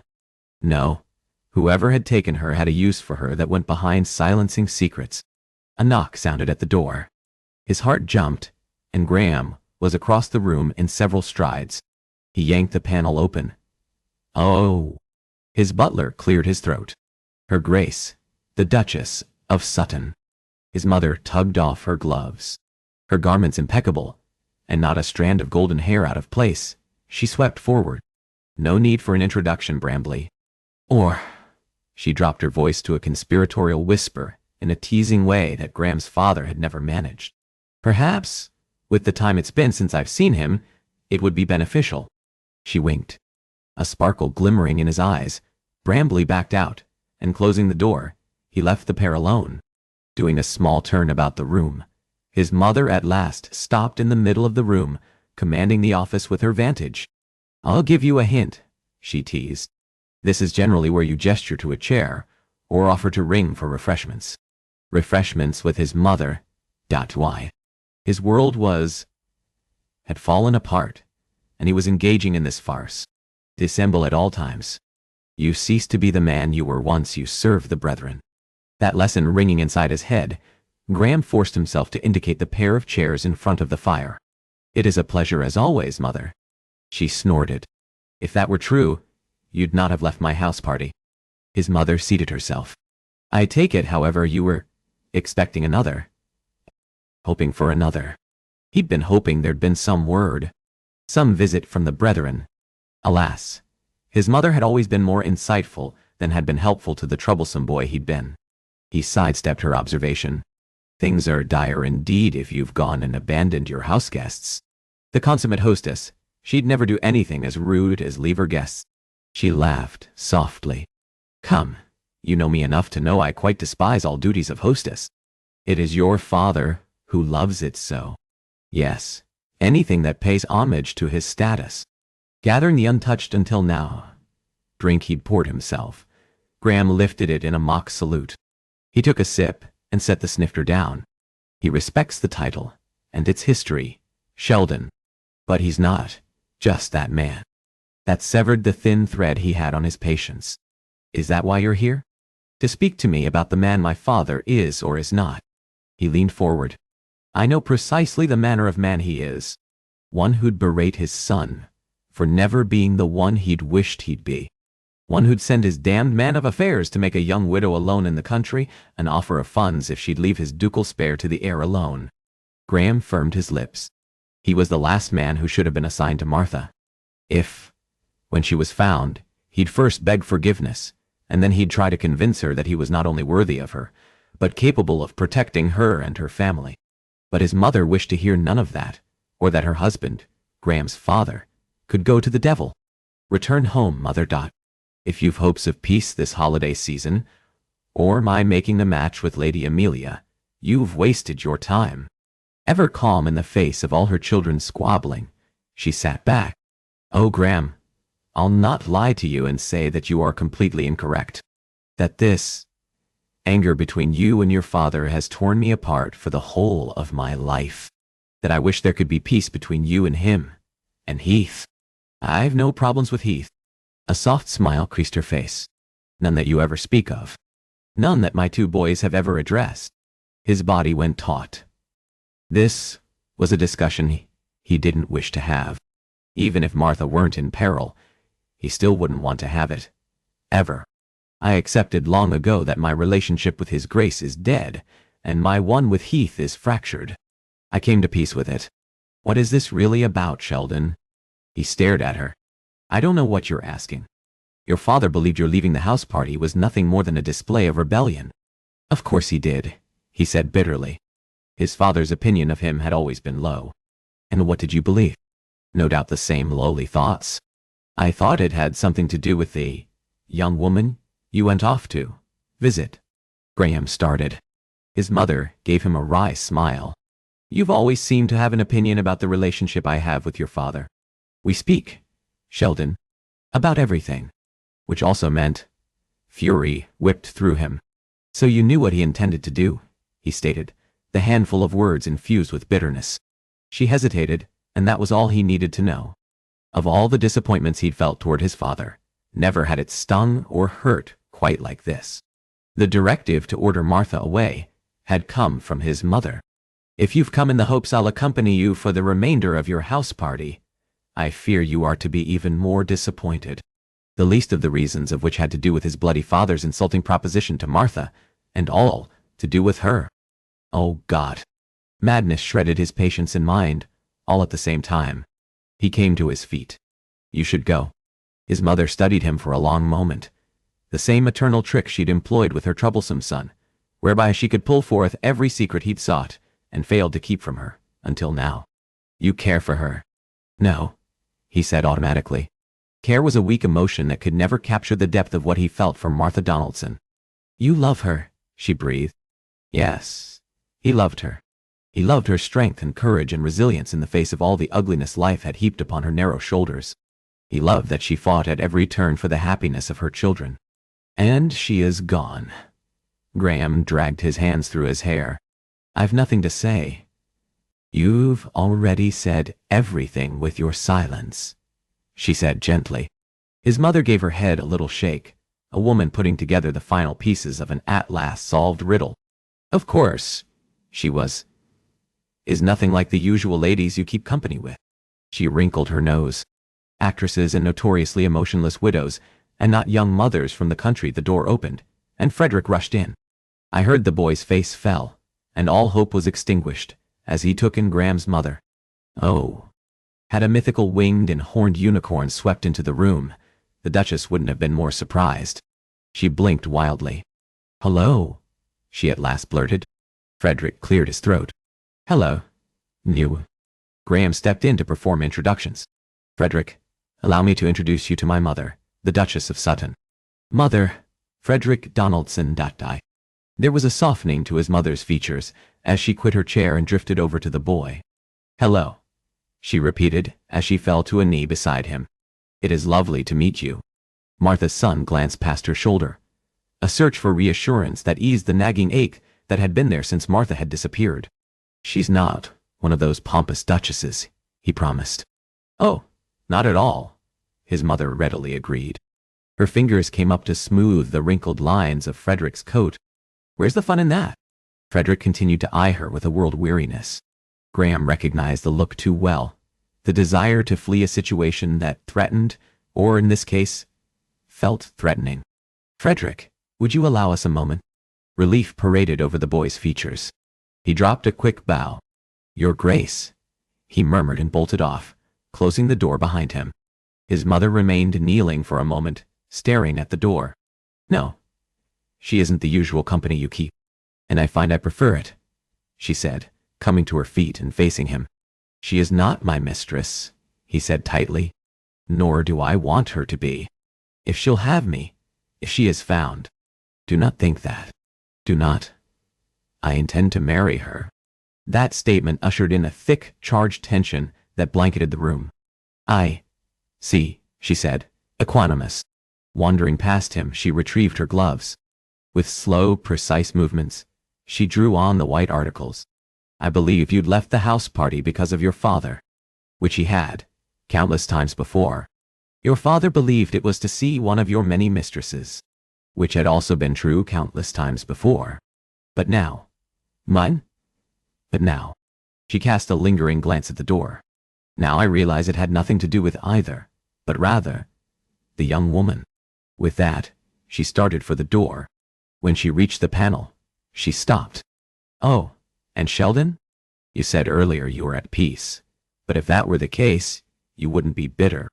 You wouldn't be resentful. Come home. Let us all try again. Your father, Heath, you, and if you can convince Miss Donaldson to marry you, her and her family." With that offering, his mother left. Graham hadn't a moment to contemplate the unexpected olive branch before the door burst open. "There's no word?" Graham motioned to the leather-winged chair opposite his desk that Frederick had occupied nearly non-stop since Martha had gone missing. The only moment he'd abandoned it had been when Graham had sent him to the kitchens for food, so he could allow himself a moment to indulge in panic. There hasn't been. Nothing outside the missives that he'd sent and received from those in the Home Office searching for her whereabouts. "Do you believe she's all right?" Since the discovery of Martha's abandoned sketchpad and the trail of her footsteps alongside another, larger, male pair, that had been nearly the only utterance to fall from Frederick's lips. And just like each time he'd asked before, Graham brought himself to utter his return phrase. "I do." That assurance wasn't solely for the boy, however.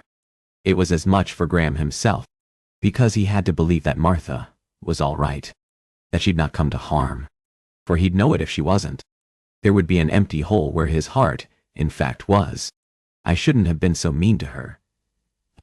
Frederick buried his chin in his chest, his words slashing through Graham's self-absorbed musings. I've been rotted." "Shh," Graham soothed. "This is not the time for regrets. When she comes home, you can show her every day you love her. And every day I will prove why we belong together. All of us. But I was rotten to her. She wanted me to go cut down a tree with her." Graham puzzled his brow.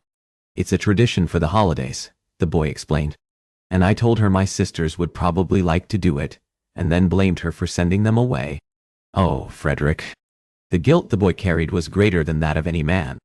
Graham came round his desk. Capturing the other leather-winged chair, he dragged it closer to Frederick's. Not so very long ago, he'd have run off in horror at the prospect of offering comfort to a child, a role so foreign before, but now familiar. One that felt right in every way. As children, regardless of age, we know precisely what will agitate our parents, or hurt them, and we often act without thinking. Sometimes with thinking, too. Your mother knows you love her." "No, she doesn't," he whispered, his voice threadbare. Did his own father and mother realize the same of Graham? Or had he, with his own angry and unwillingness to talk about how he'd felt through the years, contributed to building the barriers that left them wondering why he'd resented them? "She knows," he promised. "But everyone benefits from a reminder now and then. And when she is back, you'll tell her how you feel." "Just as I will." Frederick gave a shaky nod. "I will." His was an avowal. "And when she returns, Frederick, there is something I'd ask you." The boy stared at him with a question in his eyes. "I'd like to marry your mother. I'd ask her permission to wed her, if she'll have me." Graham held that direct little gaze. "If you'll all have oomph." He staggered back, as Frederick hurled himself against his chest, and then Graham righted the both of them. "Yes," Frederick cried. "You can." Graham wrapped his arms around the boy and held him, this child, with his spirit and strength and courage, who was so very much like his mother. Tears blurred his eyes and clogged his throat. Frederick scrambled out of his arms, a bright blush on his cheeks. He picked at his collar. That is," he added, a layer of deepness to his voice. "As long as you promise to care for her and love her and make her happy and not hurt her." "I will," he promised. If she let him. If they found her. His stomach pitched, bile climbing his throat as the traitorous thought steeped in reality crept forward. To keep Martha's son from seeing that real terror, Graham returned to his desk and focused on her file, while Frederick sat in a companionable silence. In the time since she'd been gone, Graham had scoured the pages of her file from the Home Office, looking for clues, looking for the names of her enemies. Her captor wouldn't be a villager from Hightown. They'd not have traveled to London to hurt her here, when they'd had all the opportunities under the Hightown sun to see to the act in that miserable countryside. So who? Martha had gone of her own volition to London, but some unknown foe had impelled her into that decision. It therefore only made sense that it was a member of the peerage. And where in blazes were his goddamn superiors with information? It had been hours since he'd received a damned note from anyone. There was a quick rapping at the door. His butler entered. "Lords Edward Helling and Exeter," he announced as the two older gentlemen swept forward. "About bloody time." Graham, however, fixed his gaze on just one in that pair. Exeter. Fury pumped through his veins. The man who'd promised Martha assistance, who'd promised to keep her secret, had failed her at every turn. "Frederick, will you return this?" He handed over Martha's sketch pad to your mother's rooms. "See that the pages are straightened, so when she comes home she doesn't see her work wrinkled." Frederick leaped up and grabbed the book. Cradling it close to his chest like Bluebeard's trove, he hurried off, calling forth every lesson on patience and timing in silence. Graham waited a few moments before asking, "Who has taken her?" "I don't know," Exeter said. "Why are you here, then?" Graham demanded. "To see if you've uncovered any information about who might have abducted Miss Donaldson." They were relying on him to have information about her whereabouts. Holding off on sharing his speculations, Graham briefly turned his ire on Lord Edward. "You insisted she was safer in London, and you insisted on bringing her to Hyde Park despite my warnings." The other man bowed his head. "We were both wrong. Guilt-needled, deserved and well-placed. Nonetheless, that is it? Simply, we were wrong?" Lord Edward temporarily forgotten. Graham pointed a finger at the Earl, now the husband of the late Viscount's rightful wife. "You offered Miss Donaldson assurances, and you failed." The gentleman's face contorted. "I know. I'm deserving of that blame." "Bloody right you are. Only, the other man's ownership of guilt and Graham's charges against him did nothing. Neither brought her back. Even so, he fed that outrage. You were content with her buried away in Hightown, while you lived your fairy tale life with your new wife and new babe." The color leached from Lord Exeter's cheeks. "You," Graham sneered, "promised her security and safety, but that wasn't really your concern, was it?" "Whitworth, Lord Edward, Was it?" he thundered. Graham rushed across the room and grabbed Lord Exeter by his lapels, dragging the slightly shorter man closer to eye level. "Unhand him," his mentor commanded. "You told her one thing. Mayhap you made yourself feel better at the idea of leaving a young woman with 3 children unprotected and alone." Lord Exeter's throat moved. "I saw her daughters admitted to a school where they'd be treated with kindness, and where they might build a future." A red curtain of rage descended over Graham's vision, briefly blinding him. "She was separated from her children, you bastard," he hissed. He ignored Lord Edward's continued commands that he stand down. "Tell me, would having your new son sent away be some consolation to you?" Lord Exeter's eyes slid closed, and his body slumped. "No. Do you know what I believe?" Graham answered for the Earl. "Mayhap a small part of you was determined to protect Miss Donaldson, but a larger part was determined to keep your wife and her family's dirtiest secret from ever sullying your names or lives." Met with only a damning, guilty silence, Graham let out a sound of disgust and released him. Setting aside his personal loathing for the Earl, Graham focused on Martha's disappearance. Whomever is responsible for Martha's abduction is someone who lives amongst the ton. Lord Edward snapped his brows together. Go on. Quickly striding back to his desk, Graham retrieved the file that contained the enumeration of threats Martha had faced these past months. Had it been someone in Hightown, they had ample opportunity to do her harm without the brethren ever being the wiser. He sneered once more at Lord Exeter. We had, after all, forgotten enough about the lady where they could have killed her and her family. By the time you people developed a conscience and recalled broken promises, she would have already been dead. Lord Exeter caught his jaw, and his gaze grew thoughtful. He's right, he said to Lord Edward. Succeeding where he'd only ever failed should have been the greatest triumph. Now, there was no victory with Martha gone. Here, well. Graham passed his notes to his superior. Someone wanted to drive her to London, to scare her, to show she was in danger, but to stop just short of harming her. They were sending a message. Why? Lord Edward's question, as he read through the notes, was the same Graham had been asking himself since his return from Hyde Park. She serves some use to someone, Lord Exeter murmured. Who would stand to benefit from Miss Donaldson's secret staying a secret? Lord Edward talked the puzzle through. Exeter's family. That uttering, a cold, emotionless pronouncement about the woman who owned every last corner of Graham's heart, sent his rage spiraling. Graham tamped down his resentment for the man before him, and focused on his mentor's contemplative musings. Lord Exeter's family, which now includes the Barretts. Lord Exeter turned a hard look on Graham. Are you implying my family is responsible?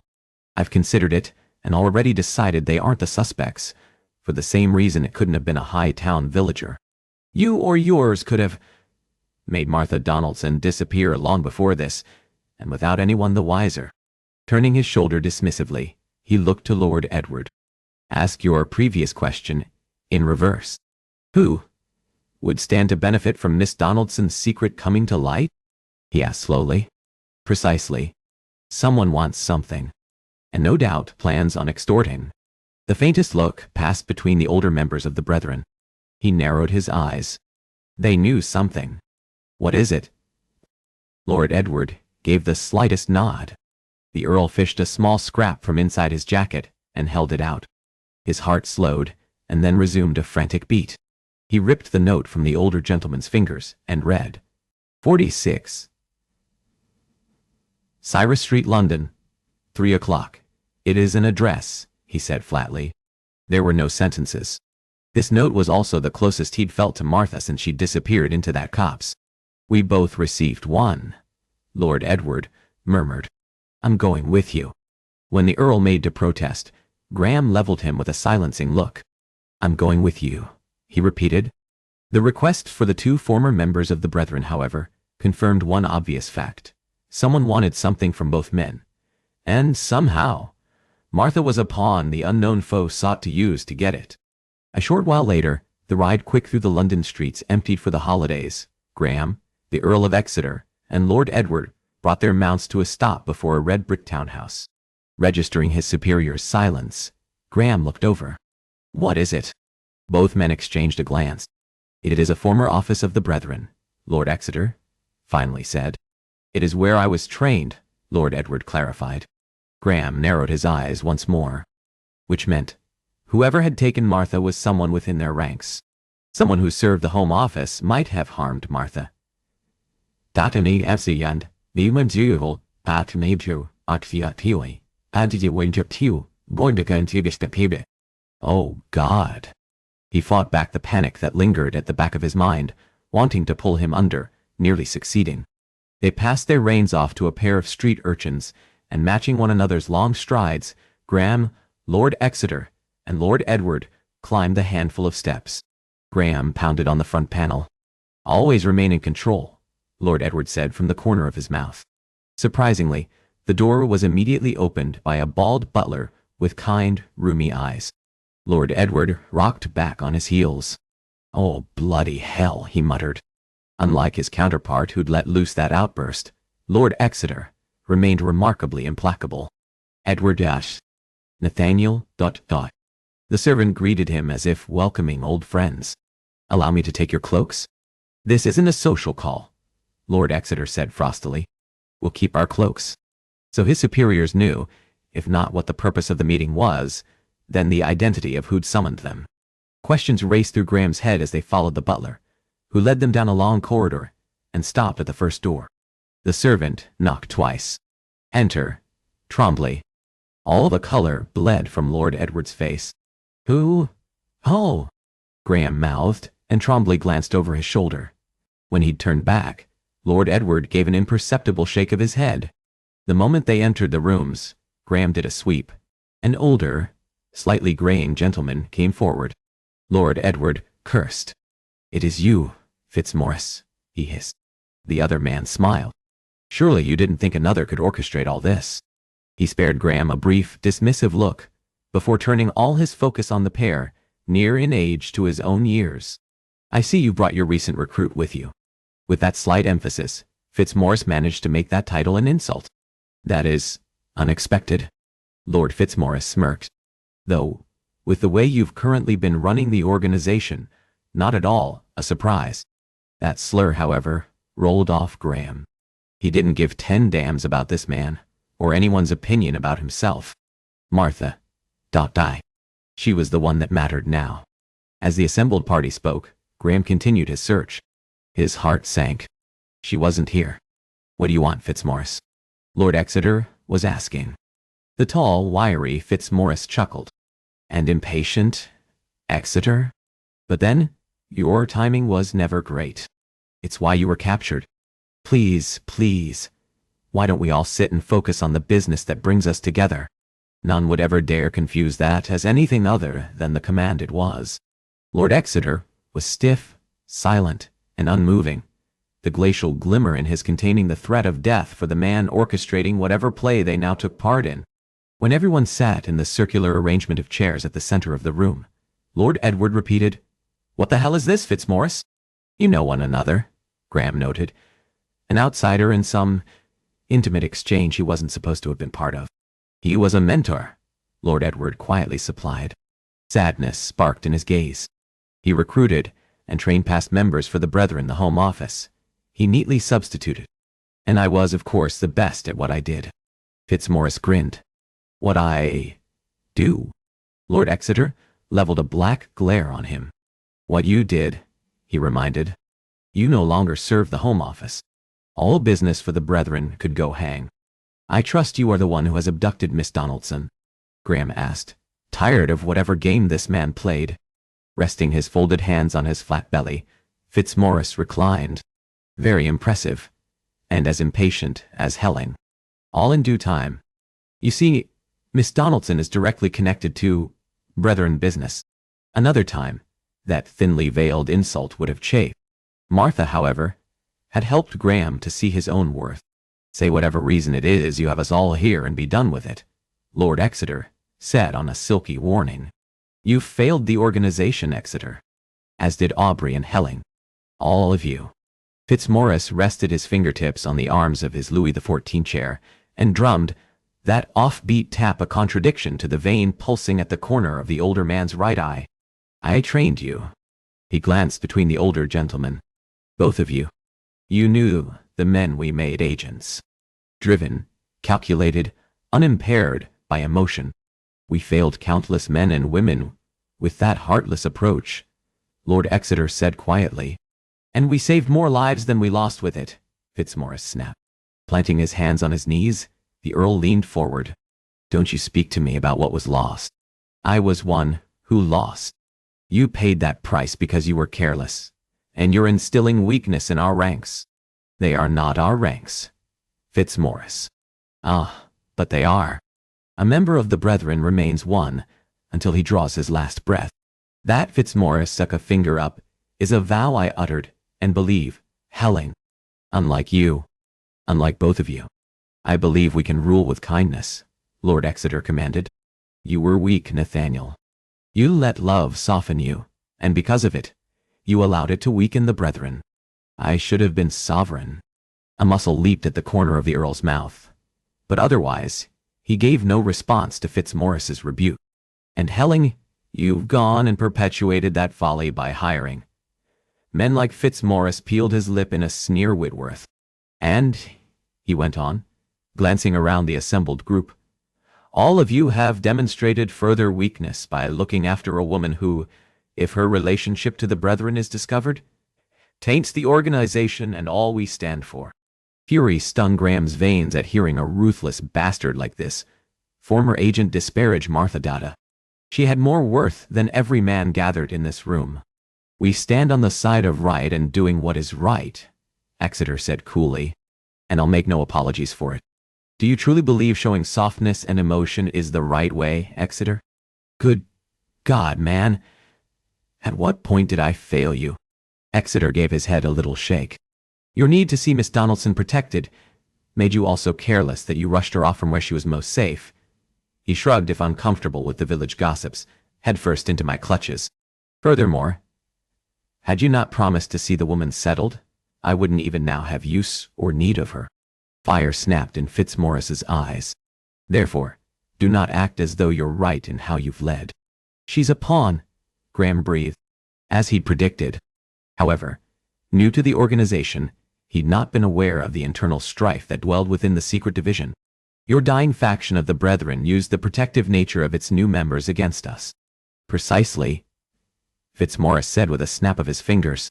You'll see how easily I turn that soft-heartedness against you. How I use it. He grinned coolly, her as a weapon to exact that which I want. He gave Graham a long look of consideration. Mayhap you are not so much the failure I've taken you for. All hint of pretend geniality died as he looked to Exeter. We, the older-ranking members, are retaking the organization. We're going to reshape it in the original image it was crafted. The hell you are, Lord Edward spat. Lord Exeter, however, was a study in calm. He stretched an arm along the back of his chair. Do you truly believe those of us who've set the Brethren on a more honorable path will ever relinquish it? If you convince them, it is in their best interest to do so. Enter, Fitzmaurice called out. The door opened, and Graham shot to his feet. Martha, die. Oh, God. Relief swept through him, a tangible gift that blazed through him, lifting his heart and driving away the madness that had gripped him. Her lower lip trembled. Graham, are you all right? He demanded, stalking forward. Then his hands were on her, verifying for himself, searching for signs that she'd been in any way harmed, and if she had, he'd rip apart with his bare hands the man responsible. She is fine. I've already assured her that had I wished to harm her, she would have been dead by now. They joined the circle of assembled guests. You've left me a way to address the situation within the Brethren and the Crown. Miss Donaldson has just been a clever beneficial bargaining tool. Dread slithered around Graham's belly. Fitzmaurice reclined in his seat and hooked his ankle across his opposite knee. There has been a faction, as you're aware, attempting to restore a greater sense of control to the kingdom. They are acts to repress the people, Lord Edward said curtly. You were never one to condone those restrictions, because the times then did not merit it, but these times, they do. Among those, there is a faction that wishes to his nose shifted, as if in distaste, loosen the restrictions on the Marriage Act of 1753. The legislation is in draft stages. Martha sat upright. Graham gathered her fingers, cold and moist, and held tight. Ah, you're a clever one, Miss Donaldson, Fitzmaurice praised. The legislation, if it succeeds, will greatly facilitate clandestine marriages, such as the one Miss Donaldson found herself in. Don't do this, Lord Exeter said quietly. Of course, Fitzmaurice went on. I could care less about such legislation, but there are some who do and would greatly love to use Miss Donaldson as their political rallying cry. Those who are desiring to put a death knell in that faulty legislation would benefit greatly from one who serves as a reminder that bigamy is a threat to our noble families. You bastard. Graham shoved back his chair. You'd use her as your pawn. Martha gave her head a small shake. Fitzmaurice nodded. I would. I will. I want the organization restructured as it was. I want the previous codes re-implemented. And you can see that happen, Exeter. And if you don't, he shrugged, then Miss Donaldson's past will be used to ensure that your wife's family bears the shame of that. The former leader of the organization let that sit in silence. Martha spoke first. Do not answer that, or agree to that. Resting her hands on her knees, she leaned forward. This is why you've terrorized me? To see my past brought to light so I could be used by you? I'll no longer be used. If you wish to destroy me, then so bet it. But I'll not have my life and my circumstances used as a chess piece by you, or any man. And God help him, Graham fell in love with Martha Donaldson all over again. Ah, but I don't really need your decision, Miss Donaldson. I need Lord Exeter's. All eyes went to the Earl. His skin waxen, Lord Exeter sat motionless, a man with torment in his eyes. A man at war with himself, caught between what he knew was right and the family he sought to protect. Lord Whitworth, you were correct, he said, unexpectedly. Coming to his feet, he strode past Graham and to Martha's side. She eyed him warily. Lord Whitworth accused me of failing you, and not seeing that your secret was kept, and your family safe, he murmured. He accused me of putting my family first, preserving their reputations, and keeping the scandal from them. I love my family. I'd protect them at all costs. You bastard, Graham hissed. The Earl ignored him, his gaze remaining locked with Martha's before he finally turned to face Fitzmaurice. Share our scandal, Fitzmaurice. Will not be extorted or threatened by you. My family stands with Miss Donaldson's. Tears filled Martha's eyes, and she pressed a hand to her mouth. Lord Exeter bowed his head. Fitzmaurice's rushed forward, cheeks florid. You'll fight me on control of the brethren, Edward? I trained you. You're no longer the man you were, Helling said sadly. Whitworth, Fitzmaurice tried. Why you would let Miss Donaldson be destroyed? Graham flashed an icy smile. Ah, Fitzmaurice, for one who prides himself on his skillful reading of men and women, you've proven yourself a marked failure. Miss Donaldson? She cannot be destroyed. With the other man's shouts following behind them, the three noblemen and Martha left. Oceanoth, BF. Come. Chapter 23. After Lord Fitzmaurice's threat, Martha should be braced for her scandal to come to light. It was inevitable. Just as it had been inevitable that the people of High Town would find out, so too would the whole world eventually know. Before, that realization had hung heavy over her head, like a sword about to fall and sever the too fleeting joy she'd known. Now, Martha had found peace in the secret for which she'd harbored guilt and shame when Graham had opened her eyes to the truth. She was not responsible for those crimes. They belonged squarely with the dastard who'd made her life a lie. Her life, however, was more ordered now than it had ever been. With the help of Lord Exeter and Lord Edward, Martha had received a cottage in Leeds, where she could begin again with her son. And it wasn't enough. Because she was ungrateful. Because she was selfish.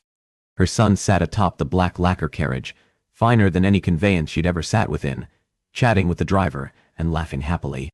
And Martha was nothing but miserable. Because she missed Graham. Missed him, even as he sat across from her now, on the opposite bench of the same carriage that now escorted her home. To her new home. He was home. Tell him that. Graham, however, remained engrossed in the file on his lap, the same folder he'd read for the past 45 minutes and handful of seconds, while she sat there watching him, with nothing to say when words had always come easy for her with him. Of course, then he'd wished to talk. Since they'd left Fitzmaurice's office, Graham had retreated in every way a person could retreat. She'd not seen him again until he'd helped her into his carriage loaded with her belongings and climbed in across from her. You needn't thank me, Martha, he interrupted, not even lifting his head. Studying. Reading. Reading. And then scribbling something on that page with a small pencil. He turned another page. Will you talk to me? Say something. Look at me. And she found the latter wasn't enough. Graham didn't look up. Spend the holiday with your family? She finished lamely. This time he did look up. Frederick mentioned your mother paid you a visit, that she asked you to come home for the holidays. To the house party, and the flawless lady his family had handpicked for him. Did he mention anything else about my mother's visit? No. Do. Martha balled her hands, thinking of the words that must have been uttered about her. She'd become a source of contention between Graham and the mother he'd spoken of so affectionately. I still haven't decided. There's always tension when I'm with my family. For the first time since they'd been at Hyde Park, Before the world had turned upside down, Graham smiled. They're a stubborn group. A stubborn group she wouldn't meet, the mother he'd spoken of so affectionately, and the brother he'd once been both rival and friends with. Graham went back to his work. Martha stared down at her lap. She had no right to ask anything of him. She had no right to bare her heart to him and offer that gift to him now, not when she'd rejected his offer in the past. But she needed to anyway. She needed him to know that she believed in them and wanted a life with him if he wanted one with her, and she'd not resent him for turning her away now. Graham, she blurted. The carriage hit a dip in the road, and she caught the bench to keep steady. We've arrived. They were here. Her new home. Frederick and she. Peeling back the curtain, Martha peered out. The frosted window blurred the view of it, and she pressed her palm against it until the warmth had melted the sheen, and then stared out. She wanted to cry. The white manor house, with its green door and a small frozen lake, was perfect. It was so blasted perfect. Except it wasn't, because he wouldn't be there. Martha swiped her hands over her eyes. You're crying, he observed with such tenderness underlying his words that she cried all the harder. I am, she croaked, because it is lovely. It really is. And I'm going to sound most ungrateful when I have no right to ask you for anything more or anything at all. Martha managed between tears. She brushed at them in frustration. I want to be with you. Through her misty vision, she met his gaze. His throat moved. Martha, I know we're of a different station, and I'm likely to only bring scandal to whomever is in my life. I love you. That is all. A smile grazed the corners of his lips. He opened his mouth to speak. No, that is not at all. She exploded, needing to say everything. She had concealed and carried everything these past years. Her marriage, her children, her secrets. Graham had helped free her from the restraints she'd imposed upon herself. I don't want to live here. I don't want to stay hidden from the world, society's dirty secret. She pressed a hand to her breast. I don't want my children to be hidden. Graham leaned across, resting his head against hers. I don't want your children to be hidden anymore either. I know that. Her voice quavered. You were the one who opened my eyes to all that was wrong with sending them away. He had been outraged on behalf of Creta and Iris when she'd shared their existence with them. In that annoyance on her daughter's behalf, he'd been far braver than Martha had ever been.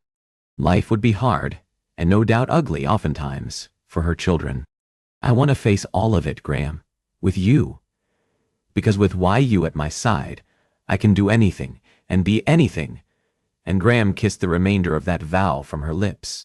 It was an achingly beautiful kiss that asked for nothing, but gave all warmth and tenderness. Oh, Martha, he whispered against her mouth. You always could do anything and be anything. It never had anything to do with me. He cupped her cheeks, wiping away the tears with the pads of his thumbs. But I want to be there at your side, so you don't have to be everything, alone. Please, Ma, she hurled herself into his arms. Yes, she sobbed. Marry me, he finished anyway. Let me be a husband to you and a father to your children. Her body shook with the force of her tears. And know that any struggle we face will ultimately be fine, as long as we are at one another's side. Together. Together. A knock sounded on the carriage door. Martha caught Graham's hand as he reached for the handle. I don't want to live here, unless you're here with me. His brow furrowed, and then an understanding flashed in his eyes. You think this is your home? Not unless I'm here with you. She looked out the window to where Frederick now played in the snow. With us, she amended. This isn't the property purchased for you, Martha. Martha angled her head. It is not. His lips twitched. It is not. Why? Wordlessly, he held out his folder. She looked at it questioningly, and then back to him. Martha opened the leather folder, and her heart did a little leap. Mrs. Munro's, she whispered. It is their school. I thought we would stop here first, so you might decide whether you want Creta and Iris to remain behind, or whether you are ready for them to come home, with us. He'd sought to rescue her daughters, 2 little girls he had never before met, and reunite their fractured family. I imposed, he said uneasily. It was again not my place. Just as I should not have gone against your wishes regarding Hyde Park. Martha had dropped the folder and launched herself at Graham, knocking him into the side of the carriage. I love you, she cried. She kissed him, and willed all the emotion, all the love she carried for this man into that embrace.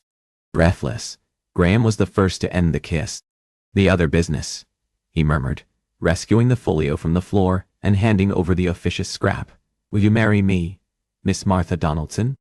Her hands trembling, Martha accepted the marriage certificate, the offering of his name and respectability, and a testament to his willingness to stand beside her through the scandal and anything that came. She struggled to bring his beloved visage into focus through the tears.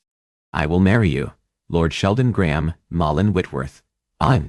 Another knock sounded at the carriage door. Graham held out his hand. Shall we, Miss Donaldson? With a smile, Martha nodded. Martha stared at that gloved palm and slipped her fingers into his.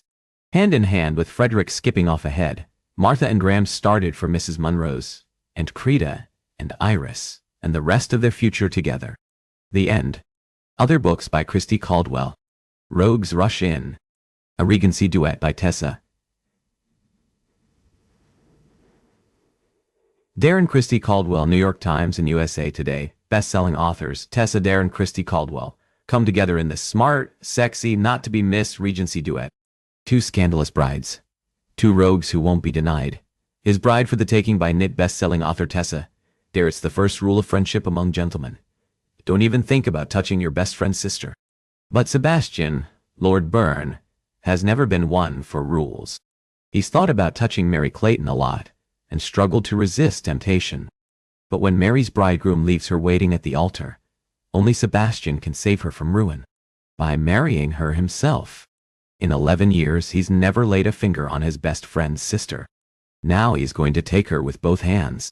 To have, to hold, and to love. His Duchess for a Day by USA Today bestseller Christy Caldwell. It was never meant to be. That's what Elizabeth Terry has told herself while trying to forget the man she married, her once best friend.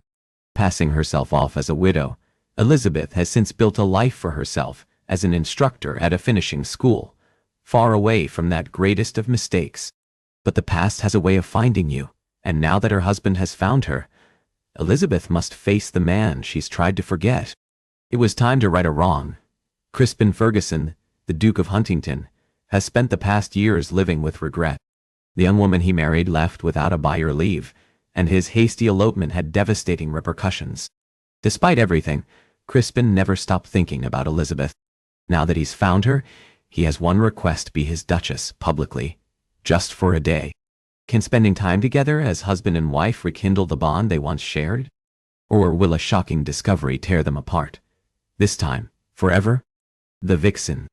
Book 2, in the Wicked Wallflowers series by Christy Caldwell.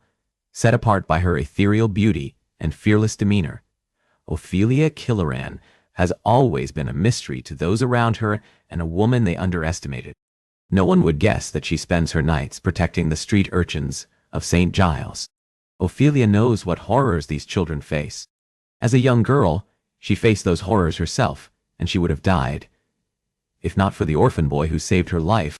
A notorious investigator, Connor Steele never expected to encounter Ophelia Killoran on his latest case.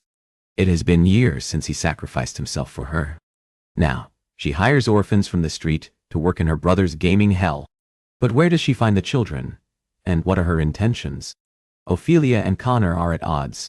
After all, Connor now serves the nobility, and that is a class of people Ophelia knows firsthand not to trust. But if they can set aside their misgivings and work together, they may discover that their purposes and their hearts are perfectly aligned. The Hellion. Book 1, in the Wicked Wallflowers series by Christy Caldwell. Adair Thorne has just watched his gaming hell dream disappear into a blaze of fire and ash, and he's certain that his competitors, the Killorans, are behind it. His fury and passion burn even hotter when he meets Cleopatra Killoran, a tart-mouthed vixen who mocks him at every turn. If she were anyone else but the enemy, she'd ignite a desire in him that would be impossible to control. No one can make Cleopatra do anything. That said, She'll do whatever it takes to protect her siblings, even if that means being sponsored by their rivals for a season, in order to land a noble husband. But she will not allow her head to be turned by the infuriating and darkly handsome Adair Thorne. There's only one thing that threatens the rules of the game: Cleopatra's secret. It could unravel the family's tenuous truce and shatter the unpredictably sinful romance mounting between the hellion and a scoundrel who could pass for the devil himself. The Lady Who Loved Him. Book 2. In the Brethren series by Christy Caldwell. In this passionate, emotional Regency romance by Christy Caldwell, society's most wicked rake meets his match in the clever Lady Chloe Edgerton. And nothing will ever be the same. She doesn't believe in marriage. The cruelty of men is something Lady Chloe Edgerton understands. Even in her quest to better her life and forget the past, men always seem determined to control her. Overhearing the latest plan to wed her to a proper gentleman, Chloe finally has enough. But one misstep lands her in the arms of the most notorious rake in London. The Marquis of Tennyson doesn't believe in love. Leopold Dunlop is a ruthless, cold-hearted rake, a reputation he has cultivated. As a member of the Brethren, a secret spy network, he's committed his life to serving the crown. But his rakish reputation threatens to overshadow that service. When he's caught in a compromising position with Chloe, it could be the last nail in the coffin of his career, unless he's willing to enter into a marriage of convenience. A necessary arrangement, a loveless match from the start, it soon becomes something more. As Chloe and Leo endeavor to continue with the plans for their lives prior to their marriage, Leo finds himself not so immune to his wife, or to the prospect of losing her. The Spy Who Seduced Her. Book 1. In the Brethren series by Christy Caldwell, a widow with a past. The last thing Victoria Barrett, the Viscountess Waters, has any interest in is romance. When the only man she's ever loved was killed, she endured an arranged marriage to a cruel man in order to survive. Now widowed, her only focus is on clearing her son's name from the charge of murder. That is, until the love of her life returns from the grave. A leader of a once great agency, Nathaniel Archer, the Earl of Exeter, head of the Crown's elite organization, the Brethren, is back on British soil. Captured and tortured 20 years ago, he clung to memories of his first love until he could escape. Discovering she is married whilst he was captive, Nathaniel sets aside the distractions of love until an unexpected case is thrust upon him to solve the murder of the Viscount Waters. There is just one complication. The prime suspect's mother is none other than Victoria, the woman he once loved with his very soul. Secrets will be uncovered and passions rekindled. Victoria and Nathaniel must trust one another if they hope to start anew in love and life. But will duty destroy their last chance to tempt a scoundrel? Book 15. In the Heart of a Duke series by Christy Caldwell, Never Trust a Gentleman. Once before, Lady Alice Winterbourne trusted her heart to an honorable, respectable man, only to be jilted in the scandal of the season. Longing for an escape from all the whispers and humiliation, Alice eagerly accepts an invitation to her friend's house party.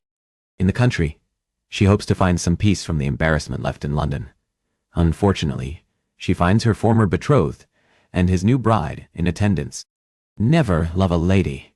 Lord Rhys Brookfield has no interest in marriage. Ever. He's worked quite hard at building both his fortune and his reputation as a rogue, and intends to enjoy all that they can offer him. That is, if his matchmaking mother will stop pairing him with prospective brides. When Rhys and Alice meet, sparks flare. But with every new encounter, their first impressions of one another are challenged, and an unlikely friendship is forged.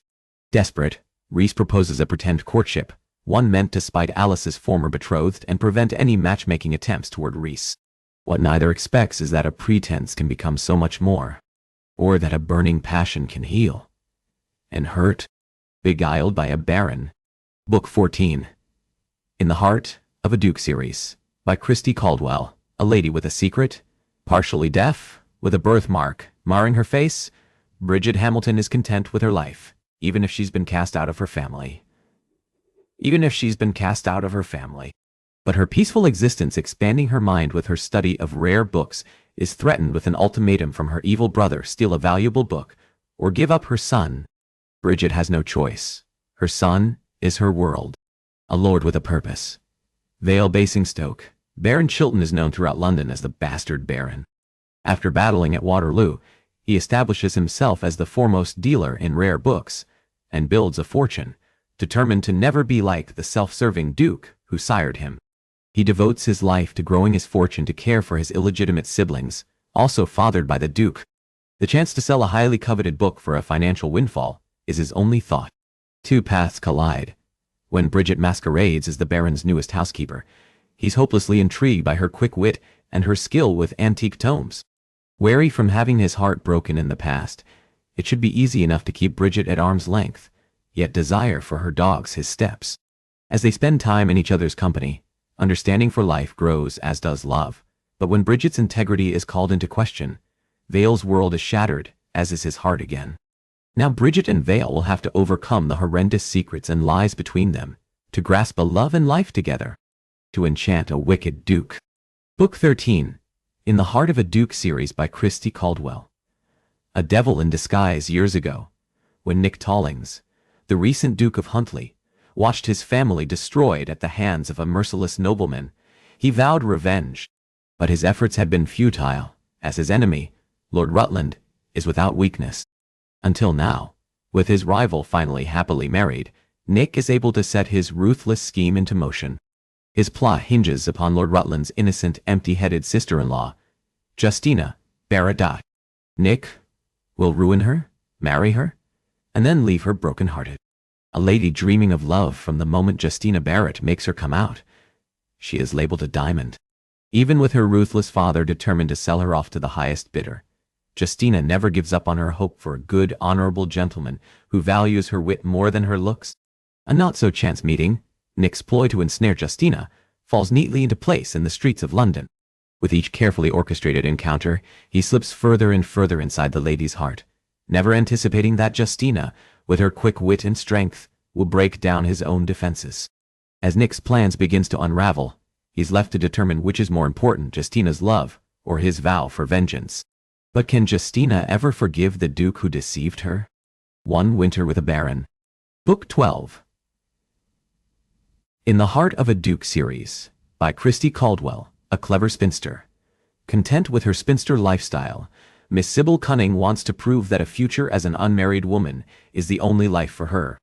As a bluestocking who values hard, empirical data, Sybil needs help with her research. Nolan Pratt, Baron Webb, one of society's most scandalous rakes, is the perfect gentleman to help her. After all, he inspires fear in proper mothers and desire within their daughters. A notorious rake. Society may be aware of Nolan Pratt, Baron Webb's wicked ways, but what he has carefully hidden is his miserable handling of his family's finances.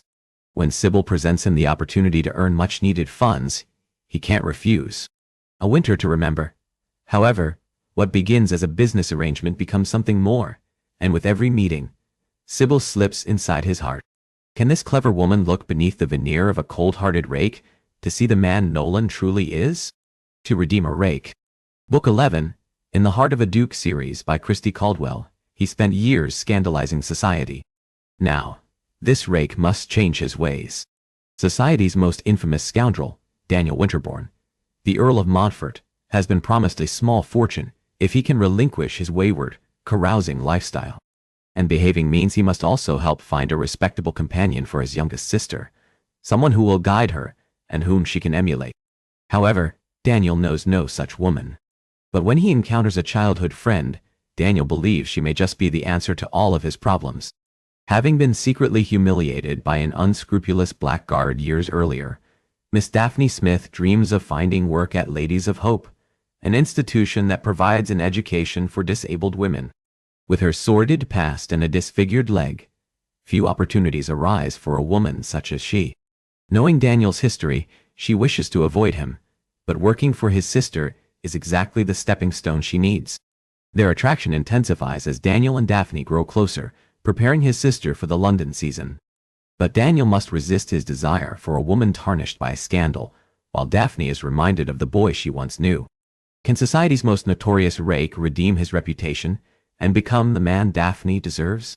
To Woo a Widow. Book 10. In the Heart of a Duke series by Christy Caldwell, they see a broken-hearted widow. She's far from shattered. Lady Philippa Winston is never marrying again. After her late husband's cruelty that she kept so well hidden, she has no desire to search for love. Years ago, Miles Brookfield, the Marquess of Guildford, made a frivolous vow he never thought would come to fruition. He promised to marry his mother's goddaughter if he was unwed by the age of 30. Now, to his dismay, he's faced with honoring that pledge.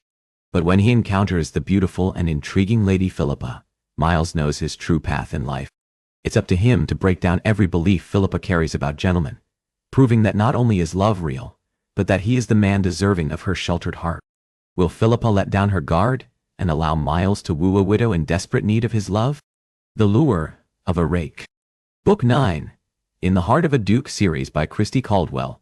A Lady Dreaming of Love. Lady Genevieve Farindale has a scandalous past. Jilted at the altar years earlier and exiled by her family, she's now returned to London to prove she can be a proper lady. Even though she's not given up on the hope of marrying for love, she's wary of trusting again. Then she meets Cedric Falcott, the Marquis of St. Albans, whose seductive ways set her heart aflutter. But with her sordid history, Genevieve knows a rake can also easily destroy her. An unlikely pairing, what begins as a chance encounter between Cedric and Genevieve becomes something more. As they continue to meet, passions stir. But with Genevieve's hope for true love, she fears Cedric will be unable to give up his wayward lifestyle. After all, Cedric has spent years protecting his heart and keeping everyone out. Slowly, she chips away at all the walls he's built. But when he falters, Genevieve can't offer him redemption. Now, it's up to Cedric to prove to Genevieve that the love of a man is far more powerful than the lure of a rake. To Trust a Rogue. Book 8. In the Heart of a Duke series by Christy Caldwell. A Rogue Marquis. The Viscount Wessex has carefully crafted the image of rogue and charmer for polite society. Under that facade, however, dwells a man whose dreams were shattered almost 8 years earlier by a young lady who captured his heart, pledged her love, and then left him with nothing more than a curt note.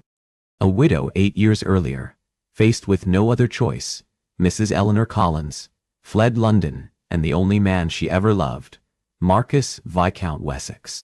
She has now returned to serve as a companion for her elderly aunt with a daughter in tow. Even though they're next-door neighbors, there is little reason for her to move in the same circles as Marquis, just in case she vows to avoid him, for he reminds her of all she lost when she left. Reunited as their paths continue to cross, Marquis finds his desire for Eleanor just as strong, but he learned long ago she's not to be trusted. He will offer her a place in his bed, but not anything more. Only, Eleanor has no interest in this new, roguish man. The more time they spend together, the protective wall they've constructed to keep the other out begin to break. Hey, with all the betrayals and secrets between them, Marquis has to open his heart again. And Eleanor must decide if it's ever safe to trust a rogue. To wed his Christmas lady. Book 7. In the Heart of a Duke series by Christy Caldwell. She's longing to be loved. Lady Cara Falcott has only served one purpose to her loathsome father: to increase his power through a marriage to the future Duke of Billingsley. As such, she's built protective walls about her heart and presents an icy facade to the world around her. Journeying home from her finishing school for the Christmas holidays, Cara's carriage is stranded during a winter storm. She's forced to tarry at a ramshackle inn, where she immediately antagonizes another patron, William. He's avoiding his duty in favor of one last adventure. William Hargrove, the Marquess of Grafton, has wanted only one thing in life: to avoid the future match his parents would have him make to a cold Duke's daughter. He's returning home from a blissful 8 years of traveling the world to see to his responsibilities. But when a winter storm interrupts his trip and lands him at a falling-down inn, he's forced to share company with a commanding Lady Cara, who initially reminds him exactly of the woman he so desperately wants to avoid. A Christmas snowstorm ushers in the spirit of the season. At the holiday time, these two people who despise each other due to first perceptions are offered renewed beginnings and fresh starts. As this gruff stranger breaks down the walls she has built about herself, Cara has to determine whether she can truly open her heart to trusting that any man is capable of good and that she herself is capable of love. And William has to set aside all previous thoughts he's carried of the polished ladies like Cara, to be the man to show her that love. The Heart of a Scoundrel. Book 6. In the Heart of a Duke series. By Christy Caldwell. Ruthless, wicked, and dark, the Marquess of Rutland rouses terror in the breast of ladies and noblemen alike. All Edmund wants in life is power. After he was publicly humiliated by his one love, Lady Margaret, he vowed vengeance, using Margaret's niece as his pawn. Except he's thwarted by another, more enticing target, Miss Phoebe Barrett. Miss Phoebe Barrett knows precisely the shame she's been born to. Because her father is a shocking lech, she's learned to form her own opinions on a person's worth. After a chance meeting with the Marquess of Rutland, she is captivated by the mysterious man. He too is a victim of society's scorn, but the more encounters she has with Edmund, the more she knows there is powerful depth and emotion to the jaded Marquess. The lady wreaks havoc on Edmund's plans for revenge, and he finds he wants Phoebe at all costs. As she's drawn into the darkness of his world, Phoebe risks being destroyed by Edmund's ruthlessness. And Phoebe, who desires love at all costs, has to determine if she can ever truly trust the heart of a scoundrel. To love a lord. Book 5. In the Heart of a Duke series by Christy Caldwell. All she wants is security. The last place finishing school instructor Mrs. Jane Munro belongs is in polite society. Vowing to never wed, she's been scuttled around from post to post. Now she finds herself in the Marquess of Waverley's household. She's never met a nobleman she liked, and when she meets the pompous, arrogant Marquess, she remembers why. But soon she discovers Gabriel is unlike any gentleman she's ever known. All he wants is a companion for his sister. What Gabriel finds himself with instead is a fiery, spirited, bespectacled woman who entices him at every corner and challenges his age-old vow to never trust his heart to a woman. But there is something suspicious about his sister's companion, and he is determined to find out just what it is. All they need is each other. As Gabriel and Jane confront the truth of their feelings, the lies and secrets between them begin to unravel, and Jane is left to decide whether or not it is ever truly safe to love a lord. Loved by a Duke. Book 4. In the Heart of a Duke series by Christy Caldwell. For 10 years, Lady Daisy Meadows has been in love with Auric, the Duke of Crawford. Ever since his gallant rescue years earlier, Daisy knew she was destined to be his duchess. Unfortunately, Auric sees her as his best friend's sister, and nothing more. But perhaps, if she can manage to find the fabled Heart of a Duke pendant, she will win over the heart of her Duke. Auric, the Duke of Crawford, enjoys Daisy's company. The last thing he is interested in, however, is pursuing a romance with a woman he's known since she was in leading strings. This season, Daisy is turning up in the oddest places, and he cannot help but notice that she is no longer a girl. But Auric wouldn't do something as foolhardy as to fall in love with Daisy. He couldn't. Not with the guilt he carries over his past sins. Not when he has no right to her heart. But perhaps, just perhaps, she can forgive the past and trust that he'd forever cherish her heart. But will she let him? The Love of a Rogue. Book 3. In the Heart of a Duke series by Christy Caldwell. Lady Imogen Moore hasn't had an easy time of it since she made her come out. With her betrothed, a powerful duke, breaking it off to wed her sister, she's become the town's favorite piece of gossip. Never again wanting to experience the pain of a broken heart, she's resolved to make a match with a polite, respectable gentleman. The last thing she wants is another reckless rogue. Lord Alex Edgerton has a problem. His brother, tired of Alex's carousing, has charged him with chaperoning their remaining unwed sister about town events. Shopping? No, thank you. Attending the theater? He'd rather be at forbidden pleasures with a scantily clad beauty upon his lap. The task of chaperone becomes even more of a bother when his sister drags along her dearest friend, Lady Imogen, to social functions. The last thing he wants in his life is a young, innocent English miss. Except as Alex and Imogen are thrown together, passions flare, and Alex comes to find he not only wants Imogen in his bed, but also in his heart. Yet now he must convince Imogen to risk all on the Heart of a Rogue. More than a Duke. Book 2. In the Heart of a Duke series by Christy Caldwell. Polite society doesn't take Lady Anne Adamson seriously. However, Anne isn't just another pretty young miss. When she discovers her father betrayed her mother's love and her family descended into poverty, Anne comes up with a plan to marry a respectable, powerful, and honorable gentleman, a man nothing like her philandering father. Armed with the heart of a duke pendant, fabled to land the wearer a duke's heart, she decides to enlist the aid of the notorious Harry, 6th Earl of Stanhope. A scoundrel with a scandalous past, he's the last gentleman she'd ever wed. However, his reputation marks him the perfect man to school her in the art of seduction, so she might ensnare the illustrious Duke of Crawford.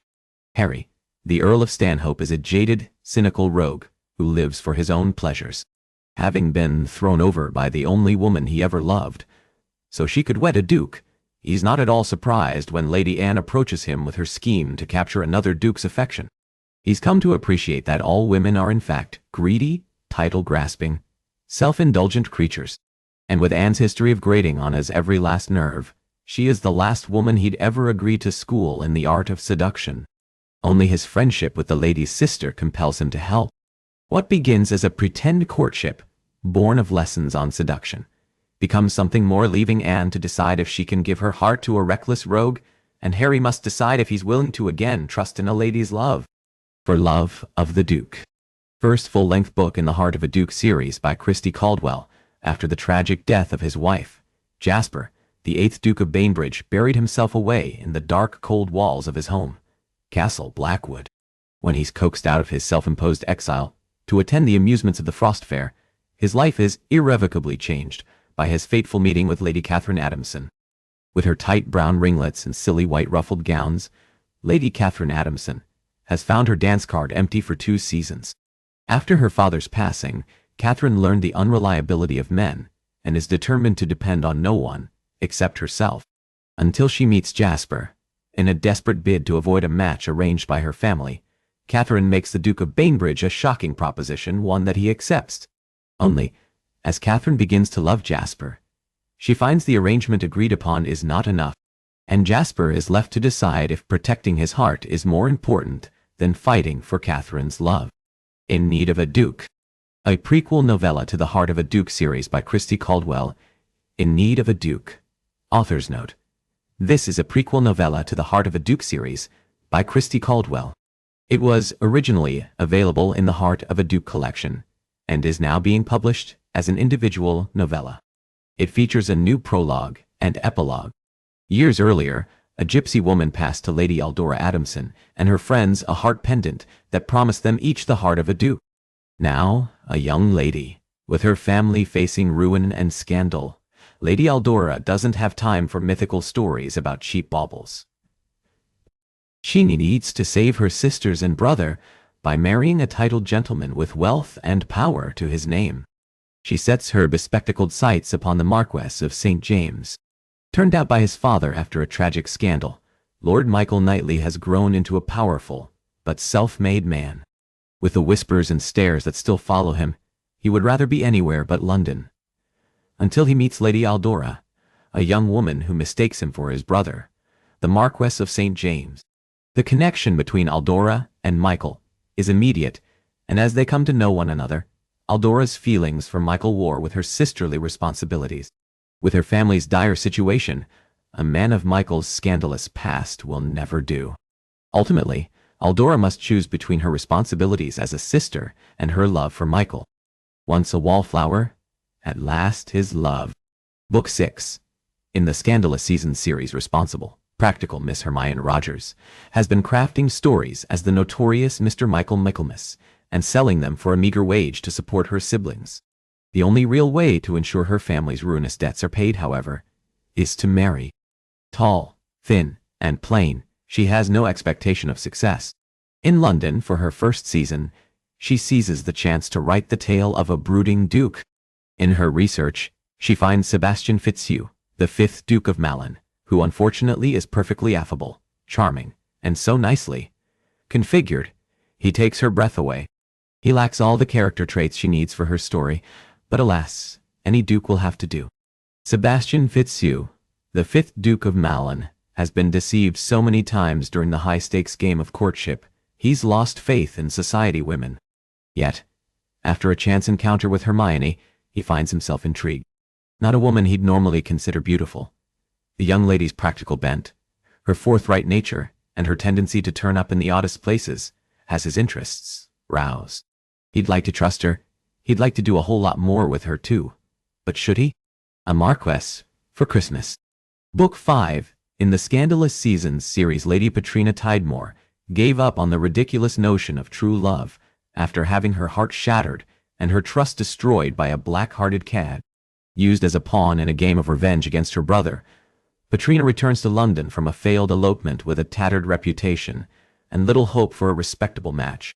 The only peace she finds is in her solitude on the cold winter days at Hyde Park, and even that is yanked from her by two little hellions who just happen to have a devastatingly handsome but coldly aloof father, the Marquess of Beaufort. Something about the lord stirs the dreams she'd once carried for an honorable gentleman's love. Weston Aldridge, the fourth Marquess of Beaufort, was deceived and betrayed by his late wife. In her faithlessness, he's come to view women as self-serving, indulgent creatures. Except, after a series of chance encounters with Petrina, he comes to appreciate how uniquely different she is than all women he's ever known.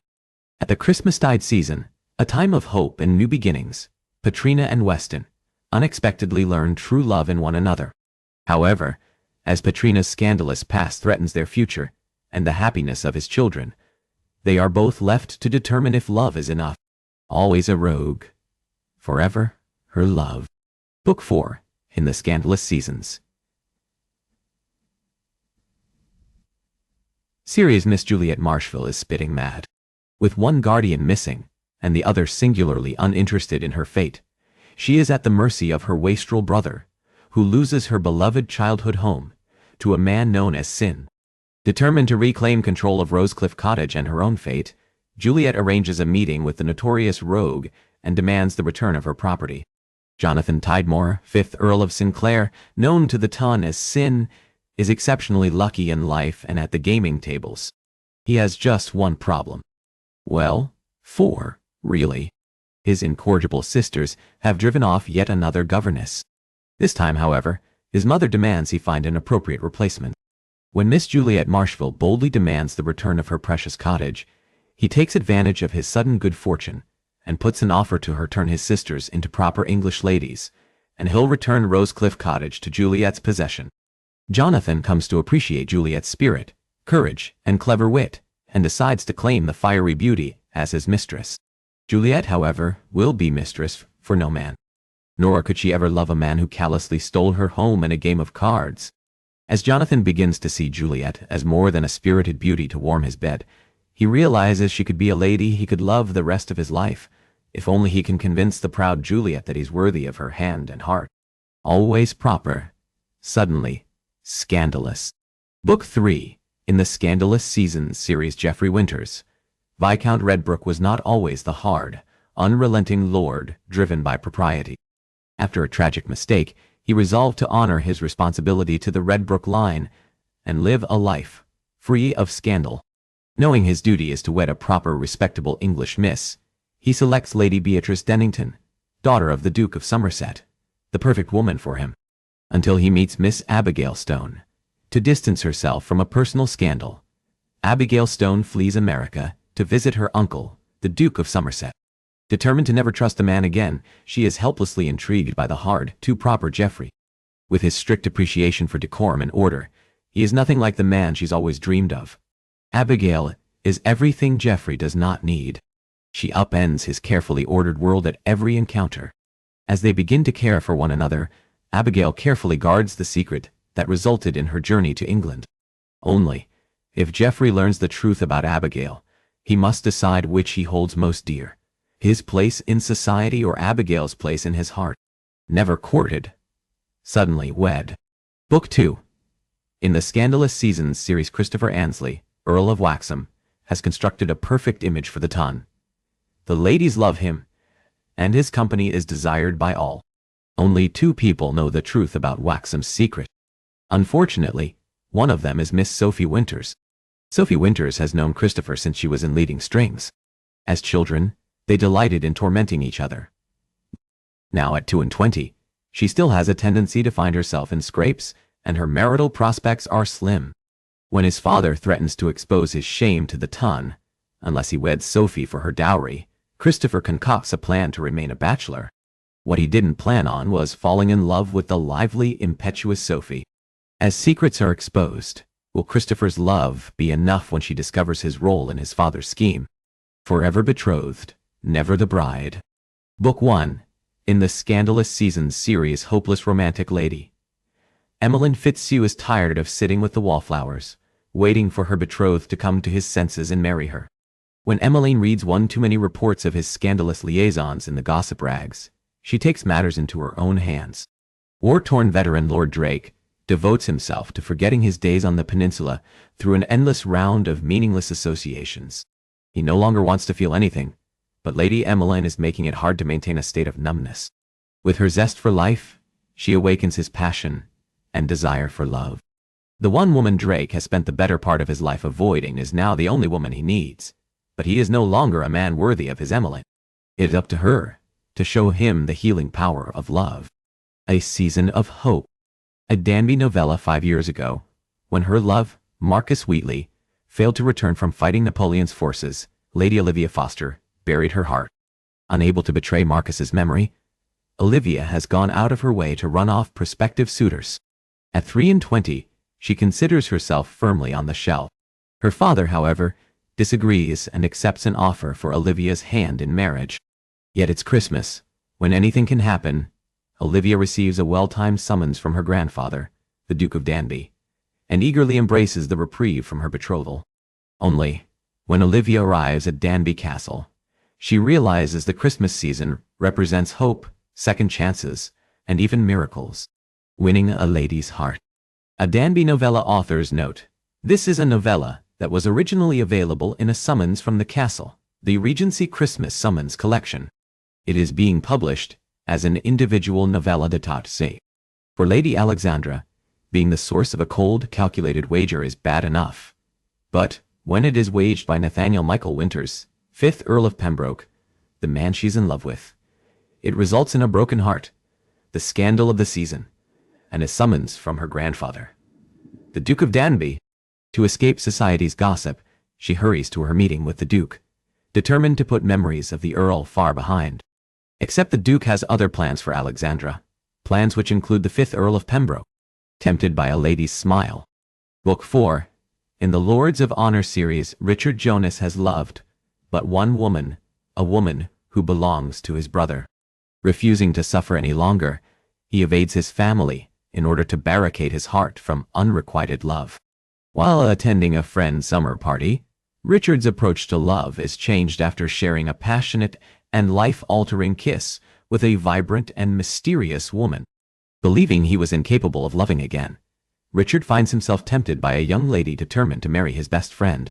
Gemma Reed has not been treated kindly by the ton.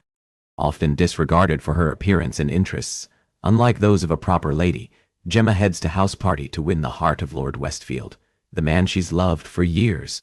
But her plan is set off course by the tempting and intriguing Richard Jonas. A chance meeting creates a new path for Richard and Gemma to forage, but can two people, scorned and shunned by those they've loved from afar, let down their guards to find true happiness? Rescued by a lady's love. Book 3. In the Lords of Honor series, destitute and determined to finally be free of any man's shackles, Lily Benedict sets out to salvage her honor. With no choice but to commit a crime that will save her from her past, she enters the home of the recluse, Derek Winters, the new Duke of Blackthorn. But entering the Beast of Blackthorn's lair proves more threatening than she ever imagined.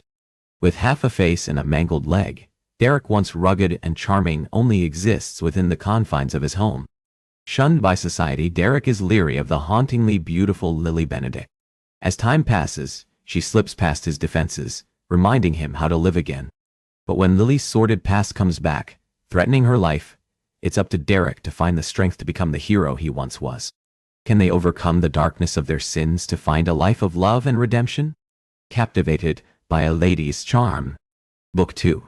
In the Lords of Honor series, in need of a wife, Christian Villiers, the Marquess of St. Cyr, despises the role he's been cast into as fortune hunter, but requires the funds to keep his marquisate solvent.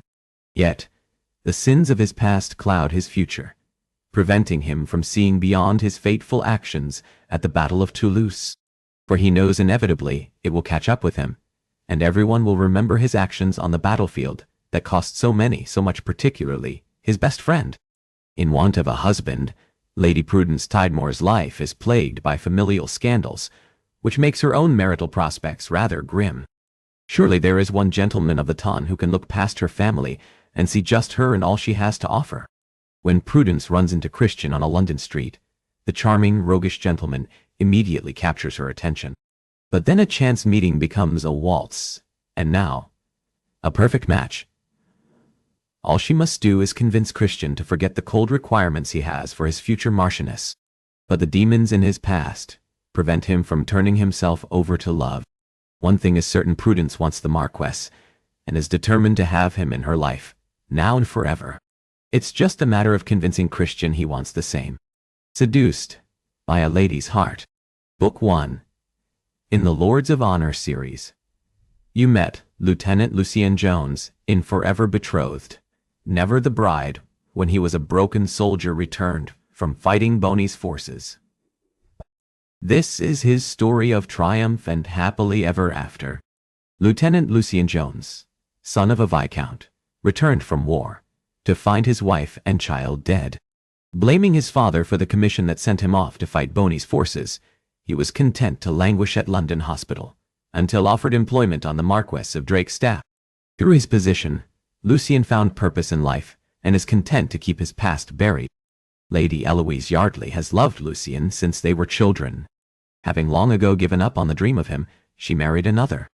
Years later, she is a young, lonely widow who does not fit in with the ton. When Lucien's family enlists her aid to reunite father and son, she leaps at the opportunity to not only aid her former friend, but to also escape London. Lucien doesn't know what scheme Eloise has concocted, but knowing her as he does, when she pays a visit to his employer, he knows she's up to something. The last thing he wants is the temptation that this new, older, mature Eloise presents a tantalizing reminder of happier times and peace. Yet Eloise is determined to win Lucien's love once and for all.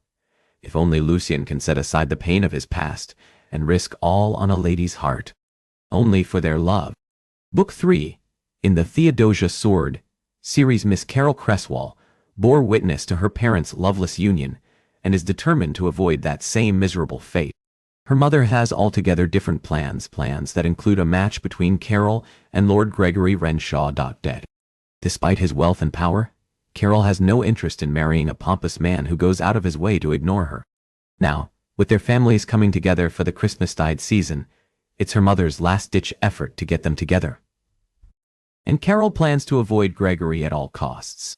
Lord Gregory Renshaw has no intentions of falling prey to his mother's schemes to marry him off to a proper debutante she's picked out. Over the years, he has carefully sidestepped all endeavors to be matched with any of the grasping ladies. But a sudden Christmastide scandal has the potential to show Carol and Gregory that they've spent years running from the one thing they've always needed, only for her honor. Book 2. In the Theodosia Sword series. A Wounded Soldier. When Captain Lucas Rain returned from fighting Boney's forces, he was a shell of a man. A recluse who doesn't leave his family's estate. He's content to shut himself away until he meets Eve. A woman alone in the world. Eve Ormond spent most of her life following the drum alongside her late father. When his shameful actions bring death and pain to English soldiers, Eve is forced back to England, an outcast. With no family or marital prospects, she needs employment and finds it in Captain Lucas Rain's home. A man whose life was ruined by her father, Eve has no place inside his household.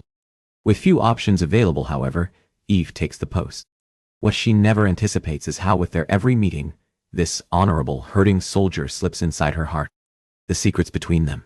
The more time Lucas spends with Eve, he remembers what it is to be alive, and he lets the walls protecting his heart down. When the secrets between them come to light, will their love be enough? Or are they too destined for heartbreak? Only for his lady. Book 1.